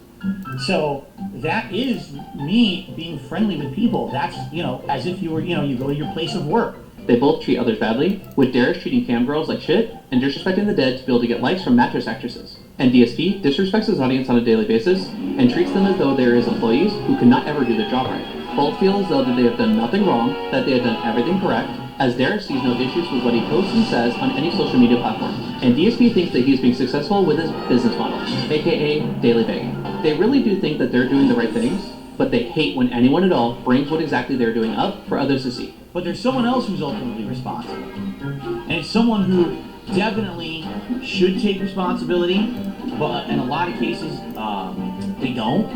And I hate to say it, it's a series of bad choices have gotten us to where we are today. Ladies and gentlemen, the people that are responsible is us. It's our fault. Both lack any true self-awareness and willingly show themselves for who they really are on social media, because that, to them, is their reality. As real people in person, face-to-face, scare both of them to willingly want to never interact with anyone else outside of doing so through a screen. Oh yeah, and they both love watching sweaty men grabbing all over each other in tiny little outfits to pin each other on the floor in front of thousands of spectators cheering them on. Because of course they do. I truly believe, at the very least, that DSP genuinely likes Darish. He has even said that he'd be happy to do something that he has never expressed with anyone else before. Actually meet Darish in person. here and said, well, I like to meet Derek on one of my days off. I would like to meet Derek someday. That would be nice. He said this back when he was on Twitch, so Darius was around 18ish at the time from what I found. And I can actually believe it, seeing as this is the age when he allegedly met Panda Lee. And this is DSP's usual response to anyone either mentioning being within the same universe as him. And to the fucking piece of shit who did a super chat and threatens me in chat, how about you go fuck yourself, you fucking human piece of fucking fecal matter. You're gonna fucking threaten me in my fucking chat. Go fuck yourself, you mentally ill, challenged idiot. Fuck you. Alright, Josh, you're banned now too, since you're gonna fucking be a piece of shit too. Fuck off. Yeah, I'm just gonna let people come into my chat and threaten me. Okay, yeah, it sounds like a good idea, right? Or at the very least, wanting to play with them in an online game. Maseo says, do you believe this playthrough would be better if we were doing co-op with other people? No. Play with us, play with us, play with us, join the party, play with us, join the party, come on, friends us, add me, add me. No, shut the fuck up. In a way, I truly believe that DSP not only sees a bit of himself when he was younger in Darish, but he really does try to act like a father figure to him, for, if nothing more, than to maintain control of their dynamic, especially as DSP has addressed that he and Kat will never have kids, at least biological ones. People make fun of me for calling it my family. That my wife and Kat are not a family. Fuck you.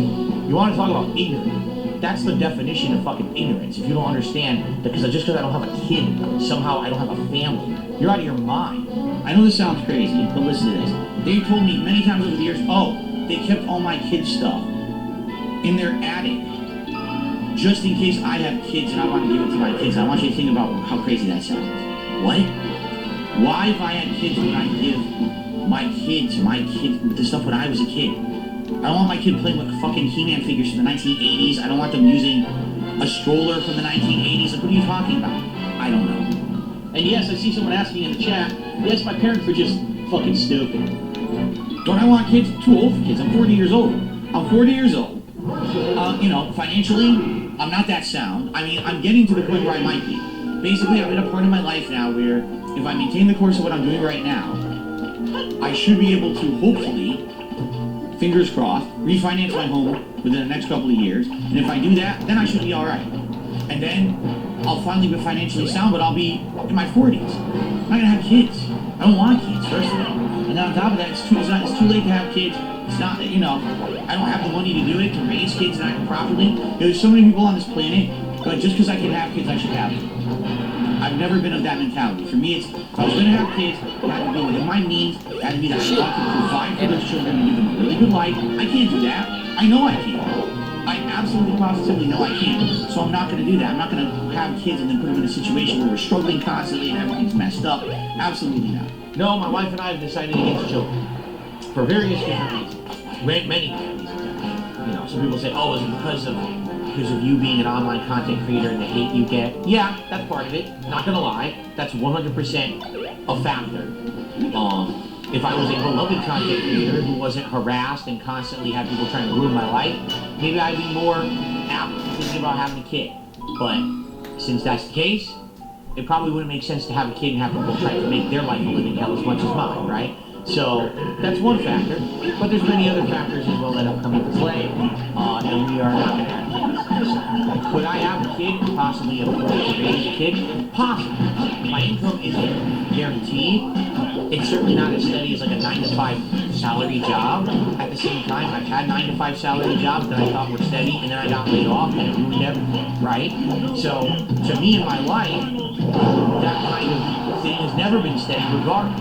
This job I have as a YouTuber, as crazy as it is, and the ups and downs and the fluctuations and changes I've had to do over the years, has been my most steady occupation, and I've made more money doing this than anything else I've ever done in my life. I don't really think that the money is really the factor, okay? So it wouldn't be too far-fetched to think, why have a whole new kid? Got a whole baby? When he can simply just adopt someone else's kid as his own, and help him to become his very own version of DSP. But if Darius doesn't go ahead and change his ways, odds are, he'll just become another Skippy. So, I just got done with work, and I swung by to pick up some groceries, and I was like, I'm not going to look at these again, ever the same way. And especially when she lives 3 blocks away from where it is that I buy groceries. This is a surprise, is it? Yeah, no, I gave her 0 notes. In fact, I spent the majority of the day sending her messages saying, I don't get why you don't like me, essentially stuff like that. And I'm like, you know what, I need to, like, I know that we're going to be friends for forever. I just have a crush on you. I cannot get her to reply back in any form whatsoever of you even like me a little bit back, which is probably a pretty good indication that she doesn't, but she avoids talking about it every time I bring it up, like, just wondering, just a little bit. Yeah, she does that all the time. So, I thought, as a peace offering for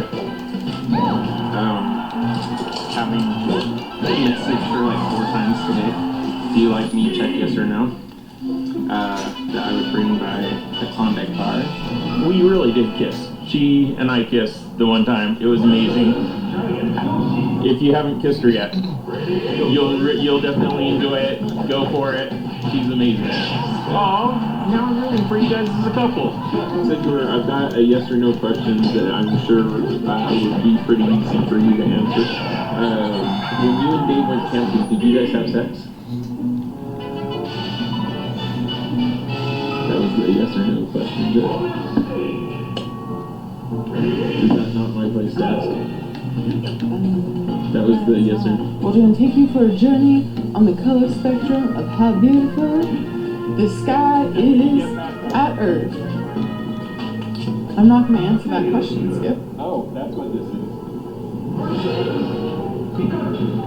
Because it's none of your goddamn business. Consider it was the like seat, not love seat, right? Sure, yeah. Or am I like saying like, is that a little too strong a word, you think? What about a friendly seat? And since Darish has been watching DSP's content for at least 8 years, Phil has had a slight impact on him to build a thing. And I'm sure that DSP will call this at the APS, since he has said before that Darish is not family. Only USB Blade took me $1.50 and says, when you do a stream with your family cat, Derek, you're a jackass. Derek is not part of my family, you think you're funny. I'm not even going to read the rest of that because you're a jackass. Oh my god, you walked away with him and came back. Derek loves these toys. Derek loves any Derek Jasper loves the toy, not Derek. Derek Jasper loves any ribbon toy. Jasper loves any ribbon toy, he always has. So you mean, this isn't real? One of the only things I couldn't truly wrap my head around, again, besides why Darish is in jail, I like you, but I want you. And I don't think it's the easy way to operate. You sound like Chelsea. I think a man's having some booty was more important than drinking water. was with how Darish no longer supports DSP using his parents' credit card, something that Phil is actually aware of. QA had done a bunch of super chats here. One joke about stealing his mother's credit card, which isn't funny, by the way. You shouldn't make jokes like that. Why Phil otherwise treats him so well? Hell, OIC? I mean, Jinx? Jinx, obviously, was only iced coffee. Shit, I mean, Ryan. Ryan, everyone. It's Ryan. So Jinx, excuse me. Jinx tipped me $100 again.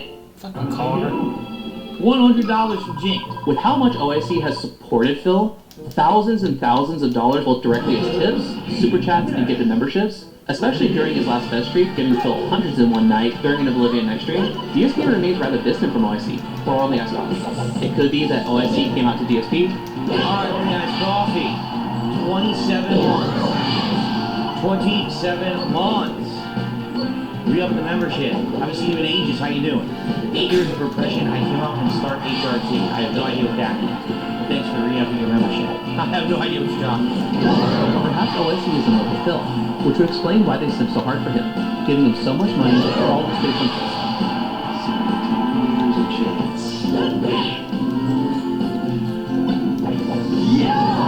Maybe one day wanting to replace Kat to be able to support Phil both in-house and on streams? Who knows? DSP is thankful for OIC's support, but treats them nowhere near the same level of how he treats Darish. DSP has been made aware of OIC being in Detractor streams in Chapter 4. Alright, so apparently Only Iced Coffee saying he has talked to the Detractors. He hasn't confirmed that this interview is real, but he says he has talked to the Detractors before. Alright, so Only Iced Coffee, allow me to ask you publicly, why would you do that? You do realize that any word you would say to them would be immediately used for drama purposes. Seriously, like anything you say is always absolutely positively twisted for something negative, something dramatic, something bad. I think you're well aware of this already, which is what's kind of baffling to me, that you would still talk to them and waste your time and just cause problems for everybody, right? Because you know that's exactly what happens, right? Like, I mean, this is common sense talk here, that the moment you waste time on them is, you know, here comes a million fucking stories about it. Here comes things that this meant this, and this meant that, and this meant this.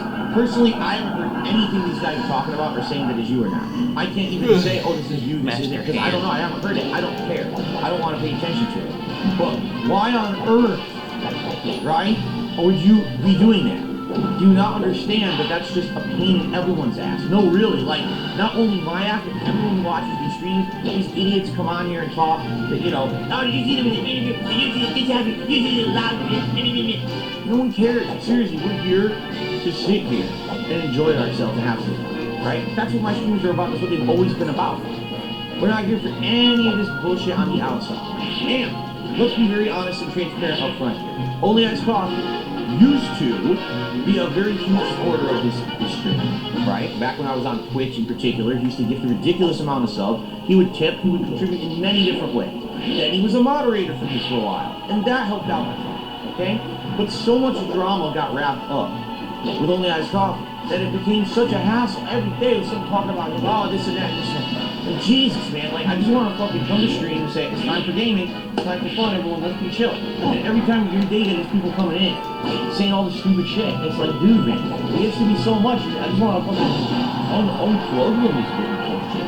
You know what I'm saying? So Only Ice Coffee, please, you gotta understand something here, alright?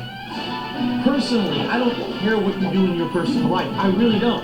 The best way to go about in life, alright? Mind your own business, keep my name out of you. You know what I'm saying? Like, what the fuck? Why do I have to hear about so much interview and there's drama here? Damn it. This happened and there's drama there. I don't care. I don't want to hear about any of it. I want to just leave it alone. You know what I'm saying? Just leave it the fuck alone. Leave me alone. Let me have my chill streams. Please. I'm probably saying it to me. I saw. Cut the shit. Don't involve yourself with any of their bullshit. Any of it. The moment you say a word to anyone, oh, here's an email that I had, here's a fucking conversation, you've already fucked up. You've already made a huge mistake. All you've done is make pain and suffering and drama for everyone around you on the internet. No one deserves that, right? What the fuck did we ever do to be dragged into this vortex of horse shit? Just fucking stop it. And you know what? If that means moving on and not involving yourself with my streams ever again, then don't. If you can't control yourself, then don't. Go. It's okay. You can go and have drama elsewhere and don't involve me with it. Seriously. Just get the fuck out of here. Just as they did in Aquateal's chat during Phil's Chrono Tipper playthrough. Oh my god, 2BSQ is here, guys. So, aka OIC is here. And look at this weed shit. I didn't notice the save point disappeared during this fight. Is that Oh, OIC is in here. Hello, OIC. I don't know why you're in here, but okay. OIC stopping by quite a bit, almost in a manner of taunting other chatters to be able to ask why they support Phil so much, and then jump to Phil's stream to gift memberships to piss off Aquateal's chat. Oh, there it is, guys. 20 memberships. However, Darish has been in detractor chat as well. I mentioned earlier that Darish was in the Side Scrollers chat where Keem and Craig were made aware of his presence. I'm looking at the chat real quick, and they mentioned one of DSP's biggest fans is in the chat. One of his biggest. Sorry, I just totally off topic. Yeah, I'm just staring at the chat. Derek IP's in the house. Do you have a message for Derek? And DSP hates both the Side Scrollers and Keemstar with a passion. So of the two, Darish did the worst offense in that comparison, but somehow still gets the pass. But something to consider: Darish is going to college now, and to DSP, now that he's an adult and may potentially get a degree, that means one thing to Phil. I just care about money. I just can't help it. I'm so just enveloped in greed and money. I need money. I need money. Thanks, Barry. Darish then would be able to go back to supporting Phil. As with time, the whales have started to beach themselves, leaving the few remaining to carry the burden of keeping DSP from getting a real job. Phil may be pulling the same tactic that, for example, in high school, a girl asked me in science class, Would you switch seats with me so I can sit with my friends before we're assigned our seats? I'll love you forever. Darish would be open armed for such an offer. However, I simply asked back, what's my name? And that conversation ended with the quickness. So, coming back to the original question, with everything now said and done, why does DSP protect Darish so much? The world may never know. And sometimes, some questions are better left unanswered since we may not be ready to hear the truth. You want answers? I think I'm entitled. You want answers? I want the truth! You can't handle the truth! Let me know what you guys think down in the comment section below. I'm curious to see what you all came up with, and I'm sure that there's several other theories and speculations out there. And I'm certain that many will consider my idea absolute bullshit, since I wasn't going as harsh on DSP and Darish on their dynamic. However, do I even believe my own speculation at this point? Sure. What the fuck? I would like to meet Derek someday. That would be nice. What do you think? DSP, you recently brought up having a suggestion box thread to try to better your channel. And since you have banned me from your channel, I'll give you your suggestion here. Get rid of Darish. Disassociate with him. No longer acknowledge him or protect him. For him to actually learn and better himself as a person, he needs to realize that the real world is not within your streams, not in your chat, and you cannot protect him from real life consequences. With his track record of what he said online and his disturbing interests, it seems as though only a matter of time before what is said and done online is taken offline, unless Darish seeks actual professional help. But with that being incredibly unlikely, nope. If you care for what little of your integrity and self-respect that you have left, get rid of Darish. The sooner, the better. TSM, TSM, TSM, TSM, TSM, TSM.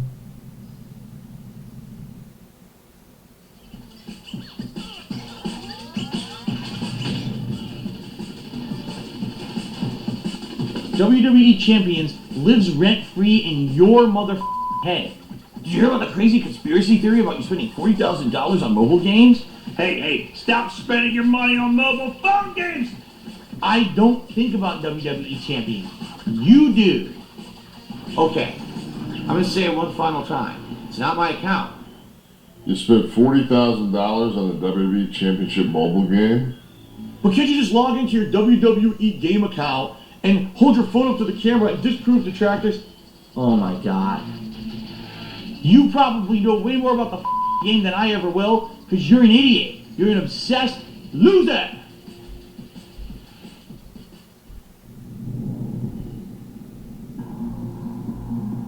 In the last few days, new evidence has been shown where I've wanted to show a content creator's gambling addiction problem via a Match 3 mobile game. Researched and edited within the last few years, this video will highlight DSP Gaming's experience playing the WWE Champions application game. If you're new, or for those who have seen my work in the past, this video will explain why a content creator spends thousands or $10,000s of dollars in an application game, where he would ask viewers for donations, and once declared bankruptcy due to his gambling addiction. First of all, what is WWE Champions? WWE Champions is a RPG Match 3 puzzle game. You compete in contests-based WWE wrestlers from legends to present superstars. This game can be played on iPhone and Android. This application game lets you play over 250 superstars. These includes wrestlers like The Rock, Brock Lesnar, Becky Lynch and Hulk Hogan. This gacha game is played by 35 million players worldwide. Flamenco TV highlights the gacha feature from one of his videos. WWE Champions is a gacha-style mobile game. Gacha, or gachapon, is a sort of subgenre of video games derived from the Japanese gachapon vending machines. This subgenre generally has characters of varying rarities and various drop rates that you can roll on the gacha for real-life currency, or a more slowly generating currency that you get from just playing the game. This only leads to one question. How did they find DSP Gaming on... This is hard doing it as it is. Editing this. Good luck. Banned. Gone. Forever.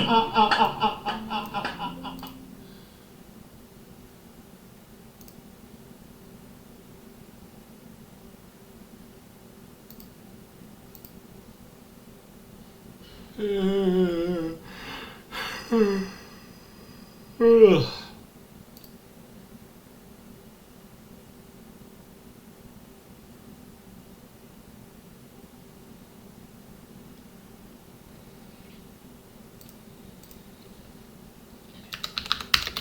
mentioned DSP's #1 fan, Darish, in my DSP video very briefly, but as I also mentioned in that video, there's a lot more.